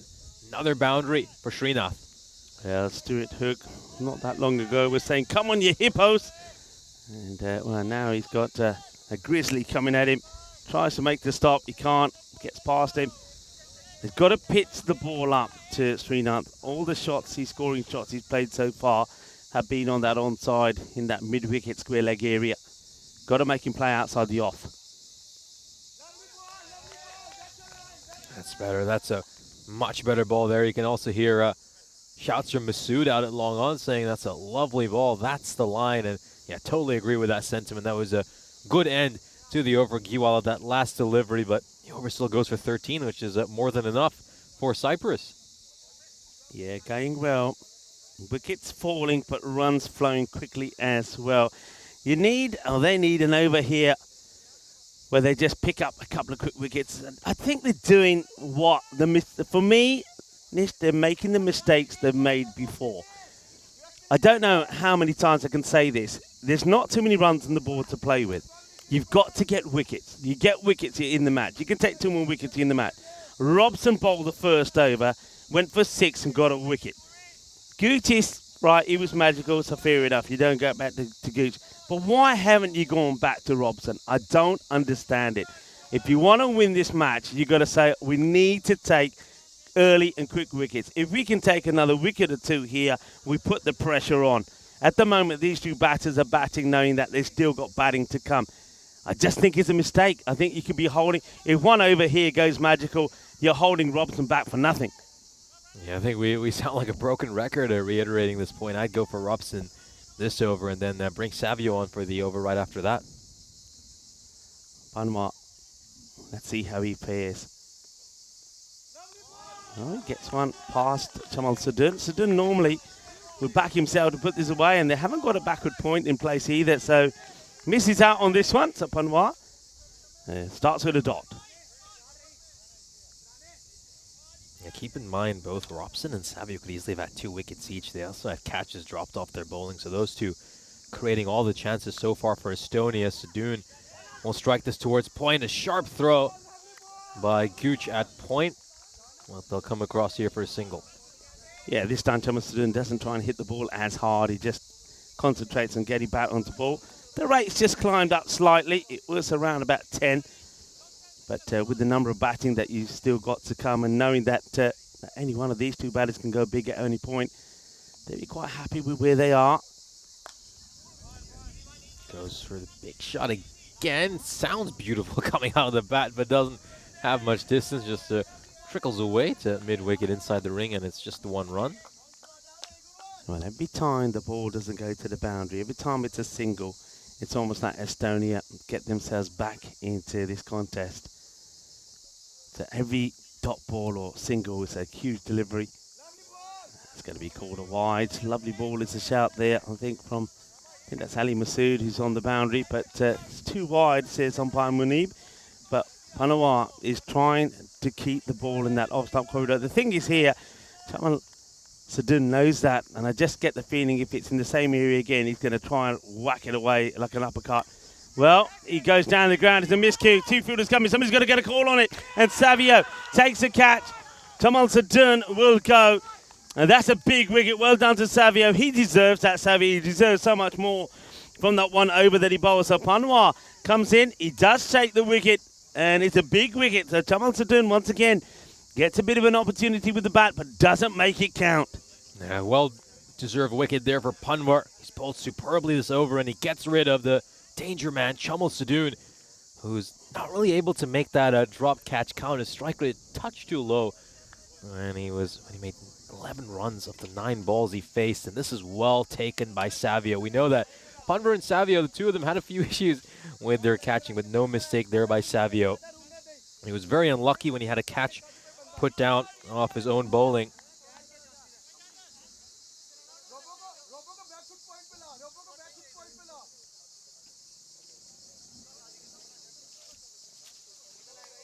Here we go then. It's going to be Scott Austin on strike coming in at number 5. Was out for a golden duck in the previous match, but he's obviously trying to charge for a single right at the start of his innings of the final over. This is beautifully dabbed away, and he'll comfortably come back for a second run. Yeah, 2 runs will do the trick. 2 runs of every ball are good enough for Cyprus. They need to go at just around 12 and over from here. They made it interesting again, Estonia, by picking up that wicket. Cyprus, though, still the favorites.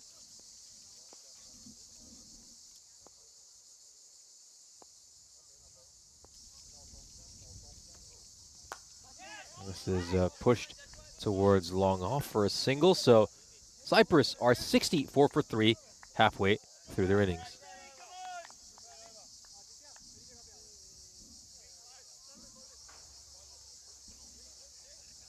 There's a chance here for the sides to have a quick drinks break.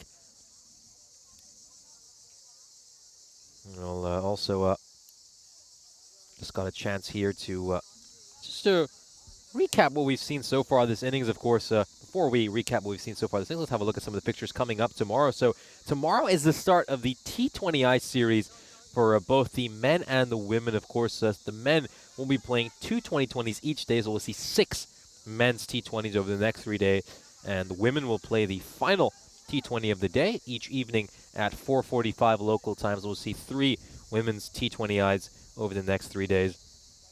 Should be a fun battle. I mean, this weekend of T10 cricket has been very entertaining between these two sides, and I expect much of that to carry into the next 3 days. So 5 total days of international cricket from here in Episkopi, or at the lovely cricket ground of Happy Valley.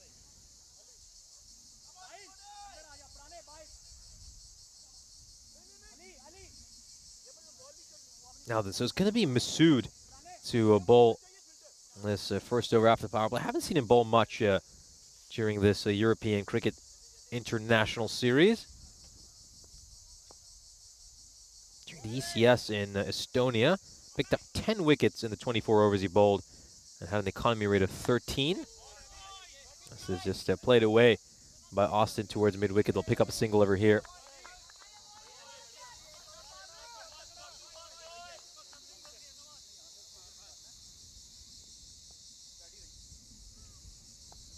very important phase in the match here. A couple of good overs for either side would really turn the tide of the game. This is a full toss. It's a poor delivery by Masood, and it's going to go away for 4. Srinath is not going to miss out on those. That's easy pickings for him.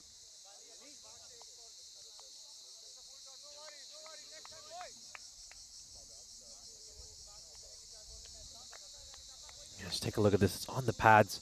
It's played away really nicely.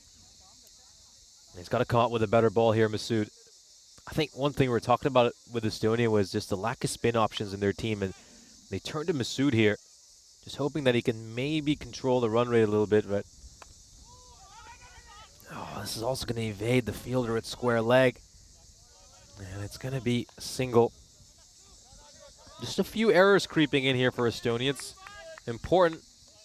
Well, they don't make too many mistakes. You can just see the bat handle just turning in Rajith's hand as he goes to play that stroke. Maybe just needs to tighten his grip a little bit. And look at that stance for Austin. Very, very open. That front leg is just planted outside the leg stump.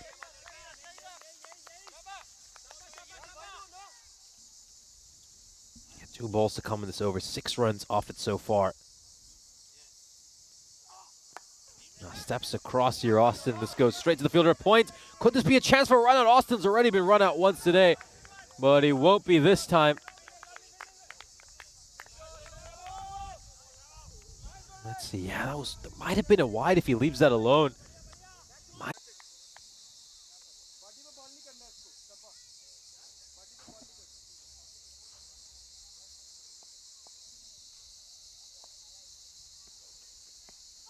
Oh, is there a chance here?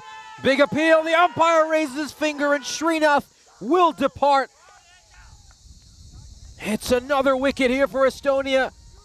And this is a huge moment in this match. Well, could this be a real turning point? I think with Srinath out there, Cyprus would have really fancied their chances to go on and win this. But this will really throw a spanner in the works. We'll have a look at this. Where is the impact? Oh, well, you can see all the stumps over there. Where is that going to go on?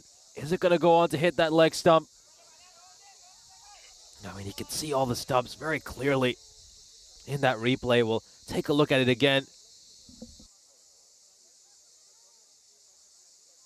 We're just going to freeze this one right on the point of impact. And oh, dear. Well, certainly be a few viewers at home who might think that's going to go on to miss the leg stump. I can see all the stumps very clearly there, but maybe that's just the lucky break Estonia needed. They've been a little bit unfortunate. I mean, things haven't always gone their way. City Wardana is just looking to go for the classic push and run, but I think he just didn't play that with soft hands. Went at it too hard, and he pushes it straight to the bowler. So it's going to be a dot ball. Yeah, they've built some brilliant pressure these last 2.2 overs, Estonia. 16 runs off them, and they've picked up a couple of wickets. This one goes just over the fielder. And it's going to be a single.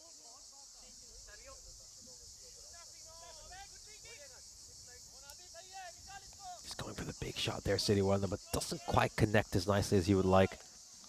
Yeah, I'm a little bit surprised Arjun Shahi hasn't come in at number 6. Of course, he was in terrific form for Everest during the European Cricket Series. City Wonder didn't see too much time batting out in the middle, so I think in a situation like this, maybe just going for someone like Shahi. Shahi, by the way, has a lot of experience here trying to chase down totals.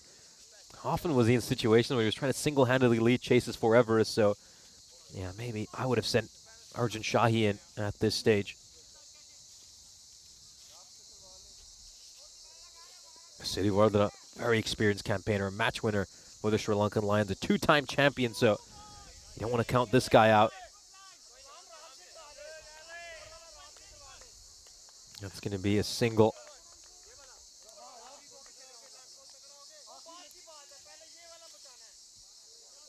Oh, this has been a terrific over by Panvar. What a sensational bowling spell for him. 11 deliveries in this spell.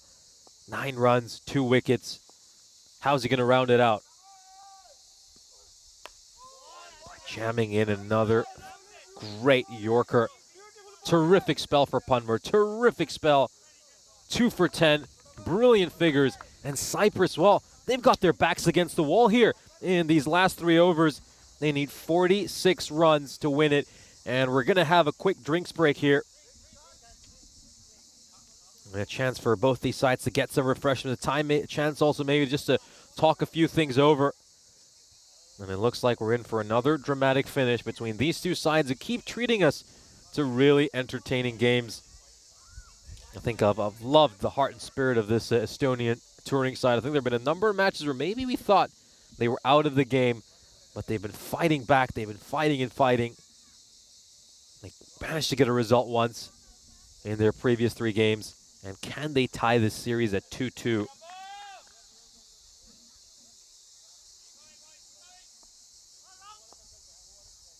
Robson coming back after bowling a sensational first over where he picked up a wicket and he put Cyprus in all sorts of trouble. Can he get another one here? Starts off with one down the leg side. I just heard Ali Masood shouting, lovely ball, lovely ball. That one was clearly a wide.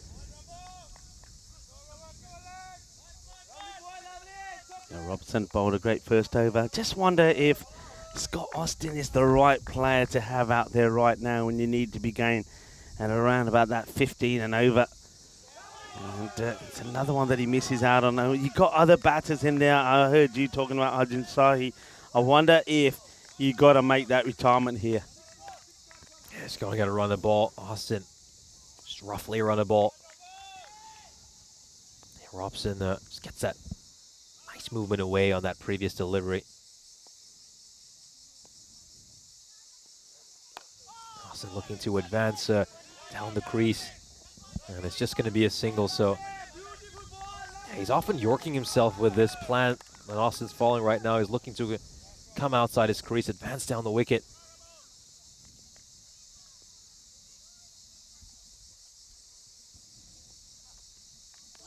Oh, he's probably spoiled to wide there. Roshan Siriwardena should have stepped inside and taken that one. You'd think for a player with his experience, a man who has 2 ECS crowns to his name, he'd know a bit better.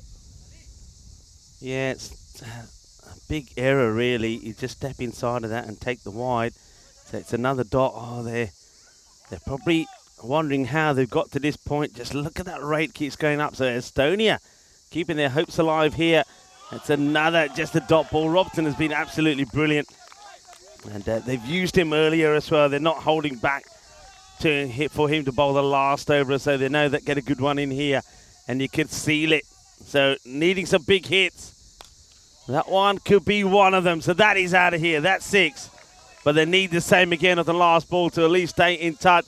You can see that the Cyprus guys, they're not looking too comfortable here at the moment. It's got to be a really big finish here. That rate has gone past that 18 mark. Yeah, they desperately needed that 6. They desperately needed one Cyprus. They're probably going to need another boundary to end this over, to just stay in touch. Siriwardena, though, is only going to be able to get this one away for a single. A great ball there by Robson, and that was a terrific 8th over by David Robson. Was hitting Yorkers with great consistency. And just take a look at these last few overs for Estonia. The last 4 overs have produced just 28 runs. And they've really swung the momentum here, and they'll now feel like they're well ahead in this game. Yeah, it's not over just yet for Cyprus. No, it's not. I mean, if you have a look at those lines there, they're basically where the 2 teams were. 88 for 4 they were, as opposed to 87. But sometimes you gotta make difficult decisions as a captain. And Scott Austin, 11 of 10, is not the man for the job. You've got to make a change. You've got hitters in your side. You've still got hitters there. Arjun Shahi, there's no point him being sitting on the bench when you need somebody to be scoring big runs. And that one's just been, it's another one that's been missed out on as they go back here to Ali Masood. I think Masood's been very lucky with a lot of his deliveries. There's been a few full tosses he's managed to get away with. Could easily have gone for a few more runs. I think the batters have to look at themselves and ask themselves why they haven't been smashing these away to the boundary rope. There's some communication coming through to the umpire about something here. Not sure what that is to do with. Masood. That's an effort ball there by Masood. You could just see that little oomph when he delivers that one, and he beats the bat here. So it's a couple of dot balls to start the over. Yeah, it's gone, isn't it? I can't see them. Can't see them getting back into this. They just lost wickets at the wrong time. He's going to go for a big shot there. Cyprus-Estonia catches the outside edge of the bat. Not quite where he wanted to send that ball, but he'll take the outcome nonetheless. Still looking challenging here for Cyprus, but they're going to need a boundary of pretty much every delivery. Yeah, one hand coming off the big swing there from Roshan Sriwadana, trying to make the magic happen. Ali Masood, he's trying to keep this as a nice tie over. Still got 3 balls to come to score 91. It's going to be a close finish, but there's some big hits, some big hitting here. Could take this right down to the wire, you know. Oh, he's misjudged that one, Cyprus-Estonia. He's completely misjudged the line of the ball. He's going to let a dot ball go past. So 4 runs off these first 4 deliveries in this over. Cyprus are shooting themselves on the foot. Goes for the shot here. Cyprus-Estonia, is the fielder going to be able to make it in time? Savio puts in a sensational effort. We saw him take a great catch before, and he saved his side a couple of runs here. You love to see a big quick bowler diving down and putting his body on the line to save some runs. Yeah, well done from Savio. He goes with the right hand here, which is a bit of a surprise, but that's because he wants to keep his eyes firmly fixed on the ball. Pushes it back in, saves runs, important runs. Just the 6 runs off this over so far. The last ball's coming up. This has to go to the boundary. Has he got enough on this? Yes, he has. It's gone for 6, so Cyprus still have a chance heading into the final over. They need 25 runs off it. It's not going to be easy.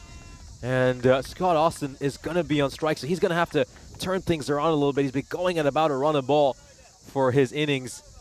And it looks like Savio, the man who pulled off that sensational fielding effort, is going to bowl this final over. His first one went for 15, and he was a little bit unlucky. He didn't pick up a second wicket in that over, so maybe he would have gone for less runs. Yeah, I mean, I'm going to come back to one thing. I don't know what may happen here, but if Scott Austin starts to hit boundaries here, I'll be totally confused. I do not understand why Scott Austin is there and they haven't made the change. They've got to make a change here. Scott Austin has scored 11 of 10 balls. You're in a run chase here.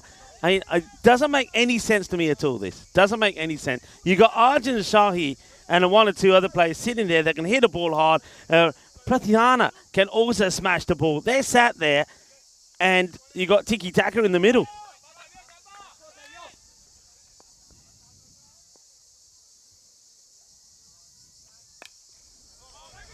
Oh, well, they're not even going to get a run here. It looks like this is going to be a dot ball, so... Got to run. You got to run. Yeah, I mean, if Scott Austin is running to the danger end and he's going to get run out, so be it. This is painful to watch, and I'm going to say this. In tactic-wise, for Cyprus, this is a shambles. It really is. For them not to make the change, it makes no sense at all. He's going to go for the shot here, but he picks out the fielder at mid-wicket. He struck that one quite firmly, and he's a little bit unlucky. He's picked out the fielder at deep mid-wicket. And now a 6 needed of every ball here for Cyprus. Can't City word them to do it. It's asking a lot. Estonia look like they're set to level this series, and we'll go into the last. We'll go into a decider.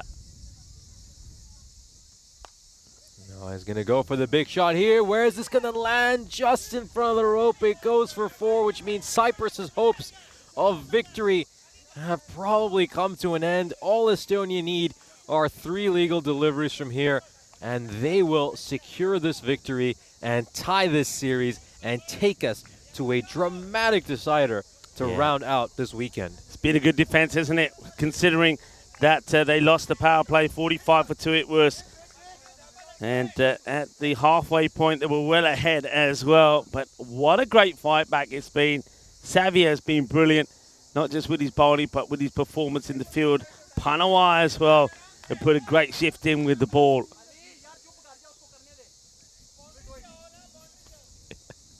I really love the conversation between the captain and Masood.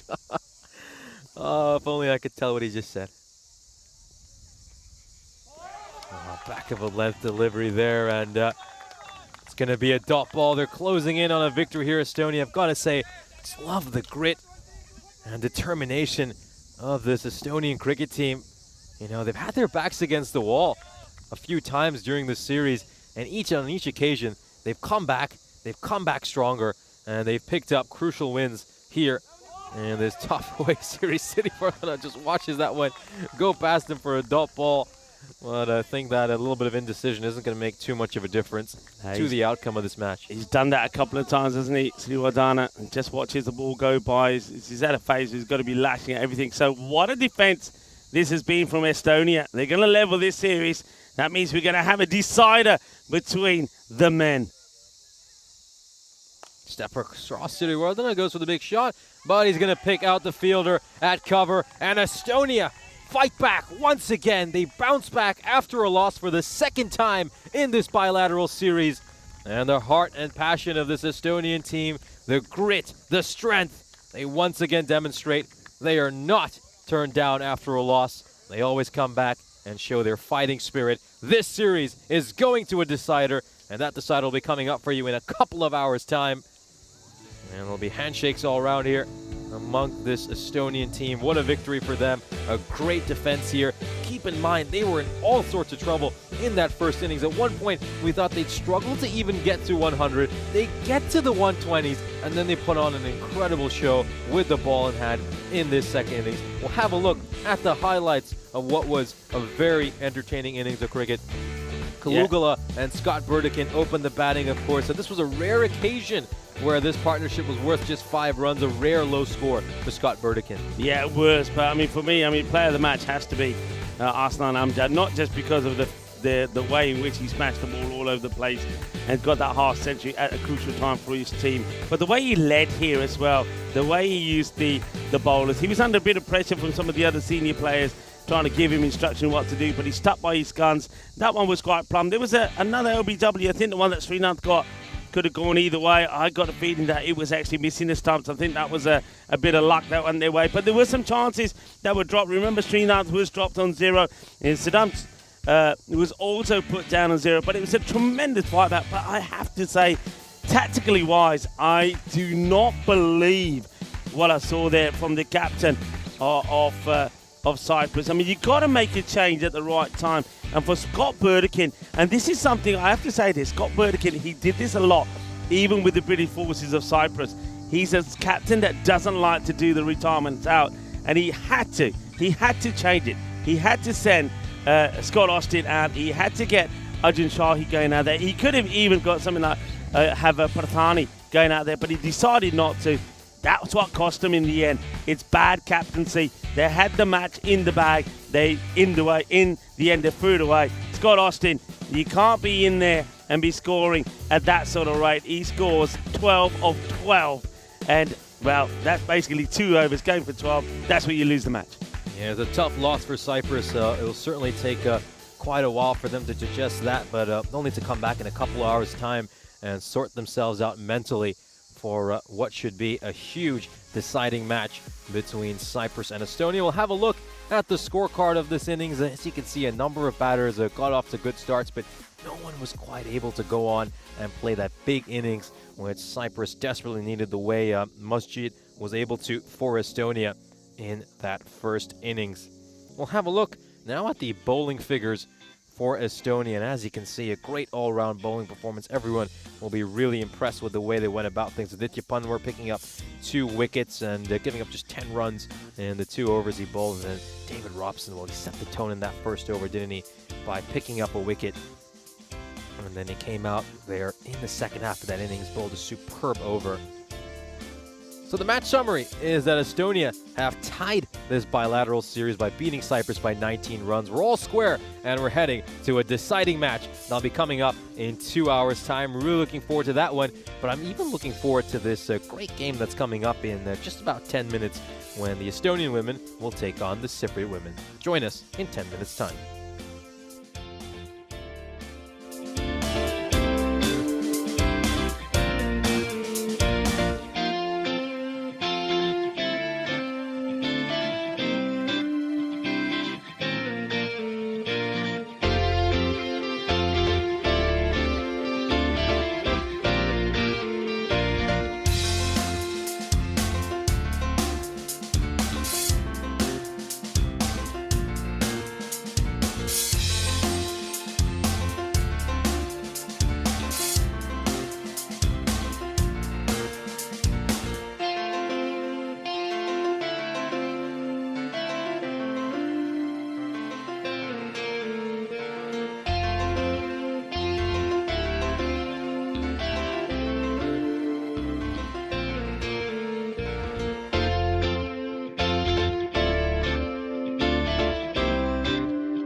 This European Cricket Network event is proudly brought to you by HCL Software and Paramatch.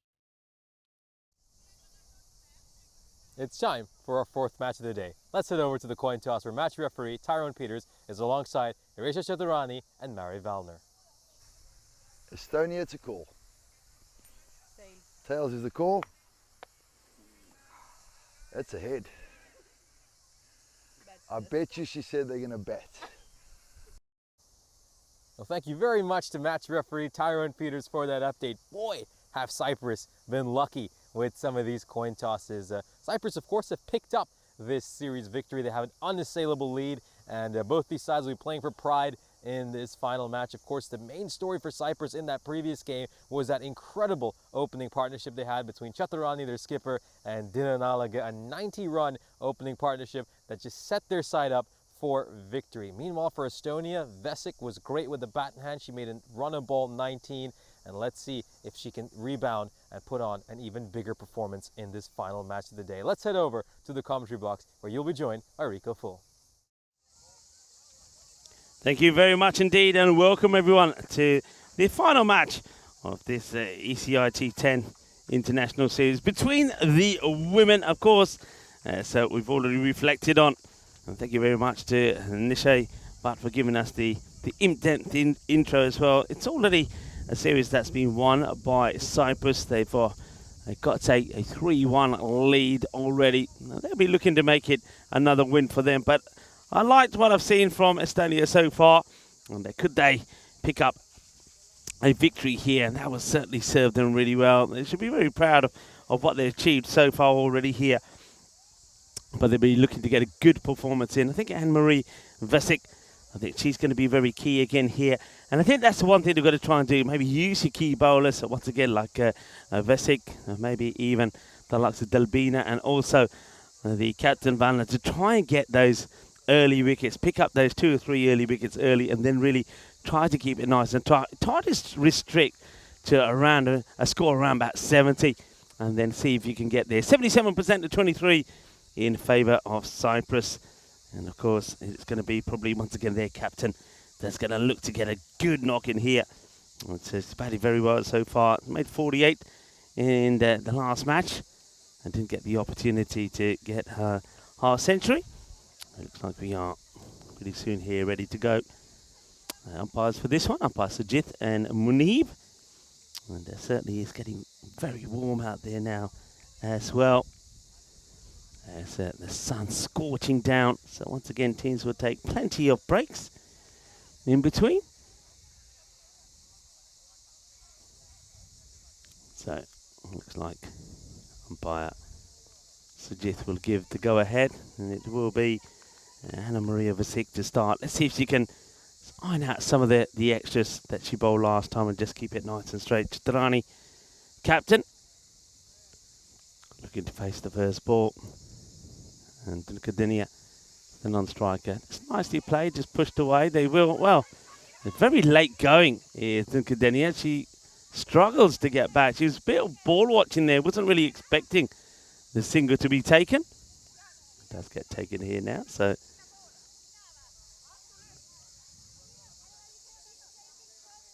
Vesic goes back to her mark.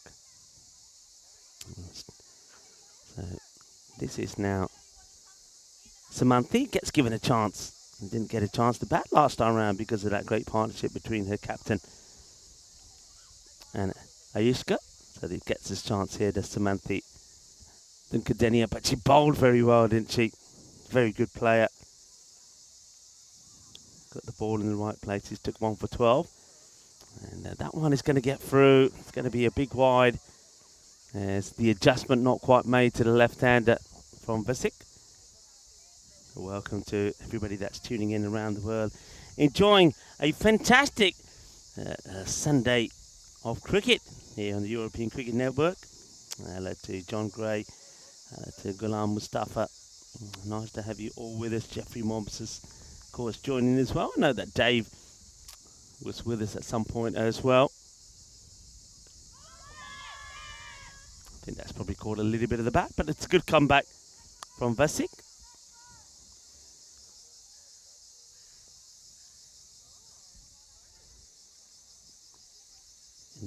we've seen cricket here, but also a big match happening there in Czechia as well. Give you an update on that in a moment, what's happening. As the Gibraltar women, well, batting first, as that one's going to be a wide. So Gibraltar going well at the moment, 91 for 4. And gone, that's 11 overs completed, taking on Czechia, of course. And Gibraltar winning the toss and deciding that they would have a bat.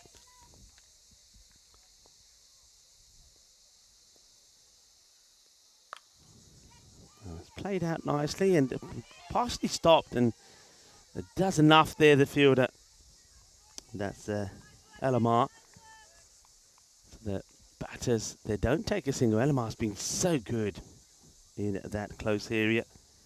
He's made some really good, important stops. I love the way she's just there, ready. I don't know if we can, you just don't see her in the camera in that shot. That's a good Yorker, jams it in, beautifully bowled. And it needs all the skills of Chiturani to keep that one out. Yeah, beautifully bowled and well dug out. And, changing the wicket keeper here this time as well. You see Shifa, I should say. That's my Shifa. That's going to be another wide. It's behind the stumps. So they've used a number of keepers as well. Medagooch was the keeper yesterday. So just changing it around a little bit as well. Don't mind that.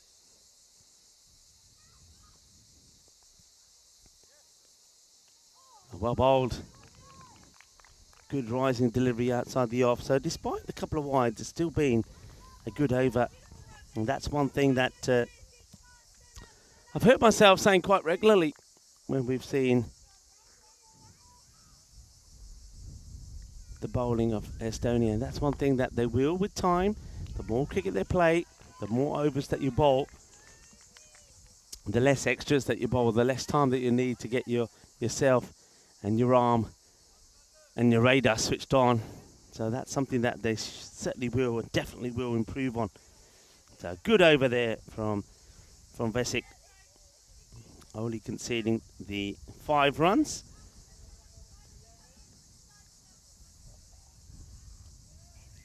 Chaturani has a little chat there with the left-hander Samanthi. Tunukudenia is ready to take stride here. She's going to have to take on the captain, Sergeant Vellner, to bowl the second over. This one would have been a big wide and doesn't have to play that at all. So Vellner says thank you very much to Samanthi there. Yeah, this one thing we've talked a lot about is leave those ones alone. If you're not going to crunch the ball to the boundary. That one's probably just going down the leg side a little bit. Changing the field here as well. We were saying that in the last match that Estonia seemed to have some fielders in deep positions that never really got into play. This time round, see that the Medagooch is straight in front of us here at long on. Up in the air, catching opportunity. No, just doesn't quite carry. Hasn't got the legs there to go to Malanaika. Good over, good start. And it got, instead of having somebody all the way back on the leg side boundary, it's in the ring at the moment. I like that at square leg. Close fielder. And that's hit well, but once again, it should just be a single. They're thinking about going for 2. And Medagooch gets a good throw in. But they do pick up the couple of runs this time. It'd be interesting to see how they go with that field, though, once the power play was over, because I think that's the time when they could have deployed a mid-wicket and were reluctant to do so until the very last over of the match. Once again, it's another ball that probably is going to be a wide, which gets played at. So Vellner, a bit fortunate at the moment, bowling some wide deliveries outside the off for the batters. Mainly Samanthi getting back onto it and not getting the extra deliveries that you should be looking to latch on to later on in the over or in the innings. Vanna now to Chaturani, the two captains doing battle. That's been hit nicely down the ground, but will be fielded. And nicely done there by Anna-Marie Vesic. And that's a very good over. And so worked out perfectly well. Just the 9 after 2 overs. So going nicely. We do know that these two can get the acceleration in at the right time. That's what they managed to do in the last match. But can they try and restrict? That's the thing here.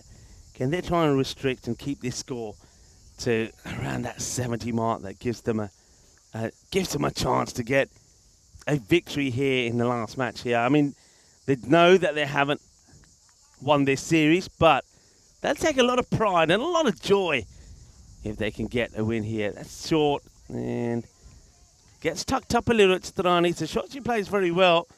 And she's not going to get too many freebies from Vesic and doesn't really latch onto that one, so plays a misses.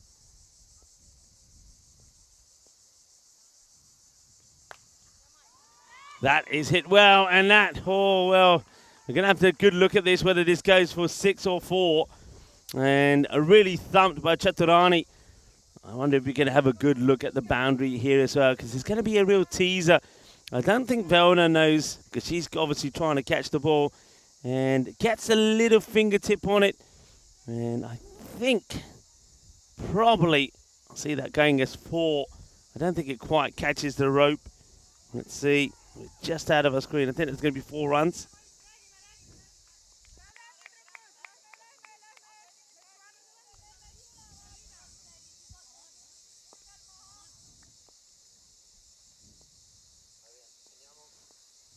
Comes Vesic again. And that's been firmly hit. And, well, it's a little bit of a Tortuga there. Tortuga bounces it, ricochets off Meta, but she recovers well. Gets back and just keeps it to 1.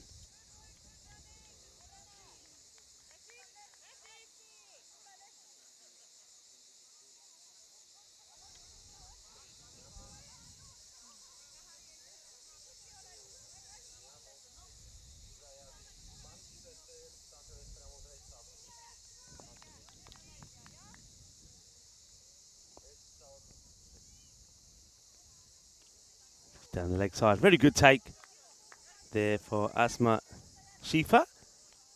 Watches the ball well. I like the way she gets the movement to go across there as well. Good movement. It's always a good sign of a good wicket keeper. Gets that step across. And just slices at this one. So no run again. So nice stuff here. And Samanthi maybe looking a little bit rusty. Didn't it's the first time that she's having a knock here.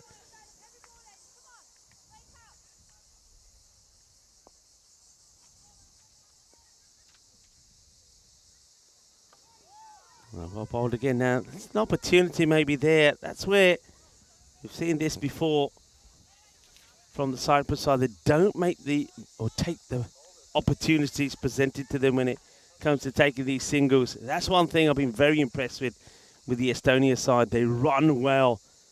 They back each other well. They understand each other well when they're running out there. So yeah, gonna just get it over the infielder. It'll just be a single. So it means that the over comes to an end. It's time for the players to take on some refreshments. And they're doing a good holding job here at the moment. That's a good spell. Once again from Vesic. Will only go for 14 off her 2 overs. The drinks grade come on. And it gives us an opportunity just to reflect here. So remember that it is Cyprus that have won this international series. They can't be caught 3-1 ahead, but I think they will try and see if they can at least win this one and go back with some joy. They certainly will be celebrating. They can get another victory here against a very good home side in Cyprus. And with the men's, with that win that we just saw from Estonia, it means that one goes down to the wire. So that's a big match coming up. Both teams will, of course, have already played 2 matches. It's been 1 apiece, as it was yesterday. And I think anyone could win it. I really do. I think Estonia, I said this at the time, if Estonia could win that last match, they would go into the last match, the decider. I think it's favourites because I think in terms of morale, they'll be higher. They've just pulled off a good defence. They bowled very well. They recovered well with the bat. So let's see how that goes. And I think the coin toss could once again be pretty key. I think again Estonia or Cyprus, whoever wins that toss, would want to bat first. And to get a good start, they could bat one team out of the contest. It's going to be interesting to see how that goes. That's of course coming right up after this match. Right, high up in the air. It's a catching opportunity and almost a brilliant catch taken by Metaguch. This would have been a sensational catch. It really would have. It's hit firmly. Has to go round to a left and then trying to take it at quite an awkward angle as well. Gets hands to it but not able to hold on to it. And had a couple of chances, hasn't she, early on in the matches. Last time it was Chitarani that got put down, but this time it's Samanthi that gets given a life. And that's hit beautifully down the ground. Chases on, can't stop it, 4 runs. It's a lovely time shot. Wonderful straight drive all along the deck. And even though there's long, lush grass tries to slow down the Grizzly, that's been timed too well. Wonderful hit.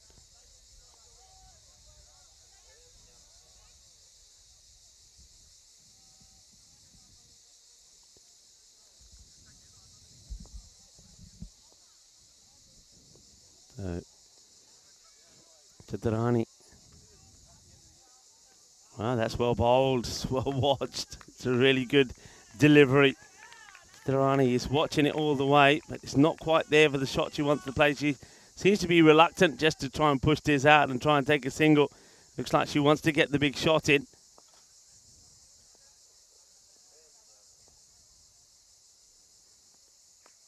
That's played away nicely. Will just be a single though. So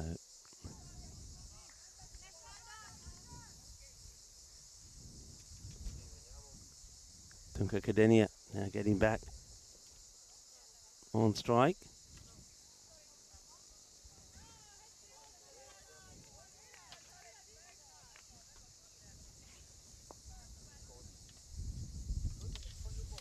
Van little bit of extra width, but still look played out into that area. Now this is one thing that we've talked about before. They're not looking to play straight, looking to play, especially Samanthi is looking to play on the leg side every ball. That one was well outside the off peg. Yet still she's looking to go on the leg side. So you need to be thinking about deploying that mid wicket now. You're outside the power play. I think they've only got the 3 players out at the moment. You can have another 2. It's going to be a wide as Vanna, she holds her head if she doesn't get this one right.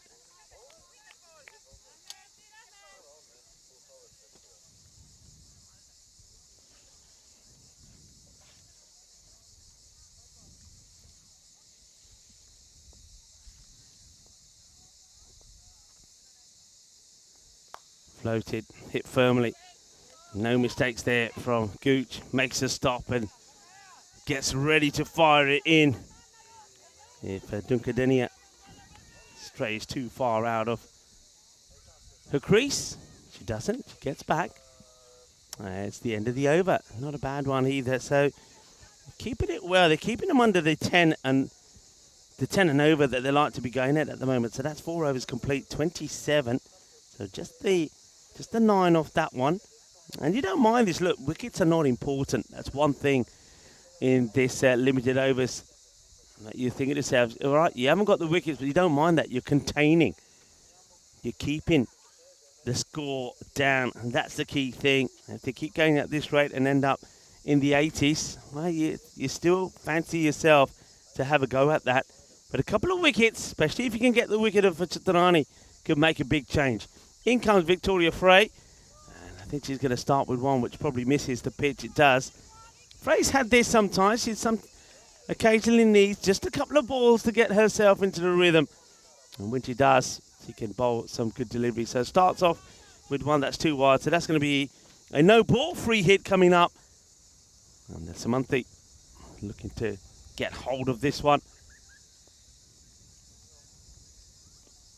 And I think she gets more off the pad on this. So once again, I think having a look at this, I think Velna must be thinking about getting a mid-wicket out there. Just getting another player on that leg side boundary, because that's the one area that Samanthi is looking to hit every time. And you got 1, 2, 3, 4 players on the offside pretty close to each other. That one's going to be another wide. So, yeah, I think use the opportunity just to put the pressure on them. I would be looking to get the player that's backward point to go across over into that mid-wicket area, and then use the player on the 45, is at the gully area, just to go wider and beyond the 30-yard circle, because it's a single there anyway. You can see that big wild swing. And once again, aiming to get it on the leg side. I wonder if this is just going to be byes or whether that might be a wide as well. See what the signal is from the umpire. Just byes this time. So now the field has to change, and Chitrani is going to be looking, if it's short, she's going to be looking to go over into that cow corner. Again, they're leaving it open. That's dangerous. They're leaving mid-wicket open.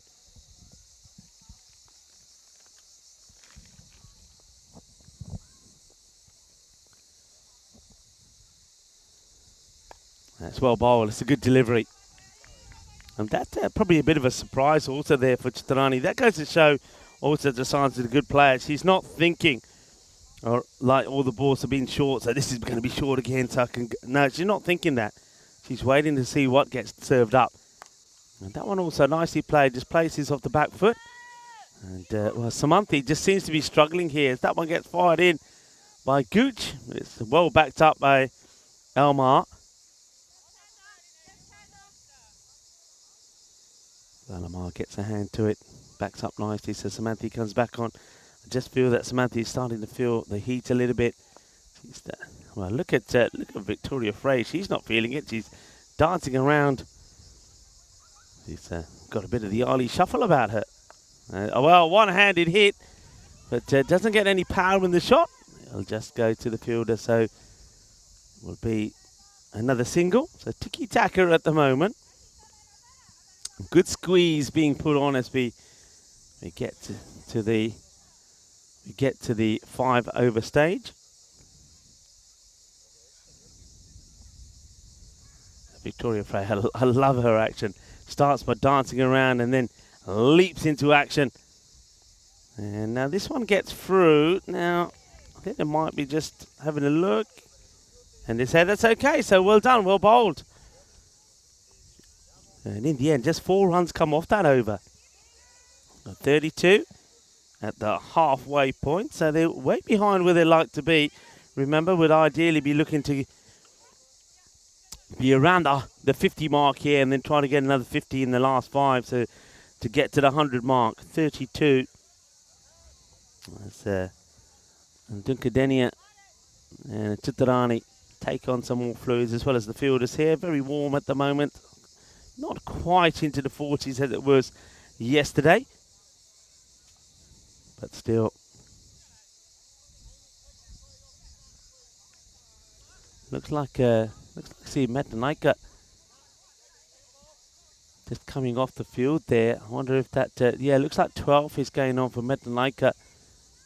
So not sure. Hopefully there's not a main issue there. So it looks like the 12 is coming on. Metanaika, I think, just needing, I wonder if she needs just a little bit of attention or whether she just needs to get out of the sun a little bit. So 12 is on as we get ready to start again. And this is Shirley Patterson, who bowled a fantastic second over in the earlier match between these two sides.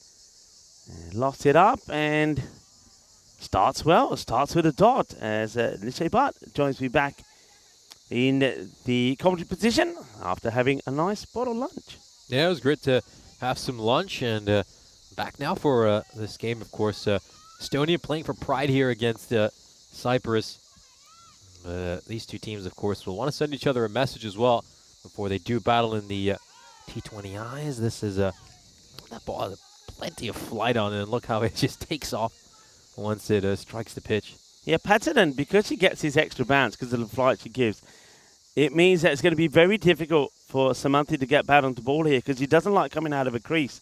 So she's swinging at a ball that's around chest height. So she's swinging under it. So she's got to really use her feet. And she's happy to let this one go by, though. So learning from maybe some of the earlier issues that Cyprus have shown with their batting, where they've been spawning wide. So let someone go.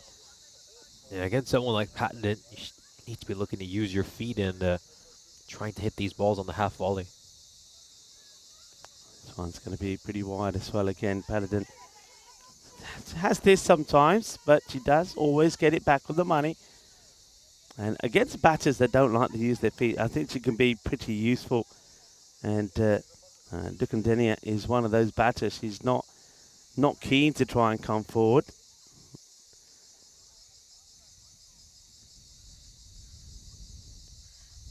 And once again here, doesn't really get contact. So you can see Samanthi, she's getting a little bit frustrated here. I wonder if Dharani, who's out there with her, is having a look and thinking, well, if you know, she might be just feeding the heat a bit. 17 balls now for 7 runs, so she might be thinking it might be time to make a change. We'll have to see. Cyprus have been, certainly the men, we saw in the last match, very reluctant to make changes. And that's been hit fairly well. And will they go back for 2? That's the question you should be looking to, but they don't. The ball is still on its way back, and the batters decide they don't want the 2. I mean, whether that's because Chitarani is thinking it probably makes sense for me to have a go at a few of these. So this could be interesting here now. So once again, big gap there on the leg side, Nish. That they're not wanting to put anybody out there. And if this one is on the leg side, this could be, this could be a boundary, and a boundary waiting a long time for to see. Oh, and almost gets the wicket. And she gets back just in time here, I think. Just in time, gets drawn into the shot, doesn't get to the pitch of it, so takes on the bowler and the keeper. And I get the feeling she just gets a bat back in time there. Yeah, that's a good shot of it there. Well done to Spring Media. Well done to Dennis, Oleg and Martha Maria here at the ground. Doing a fantastic job. Our production partners. Yeah, Asma Shifa has a glove for this match. They've been just changing their wicket keepers game after game, this Estonian national side. That's another dot ball. So this is fantastic. I mean, just have a look at the over-by-over scores. The last one for Victoria Frey, just 5 runs from it. This one, only the 3 have come from it. So that's extraordinary bowling. And remember, Patterson's last over only went for 2 as well. So that's outstanding.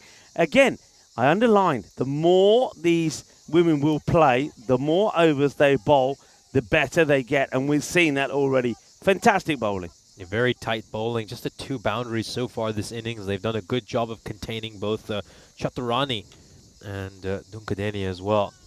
I think just keep in mind, Chaturani, if you go back to that first game, she was batting with a strike rate of almost 150.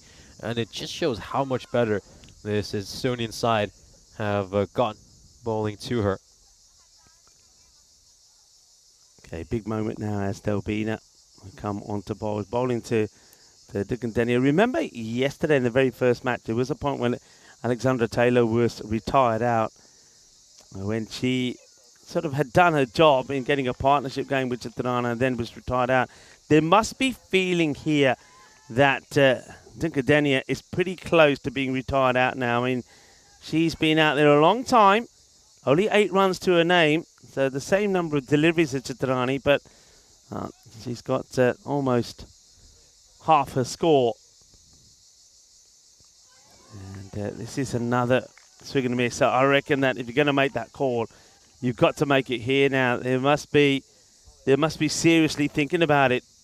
But this is good. I mean, that expected score now, less than 70. If they can, I've said it before, if they can keep it in between 60 and 70, it's a great opportunity for Estonia to finish with a great victory.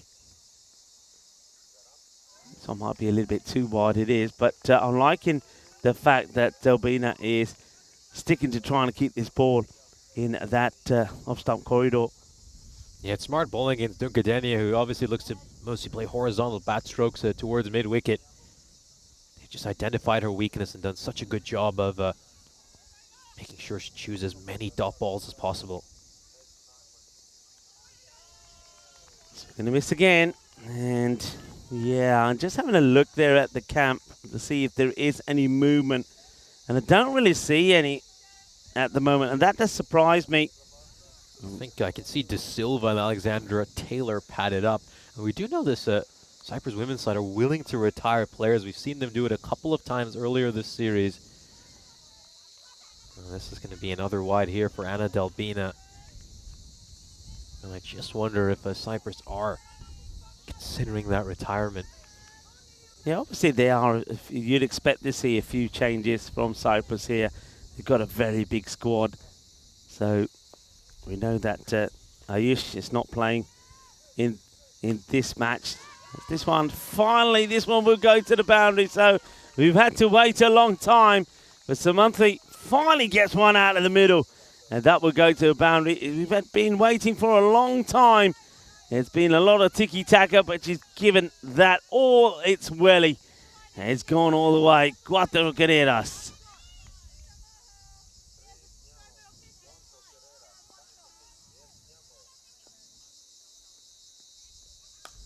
And she could get another here, she will. So, well, she gets one, and then she says, you know what, I'm going to get another one as well. She does. And this one is a better shot than the last one. But once again, it's in that area. There's one thing, that's one bit of homework that I think Estonia haven't really been able to do. And they'll certainly revisit this when they go back to base. And that is, get that mid-wicket in. If you've got a batter that's trying to hit everything on the leg side, having a player on the boundary on the offside makes no sense at all. It ain't going to go there. Look, I mean, look at that ball. Look how wide it is, and yet still you can see that Samanthi Dunkadenia is still trying to hit that on the leg side. So you've got to make this change. You've got to have one more come over on the leg side. Yeah, this doesn't really make sense to have a deep cover in place. You'd rather plug that gap out at deep mid-wicket, and I think Delbina as well just went too straight for those couple of deliveries that went to the boundary rope. Yeah, they are discussing this now, and I don't know whether it's because Meta is listening to us talk, but one does come across here now. Now that's better, much better. So they get the second one out on the leg side, so mid-wicket does get out there now. And you can still have the square back. You can still have the square back.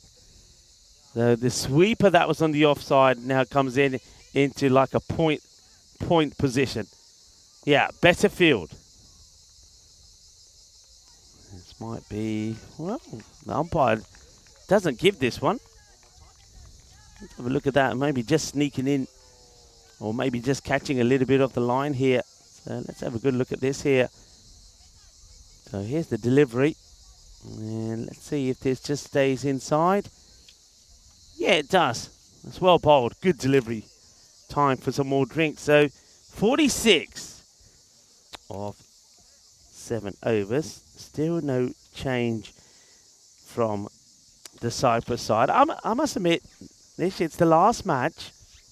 We won't. They've already won this series. I'm a bit surprised that they're not making a change. I mean, they quite easily could have said, you know, after 3 or 4 overs, we're going to make a swap, 2 new batters, and do it that way because, you know, it's very hot out there. We know that in the last match, the victory that they had, they didn't lose any wickets at all.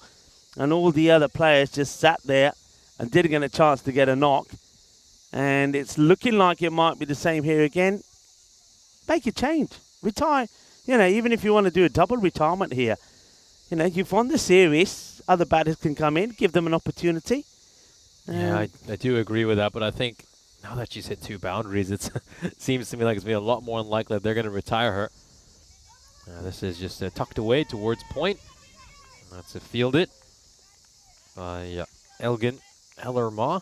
It's just going to be a single. I think a patent at her bowling today has been very impressive. I think she's improved a lot from yesterday when she was struggling a lot with extras. She's been a lot tighter today. She's been able to pitching on a good line and length.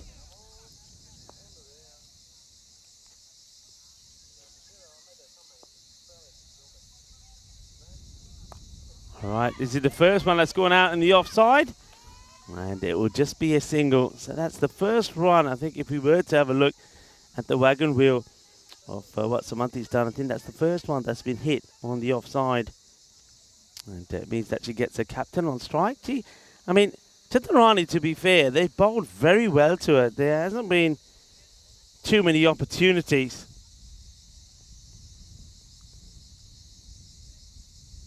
For her to get hold of one. This one as well is pretty well bowled. It will only go to Valna, who makes the stop with just a single.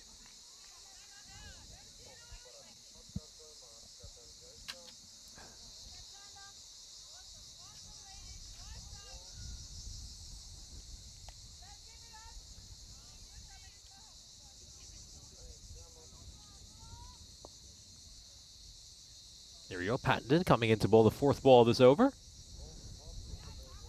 That one probably just dipping down below the waist. I doubt that's a no ball, but we will take another look at it. Let's have a look. She does like to give it some flight, doesn't she? I know that yesterday because they were playing the last game. Every time she flighted it out, the umpire was having trouble keeping an eye on it. So they decided that it's okay. I'm just having a look at this again. So yeah, that does dip. That one though is going to be too wide. Goes down the leg side. Pattenden, there have been a few wides from her, but having said that, the improvement and the economy from what it was early on in the first few matches played has been superb. It's been an excellent performance from her. Yeah, I love the way that Shirley Pattenden has improved throughout this series. Her bowling's only getting tighter. This is going to be a big shot attempted here by Dunkadenia, but this is why you plug that gap. I mean, this would have gone for 4 an over ago, but they do move that mid-wicket into place, and it's just going to be 1 run. Yeah, I mean, whether it goes for 4 or whether they stop and save a run because they only get a single, but it's the right field. And to a batter that's only hitting in that area, that's what you got to do. So they do get it right eventually. That's well bowled, and they're looking to take the single. In comes the throw, and they might even look. No, I think they've already lost interest and not looking to get the second. The shy of the stumps there from Medaguch. It will be a fantastic spell of bowling from Shirley Pattenden. Just the 9 runs come from it, and 8 overs completed, and 52 on the board. Yeah, so they're just starting to push this run rate up a touch these last couple of overs. Cyprus, they managed to get 17 runs off these last 2 overs. Dalbina will be coming back for the penultimate over. She gave the most expensive over of this inning so far. Won her first over, the 7th over of this innings, went for 11. It's very rare for her, of course. She's been the most economical bowler throughout this series for Estonia. Had a rare blip in the previous over she bowled. She come back strong here. She's going to be bowling to Chaturani. Nicely played, straight to the fielder, no run. Good cricket, good cricket, good delivery. Not a bad shot play by Chaturana, but to the fielder who fields it and gets it back to the bowler quickly, straight into Dalbina hands, no run. So Chaturana just hasn't been able to get away. Now that one is one she will hammer, and she finally gets a bad ball. That's Chaturana. Up until now, Estonia have done so well bowling to her. They've kept it tight. They've frustrated her. But finally, she gets a full toss that she's able to hammer to the boundary, and she'll get 4 runs. You don't usually see mistakes like this from Dalbina, but few are creeping in during this game. Just leaves the full toss hanging there, served on a silver platter to a batter of Chaturani's quality, and she punishes her. Now that's hit pretty well down the ground, and Valna, oh, that's unfortunate. That's really unfortunate. Valna throws herself at this, trying to stop it, but it sort of goes under her. It's like she makes a bridge. Let's see this once again. I think she might have overrun it, but she throws herself feet first, and it gets under her, and it's going to be 4, so back-to-back boundaries. Yeah, very unfortunate there. Just trying to slide tackle in to prevent that ball from going to the boundary, but Unfortunately for her, as you mentioned, just sneaking under. As this one gonna end up at square leg, and Frey, well, she just slipped a little bit as she was going towards the ball, but managed to gather herself to stop that from going to the boundary. Yeah, nice shot. Chaturani gets into a good position, but good fielding and just keeps it to one. And they're not really trying to take on the twos. It's one area, as we keep saying, that Cyprus can work on.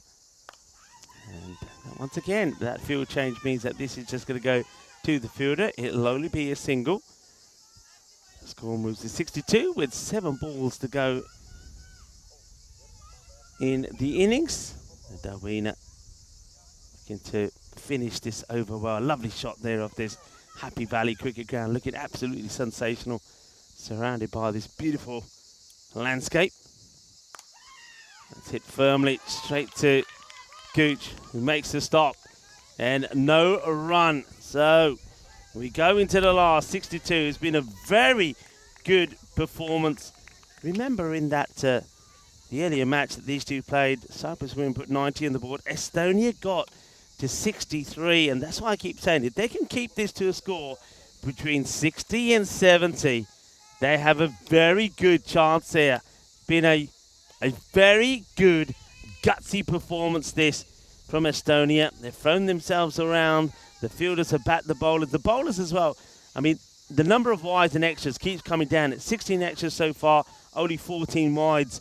So the improvement is evident with every match they play. Yeah, game after game, you see little things they're improving in their game, little tweaks, things to get better at. Now, if they can have one good over here right at the end to round this out, big responsibility on Frey's shoulder. Her first over went for 5 runs. And they'll certainly back themselves to chase down the target in the second innings. They're going to go here for the quick single. I think the bails get broken here by the wicketkeeper, yeah. I think. So yeah, the keeper's done that. I think even if it was a direct hit, I think the wickets have already been broken. So she's made to run. Just at this point, I think the leg of the keeper, but Titarana wants to get there. She does get there. So the direct hit was on at the non-striker's end, but obviously she went for the closer option.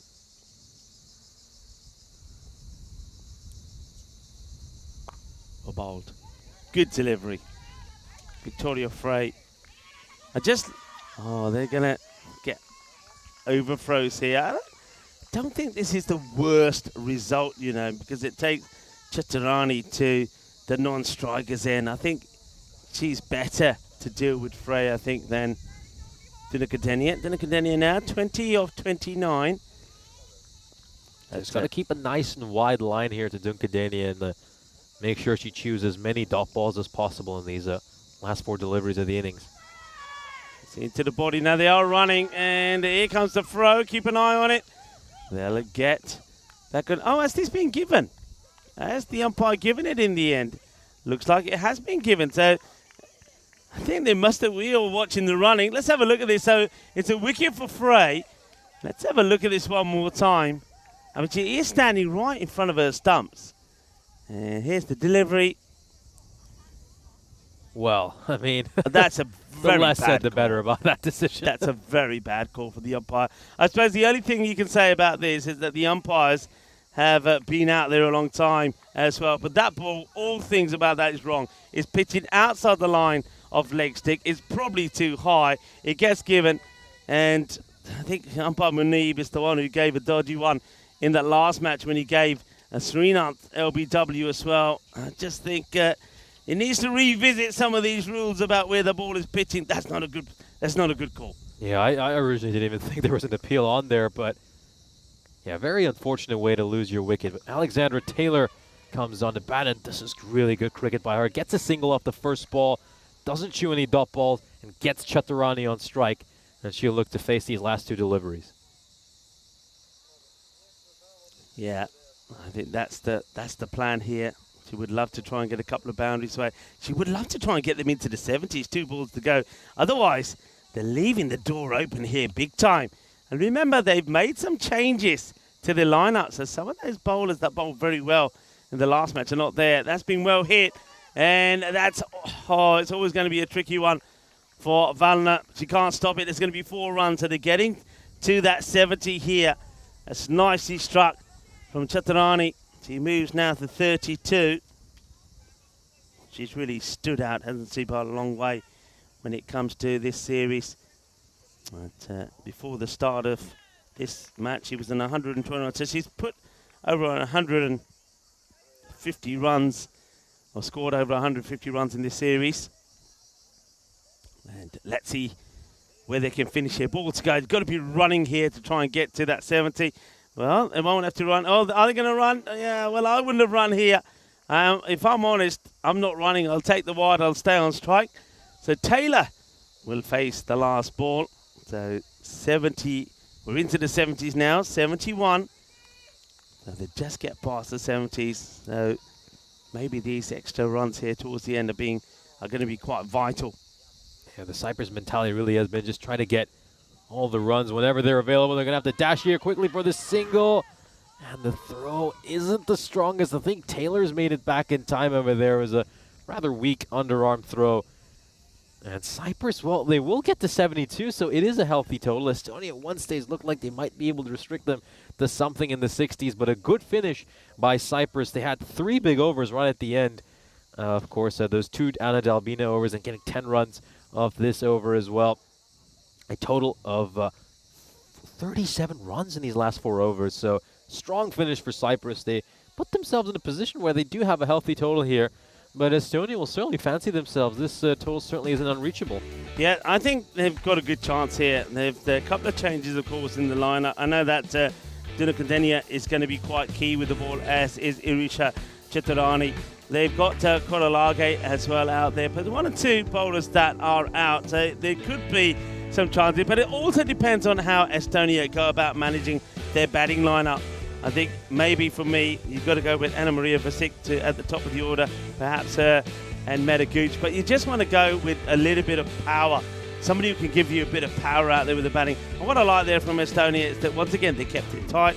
The number of extras, as we keep saying, vastly improved. The 16 wides, only 18 extras this time. And also, they're starting to get those little field positions right as well, making subtle fielding movements and fielding changes that are making all of the difference there. So this one, well, it could have been. But there was that one, LBW. This was it here, and I've got to say, it's probably not the best decision that umpire Munib has made. Down the leg side, probably too high, sir. But you know what? I always say this. We always give the umpires a hard time, but they've got to be out there double the time in the sun as the players as well. And maybe the heat just got to Munib a little bit there. But I don't think in the end it had any real problems. To be honest, I think it was nice that you saw somebody like Taylor get out there and get an opportunity to have a hit. They got a couple of hits in there. But 153 runs in the series so far from Irsa Chitarani.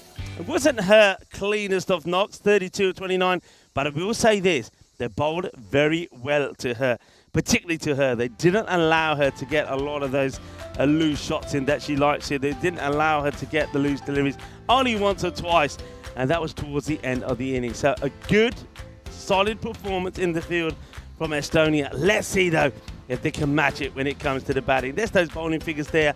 And a wicket there to Victoria Frey. Didn't she bowl well? But also Shirley Patterson improving all the time. And of course, we know that Delvina and Vasik are class as well. We're going to take a short break.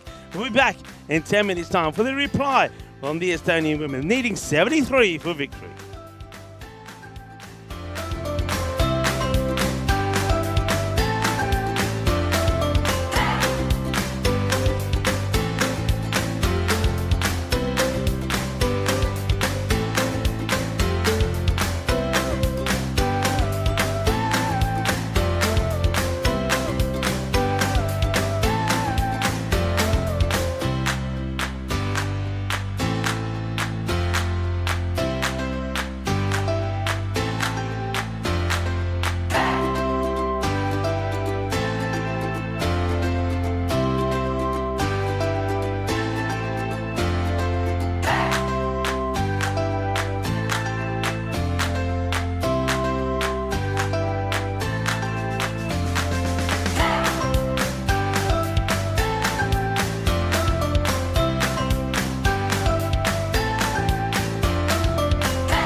This European Cricket Network event is proudly brought to you by HCL Software and Paramatch.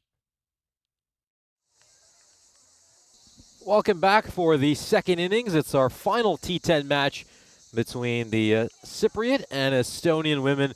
And let's see if this comes down to a dramatic showdown.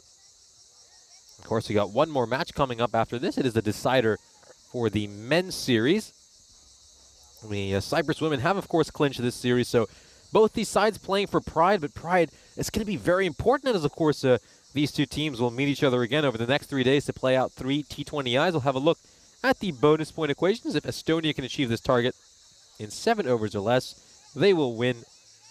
They will pick up the bonus point, I should say. And, of course, if Cyprus can restrict Estonia to 55 runs or less, then they'll be the ones leaving here with that bonus point. Estonia fell just a run short of avoiding a bonus point defeat in the fourth matchup between these two sides. So all of Cyprus's victories so far have been bonus point victories, and Estonia's sole victory has been a bonus point victory. So it's really been a series for bonus points so far. And here we go. We're set for the first ball. Look at the amount of swing she gets back inside. I think that's a thing with Koralalig. It just gets so much lovely movement back in to the right-hander.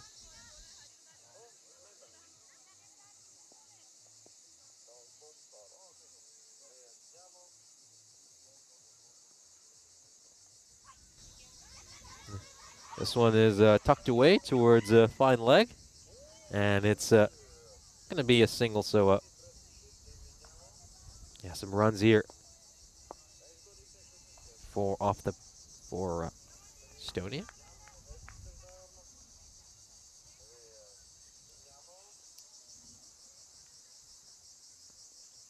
Oh, has cleaned her up. She has cleaned her up. Gets a brilliant bit of swing back inside. It's timber to start off. And what a wicket. I mean, this is the thing about Koralalig. She gets this lovely in-swing on every delivery. Just have a look at this. Look at how much that ball swings back in. It's so difficult to play, particularly if you're going to play it cross-batted. You probably have to play a bowler of balls like that with the straight bat. And Vesic, well, she's just been done by a terrific delivery here. She batted superbly in the previous match, making 19 runs out of 20 deliveries. But she's going to depart here without troubling the score as a golden duck for Vesic. There's Derek, just comes waddling out to greet her on the way out. Not a very welcome sight if you're a batter.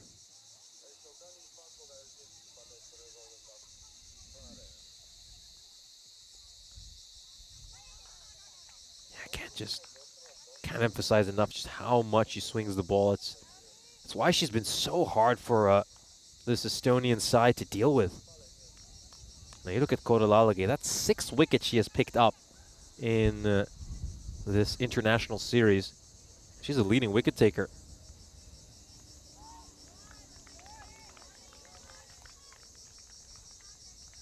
The closest is, of course, Deranalaget in second place, tied with Dundunekia.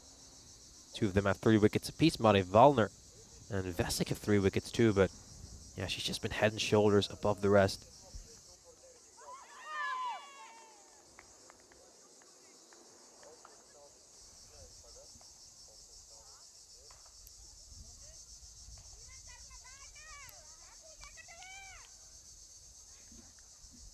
So Kergay, we know she's a quality batter. She's been one of the highest run getters for Estonia in this series.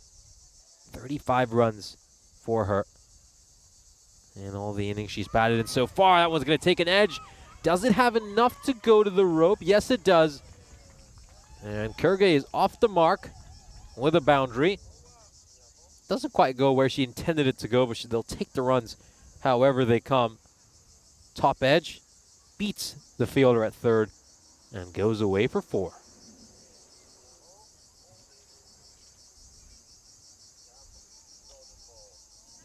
"27 matches since we last had a golden ball on the European Cricket Network, and we'd certainly could break it over these next few days. A lot of great international cricket on over here in Cyprus, and of course they're rounding out an international match over in Czechia as well. Gibraltar taking on Czechia in the final T20I over there.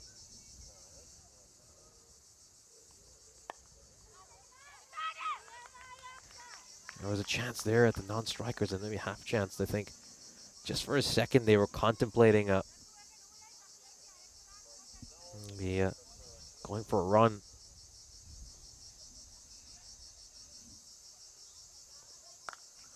This is pushed towards mid-on. This is going to be a tight one. This is going to be a tight one, but they'll make it in time.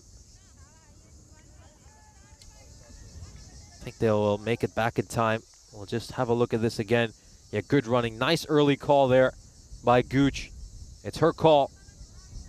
And they will get across in time.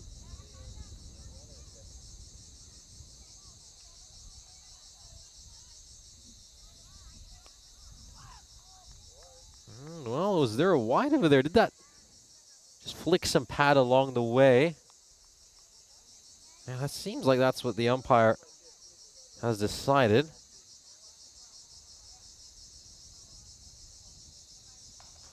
Over in Czechia, Gibraltar, well, what a batting performance for them in the first innings. They put up 200 runs in their 20 overs. This one is very wide down the leg side, and it's actually a no ball. Yeah, it's been given a no ball. Square leg umpire signaled a no ball here. So I wonder if there's just a few question marks about the height as well. I'll take a look at this. And where is this one? It's hard to tell from that. There's just somebody blocking that camera angle. Not able to take advantage of the free hit there, Kergay. Free hit turns out to be a dot ball.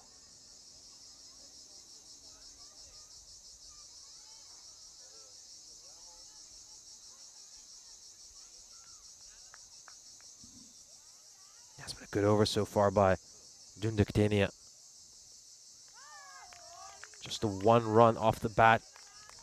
The other coming because of the no ball.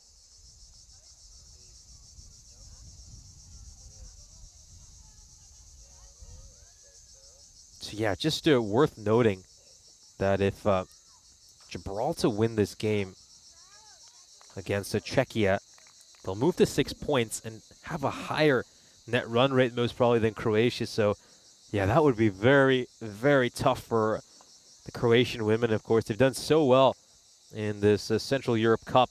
Won 3 out of 4 of their games. Probably went into this series not all that fancied. And we'll have a look, of course, at the standings here for the tournament we're covering. As you can see, Cyprus have an unassailable lead, and will go on to win this ECI-W. But just, yeah, going back to the point about the T20-IW over at the Central Europe Cup. Yeah, what a start for Croatia it was to that tournament. 3 wins out of 3.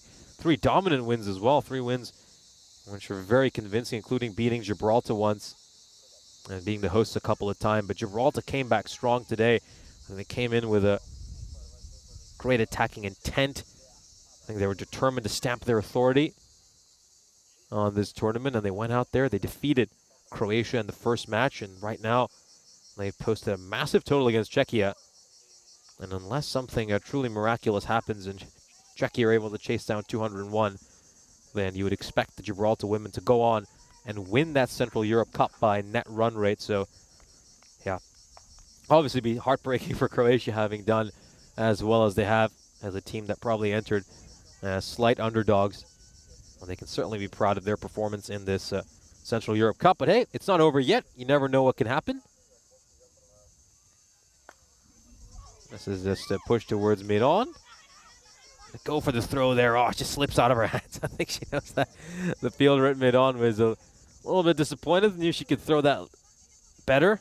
That was Dunduk Denia. He was stationed at mid-on. She wanted to go for the direct hit, but the ball, just like a bar of soap, slips out of her hands. Oh, Gooch just looking to open up that square leg boundary. But she will find the fielder.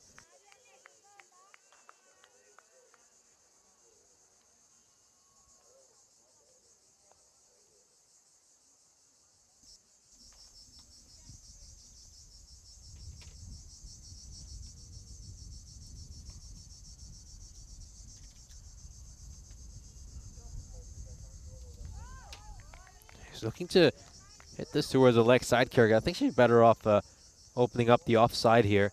She managed to get a boundary because she just threw her bat at a ball on the offside. So you never know. I mean, an edge could beat the fielder there at short third and go away for some runs. This is struck back towards Leonage. Good fielding by her to get down and prevent that from getting past her.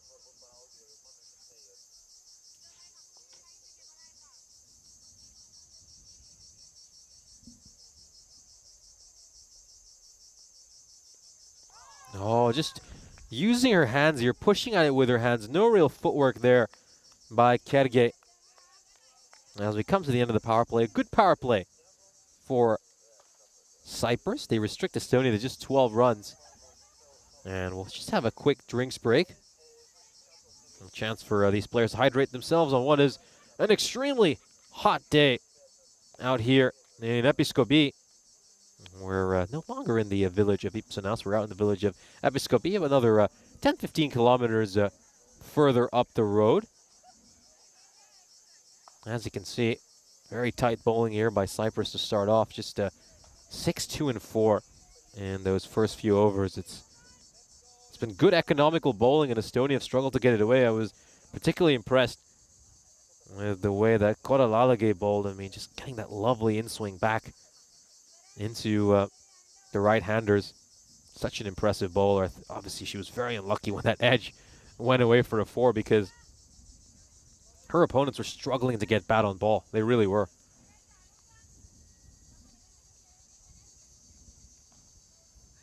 Yeah, temperatures currently about 32 degrees Celsius, but the humidity, 55%. That is not easy to play in. And again, keep in mind, we're also inside a valley here. The Happy Valley, as it's named.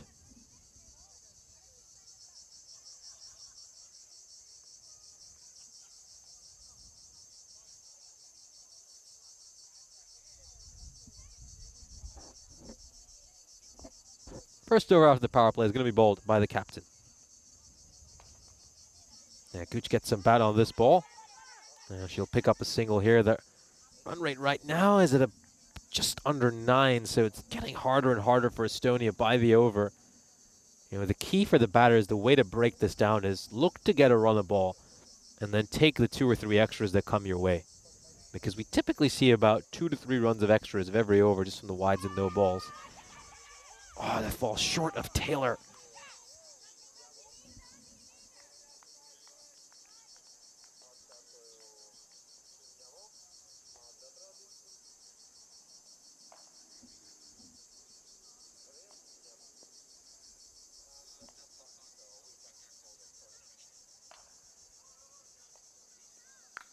Now this is struck very firmly, but straight to the fielder, Hitandura, who has handled that one very well. Good bit of fielding by her.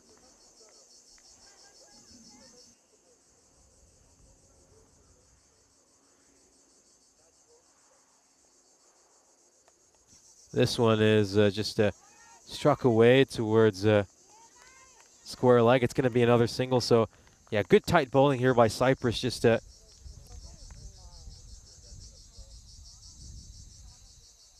making it a very, very tough for them.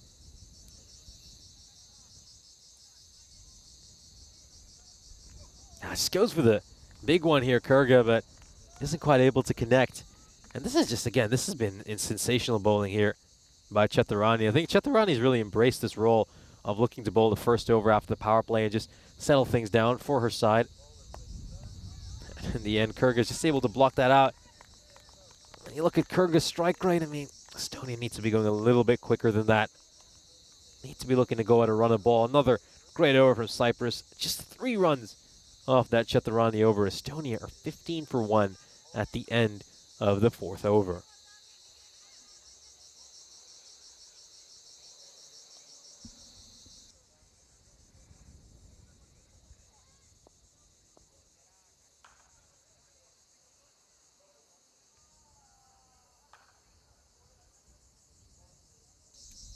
Emily Leonage is coming into bowl. Her second over. First one went for 4. This is struck out towards square leg. It's going to be another single here. They need boundaries now They really need boundaries here, Estonia. They've only hit one boundary so far this innings, and that came at the end of the first over because of an edge. But at least, you know, when you're looking at that, she was trying to force the initiative, wasn't she? Vesic, and that lone four she managed to hit, I should say Kurge, just threw her bat at it, got the edge, and it went away for a boundary.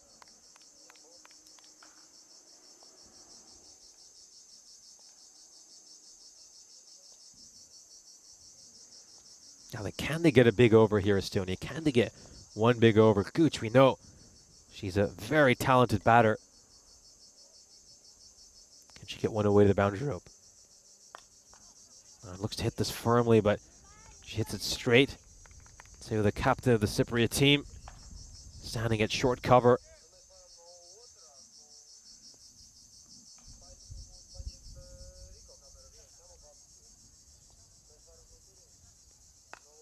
No, it's up in the air. Chance for the skipper to take a catch, and she will. The second wicket falls here for Estonia. Gooch will have to depart, and this is a huge wicket for Cyprus. The dangerous Maida Gooch. Well, she's terrorized many bowling attacks in the past, but she won't be able to do it here. Will depart for 6. And Leonaga, you have to say, she really deserves that wicket.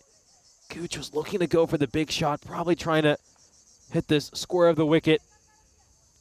But it's popped up for a pretty comfortable catch. Hoyadesha Chaturani. Captain holds on to it. And Cyprus, well, they have Estonia in all sorts of trouble here at 17 for 2. And it's going to be Miriam Frey coming into bat. They're just shuffling their lineup a little bit by the looks of it here, Estonia. Don't usually see Miriam Frey batting this far up the order, but yeah, mother and daughter both playing in this match, Miriam and Victoria. Once he gets a chance to bat at 4. And she gets off the mark with the very first ball. Good shot here towards mid-on. And she'll pick up the single.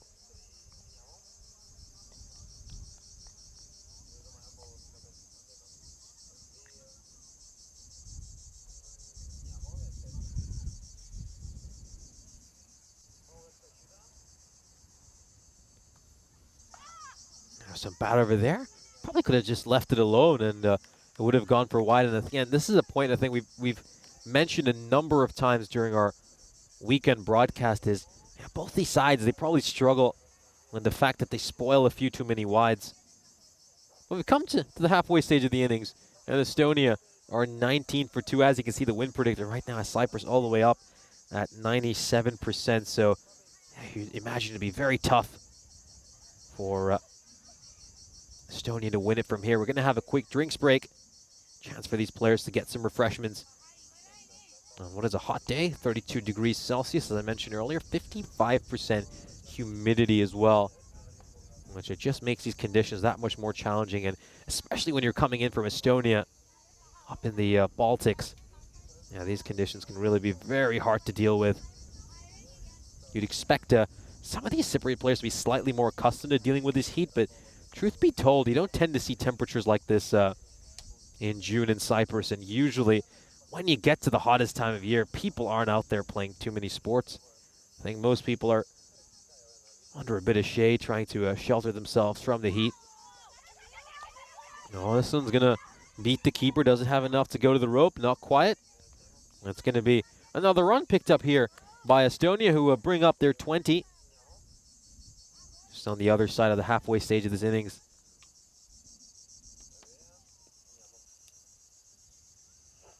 Now, we just brought up that little graphic for how many points, how many runs, I should say, Estonia needs to pick up the single point. Yeah, you do feel like that would be a challenge. And I think at least psychologically, I don't think Estonia will want to have 4 bonus point defeats in this series.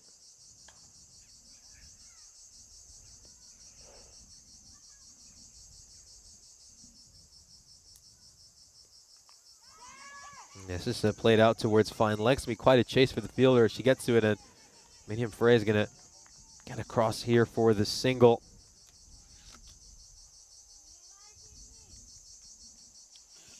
And of course, it's a good time to just talk a little bit about a few things regarding the history of Estonian cricket. So, you know, before the start of this series, I just had a look at a few facts about Estonian cricket. This one's going to be a wide, and was just a little curious about how cricket first got to Estonia. So the first cricket match in Estonia was played all the way back in 1998. And have a listen to this story. So an Estonian businessman went on a trip to Australia. Probably spoiled to wide there, but she will get some bat on it. And he came back absolutely obsessed with the sport and was determined to make a success of it in his native country. He met a local Indian restaurateur based in Tallinn. And of course, as you know, cricket's a huge, huge sport in India. He decided to ask him to arrange a match between some local bemused Estonians against the staff of Tallinn's premier Indian restaurant. And although, of course, the outcome of that match has long been forgotten, and it's certainly gone down in history as a momentous occasion. It was the first time that a cricket match was played in Estonia, and well, since then the game has grown so much. I mean, we're now at the point where, of course, we see Estonian women's teams are touring foreign countries to play cricket. This one is another wide by Chaturani. So yeah, it's just incredible. I mean, it all started from one businessman going on a trip to Australia, falling in love with the game, bringing it back to his native country, and the rest is history. And another wide down the leg side, just struggling a little bit with her radar here, Chaturani. Now, of course, we're coming to the final ball, the sixth over. Good chance as well to welcome back Rico Full into the commentary box. Yeah, I'm back. And, well, that's a lovely story. That would probably explain why we always get biryani or rice for lunch. I suppose there had to be a history to that as well. Now, look, I'm sorry, but a little bit late coming back. I was talking to some of the dignitaries here. I'm told that the British forces, I think they call it Commander-in-Chief, is it? Will be here later. And he would be honoured to be giving out some of the prizes or the trophies that we're going to be handing out. So watch out for that a bit later. We will be having a very short trophy presentation ceremony for the women and also the men. Of course, one of the things we have to start talking about there is MVP. And I have to say, I think for the women's, there's probably not too many names in the hat that can get past Chaturani, who's just been superb. Yeah, Chaturani, you'd feel would be a lock to win the MVP for the ECI-W. She's been head and shoulders above the rest of the talent. And I think her class, her cricketing experience, I should say her cricketing DNA, since cricket runs in their blood in her family, has certainly been on display throughout this series. And oh, that one just hits the top of the stumps. Perfect ball by Taylor. What did they say? Always look to hit the top of the stump. She's hit the top of middle peg, and what a way to get a wicket. Yeah, it's a good wicket as well. Helena Kurg has probably been one of the most improved batters for Estonia and just plays underneath this one. But well done to a player that I've been always excited to watch play, because he's always manages to do something, whether it's in the field, whether it's with the bat, or in this case with the ball. And you're right, always hit the top of the stumps, and that's what she does. Look, you don't get better than that. The Helena Kurg will have to go. Oh, well done, well bowled by Alexandra Taylor. Terrific delivery. You know, she just plays her cricket with so much enthusiasm, and you love to see her get the reward for that. So another wicket falls. It looks like they're going to fall. It could fall a little bit short of that 51. Of course, that becomes irrelevant, of course. I know that the bonus point equation really comes mainly into play if one of the 5 matches has some issues with. That's been hit pretty nicely. We'll get off the mark well. Well, Shifa. I like what Shifa did behind the stumps as well. She got an opportunity to showcase her wicket-keeping skills. She did a good job, and now she gets off the mark here quite nicely with that shot. A very good-looking shot there for Shifa. 24-year-old cricketer. Certainly got a bright future ahead of her. Gets played out onto the onside. So also big chase here. And she is so keen. I'm loving that. It's almost like, get out of the way, get us away. That's Jaya Cody. I'm loving that. We were talking, there was a lot of Steve Austin talk earlier about Lee Majors and the Bionic Man. And a few people were talking about the Bionic Woman. When I'm loving that with Jaya Cody. She was running hard, and she said, I want that ball. I want to get there. And she does get there. Yeah, great fielding there by Jaya Cody. And you got to say, Cyprus, they've been on it in the field. Just down the leg side. It's going to be another wide there.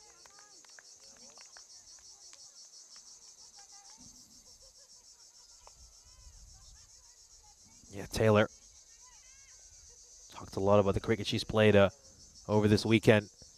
Keep in mind, her first appearance was, of course, yesterday in that opening match. Remember, Cyprus were 2 for 2. And it's a real spot of bother. We just wondered whether the Cyprus team might get rolled. Obviously, it was the first appearance on the network for this Cypriot team, so we weren't quite sure what their capabilities was. It's also the first time they're obviously playing together as a team, so when they were 2 for 2 at the end of that first over, I guess you just feared the worst for them, didn't you? You thought, oh dear, could they get rolled here? Could they get rolled here for something paltry? But then Taylor, you know, with, of course, Chaturani as a star act with her incredible half-century, just helped settle down that Cyprus team in that opening match, and then they went on to make 105 runs in their opening game.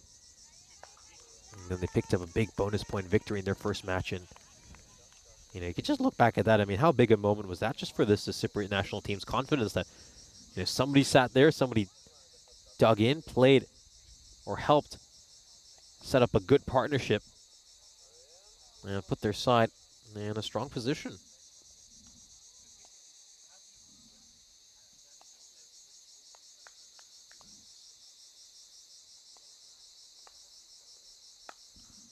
This is going to be struck towards mid-wicket. Quick single here. It's a good throw. It's a very good throw.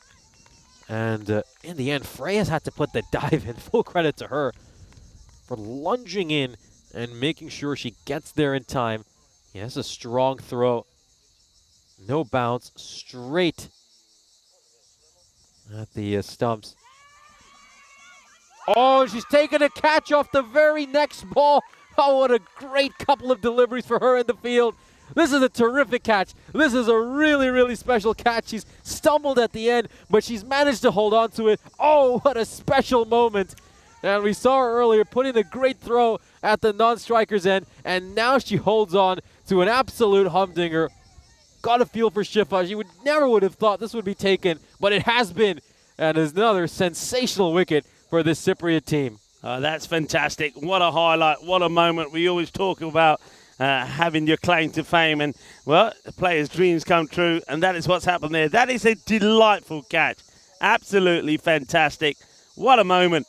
And it's a moment that you can go back and look at for many, many times to come. And looks like, yeah, you're going to do well to get the ball out of her hand as well. She says, give it back to me. That's a Chandrika Wigasinghe.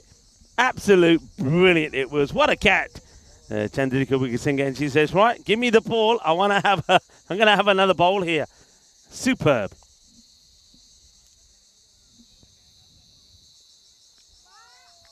Oh, has that just caught some line along the way? I do wonder. Yeah, might have just caught a little bit of it through. Let's see, I think it's probably an umpire's call as well. So wide ball signal. Yeah, lovely moment there from Wigasinghe. Lovely catch, and I'm loving the celebration as well. Sensational.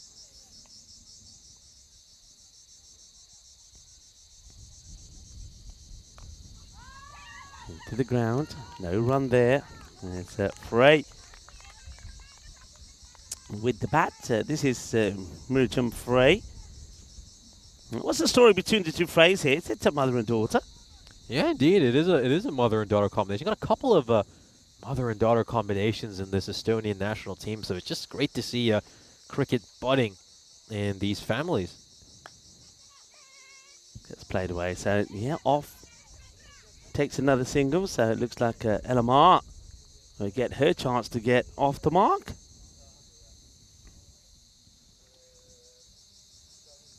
So a runner ball will get them a point in this contest.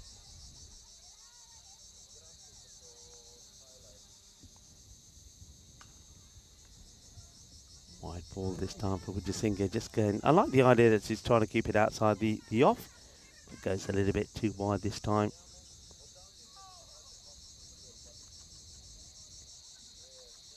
Yeah, so obviously a Victoria and Miriam Frey, mother and daughter, and then also Sirli and Amy Patton. Haven't seen Amy play since yesterday, though. Good delivery. That's better, isn't it? Nice and full. Gets through. And now what about this story then here from Cyprus? The Cyprus women playing their very first international series. And they got a great start, of course, yesterday. And what a start it was with the captain, Veterani getting a half century, leading a team to a victory in the first one, winning the first two, and then made some changes in the last one to give some of the other players in the squad an opportunity. That one didn't go so well, but then come back strong here today. And certainly from what I've seen, and I mean, the way they've played in the very first international series, I mean, if they keep training, which I know that they're keen to do so, because another thing is that a lot of these players, they've either got partners, husbands or family that are playing for various teams here in Cyprus anyway. So they will play, they will train, they will get better. I mean, they're certainly game places, aren't they? Yeah, certainly. Cricket runs in the family here for this Cyprus national team. I think this is a side who could really surprise a number of teams in Europe because, you know, they come across as pretty experienced. They haven't played too much cricket, but, you know, cricket runs in the family for a lot of these players, and I think they've just shown natural talent they possess, the knowledge of the game they have, and they've been a formidable opponent for this Estonian team. Yeah, I think you put it quite nicely when we were talking about Chitarani, that it runs in their DNA, and it certainly does. And certainly with her and one or two of the other players, you can certainly see that the skill and the knowledge and the know-how is there, and the more that they play, the better they'll get. This is Ujasinge seems to spend more time on the deck than she does on her feet. And that's the sort of player that she is. She likes to throw herself around. Yeah, she has stumbled a few times. She stumbled after that catch as well. But yeah, somebody who really puts it all in for the team. You love the enthusiasm and passion Vijay Singh plays with.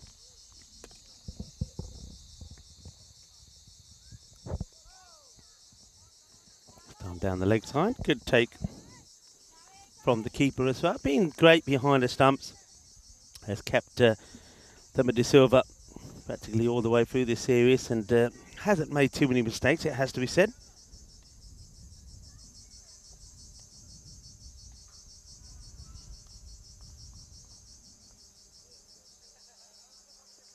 It's going to be another wide. So when she gets it right, it's a dangerous delivery because she does get a fair bit of pace behind it, but just too many wides.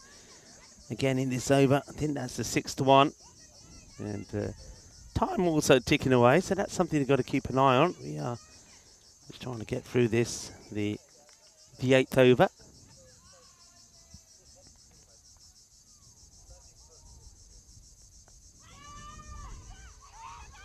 Well, good call from Frey there, saying no, stay there. You can see Elamar was quite keen to get to the other end, but I don't think she was going to make it, so the over comes to an end. We're just having a few issues with the wides, but other than that, pretty tidy. 41 for 4 at the end of the 8 over. Yeah, it does look like Cyprus are going to make it 4 wins out of 5 in this international series. Let's see if they'll pick up the bonus point as well and make it 4 bonus point victories. You'd expect Estonia to be able to knock away these 10 runs over these next 2 overs, but it certainly won't be easy with the quality of this Cypriot bowling attack.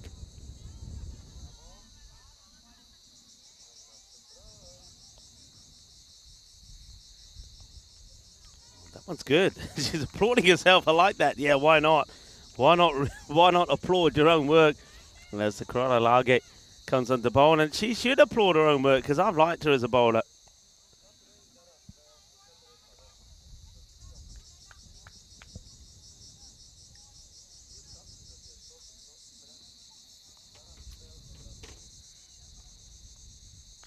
And that's why I like her. She gets the ball on the money. She gets the radar switched on.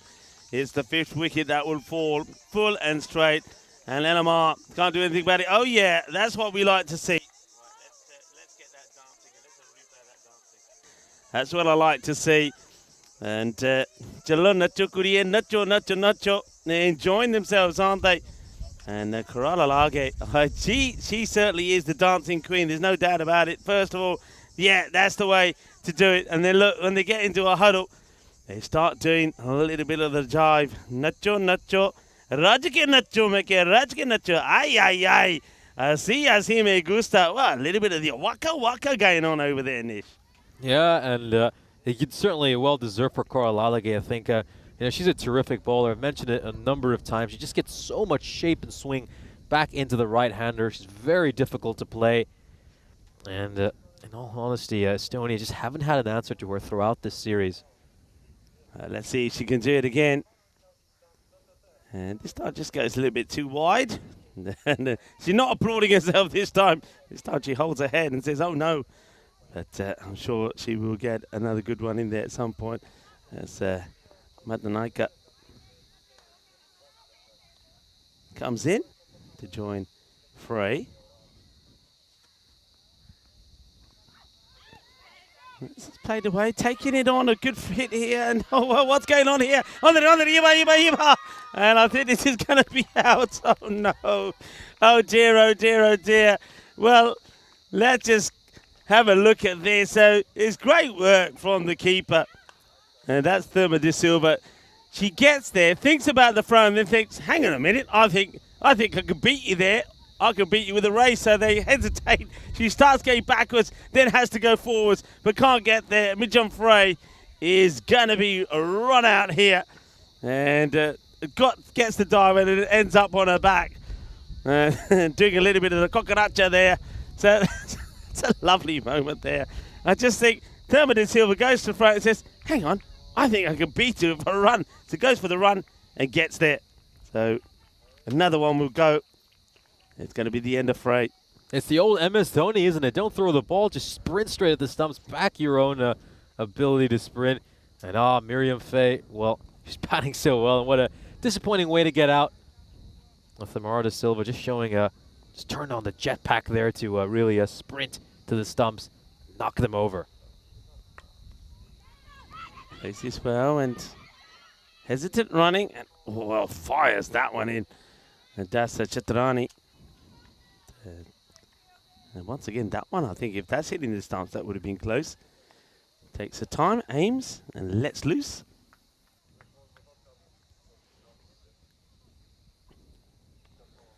Karalalage. Oh, that's that delivery. Now, this will be very close. In fact, it's out, and here she goes again. Just stay on her. Just stay on her, because I want to see these celebrations. Come on, give us a dance. Give us a little dance. And full and straight. That's the Yorker delivery, and this time it's LBW full in front. And the umpire says, no, I'll have the ball for a moment. Thank you very much. Yeah, look, well bowled. Watch this. It starts to shape in, hits a low. He's right in front. I don't think there's any doubt about that. How's that? The umpire says you're out. Half the team don't realise, but she knows she's into a stride. She's into a dance. As Korolage picks up another. Yeah, that's a no-doubter for the umpire. You can just see how much it moves back in. Just impacts within the line of the off stump, and it's going to go on to crash onto the stump. So another wicket falls here for Estonia. Cyprus really enjoying these last couple of overs of this ECI. What a great campaign it's been for them. What a great weekend, I should say. Coming in here as a side who had never played before on the European Cricket Network. They've been absolutely dominant. Have a good chance here to make it 4 bonus point victories. Uh-oh, good hit, and she's gone. Oh, that was close. Well, that was another opportunity for Therma de Silva. I suppose we know now why she chooses not to throw it and runs at the stumps instead. Takes the glove off early, aims, fires, but misses. We get a chance to see just how far the batter was out. Look, not in the picture. We just needed to hit the stumps. Yeah, maybe could have gone closer, even underarmed it, and she would have been able to get the run out there. But yeah, these are all little things they'll obviously pick up. With more match experience, we have a look at those bowling figures for Cyprus, and what an exemplary all-around team performance. 6 different bowlers used, every single one of them put in a great show. And Cyprus are closing in on their 4th victory of this ECI. They've defended their home turf superbly. And there'll be just a few question marks now for Estonia heading into the T20I. They'll be wondering what adjustments they need to make for Monday, Tuesday, and Wednesday's crucial 2020 matches. Yeah, it'd be a test, wouldn't it? But then I think not just for Estonia, but for both these sides, because, you know, T10 is one format, but T20, it's a longer format. Your bowlers, you got to find 5 bowlers that bowl. That one comes out all wrong, doesn't it? And more time out there in the field. So tactics will be key. I suppose one advantage of course, the home side will have, and that will always be the case, is that you got more availability, you got a bigger squad. Yeah, that will certainly help them, but I also feel like the longer format will suit someone with the class and technique of Chaturani even more. She'll be able to take her time during the innings and really look to construct a long, and hopefully from Cyprus's point of view, match-winning innings. Yeah. Gardenia with the ball. I've liked her as well, you know. That's the one thing that I think, again, Cyprus, maybe just with that DNA you're talking about and the experience and the knowledge, they do bowl very well. And very, very much, most of the time, wicket-to-wicket deliveries. And they've got the knack and the ability to hit the stumps, haven't they, as well. And we've seen some good catching from both sides. And once again, Chaturani has showed that how she's probably in that department as well, a little bit leaps and bounds in the fielding department ahead of some of the other players. And how I think those players, that one only just missed the stumps, how those players will also learn from the likes of Chaturani. That's been called a no ball because of height there by the umpire. So free hit to come.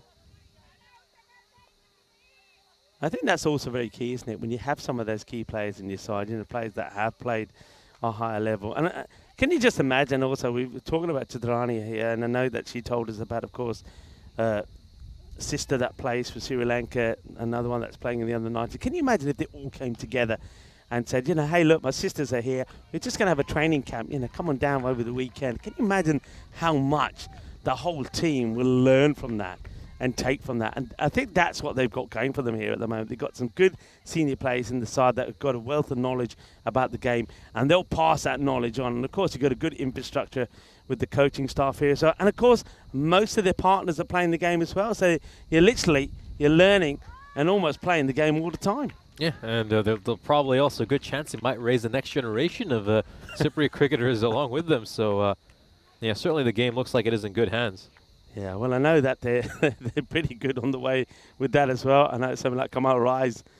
I know that in January he had a few new additions to his family. So, yeah, it certainly is. I just say that the future of cricket in general here in Cyprus is looking very good. Estonia, of course, remember when before they played that the ECIs against Malta, they went to Malta the year before and weren't able to win any matches. They were well beaten. And how they improved with those wins against Malta in Estonia. And it just goes to show just how, we've said this before, how if you're playing cricket and you're training and you're enjoying that's the other thing, got to enjoy what you do. So playing cricket, enjoying what you do, how you'll improve. And they showed that in Estonia. And they showed that here as well. I know they're missing one or two players. Oh, great. Absolutely fantastic. What a catch. And how about that as another moment of magic? And it is Chaturani. And you got to say, I mean, you're going to have to dig really deep to find another player that's going to get the MVP, because this is an outstanding catch, isn't it? From Isha Chaturani. Absolutely brilliant. Full length drive. Takes the catch. This is world class. It really is. Just watch where she comes from. Takes the catch. Incredible. And it's one of the best catches that you'll see from the fielder running in from the 30-yard circle. Quite outstanding. A brilliant moment. A brilliant piece of work from the captain of Cyprus. Another champagne moment for this Cyprus team, and what a way to cap off what's been an excellent weekend for this side. A great catch by their star performer, a true MVP in Chaturani.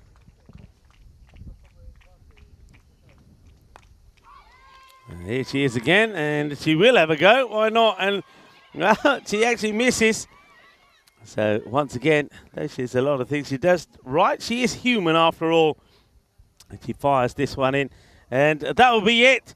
They will get to the 50 though. So that's an achievement for Estonia. They get to exactly 50 at the end of the innings. But once again, they'll just miss out on taking a point away from Cyprus. But Cyprus, they have been dominant, it has to be said, in this European Cricket International Series between them and Estonia. It was only yesterday that they did get that loss, but in fairness, they did make 9 changes to the side that we saw earlier this morning and the side that played the first 2 matches yesterday.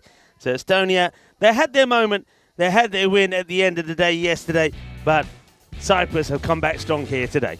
Yeah, they've come back strong. They've stamped their authority, and they've shown us why they've been so good at defending their home turf. We'll have a look at the highlights of this innings as Cyprus made it 4 bonus point victories out of 5 in what has been a stellar weekend of ECI-W action for them. It was Meda Guc and Vesic who opened the batting for Estonia. As you saw, Vesic was out for a golden duck, a great in-swing delivery there by Kololalage. Guc would make 6 runs before Chaturani took her catch, good bowling there by Lianage. Then we see Kurge and Frey just try to put together a partnership for Estonia, look to rebuild.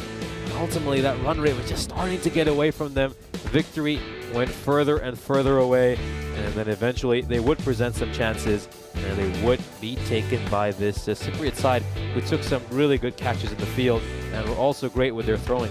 Yeah, they were. And this, the catching was really good. What a moment that was. That's a fantastic catch. I mean, there's only one player that probably could top that one from Wizasinge, and that was Chaturani herself, and she was able to do it, wasn't she? But not before we saw a little bit of dancing. Oh yeah, go on, give it a little bit of the jive. As, that was Kalage, who really did bowl brilliantly well. This one was, a good bit of thinking from the wicketkeeper. Thelma de Silva says, nah, I don't have to throw it. I think I'm going to beat Frey in the race, and she did. And that one was absolutely plumb, so it's another wicket there for Krodalage. And she picked up 3 for 7, well bowled from her. And Alexandra Taylor herself picking up 2 for 6. And then, of course, that sensational catch from Chaturani there towards the end. Sensational catch and a sensational weekend for Cyprus. 4 out of 5 wins for them, and they will be mightily pleased with themselves. What a first introduction for them on the European Cricket Network. We'll have a look at the scorecard for this Estonian side. Unfortunately for them, it was much the same. You know, they just struggled to make runs. They've not been able to go at the rate they need to. I'm sure they'll go back to the drawing board before the T20Is and just look at how they can maybe accelerate a bit more and start matching that Cypriot run rate. Of course, it is worth noting that Cyprus, being the home side, have a huge advantage because they got their entire talent pool available to them. Not the case for Estonia, who are missing some key players such as Lisa Boring, Chamali Lakuge, Lena Sormus, who all played important roles in that home series against Malta. Meanwhile, for Cyprus, let's have a look at these bowling figures, and they're absolutely exceptional. Every single one of those bowlers can be really proud of themselves. Of course, Krodalage, such a big fan of her bowling. I love the amount of swing she gets. 3 for 7, great figures for her, as Cyprus make it 4 out of 5 bonus point victories to take this ECI-W. Yeah, well, congratulations to the women's of Cyprus. They win on home soil, but the question is now, who is going to win from the men? Well, we'll find out, or we'll start to find out in about 15 minutes' time when the men will go out there, because that at the moment is even Stevens with 2 apiece, when we saw Estonia give themselves a chance winning that match earlier between the two sides. So it's going to be a really good match. So we're going to finish with a decider, the final match of this ECI weekend here of T10 action. Well, the women of Cyprus, they get the win. They do it 4-1. But the men stand at 2 apiece. Who's going to be victorious? Who is going to get their hands on that trophy? Only one way to find out. Stay tuned. We'll be back in 15 minutes for, well, the key match, the decider between the men. Hasta pronto.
This European Cricket Network event is proudly brought to you by HCL Software and Paramatch.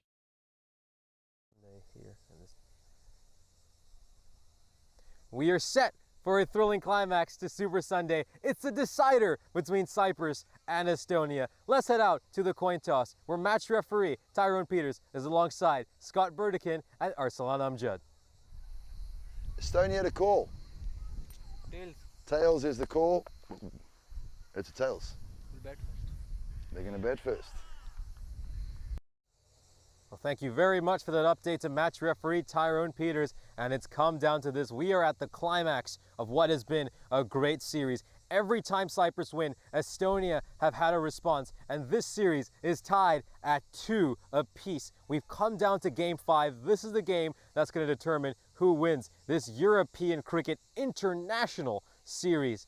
So far, the top run getter for Cyprus has been Akila Kalugala with more than 130 names to himself. He's been matched really well by Ali Masood for Estonia, who has over 160 runs to his name. And the bowlers you need to look out for are Robson, who's been the leading wicket taker in this series with 5 wickets to his name. And of course, Chamal Sadoun has come in today for Cyprus. He's been bowling extremely economically with an economy rate of 7 in both of his bowling innings. Let's head back to the commentary box, where I'll take you over the start of this grand decider.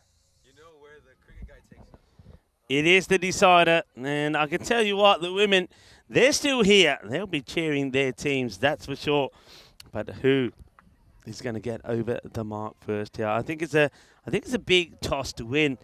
I think winning the toss and having a bat first here, I think both teams would have wanted to do that. But it is Estonia that do win the toss, and they decide that they will have a bat. Of course, it was batting first in the last match between these two that got them the win. They managed to get just to 123. But as I've been saying all along, that 123 on this pitch is more like a 145, 150. And once again, I think they'll be looking to go more than that this time round. I think they left it pretty close to the wire.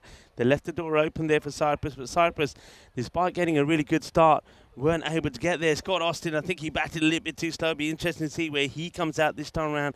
And Akila Kalugala, they got him early, and Scott Burdekin also went early as well. So those two are going to have to be key. And I wonder where someone like Chamal Sadoun will fare as well. A few new wins there. I saw that Lovedip coming into the side as well.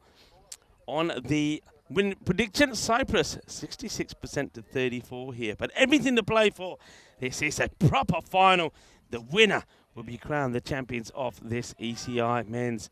And it will be Srinath to open up with the ball.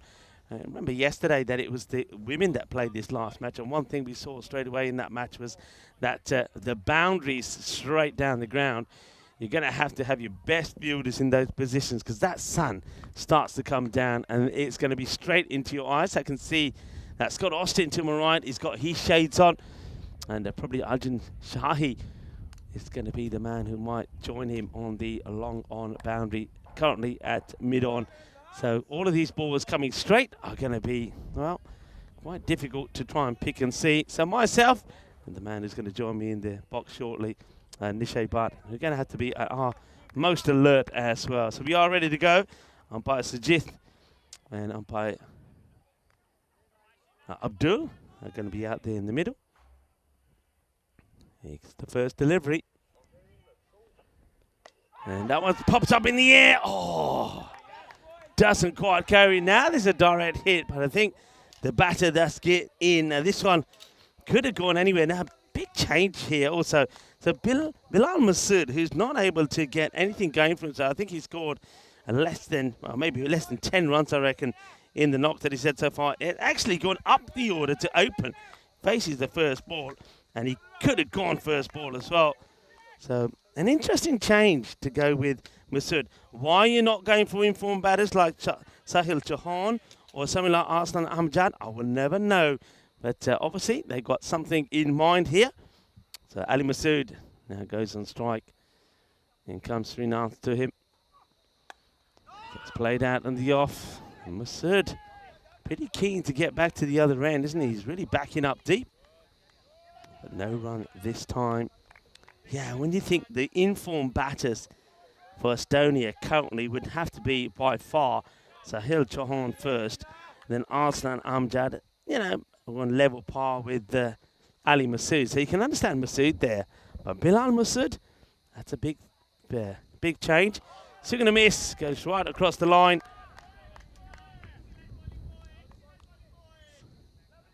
It's the final. That's what it is. Winner takes all. Going to be tense. Opportunities will come. We've seen that in all the matches these two have played. Opportunities come, some get taken, some don't. And the ones that don't get taken are the ones that cost you. Will that be the case here? Down the ground, Scott Austin takes it. This time no problems from him. And that's going to be the end of Ali Masood. Will go for a 2-ball duck. So the man who has been in pretty good form is going to depart without scoring. And Scott Austin this time, remember his percentage ratio has not been the best. He's only been taking about 33% of the chances presented to him. But that goes to 50% now as he takes that catch. And he offers a little kiss back to the bowler as well. So Srinath gets the breakthrough. They stick with Scott Austin in that position. And the catch gets taken. And it's going to be a...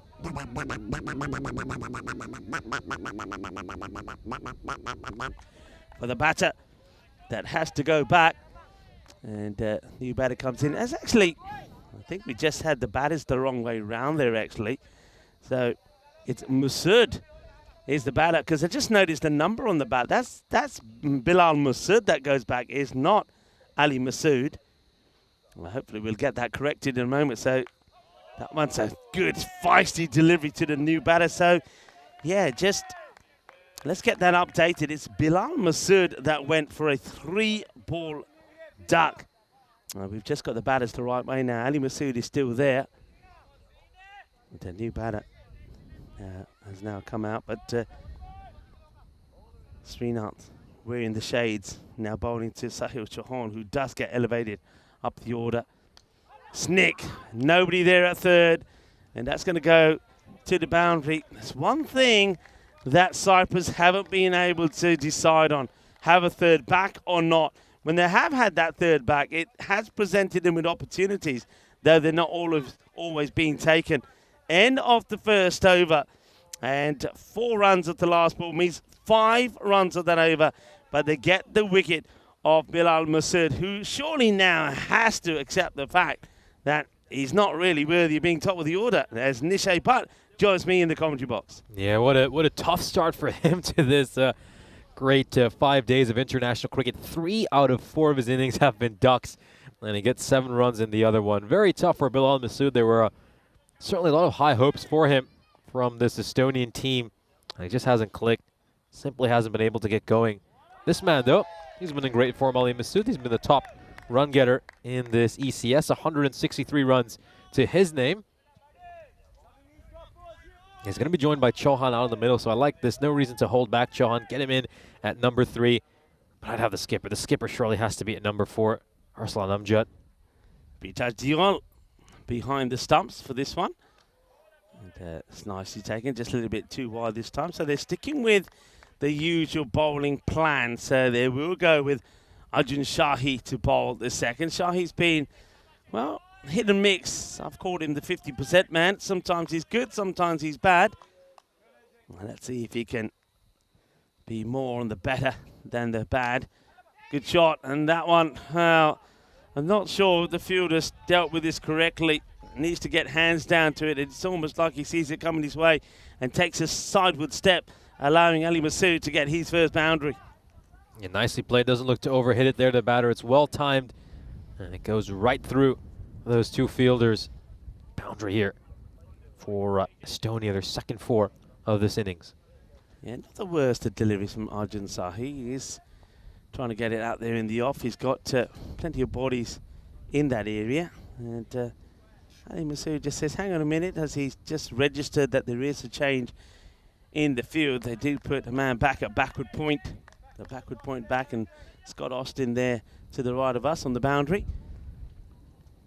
Oh, that's a good delivery. A little bit of extra pace there from Arjun. This is what we were seeing him do a lot of in that European Cricket Series. He's bowling this line more often than not, and he was really troubling the batters. So that's better areas from him. It's a bit of a false shot there from Ali Masood. Yeah, right now, Cyprus, they've got a short third man. You can just see him on the edge of the ring, and also a gully's in place as well. And work to be done, and not going to be able to stop it. So I think it's I don't mind this field. They're thinking about what they're doing here, but the fielder who's on the boundary, let's have a look at this again. Is there a chance of him trying to stop it? He was trying to stop it with his feet. It's a nicely executed shot. Just there, I think it's got past him before he can get there, so no chance really. It's a good shot though. Yeah, now this is a smart move. I mean, Roshan Srivarman obviously struggling with a few injuries. He was the boundary runner. Now they've just moved Chamal Sarun into that position. It was a lot quicker. Yeah, and it's not shying away from that area though. So Arjun Shahi, even though he's been put in that area a couple of times, still going for that slightly wider ball outside the off, and this time a little bit extra carry. Means that Masood misses out on it.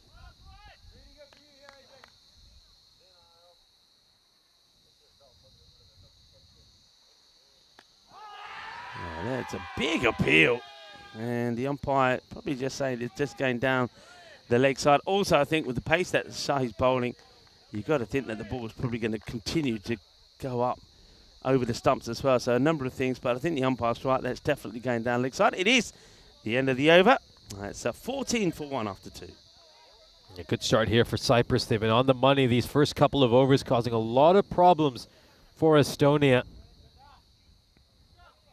And have a look, of course, at the standings for this series so far. It's neck and neck, these two sides. 2 wins apiece. This is the decider. This match will determine who wins this ECI. Yeah, it's a straight, simple as that. Winner takes all. Forget the bonus point. Forget net run rate. Whoever wins will be crowned the winners and get their hands on the magnificent trophy supplied by our partner Locker Lifestyles. This has been hit pretty well, and it will go all the way. Manos, arriba, arriba, arriba, porque eso es 6 carreras. Now, Chauhan, he needs to help this Estonian side just get going over here. They've been a bit slow to start off. They're slightly stuck in the mud. Well, this is a good stroke over cow corner. Chauhan coming off 2 big scores in the 40s. And he'll be looking to make it another big innings for his side here. The first time he's come this far up the order.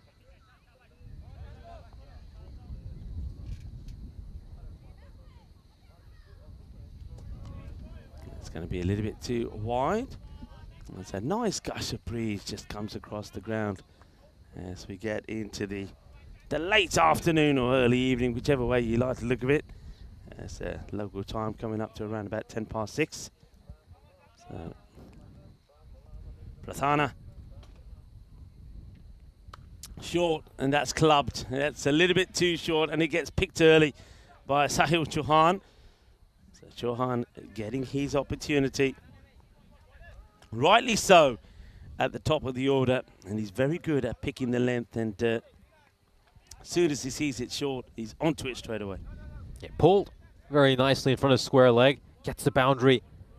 And now the Scott Austin is just going to go and have a word with Prarthana. An expensive start to his over. I mentioned previously that he's been one of the less appreciated players of the Cyprus team. He's bowled pretty consistently throughout this weekend with economy rates of roughly 10 in almost all of his matches, but he's under the pump here to start off this over.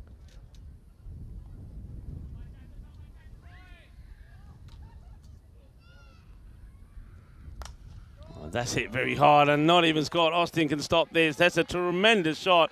And have a look at the umpire. Umpire Abdul Thana chonkri maar ke punje beh gaya. Dekh lo, as this one is coming sizzling right back at him. It's right out the middle. And yeah, umpire Abdul having to take evasive action. Down he goes. Proper Matrix style from Abdul. Yeah, it turns into Neo over there as he looks to get away from the ball. Chauhan now. 3 consecutive boundaries for him, 6-4-6. Well, he's having to give the 4 signal. I think it was down on the floor, but he's given 6. Well, his legs might have given the 6 as he picks himself up. But he says, no, hang on a minute, it was 4. Yeah, the change has just been made now, so it's been put down as 6-4-4.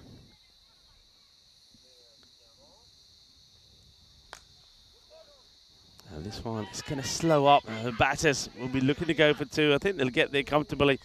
Srinath gets the slide and throw in. He wouldn't be doing that at the Ipswich cricket ground, I tell you that. Srinath knows it as well. It's a very different diving and sliding on this very soft, grassy surface. It's like a mattress, it is. It's like a big green mattress. Yeah, I love the fact that we've left the foot fielding behind in Ipswich. Now we're seeing some real cricket. Well, it looks like the umpire now being summoned there by Chauhan. It says, Andy Milace is doing. Sajith comes and obliges.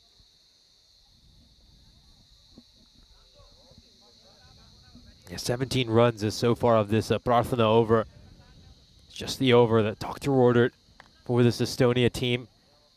Made just 14 runs of those first 2 overs. So got a couple more balls left in this one, though. Think about the run, but that one goes nowhere. So that's Prathana. It's a good comeback. It's been a little bit expensive, though. Prathana normally has been one of the pick of the bowlers. I wonder what the go-to plan would be here after the short drinks break. I would guess that they'll probably want to go straight to Chamal Sudun. Yeah, that's typically where he bowls for the Sri Lankan Lions as well, just right after the power play. Oh, it's going to be another wide here, so the second wide of the over for Prarthana. Let's have a look at this. I mean, it does look wide. Let's see just how much he misses it by. Yeah, a fair bit. So good areas. I like the pace he gets on that. Good carry through, but just goes a tad too wide. Once again, though, they've taken that wide third away. That's always a risk, because Prathana gets the ball to go through. Tries to play it in the gap and will get it past the slide and the outstretched leg of the man there at third. So that would be the end of the over, and also the end of 3. And going, I suppose, a little bit behind where they like to be. Normally at the 3 over mark, I think they like to be into the 40s, maybe around 45. 33 for 1 after 3. Yeah, good start here for Estonia. They've come back well after those couple of quiet overs. They get that big third over, just helps them rebound. That'll settle things down for them again. And they'll be eyeing somewhere around the 120s, 130s now with this start. Still got 9 wickets in the bank, so yeah, they've rallied well in that third over by getting those 19 runs. And they're once again on track.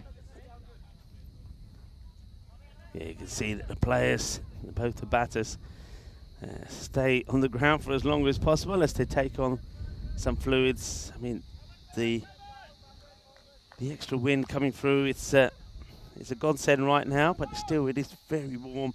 And a lot of squinting will be going on out there at the moment as well, as that sun starts to come down now in the mountains, sort of behind where the wicketkeeper is. So Chamal Sudun to bowl. He's first over. Let's see how Estonia deal with him.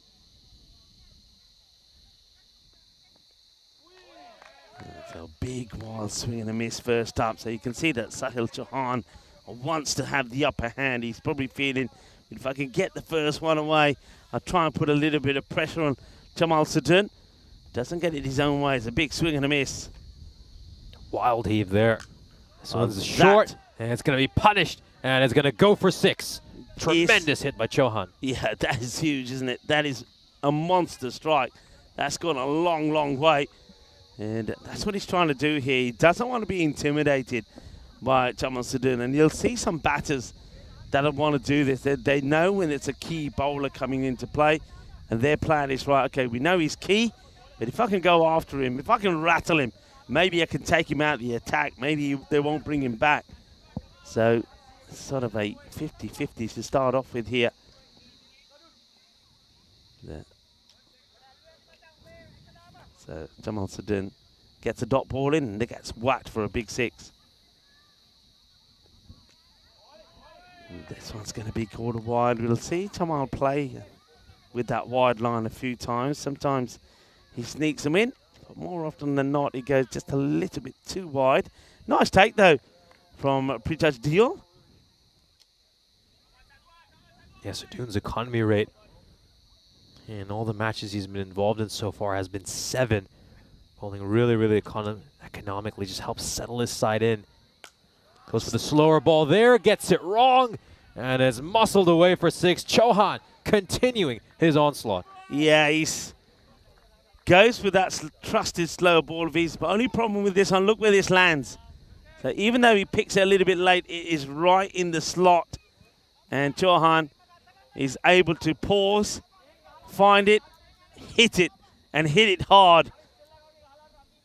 Jamal Sadun, who's normally so reliable, he's gone for 13 of just 3 deliveries here. And Sahil Chauhan has been in very good form. Oh, that is a crazy strike. What a hit this is. And this is the sort of hitting that I was admiring in Estonia when Sahil Chauhan were smashing the ball all over the place. He's just delightful to watch. Have a look at this shot. Ah, it's just fantastic. Really is. Gets down on one knee. It's a slog sweep. It goes all the way. Well, that is sweet out of the middle. Sweeter than a bowler. Rasmalai. Seis carreras. Yeah, an incredible strike there by Chauhan. And this is the first time that Sadun has been under the pump today. You know, he's had the answer to every batter, and Chauhan, well, he solved the Sadun riddle. Yeah, a little bit of pressure now being deployed. Chauhan, we've seen him score 34 not out in the very first match. It's going to be another wide. We saw him score in the second match yesterday. He was in the runs again, 45 of 18. And earlier here today, he was unlucky not to get his 50, 49 of 18. He ended up on the wrong end. And that last match, the win, once again, that's this class. Absolutely beautiful. It's going to be 6 more. Shaba, Bulle. And he moves to 45 in just 13 deliveries. And Jamal Sadun is now in danger here. Not just going magical, that's already happened. He could go supersonic. Certainly could. And you know, how often is it that you see Ali Masood out there and he's the sideline act? He's on 9 of just 7 deliveries and sitting back and watching the greatest show in town as Chauhan is on 45 of 13. Could bring up the half century here with a big one. And he will Bulle. Ginna Sona Shakalagia. He showed his intent at the start of this over when he tried to smash the first ball of Jamal Sadun for a big 6. He missed out on it, but he didn't miss too many more. And Jamal Sadun will go for 32 in that one over. It's gone supersonic. And just like that, the score is almost doubled, 65 for 1. Yeah, a couple of huge overs here. Just have a look at this. 51 runs off the last 2 overs, 2 match-changing overs. Big congratulations to Chauhan on his 7th half-century this calendar year. I mean, think about that. He's been involved in 20 T10 matches this year, and he scored half-centuries in 7 of them. And he's had a couple of 40-odd scores as well. Just an incredible year for him, averaging 52, a strike rate of 304. Chauhan, well, he's in the form of his life. It's time for Scott Birdkin to come on to bowl. Haven't seen him bowl as yet. It's probably more to do with some of the issues that he's had with his ankle. And you can see why he's asked for his shades, because you can't see a thing coming this way. So Scott says to the umpire, "Can I have my shades back, please? I'm going to need them." The next thing you know, the ball's coming at him and he can't see it. Okay, Scott Birdkin has the knack of picking up key wickets. That's hit beautifully out over the top, over the offside this time. Sahil Chauhan, he is going some here. I tell you what, I'm going to call this early. If he keeps going like this, we have a century alert here. We definitely have a century alert. He's got on the heater here, hasn't he, Sahil Chauhan? He's come close to getting a century a few times, but fortunately for him, he's missed out at an undefeated 96 earlier this year. Will he bring up the triple digits for the first time in his career while donning the national team's colors? Yeah, I think we've seen him score in the 90s and a couple of times. Oh, that is just brutal. That is just brutal. That is a Bizaway Super 6. That one gets smashed away as well. So the captain, Scott Birdkin, after that last one from Jamal Sadun, went supersonic, thought, right, enough of this. I think I'm going to have a bowl. He's coming to bowl, and Jamal Well, Sahil Chauhan is enjoying himself here. He is hitting it big on 63 here. This is worrying times for Cyprus as Estonia starting to turn it on. I love how quickly he picks up the length. It just feels like he has so much more time than the average batter when he's out in the middle. He's absolutely creamed that one. It might be one of the biggest sixes we've seen this weekend. This guy and his brother, they're both amazing. His brother will qualify soon, I think, to play. And look, here he goes again. That's 6 more. He is just hungry for action, hungry for runs. He is so difficult to bowl to. And Scott Burdekin, he is being attacked from all ends here. It looks like this is going to be another magical over. And now you can see Srinath going over to Scott and just having a chat with him, probably giving him some advice.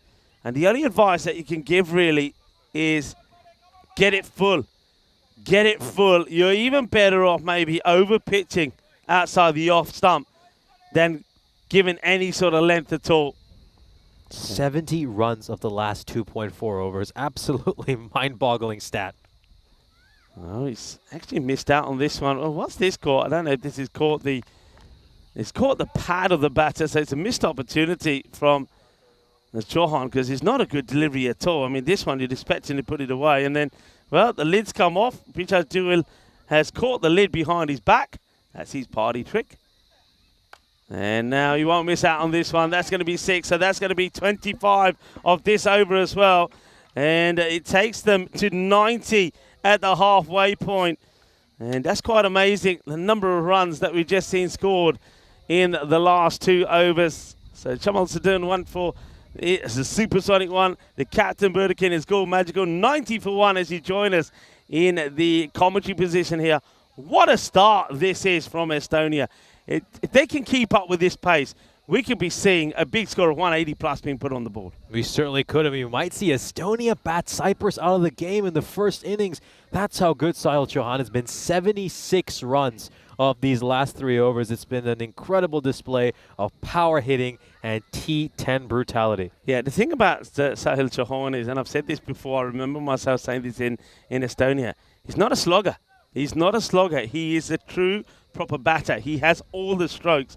And if he's on, I tell you what, wherever you bowl to him, he's going to put it away. So these are real worrying times at the moment here for Cyprus. And I think that's why you're seeing Srinath being given the ball straight away here to see if he can get this very important breakthrough. Yeah, he just picks up the length so quickly, especially when you saw him going up against Burdekin, the spinner. And it just feels like he has more time than your average batter to play his strokes. These last 3 overs have been an absolute joy to watch. It's been some of the finest T10 batting we have seen in recent times. Well, a joy, I suppose, if you're supporting Estonia, not so much if you're supporting the home side, Cyprus. And one thing I will say, I think it's probably the best part that Bilal Masood has played in this tournament so far is to get out early and let Sahil Chauhan come out. I know he's got his 3rd duck, but no, that 3-ball duck has allowed Sahil Chauhan to come out, and he is milking it at the moment. Ali Masood probably feels a little bit left behind. Let's see if he can get a hold of 1 or 2. Oh, can he? Can he get a hold of 1? That is enormous. It's still going. That's going to end up at the top of the mountain behind us. What a shot. Oh, yeah. That is a Bizaway Super 6. That ball is still traveling. It's traveling our planet for years to come. Oh, somebody call air traffic control. That might crash onto an aircraft. What an enormous hit. That one actually has landed on the hill. That's how massive it was. What a strike. That is quite extraordinary. Well, it's almost like everybody's giving everyone advice. When Chamal Sadun was bowling, they were trying to give him advice. He got taken apart. Scott Burdekin, the captain, it was Srinath who was giving him advice. He got taken apart, and now Chamal Sadun is trying to give Srinath some advice. Hi, Kinishitra Peria. Jangi Kudaperia Bolanu. It's quite amazing what we're seeing here. It was 33 after the first 3 overs. And what we've seen in the last 2.2 has been quite unbelievable. It really has. All right, Srinath, what's the reply going to be?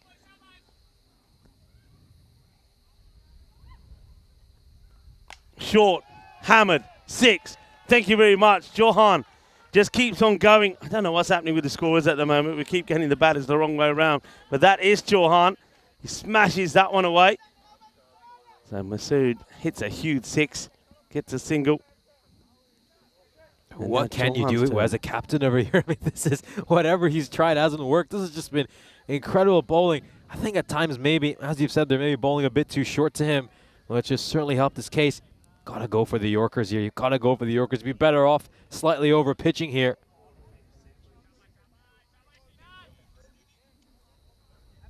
All right, Srinath. Back to his mark. He's trying something different, trying to come around the wicket. Slow ball, and the first time there's been a little bit of success against Srinath, and it's the slower ball from Srinath that has got Chauhan in a little bit of trouble. He's on 87 though, but the first time he's played a false shot. Rare mistake by Chauhan. He's just bamboozled by that slower delivery by Srinath. Can Srinath just claw himself back into this battle? And well, that one is a marvellous take from Pritesh Deol. Just sneaks this one in. So, couple of dot balls. Been a while since we've seen that. It's been a while since we haven't seen balls not disappearing to the boundary. Yeah, we haven't seen a couple of dot balls since the end of the second over. That's how long it's been. So just clipped away, and I think that one's all about just trying to get back on strike. Sahil Chauhan moves to 88, the score, 104 for 1 after 6. And they're on course for a really big score here. Yeah, I appreciate that fist bump Srinath gave to Chauhan right at the end, just acknowledging from one batter to another how great an innings that was. Yeah, just have a look at our centuries. Look where we are. The numbers keep going up. We have to watch them pretty quickly. The last one we saw was from Akila Kalugala. It was the 16th that we've seen here in Cyprus. But are we going to see an international one as well from the Estonian batter, Sahil Chauhan? At the moment, he takes himself back on strike with that single. So it looks like they've asked Roshan Sriwadana to step up. And this is high in the air. Can anybody get there? No. And I reckon this is... Pritesh Deol is chasing after this, but that's the fielder. If you have a look at where the fielder is here, fielder's got to take this catch. Fielder almost gets shoved out the way, but it's got to be his cap. He gets pushed out of the way, so he doesn't take it, and in the end, they end up all over the place. Oh, dear, that's Lovedeep Singh. An opportunity. It doesn't get taken. And Ali Masood then gives the strike right back to Chauhan, dropped on 88. Yeah, this is all Ali Masood's been doing. He's happy to play sidekick here as Chauhan tees off at the other end. When that catch went down, you could just hear Austin saying, that was the one chance you're going to get. And he's right, because here's another one smashed away. Thank you very much. And, well, Srinath is saying, I have no idea where it is. Well, he's got the shades on. He's got the cap on. And if he doesn't have any idea where it is, well, we don't know. It's big, though. Scott Austin says it's gone over there. It's gone a mile. 95, Sahil Chauhan. Are we going to see an international century from him? He came so close on several occasions with getting one in Estonia when we were there. We saw 14 centuries in Estonia. His brother, Shakil Chauhan, did get one. He got into the 90s a couple of times. I said his moment will come. Is this it? Eyeing up his first century on the European Cricket Network, and it could come in this international, in this crunch match, the decider between them and Cyprus. Down the leg side. The drama continues to build as this one's wide. Man, what a moment it would be for Chauhan to bring up his first century, donning the Estonian blue. He's been very unlucky to not get that century for his club. Wow, if he could do an international here in an away match, how big would it be? Okay, miscue, opportunity. Scott Austin getting underneath it. And he holds on to a brilliant catch, does he? No, it gets dropped.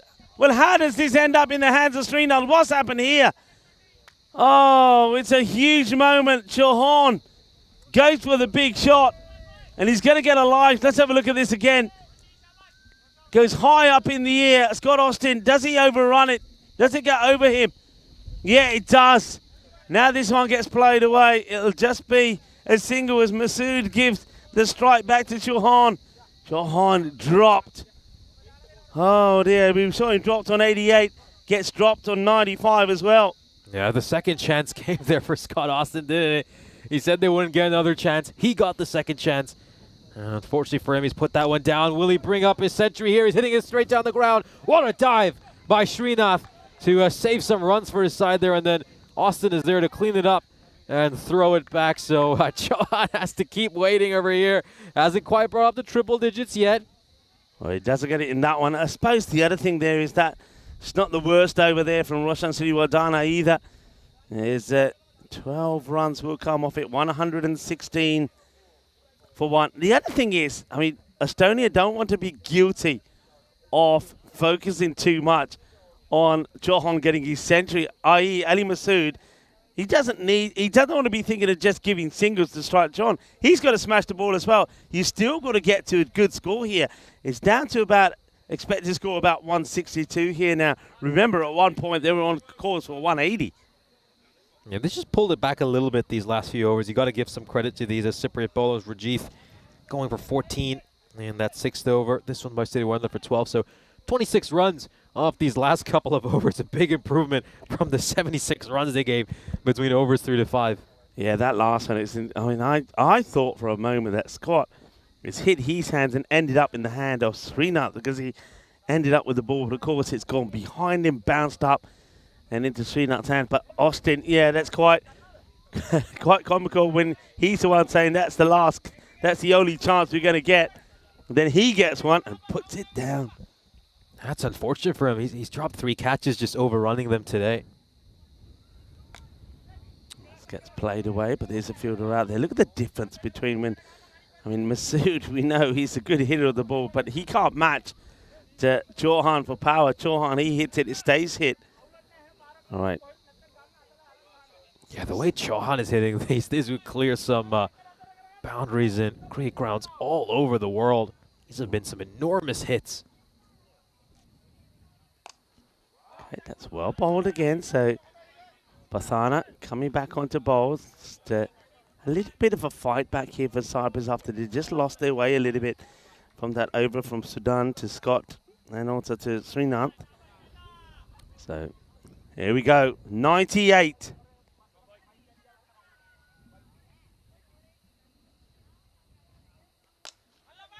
It's again, it's just a push down.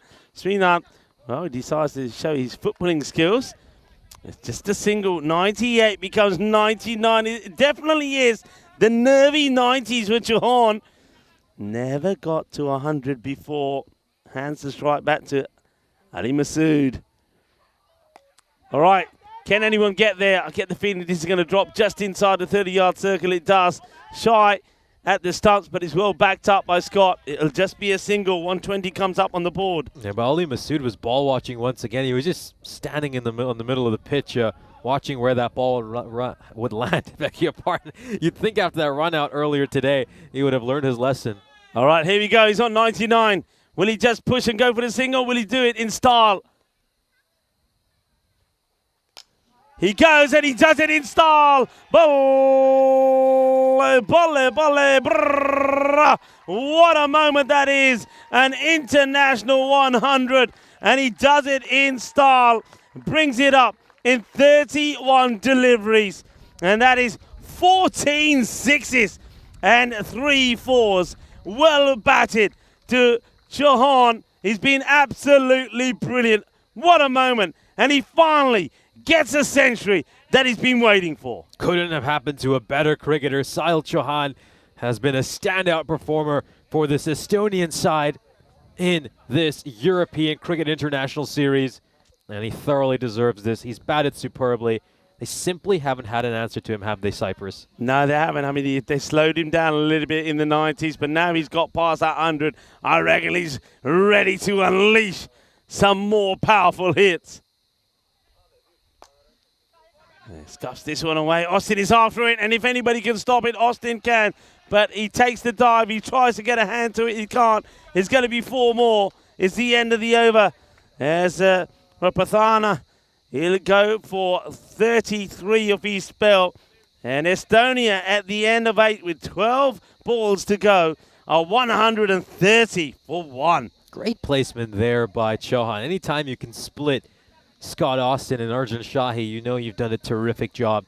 What an innings it's been by him. I mean, of course, it was capped off by that incredible 6 to bring up the 100. You know, you just thought he might nudge it and look to bring up his triple figures, but instead he goes for the big shot, smacks a big one over long off. Yeah, special knock. You got to go the way you've been going. Well, I called it early, folks. He was in his 50s, and I said he's got the time and he's got the talent. Another man who's got the talent is Chamal Sadun, even though he did go for 32 in his first over. They call him back. So it's a brave call from the captain. Let's see if Chamal Sadun can reward the captain in the faith he has in him. Hit pretty hard. Srinath looking to take this on the bounce. He does. It'll just be a single. Ali Masood hands the strike back to the Centurion. And Sahil Chauhan has gone past 100. It's the 17th century that we've seen here in Cyprus. The thing is, though, this one is not from a Cyprus player. It's from an Estonian, and it's in the crunch match as well. Call this the final. It is the final. 2 apiece. Winner takes all. That's the sound. And it's given. He's walking. I wonder if the umpire would have given this if the batter's not walking. But it has been given by Abdul. There was a noise. There was a sound. And that is the end of what has been an extraordinary innings. And everyone from everywhere coming round to shake his hands. And so they should. And look at Srinath going over there to Sahil Chauhan as well. Marvellous, marvellous knock. And just watch the reception he'll get. It'll be a real reception. I mean, hopefully the players will come out of the shade to welcome him. There he is, the Centurion. Yeah. First of all is the Water Boys. Come on, guys. Get out into the sun and greet your man. Greet the Centurion. 109 to 33. Good catch there from Picha Duel. So, Chamal Sadun, well, he does reward his captain by picking up the wicket. But that's an amazing knock. Really is something special from a special player. And I can tell you this, that Sahil Chauhan, he's going to score many, many more runs, and he's going to have many more moments like this. Yeah, it was a real privilege to be able to watch this innings by Chauhan, the way he did it. And such an important match for his national side. And is an innings we're going to remember for a long time to come. Not much reprieve here for Cyprus, though. Arsalan Amjad, coming off that sensational half-century in the previous match, he's come in here at number 4. We know he doesn't take long to settle into his innings either.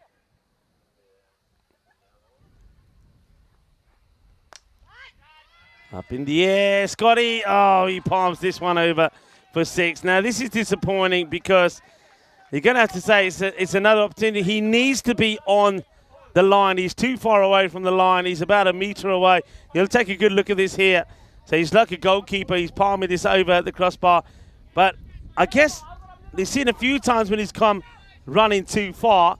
This time, he's done the same again, hasn't he? He runs in too far, then tries to recover. That's exactly what Srinath was just telling to him right now as well. It's like, don't rush at the ball. Wait for it to come to you. I think, yeah, you can just tell Austin gets really, really eager as soon as he sees the ball, charges at it. And it's cost his side on a number of occasions. Yeah, Srinath wants to go that area. He's saying, look, I'll go there if you want. And Scott Austin is saying, get out of here. I'm catching one. Well, he has caught one, but the thing is he's dropped a couple as well. That one gets dragged into that area, and it's well attacked by Arjun. And it doesn't fade away. Now, let's have a quick look at this. That's the end of the over, 139 for 2. Now, the score, quite incredibly, the expected score has been coming down, not going up. And that was even when Chauhan was there. So it's been a better fight, this, from the bowlers, even though that one from Chamal Sadun only goes for 9. And bearing in mind his first one went for 33. If they can get a good finish in there, keep it to 150, between 150 and 155, this game is big time alive. It certainly is. Meanwhile, I've just been watching Srinath right in front of us. He's very frustrated by the drop catch. He's complaining to anyone who listened to him. Even the water boys had a quick word with us as well. It says, drop catches, drop catches. Oh, Prichajul recovers. That's an opportunity there. Arslan Amjad needed to be running there. It's the opportunity for him to get to the other end. We know he can give them a big finish. Interesting. Ali Masood has been there a long time. Hasn't had much of the strike, and now he needs to get striking. He's been a little bit rusty watching Chauhan all that time. Can he get them a big finish here? Arjun Shahi as well bowled. It'll just be a single. Now then, Arslan Amjad, he's so used to going out there and just blasting the ball straight away. I don't think he'll have any problems, but it'd be interesting the line that Arjun Shahi bowls to him here. He doesn't want to be too full. Doesn't want to allow him to get that big reach and clobber this straight. And that one's on the pad. This could be out. You know, it's full and straight. It will be out. It's a boogie, oogie, woogie, grizzly fly ball. And Arjun Shahi finally gets that full delivery that we've been talking about. It's full, it's straight, it's quick. And he gets the captain of Estonia right in front. So he'll go LBW. This is a great fight back. Remember, at the halfway point, the score was 90. The 100 came up in the 6th over. So Arslan Amjad goes just for one of the 2 balls he faces. And leg before, plumb in front to Arjun. Stuart Hook is the new batter. Yeah, Amjad. Of course, it should just a little mistake on the scoreboard over there. It should be Ali Masood still out there. Arslan Amjad is the one who has been dismissed. Of course, he came off that 51 he made in the previous match, but not able to do much in the final over here. Yeah, we'll just get that updated. We're just having a few issues there with the scorecard. So I think the score here now is 141. That's the Gandhi ball. And, Arjun Shahi, you don't want to let it fall apart here now. So I think that will take it to 142. 3 wicket stands, still 2 balls to come. One good fit. If they can keep this under 150, it'll be a massive comeback for Cyprus. All right, in the air, going nowhere. Austin. Oh, no. Oh, dear. And now he's got it down. They're going to come back for another. Oh, Scott Austin. He might even throw this away. And sometimes, you know, Srinath will be saying, nobody's listening to me. Nobody's listening to me. I try to go over there. I try to get you all to listen to me. Nobody's listening. Oh, poor Scott Austin. He's having a nightmare in the field. He really is. He's having a nightmare. And they'll get a couple from that mistake. So, drop catch. Last ball. Can they keep it under 150? Up in the air. This one could be a chance. It will be held. So they will keep it under 150. Ali Masood will go for 26 of 21 deliveries. And I'm going to say this. This one could have been a score in the 180s. It could have been 190. It may be, some people said, could have been 200. Ends up being less than 150. It's quite a fight back, especially if I put it to you this way. 144 is the score. One man out there scored 109 of them. Yeah, absolutely. I think that's just that really sums up this Estonian innings. It was a one-man show.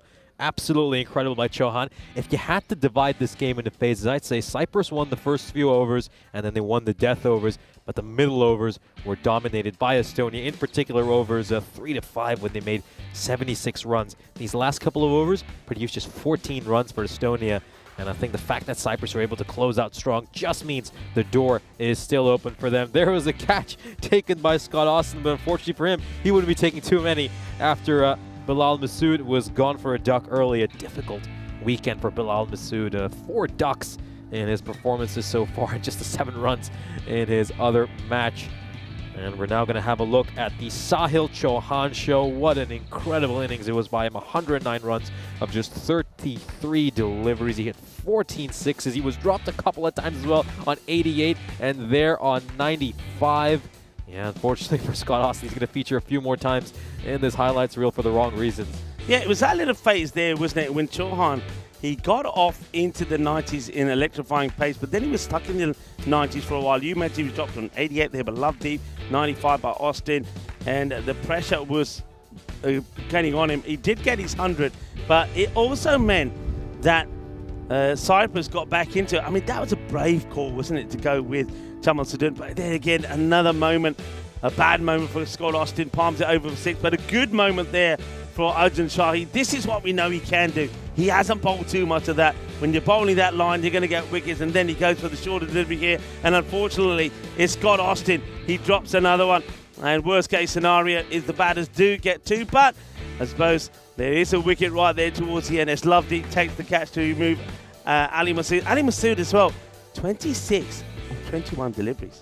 Yeah, very unlike Ali Masood. We're used to him absolutely hammering bowlers all over the park. But this time around, he decided to play second fiddle to Sahil Chauhan. And we'll have a look at the scorecard here. Of course, it was a one-man show for Estonia. That one man put on one of the finest shows we have seen these last couple of weeks here in Cyprus. Sahil Chauhan with the first international century of these fine 5 international days of cricket we have coming up for you. Here's a look at the bowling card for Cyprus. Shahi with great figures. Was very impressed with his bowling. At the end, he could have gone for even fewer runs. I mean, if that catch is taken, he goes for only 3 runs in that final over. And Srinath Rajith, he's been the epitome of consistency for both the Sri Lankan Lions and now the Cypriot national team. In the end, Cyprus are going to need 145 runs in the second innings if they want to pick up this ECI trophy. Yeah, and the last innings is coming up, and normally going to be a very quick changeover time. So do join us back in under 10 minutes time. And remember, get some random questions in there for us as well. It's really going to be a sensational finish to this series. We know that the men of Estonia and Cyprus, well, they are joint on 2 wins apiece. They're joint on 8 points apiece in the standings. This is the decider. Estonia looked like they were going to go bigger, but still, they've got 144 on the board. Now, remember, I've said this before, for me, that 144 is like on some other grounds around about 175, 180. So they've got plenty of runs on the board, but we do know that Cyprus, playing on home soil, have got plenty of big batters on their side. Can their openers get going, and can they pull off an amazing run chase? Only one way to find out. Join us back in, well, just under 10 minutes time as we see the reply from the home side, Cyprus needing 145 for victory.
This European Cricket Network event is proudly brought to you by HCL Software and Paramatch.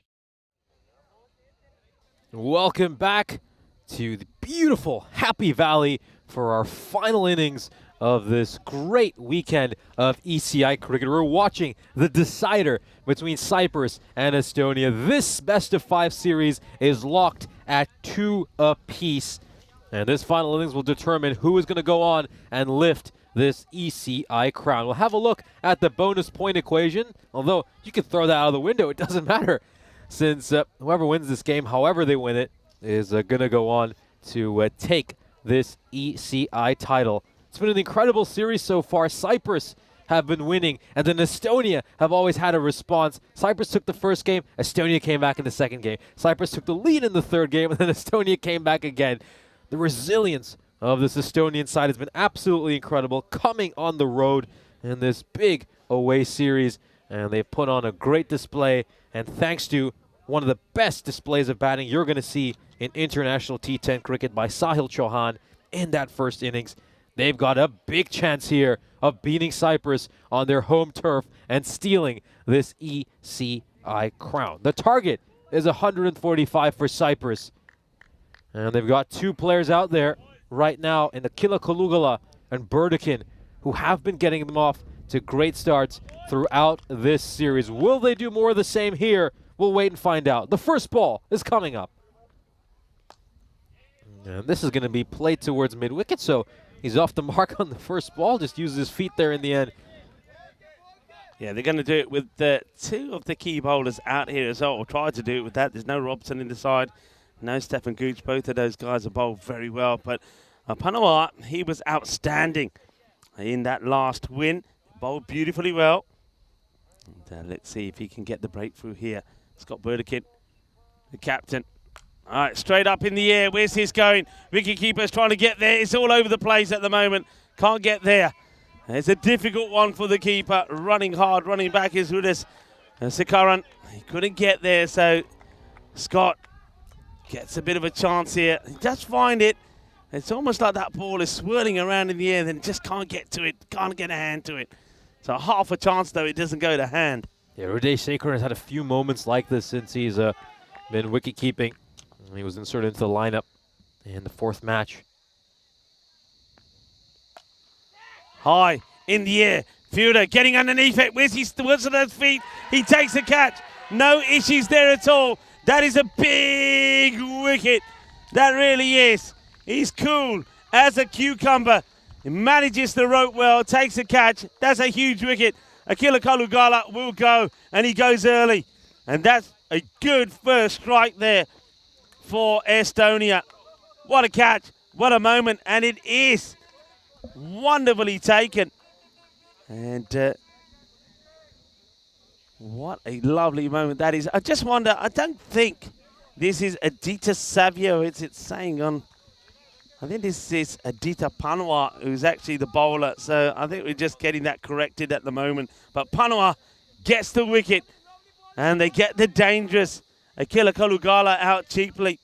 Kalugala goes just for 1, but a wonderful catch there from Kale Vislapu on the boundary. Yeah, Panvar gets that wicket, and a great catch by Vislapu. Of course, we saw Cyprus put down a few catches at the boundary, and that's how you do it. Vislapu showing I should go about catching at the boundary, stays all the way back, waits for the ball, and takes it at a nice height. I could just see the correction now. Just show that Panvar is bowling this over, and it is him. 2 and 2. 2 and 2. Jamal Saddam will go first ball. He's going to go for a golden duck as Parkin takes the catch. Jamal Saddam gets one that's wide outside the off. He plays his shot and he goes straight into the hands of Parkins. Another one bites the dust, and Estonia, they are well on top here. What a start for Estonia. Flying start. Great catch at point. And Cyprus, well, a nightmare start to this innings for them. They need to pull off a big chase here to defend their ECI crown at home. Sadun, who's been in incredible form these last couple of weeks. We obviously saw how well he batted for the Sri Lankan Lions when they picked up that ECS crown. He's going to depart for a golden duck in this decider. Oh, well, what a disastrous start this is for the home side Cyprus. They've lost 2 of the key batters. Taman Sudan does come higher up the order, which is what I like to see. But he thinks he plays a nice shot, but he plays it straight into the hands of Parkins. And now it's got to be Srinath that comes out. And well, one of these two have got to put an amazing innings together. This is just over Parkins. Has it got the legs to get to the boundary? I don't think it has, Parkins. Well, he's passing this on. And the batters, they're not going to get more than the one. So it's an unusual layoff from Parkins, but they're not keen to take the second. It's not good running, really. You've got to be. If Parkins can get all the way back there and also lay it off like this and the batters can't get 2, that's not good. Now it's unorthodox fielding, but it's very intelligent fielding. I mean, he knows it's going to take him a while to get up and throw that, so he tosses it to his teammate. But keep in mind, Estonia had a tough start to their innings as well. They were 14 for 2 at the end of the second over, and then they rallied. This gets played away. That's nicely played shot. And we'll take just a single. I think this is the one thing that Scott Burdekin has to recognise. He's not playing for his club side, the British Forces of Cyprus, where normally he's got pretty keen runners with him, especially the likes of Evan Isidore and him open up the batting. They run really quickly between wickets. I don't think Srinath is that quick. So what a start. It is just 4 runs off the first over, but 2 wickets down. Panawar, wow, he's the... Well, nobody expected him to be the hero of the ball, but he certainly is turning out to be. Remember in the last match as well, he was very good when he took 2 for 10. And here, he's taking 2 for 4. Yeah, great start here by Punvar. He's just set up this Estonia side so well. And now we're going to see Savio bowling this second over. We know he had great figures in their win in that 4th match as well. Can he keep up the pressure from the other end?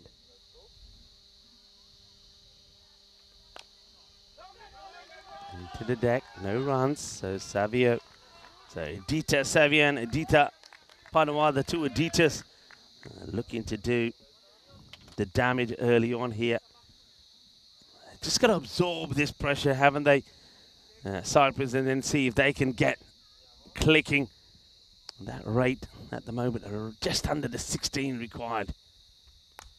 Shot, that's what he plays, that's his shot, and that's the areas he likes to go. So good shot from the captain, Scott Burdekin. Well, we know he came close to a century himself when he batted beautifully for 92 in the first win against Estonia when his team got to 167. Can he put that sort of performance in again here? I'll certainly need one like that from him. We know Burdekin's a match winner. We've seen him do it for the British forces on a number of occasions. Can he do it here for Cyprus? Plays that out on the onside this time. It's just slowing up, but not before he gets over the boundary. So 6 and 4 all together now. Scott Burdekin is hungry for more. For more. Uses his feet well. Back-to-back boundaries here for Cyprus. They really need that. It's well played. Way towards mid-wicket. Gets the boundary. Time for Cyprus to just put some pressure back on this Estonian side.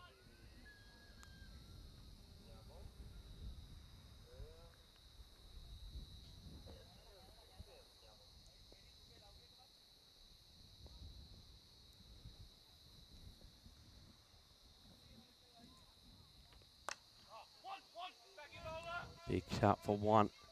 They'll take the single, so it's all about partnership. Now, Srinath, we haven't quite seen him show the sort of firepower and form that he's demonstrated in the European Cricket Series. If he can start to get going, if he can get a big score himself, it's exactly what they need right now. They need a big partnership between these two. Of course, there are the batters still to come in, but they need a good foundation laid before those batters come in.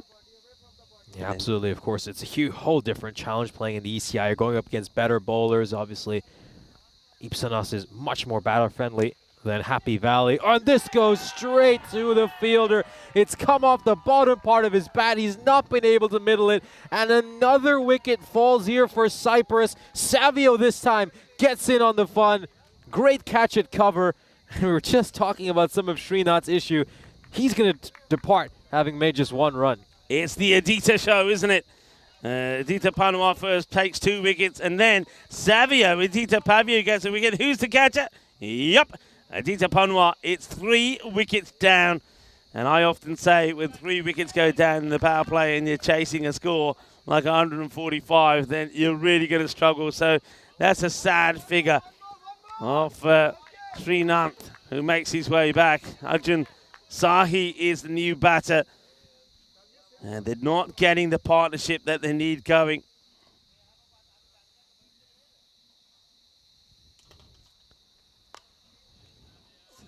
Dug up, no is the call. He's got to get back here. In comes the throw. And now they're asking the question, it's a direct hit. This could be close because I get the feeling that Arjun Sahi was looking back and trying to see where the ball is rather than concentrating and getting in. Let's have a look at this side on. This could be closer than what we think, you know. I mean, they feel that he's got back, but I'd like to have a look just to make sure. Hassan Amjad with the throw, and let's see this bat in the air. Just gets it down. Look at Parkin there. Parkin is appealing, but I think his body language also tells you that it's probably not.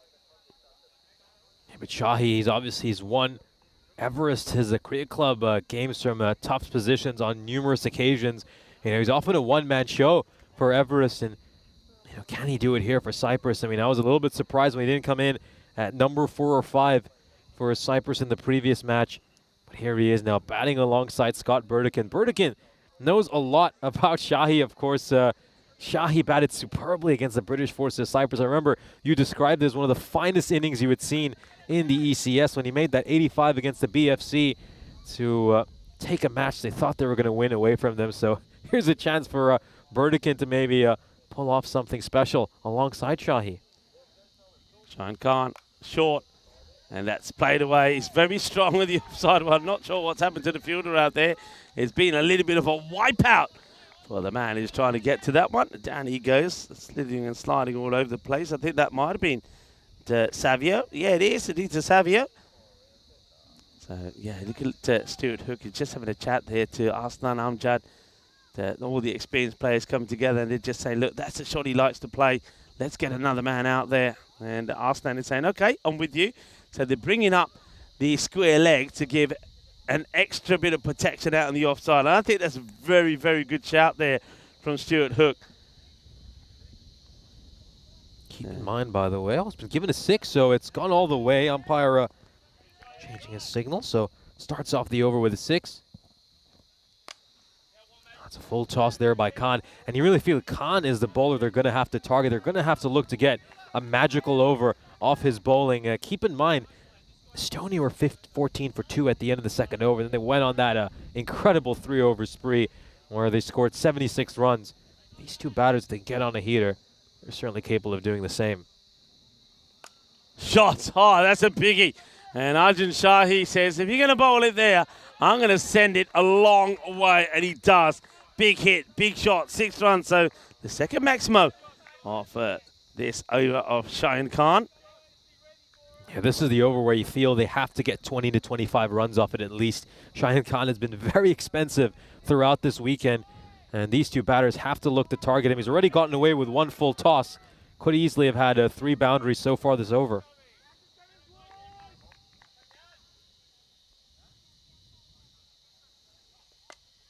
And yeah, but gets it wide off the backward point, and there's that sweeper that got placed. I think that's still Savio out there that makes a stop, keeps it to 1. It's also worth noting that Estonia don't have Robson playing this match, who we know is one of their most important bowlers, their leading wicket taker this weekend. And nor is Gooch. Gooch is not playing either, so they are short of a couple of key bowlers. Shot. That's a great shot. And this is, I think, what Stuart Hook was trying to get through to Aslan Amjad, saying, hey, we know Scott Burdekin. We know, we've seen him. He plays shot like this. Let's try and give protection on that side. He gets the field that should be there, but still, when he hits it and he hits it clean like this, the amount of power he puts in the shot, that's going to hurt you. So, all right, they're getting themselves back into this. That's the magical over. It's 20 with the ball to go. Key thing is, wickets intact from now on in. You'll probably find, and you'll be surprised if I tell you this, that at the end of the power play, they're actually ahead with the ball to go even. They're actually ahead, but they have lost those wickets. That's that Yorker delivery, taking it on. Arjun Shahi will get there, don't you worry about it. He is quick. So score moves to 36, and the difference is 3 runs. They are 3 runs ahead of where at this moment in time Estonia were. But of course, remember, at this time for Estonia is when Sahil Chauhan came in, and then things changed pretty quickly. Yeah, it was that phase between overs 3 to 5 where they picked up 76 runs. You can just see those big skyscrapers they construct up there. Cyprus will be looking to make some similar developments as well, some similar construction projects. I think the key for Estonia, though, was they just lost their way in those final few overs. As you can see, just 14 runs off the last 2 overs. You know, this is still on here for Cyprus. I think these two, we know when they get on a roll, they're both capable of making big runs. So Estonia, I don't think they'll be too displeased with where they're at. But Cyprus is certainly not out of it. Yeah, Estonia just got to feel here, look, you know, we've got to bowl well, wicket to wicket, keep it nice and straight, and let the batters make the mistake. They are the ones that got to chase this. Arjun Shahi, we know the way he plays. He's going to be trying to hit the ball to the boundary all the time. That's probably been one of the mistakes that he made in that European Cricket Series. You know, he tried to hit every ball out the ground down, then be choosy. Sometimes he didn't have to do that. He could have gone with 1s and 2s, but it's not his style. Whereas Scott Burdekin, he's the type of batter that if he gets set, can bat all the way through. And if he can do that, and if he can end up with about, 80, 90 runs to his name, they could go on and win this match. So a long way to go in this one. They've had some drinks. Let's see if they can get a wicket straight away after drinks. And they are going to go with Ali Masood to bowl the next over. He bowled very well in the last match. Yeah, if anyone knows how Shahi bats, it'd be Scott Burdekin after Shahi made 85 against the British forces in that dramatic group stage match to just take away a victory from the British forces. A great ball to start off here by Masood. Just gets it to straighten and cramps Burdekin for room. Good start. No runs at the first.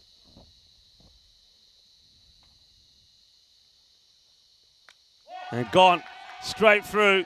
Gets the wicket, and you could probably say, is that the match? With Scott Burdekin going for 27. He tries to give himself a little bit of room, and he goes. That's probably been the problem with Scott. He's very strong when he does get the room outside the upper. If you tuck him up, he gets a little bit frustrated. Tries to give himself a little bit of room to play out in his favourite area. He's not able to do so. Hits the middle stump, and Ali Masood gets the breakthrough. That's exactly as you said. Estonia just need to look to ball stump to stump here. Let Cyprus make the mistakes. Burdekin makes the mistake. Masood's there to capitalize on it. The 4th wicket falls for Cyprus. Now you could just start to feel that maybe this game is slipping away from this Cyprus national team. Oh, it's going to be really tough from here. The win predictor agrees. Cyprus now down to just 20%. Yeah, well, they've been in front twice, haven't they, Cyprus? 1-0 up, went 1-all, 2-1 up, went 2-all.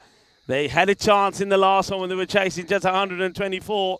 And a little tactical errors for me meant they weren't able to get there. That means that they had to play in this one, and they've allowed Estonia to take the upper hand. That's a nice looking shot, but it's a sweeper out there. It'll just be a single. Estonia put the big runs on the ball thanks to an amazing knock from Sahil Chauhan. Gets a century when it matters. That's what big players do. And he's put them in the driving seat here. Roshan Sirivadana has joined Arjun Shahi out there. Arjun launches into this. He's high in the air. He's going to go all the way. That's his shot. If you give him the length, he'll play it away. And I suppose Cyprus are hoping that as long as he's there, the opportunity is there. Roshan Sirivadana, it wouldn't be a bad time for him to find some of his form as well and see if he can get to a quick fire 40 or 50 runs as well. If anyone can play an innings like Chauhan, it's Shahi. He's done it so many times for his club. Can he do it for his country? That's that fuller delivery. Good comeback from Ali Masood. So he knows he can't go short, so he goes fuller. This is one thing that Ali Masood did very well when he bowled in Estonia. He was one of few bowlers who was able to get the ball full and straight. Other than that, there was a lot of runs scored in Estonia with batters went to town, but Ali Masood, he held his own with the ball. That's a nice looking shot, gives a little bit of length here or width, I should say, to Sahi. Puts that away well. They do make a change in the field for that shot, but Arjun still hits it well enough, gets it over that field. Is going to get a boundary. So end of the over. 4 overs complete. Score-wise, they're starting to fall behind now. 47, but also have lost 4 wickets after 4 overs. Yeah, just a one huge over so far for Cyprus, that third over by Shayan Khan. And here comes Vislapu. Vislapu's been a bit hit and miss throughout his appearance in this series. He obviously in his first match played terrifically, and it put Cyprus under a lot of pressure, picked up some wickets, but then in his second match, that's where he was a touch expensive. Staying at around 16 required per over. Vislapu starts well, just holds it back. And that's where, when he's in this area, this is where Vislapu is pretty dangerous, because the ball doesn't come through as quick as you think it's going to, and you end up playing a little bit earlier. So just a single taken there by Roshan. So Shahi now back on strike. He wants that slightly shorter delivery to hit over cow corner. And, well, that's it. That's what he wants, and that's what he does. He does crunch it over cow corner. Another big 6. Great hit here by Shahi, so strong through that mid-wicket region. And he continues to batter away this Estonian side. How long can he keep this going? Yeah, that's the question. How long? I mean, saw Scott Burdekin get into the 20s, then get out at the wrong time. And Arjun Shahi's now also got into the 20s, 23. Just off 7 deliveries, so you can see. Let's put it this way. Let's see if he stays there for another 15 deliveries and he's hitting at this rate. He's certainly going to get them near about. And if the other batters can play their part as well, it's definitely possible. Oh, it's better areas, isn't it? It's Shahi tries to go for the same shot, but he knows this time, yeah, he's practicing that shot. That's what he should have gone for, because there's nobody out there. That's the one that Srinath went to do, but he ended up putting it into the hands of Panawa.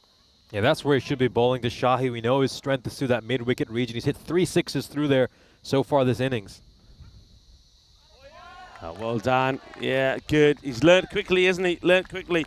Doing exactly what you're talking about there, Nish. He certainly is. Smart bowling here by Vislapu. You love to see a bowler make the adjustments. And now I can just see Roshan Siddhiwardena going to go have a word with him. If he keeps bowling there, maybe Shai should just consider moving across a little bit, opening up his stance a bit and targeting that mid-wicket boundary. He's going to get a wide this time. Once again, this is going to be a pretty tight call, I think. Does give himself. But the thing is, even though this is the mindset here of a batter who's trying to really cream every ball, even though he knows he's going the wrong way, he's still playing the same shot. He's got to be going to the ball. He's got to be looking to get this over Panawa. Oh, well bowled. Slower delivery. And look at Roshan Siddhiwardena. He can feel the pain every time there's a swing and a miss, every time there's a dot ball. So 8 runs have come off this over, but there's been a lot of misses as well. So now Arjun Shahi just going to be thinking, right, I've tried, I've missed, I tried to miss. I'm going to just try again. I've got to try and get this boundary. Goes for it in the air. He won't get it. Panawa has been good here, and he will take another one. And that is just pressure. That is well deserved. Panawa holds on to his second catch. And Arjun Shahi does exactly what I said he didn't need to do. He does the same as Scott Burdekin. He gets to the 20s, then gives his wicket away. But that is just pressure that was put on him by some fine exhibition of bowling there from Vislapu. Yeah, and in the end, you feel like that might be the game. If anyone could have gone at that run rate of 16, you feel it was Arjun Shahi. In the end, he trudges off. Faced too many dot balls as well after that good start. And now Cyprus, well, we're almost at the point where they might be past the point of no return. They need to go at 18 and over in the second half of the innings. They go for Pradhana here. Well, before, of course, I comment on that, let's have a look at the fixtures coming up tomorrow. So, of course, a couple of men's matches to start off the day. 2 T20Is between the Cypriot men and the Estonian men. Then we round out the day with the Cyprus women against the Estonia women. And this is the schedule will be following for the remaining 3 days. 2 men's T20 matches to start off in the morning, then in the evening we'll give you our little nightcap with some women's T20I. Yeah, you can see that the sun now is starting to disappear behind the mountains, which means that it's going to be a lot easier for the field, especially straight down the ground, to be able to see the ball. But they're right where they need to be here, Estonia. And, well, they've come from behind twice. And then when it matters, they performed. And it looks like they're going to cause a little bit of pain here for Cyprus on their home soil. Has he got enough of this? Fielder coming across and puts the catch down. Well, that's Panawar, who has been so good with his catching. Could have made it 3 out of 3. I've got to say, Parkin is probably one of the most unlucky bowlers that I've seen so far. He comes on, and it's a catch dropped off him straight away. Yeah, he's had a number of catches dropped off his bowling today. Yeah, he's been very unlucky. Parkin, and credit to him, he's also taken the catches that have been presented to him. Now goes for the wide Yorker, and according to the umpire, he's absolutely nailed it. Yeah, that looks like the perfect wide Yorker to me. Yeah, Prarthana coming in to bat. I thought maybe Cyprus would just go in with a batter who's a bit more aggressive. You know, Prarthana is more of a stroke player, someone who likes to construct the long innings. I thought maybe they just go with someone like Lovedeep or Harddeep, someone who, you know, they can get hot, you know, hit 3 or 4 sixes in and over, and just maybe give Cyprus a chance. This is a top edge, and the fielder will get to it, but in the end, he's only able to push it over the rope. That was a good effort by the 12th man, Pranay Giwala, but he can't stop the 4. Something's got to go their way. As the rate starts to go up now, it's coming up to about the 19. So Giwala, still got the gi on his fingers, tries to push that into the field of play, but pushes it sideways, goes over the boundary.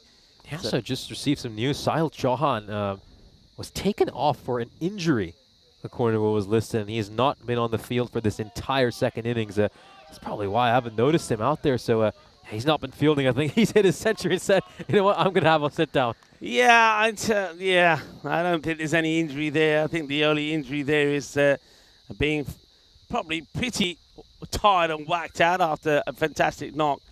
But I suppose it's within the regs. He's not somebody that they use to bowl. Gets a big swing here. It will only be just a single. So Parkin may not get a lot of luck, but he's keeping the ball in the right areas. So it's going to be a single. Cyprus. They're going to be pretty disappointed, aren't they, Nish?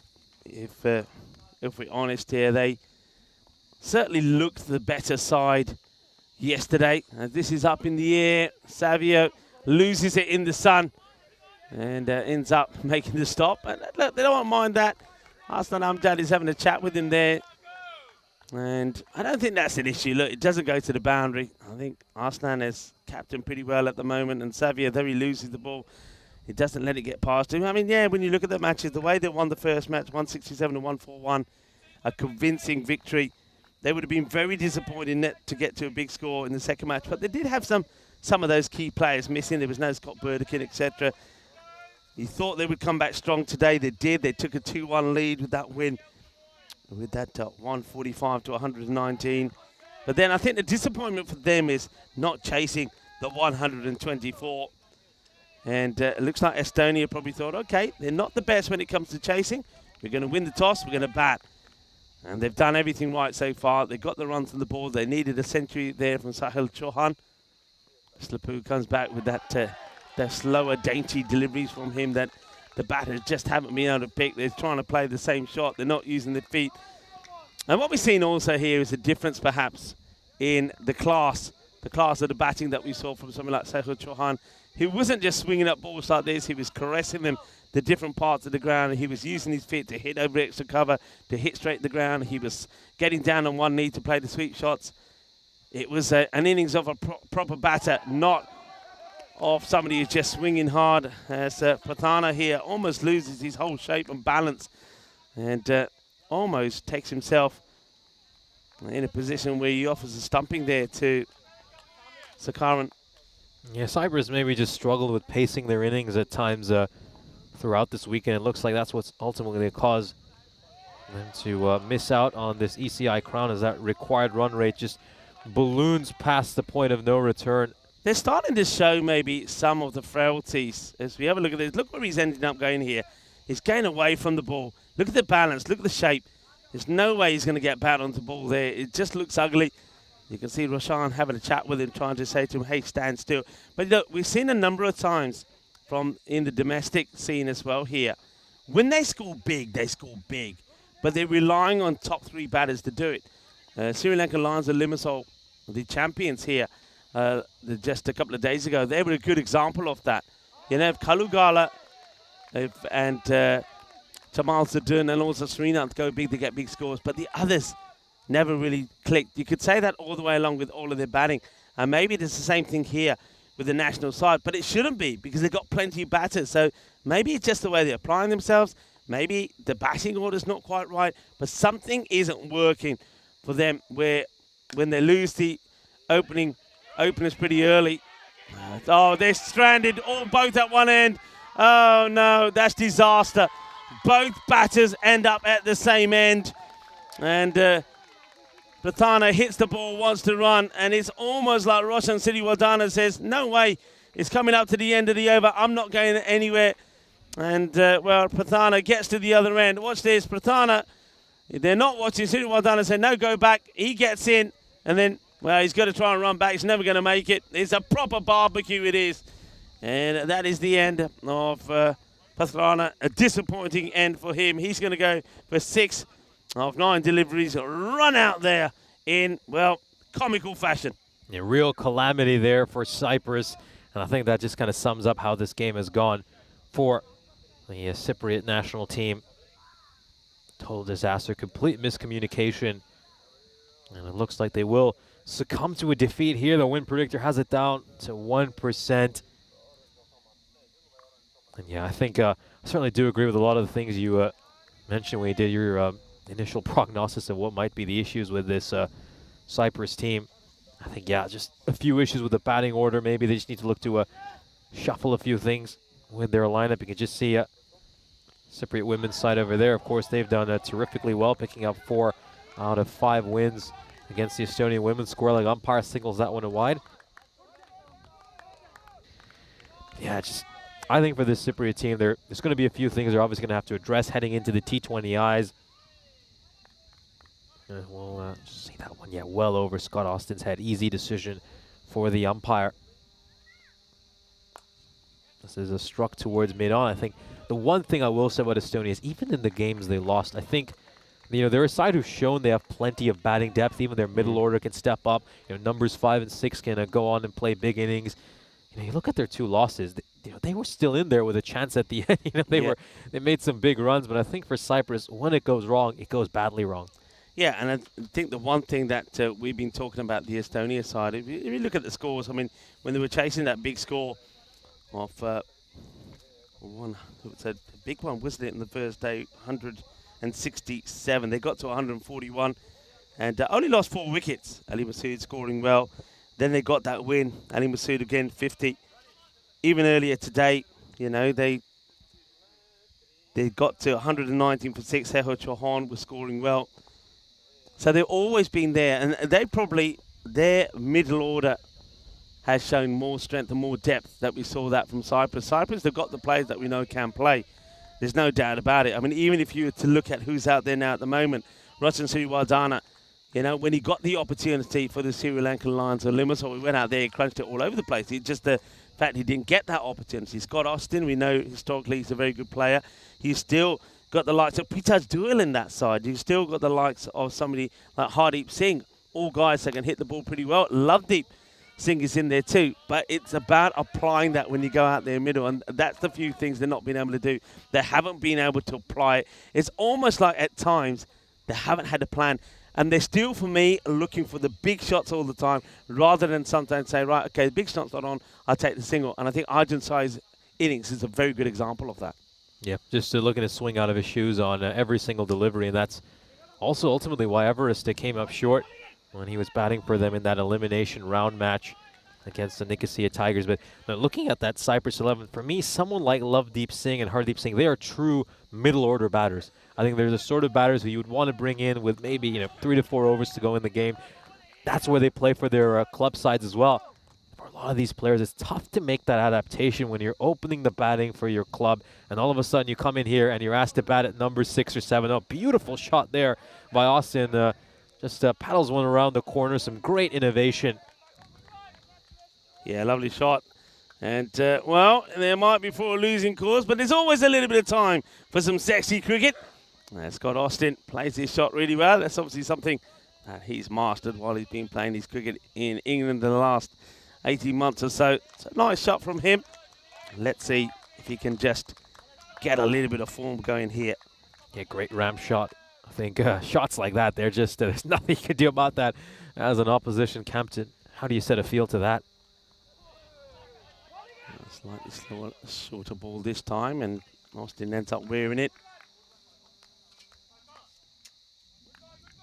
Estonia, great battle from them. I mean, I liked the power of their batting that I saw in Estonia. They would have been disappointed with some of their performances against Malta on home soil in those ECIs. And not quite sure how Austin has got this to go to fine leg, but it will just be a single. Roshan Sriwadana will probably say, no, you stay there. Let me have a go at a few. But they come back here strong. They play some good cricket, some exciting cricket. Remember, they've had to adjust to the climate as well. We have to remember that. Their temperatures in Estonia, when they left, I think I was told it was about 12 degrees and raining. So you come from that straight into the heat. And the first day that they played was yesterday, which was one of the hottest days that we've had. Temperatures average around about 36 the whole day long. At some point got into 40. So that's a huge adjustment for them to make. So they've done tremendously well, Estonia. All right, you could say that maybe 1 or 2 of the players from Cyprus were going to be a little bit tired because they've had to play a lot of cricket in that exhilarating heat. That's up in the air. This one will go all the way. So Roshan Sriwadana does show what he is capable of, but unfortunately it's too much to do. And though he does hit this one away for a big shot, gets a highlight. It's all in vain here now as that over comes to an end and the score moves to 80 at the end of 8 overs. Yeah, I think the fatigue factor will play a big role in the next 3 days when, of course, these two sides will play back-to-back 2020s against each other in the morning. And you just wonder whether all those extra miles the Cypriot players have under their legs will start to count. Just wonder, though, what sort of lessons can these sides learn from this weekend and take with them to the T20Is over the next 3 days? Yeah, T20, of course, I mean, it's very different to the T10 format. Of course, you can pace yourself better. I think tactically different tactics will come into play. You're looking to get off to a good start and then really get a big finish in the last 10 overs. So you're trying to get a good foundation laid. All right, high up in the air. It should be straightforward. And it isn't. It's too far away from, I think that's Giwala. Giwala. I've made a few jokes about Giwala already. And I've said, Puronte da khanda achhi tarah. But apne haath nahi saaf karda. Ghee hali bhi lagi hai, bol farni hundi. Yep. Well, if you know what I'm saying, they eat a lot of aloo paranthas. Normally you put a lot of ghee or butter on them. But if you don't wash your fingers, you're not going to take the catch. And Giwala, he's had his moments. But I tell you what, he's an exception to the rule, really. You can see he's a bit disappointed. He hasn't taken it. But some of the other fielding and the catching here has been outstanding. And we've seen some good catches from, of course, Panawa, also from Savio. Well, that's been crunched. It's a little bit too full. And that sounded pretty good out of the middle of the bat of Roshan Sriwadana. So smashes that away. And so the pain of losing on home soil to Malta, that sort of will be tucked away as they can start focusing on this win. And it's a good win as well against the Cyprus team. But we did say one thing, that we, Nish, and I know we talked a lot about this behind the scenes as well. We said that we do believe that both these two teams are very similar in the way that they are. We do believe that they're very strong in their batting. The bowling's a little bit light on both sides. I think they're missing some proper orthodox spinners, which could be key when it comes to the slightly longer format of T20. But we knew they're going to be competitive, and we've seen that in this series. 2 apiece going into the last, and I think the T20s are going to be very much the same. I think we're going to be in for some very high-scoring T20s. That's a full toss-up. He'll be a little bit disappointed he hasn't been able to get away. Yeah, I'm interested to see if Karan Singh plays a bigger role during the T20s, just because he's a left-arm spinner, I think. I know he had a rough first match, but we saw enough of him during the ECS to know he's no scrub. He's a pretty decent player. Yeah, and if you can stay with us, please do so, because not only will we have the end-of-day highlights for you, we'll have a chance to say, talk to you a little bit more and say goodbyes. And if you do want to stay tuned, remember we will have a very short trophy presentation as well, where we'll be deciding, first of all, who the MVP for the women's and the men's ECIs will be, and presenting the winner's trophy to the captains as well. So do stick around, do join us, and afterwards, remember, well, to remind you of what cricket's coming up tomorrow, as this one is up in the air, and it's another one that will get right over.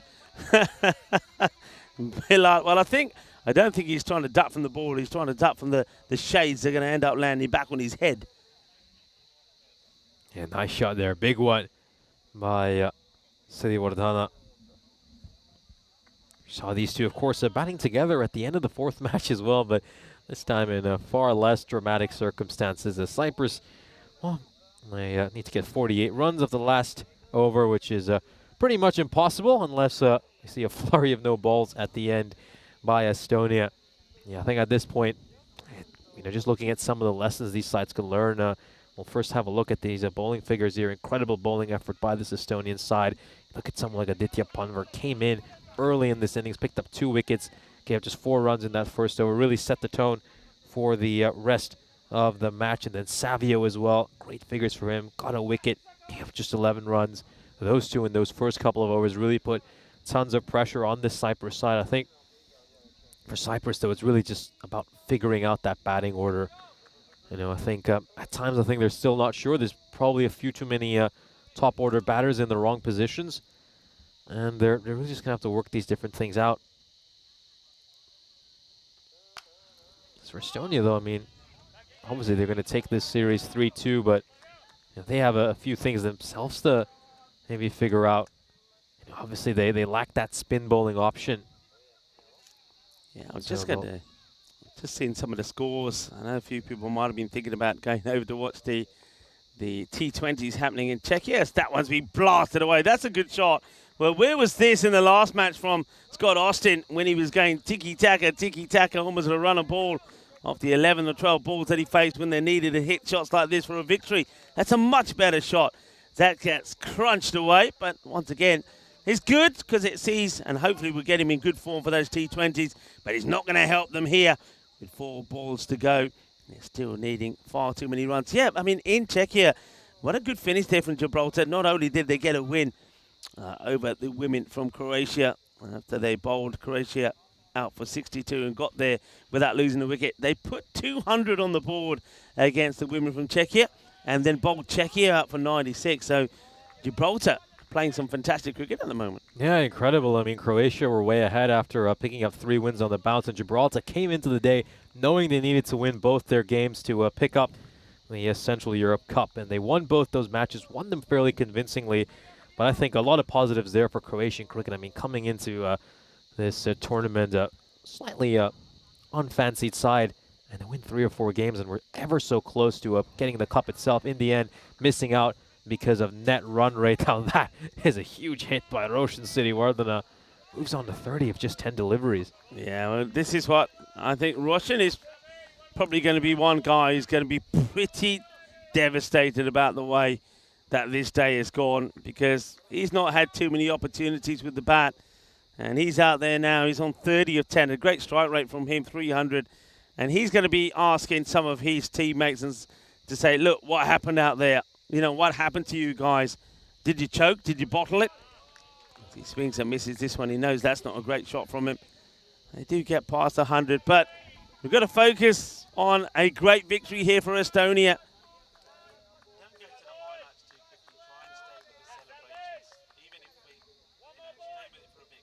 Here we go now. So just one ball left until Estonia will pick up this ECI title. What a great comeback has been from them, bouncing back after defeats in each of these 5 games. And this goes up in the air, could be a catching chance, just to add a cherry on top. He's going to spill it. It's not going to matter too much in the end, though. He's had a few issues with his catching, but Estonia take this one. They grab this ECI, and what a remarkable story. A side who were down twice in this bilateral series have come back, and they've upset the hosts, and they've come here into Cyprus and stolen this ECI title. Yeah, well, I don't know. The men aren't quite celebrating just yet. They're still focusing on the catch that Panawa should have taken. But the Estonian women, they're certainly cheering them. And I reckon when they go off the field of play, they're going to get a lot of applause there. The high fives all around here. And a very good performance. You can't take anything away from it. And also, the thing to point out, they do it without Robson and Gooch in the side as well, because we thought, with Robson not there and Gooch, maybe they might be a little bit light on the bowling, but it's not to be. I think when Edita Panawa had to step up and Edita Savio, they did just that. And also, though very unlucky, I think Richard Parkin bowled and fielded very well as well. He certainly did. Very impressed by his performance. A big left arm seamer. It's a handy addition to this Estonia side and certainly made his contribution in helping Estonia pick up this ECI here in Cyprus. Yeah, the two teams getting ready to shake hands. And he's saying to Richard Parkins, lead us off. Now, that's a nice gesture, isn't it? I mean, Richard, he's probably been pretty unlucky. And now Richard says, no, you go. They're pushing each other. Now Stuart Hook will go forward. But just look at the cheers. And look at that. That's a lovely moment, isn't it? And the women there of Estonia applauding the victorious Estonian team. It all had to happen in that one. It was a decider, and it's been won by Estonia. They haven't just won it, really. You could say they absolutely thrashed the Cyprus team by 33 runs. So smiles all around.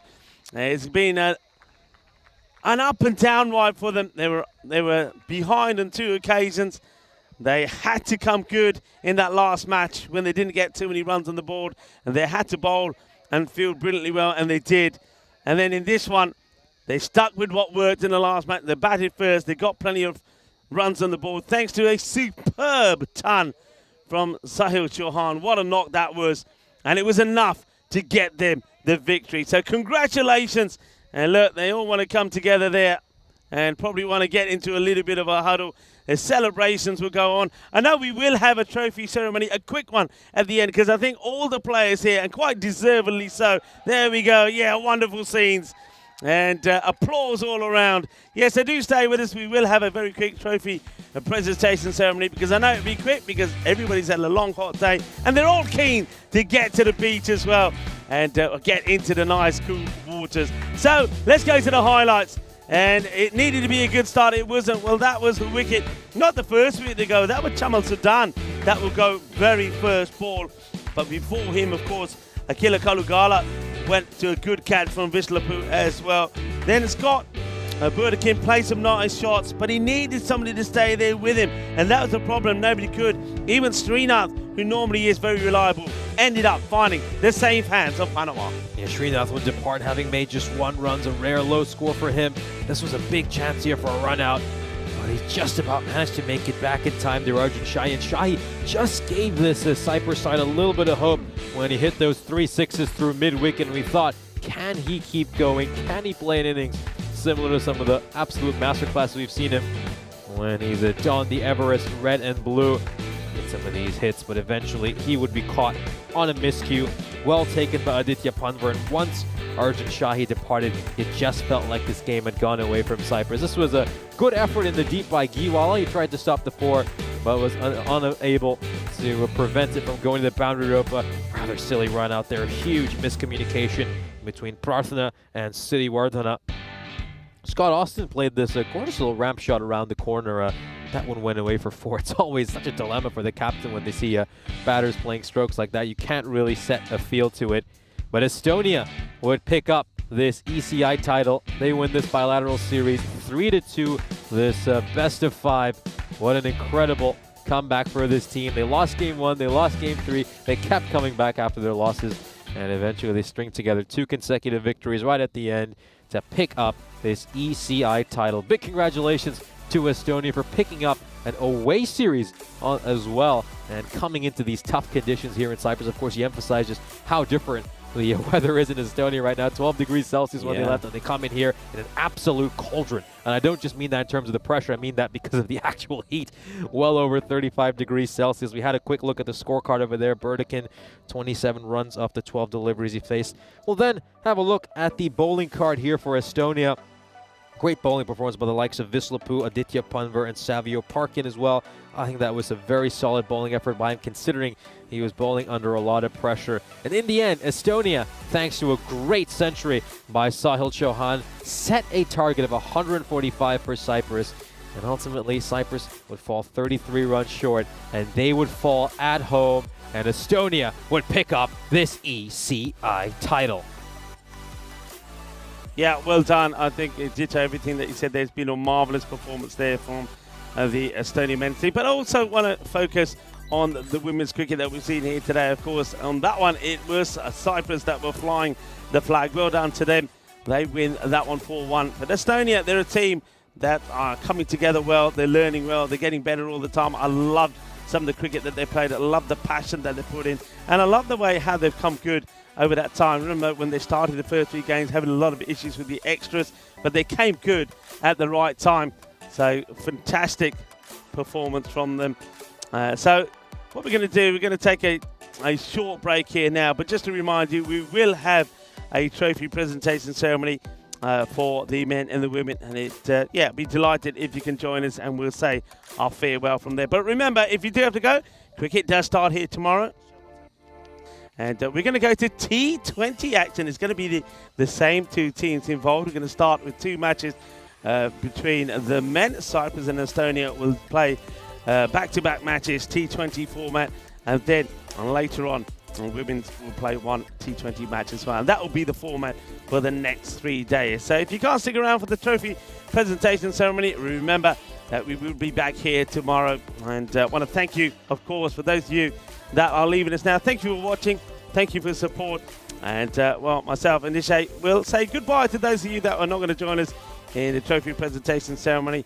And we'll leave you with the highlights of the day.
Hello, cricket lovers, wherever you're tuning in from around the world, and welcome back to Cyprus, to this marvellous Happy Valley cricket ground, as you get ready to do some presentations. Welcome, everyone.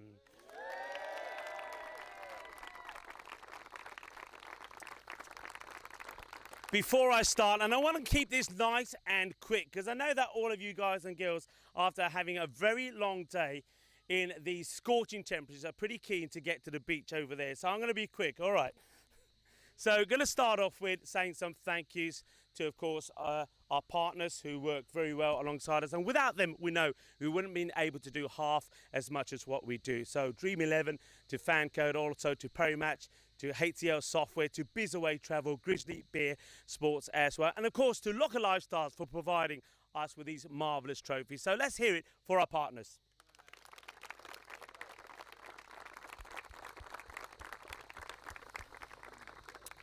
Also, I've mentioned the extreme temperatures that we've had here. It really has been hard work for everyone. I know everyone's worked extremely hard here. And we have to be very thankful. I know we are very thankful to the Federation here, to the likes of Mohammed Hussain, that's looked after us really well. And I know I'd like to ask Mohammed to come forward, because I know that Mohammed would like to make a presentation and state a few words as well. So let's hear it for Mohammed Hussain, the President of Cyprus Cricket. Thank you, Rico. Thank you very much. Thank you. I have to face the camera, is it? All right. First of all, my big thanks to European Cricket Network for providing all the players such a brilliant opportunity to showcase their talent to the global audience. Also to the Blue Crew, thank you very much, everyone, for your hard work over the last few days. And my thanks to Estonia Cricket Association for coming down over here. Thank you very much. 2 long days, 3 more to come. Good luck. And also to all the volunteers from Cyprus Cricket Federation, thank you very much. Without your help, it would not have been possible. A big thank you to Richard Boxall for all the arrangements that he has done behind the scene. And a big thank you to British Forces Cyprus. I have a small present for the Commander British Forces Cyprus, Air Vice Marshal Peter Squires, if he can come and collect this a small gift from us. Thank you. You're most kind. Thank you. Thank you very much. Fabulous. It's a pleasure. It's a pleasure to host you. Thank you for your support. Thank you for everything. You're welcome back anytime. Thank you. Cheers. Thank you. Thank you, man. Thank you. Over to you, Rico. Thank you. Thank you very much to Mohammed Hussain. And once again, on behalf of everyone of the European Cricket Network, thank you for looking after us and all of your hospitalities. I know Mohammed said a few thank yous already. I'd just like to obviously go and say a big thank you to the umpires. You've been absolutely fantastic, led, of course, by Tyrone Peter. So well done to the umpires. Well done also to the ECN crew. And you guys and girls know that, of course, you're under a lot of pressure when you're out there in this heat. But the umpires, the ECN crew, and also Spring Media, who have been absolutely fantastic. Martha is here. Martha is the lady with the fantastic nails, and Oleg is up there in the tower, and also to Dennis, who's the production manager. They've been absolutely fantastic. So to everybody, it's done a wonderful job. And also, not to forget, Nishay, my commentary partner as well. Nishay, great job from you as well. We've seen some fantastic cricket, and I think all of you should be very proud of what we have, or what you have achieved. I've said the conditions have not been good. The way that you've gone out there, the way that you've applied yourselves, the way that you've represented your country has been fantastic. You should be very proud. Give yourself a big round of applause. Well done.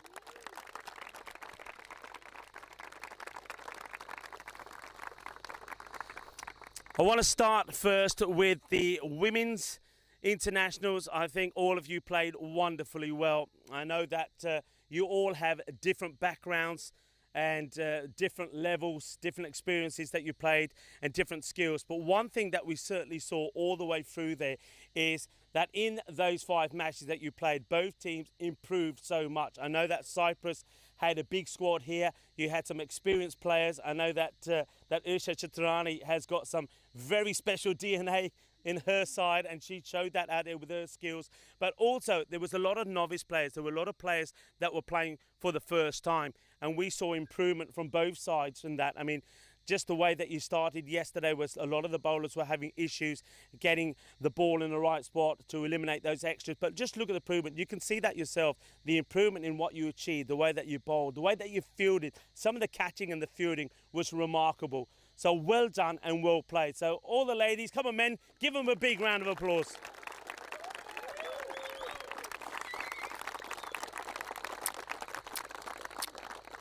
One person that performed brilliantly well all the way through, and I don't think it will be any surprises to anyone on the women's side, was the captain of Cyprus. And I like Tyrone Peters to come forward here, because the MVP for the women's tournament was Cyprus-Estonia, who was absolutely brilliantly 153 runs.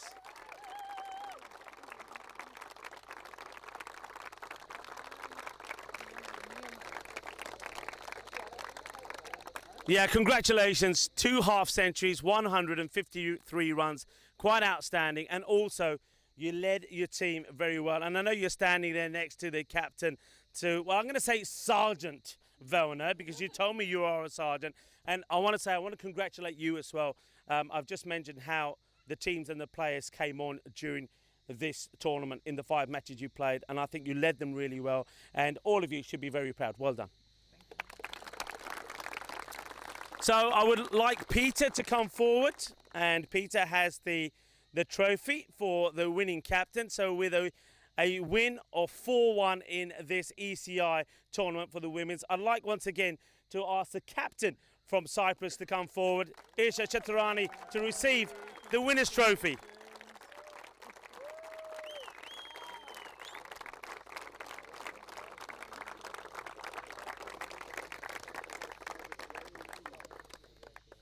So well done to the women of Cyprus winning that series 4-1. Now we move over to the men. The men we knew was going to be a lot closer.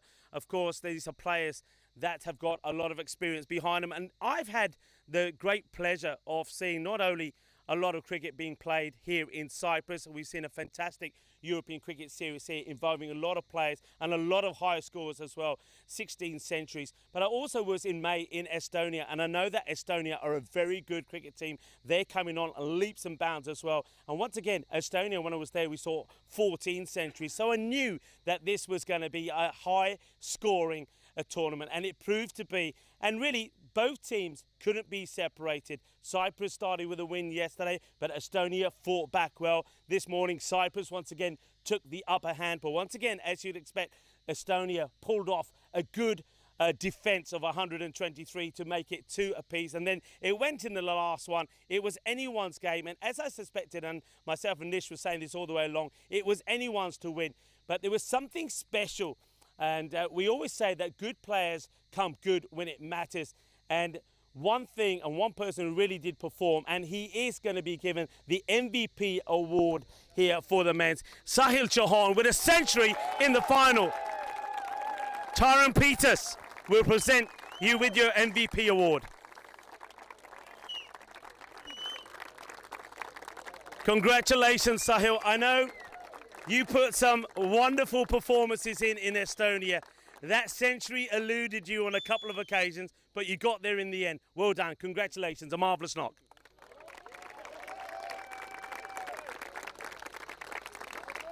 And I'd like Peter to come forward with the winner's trophy. So once again, without further ado, so you can all get to the beach and freshen up, let's ask the captain, Arslan Amjad, to come forward and receive the winner's trophy.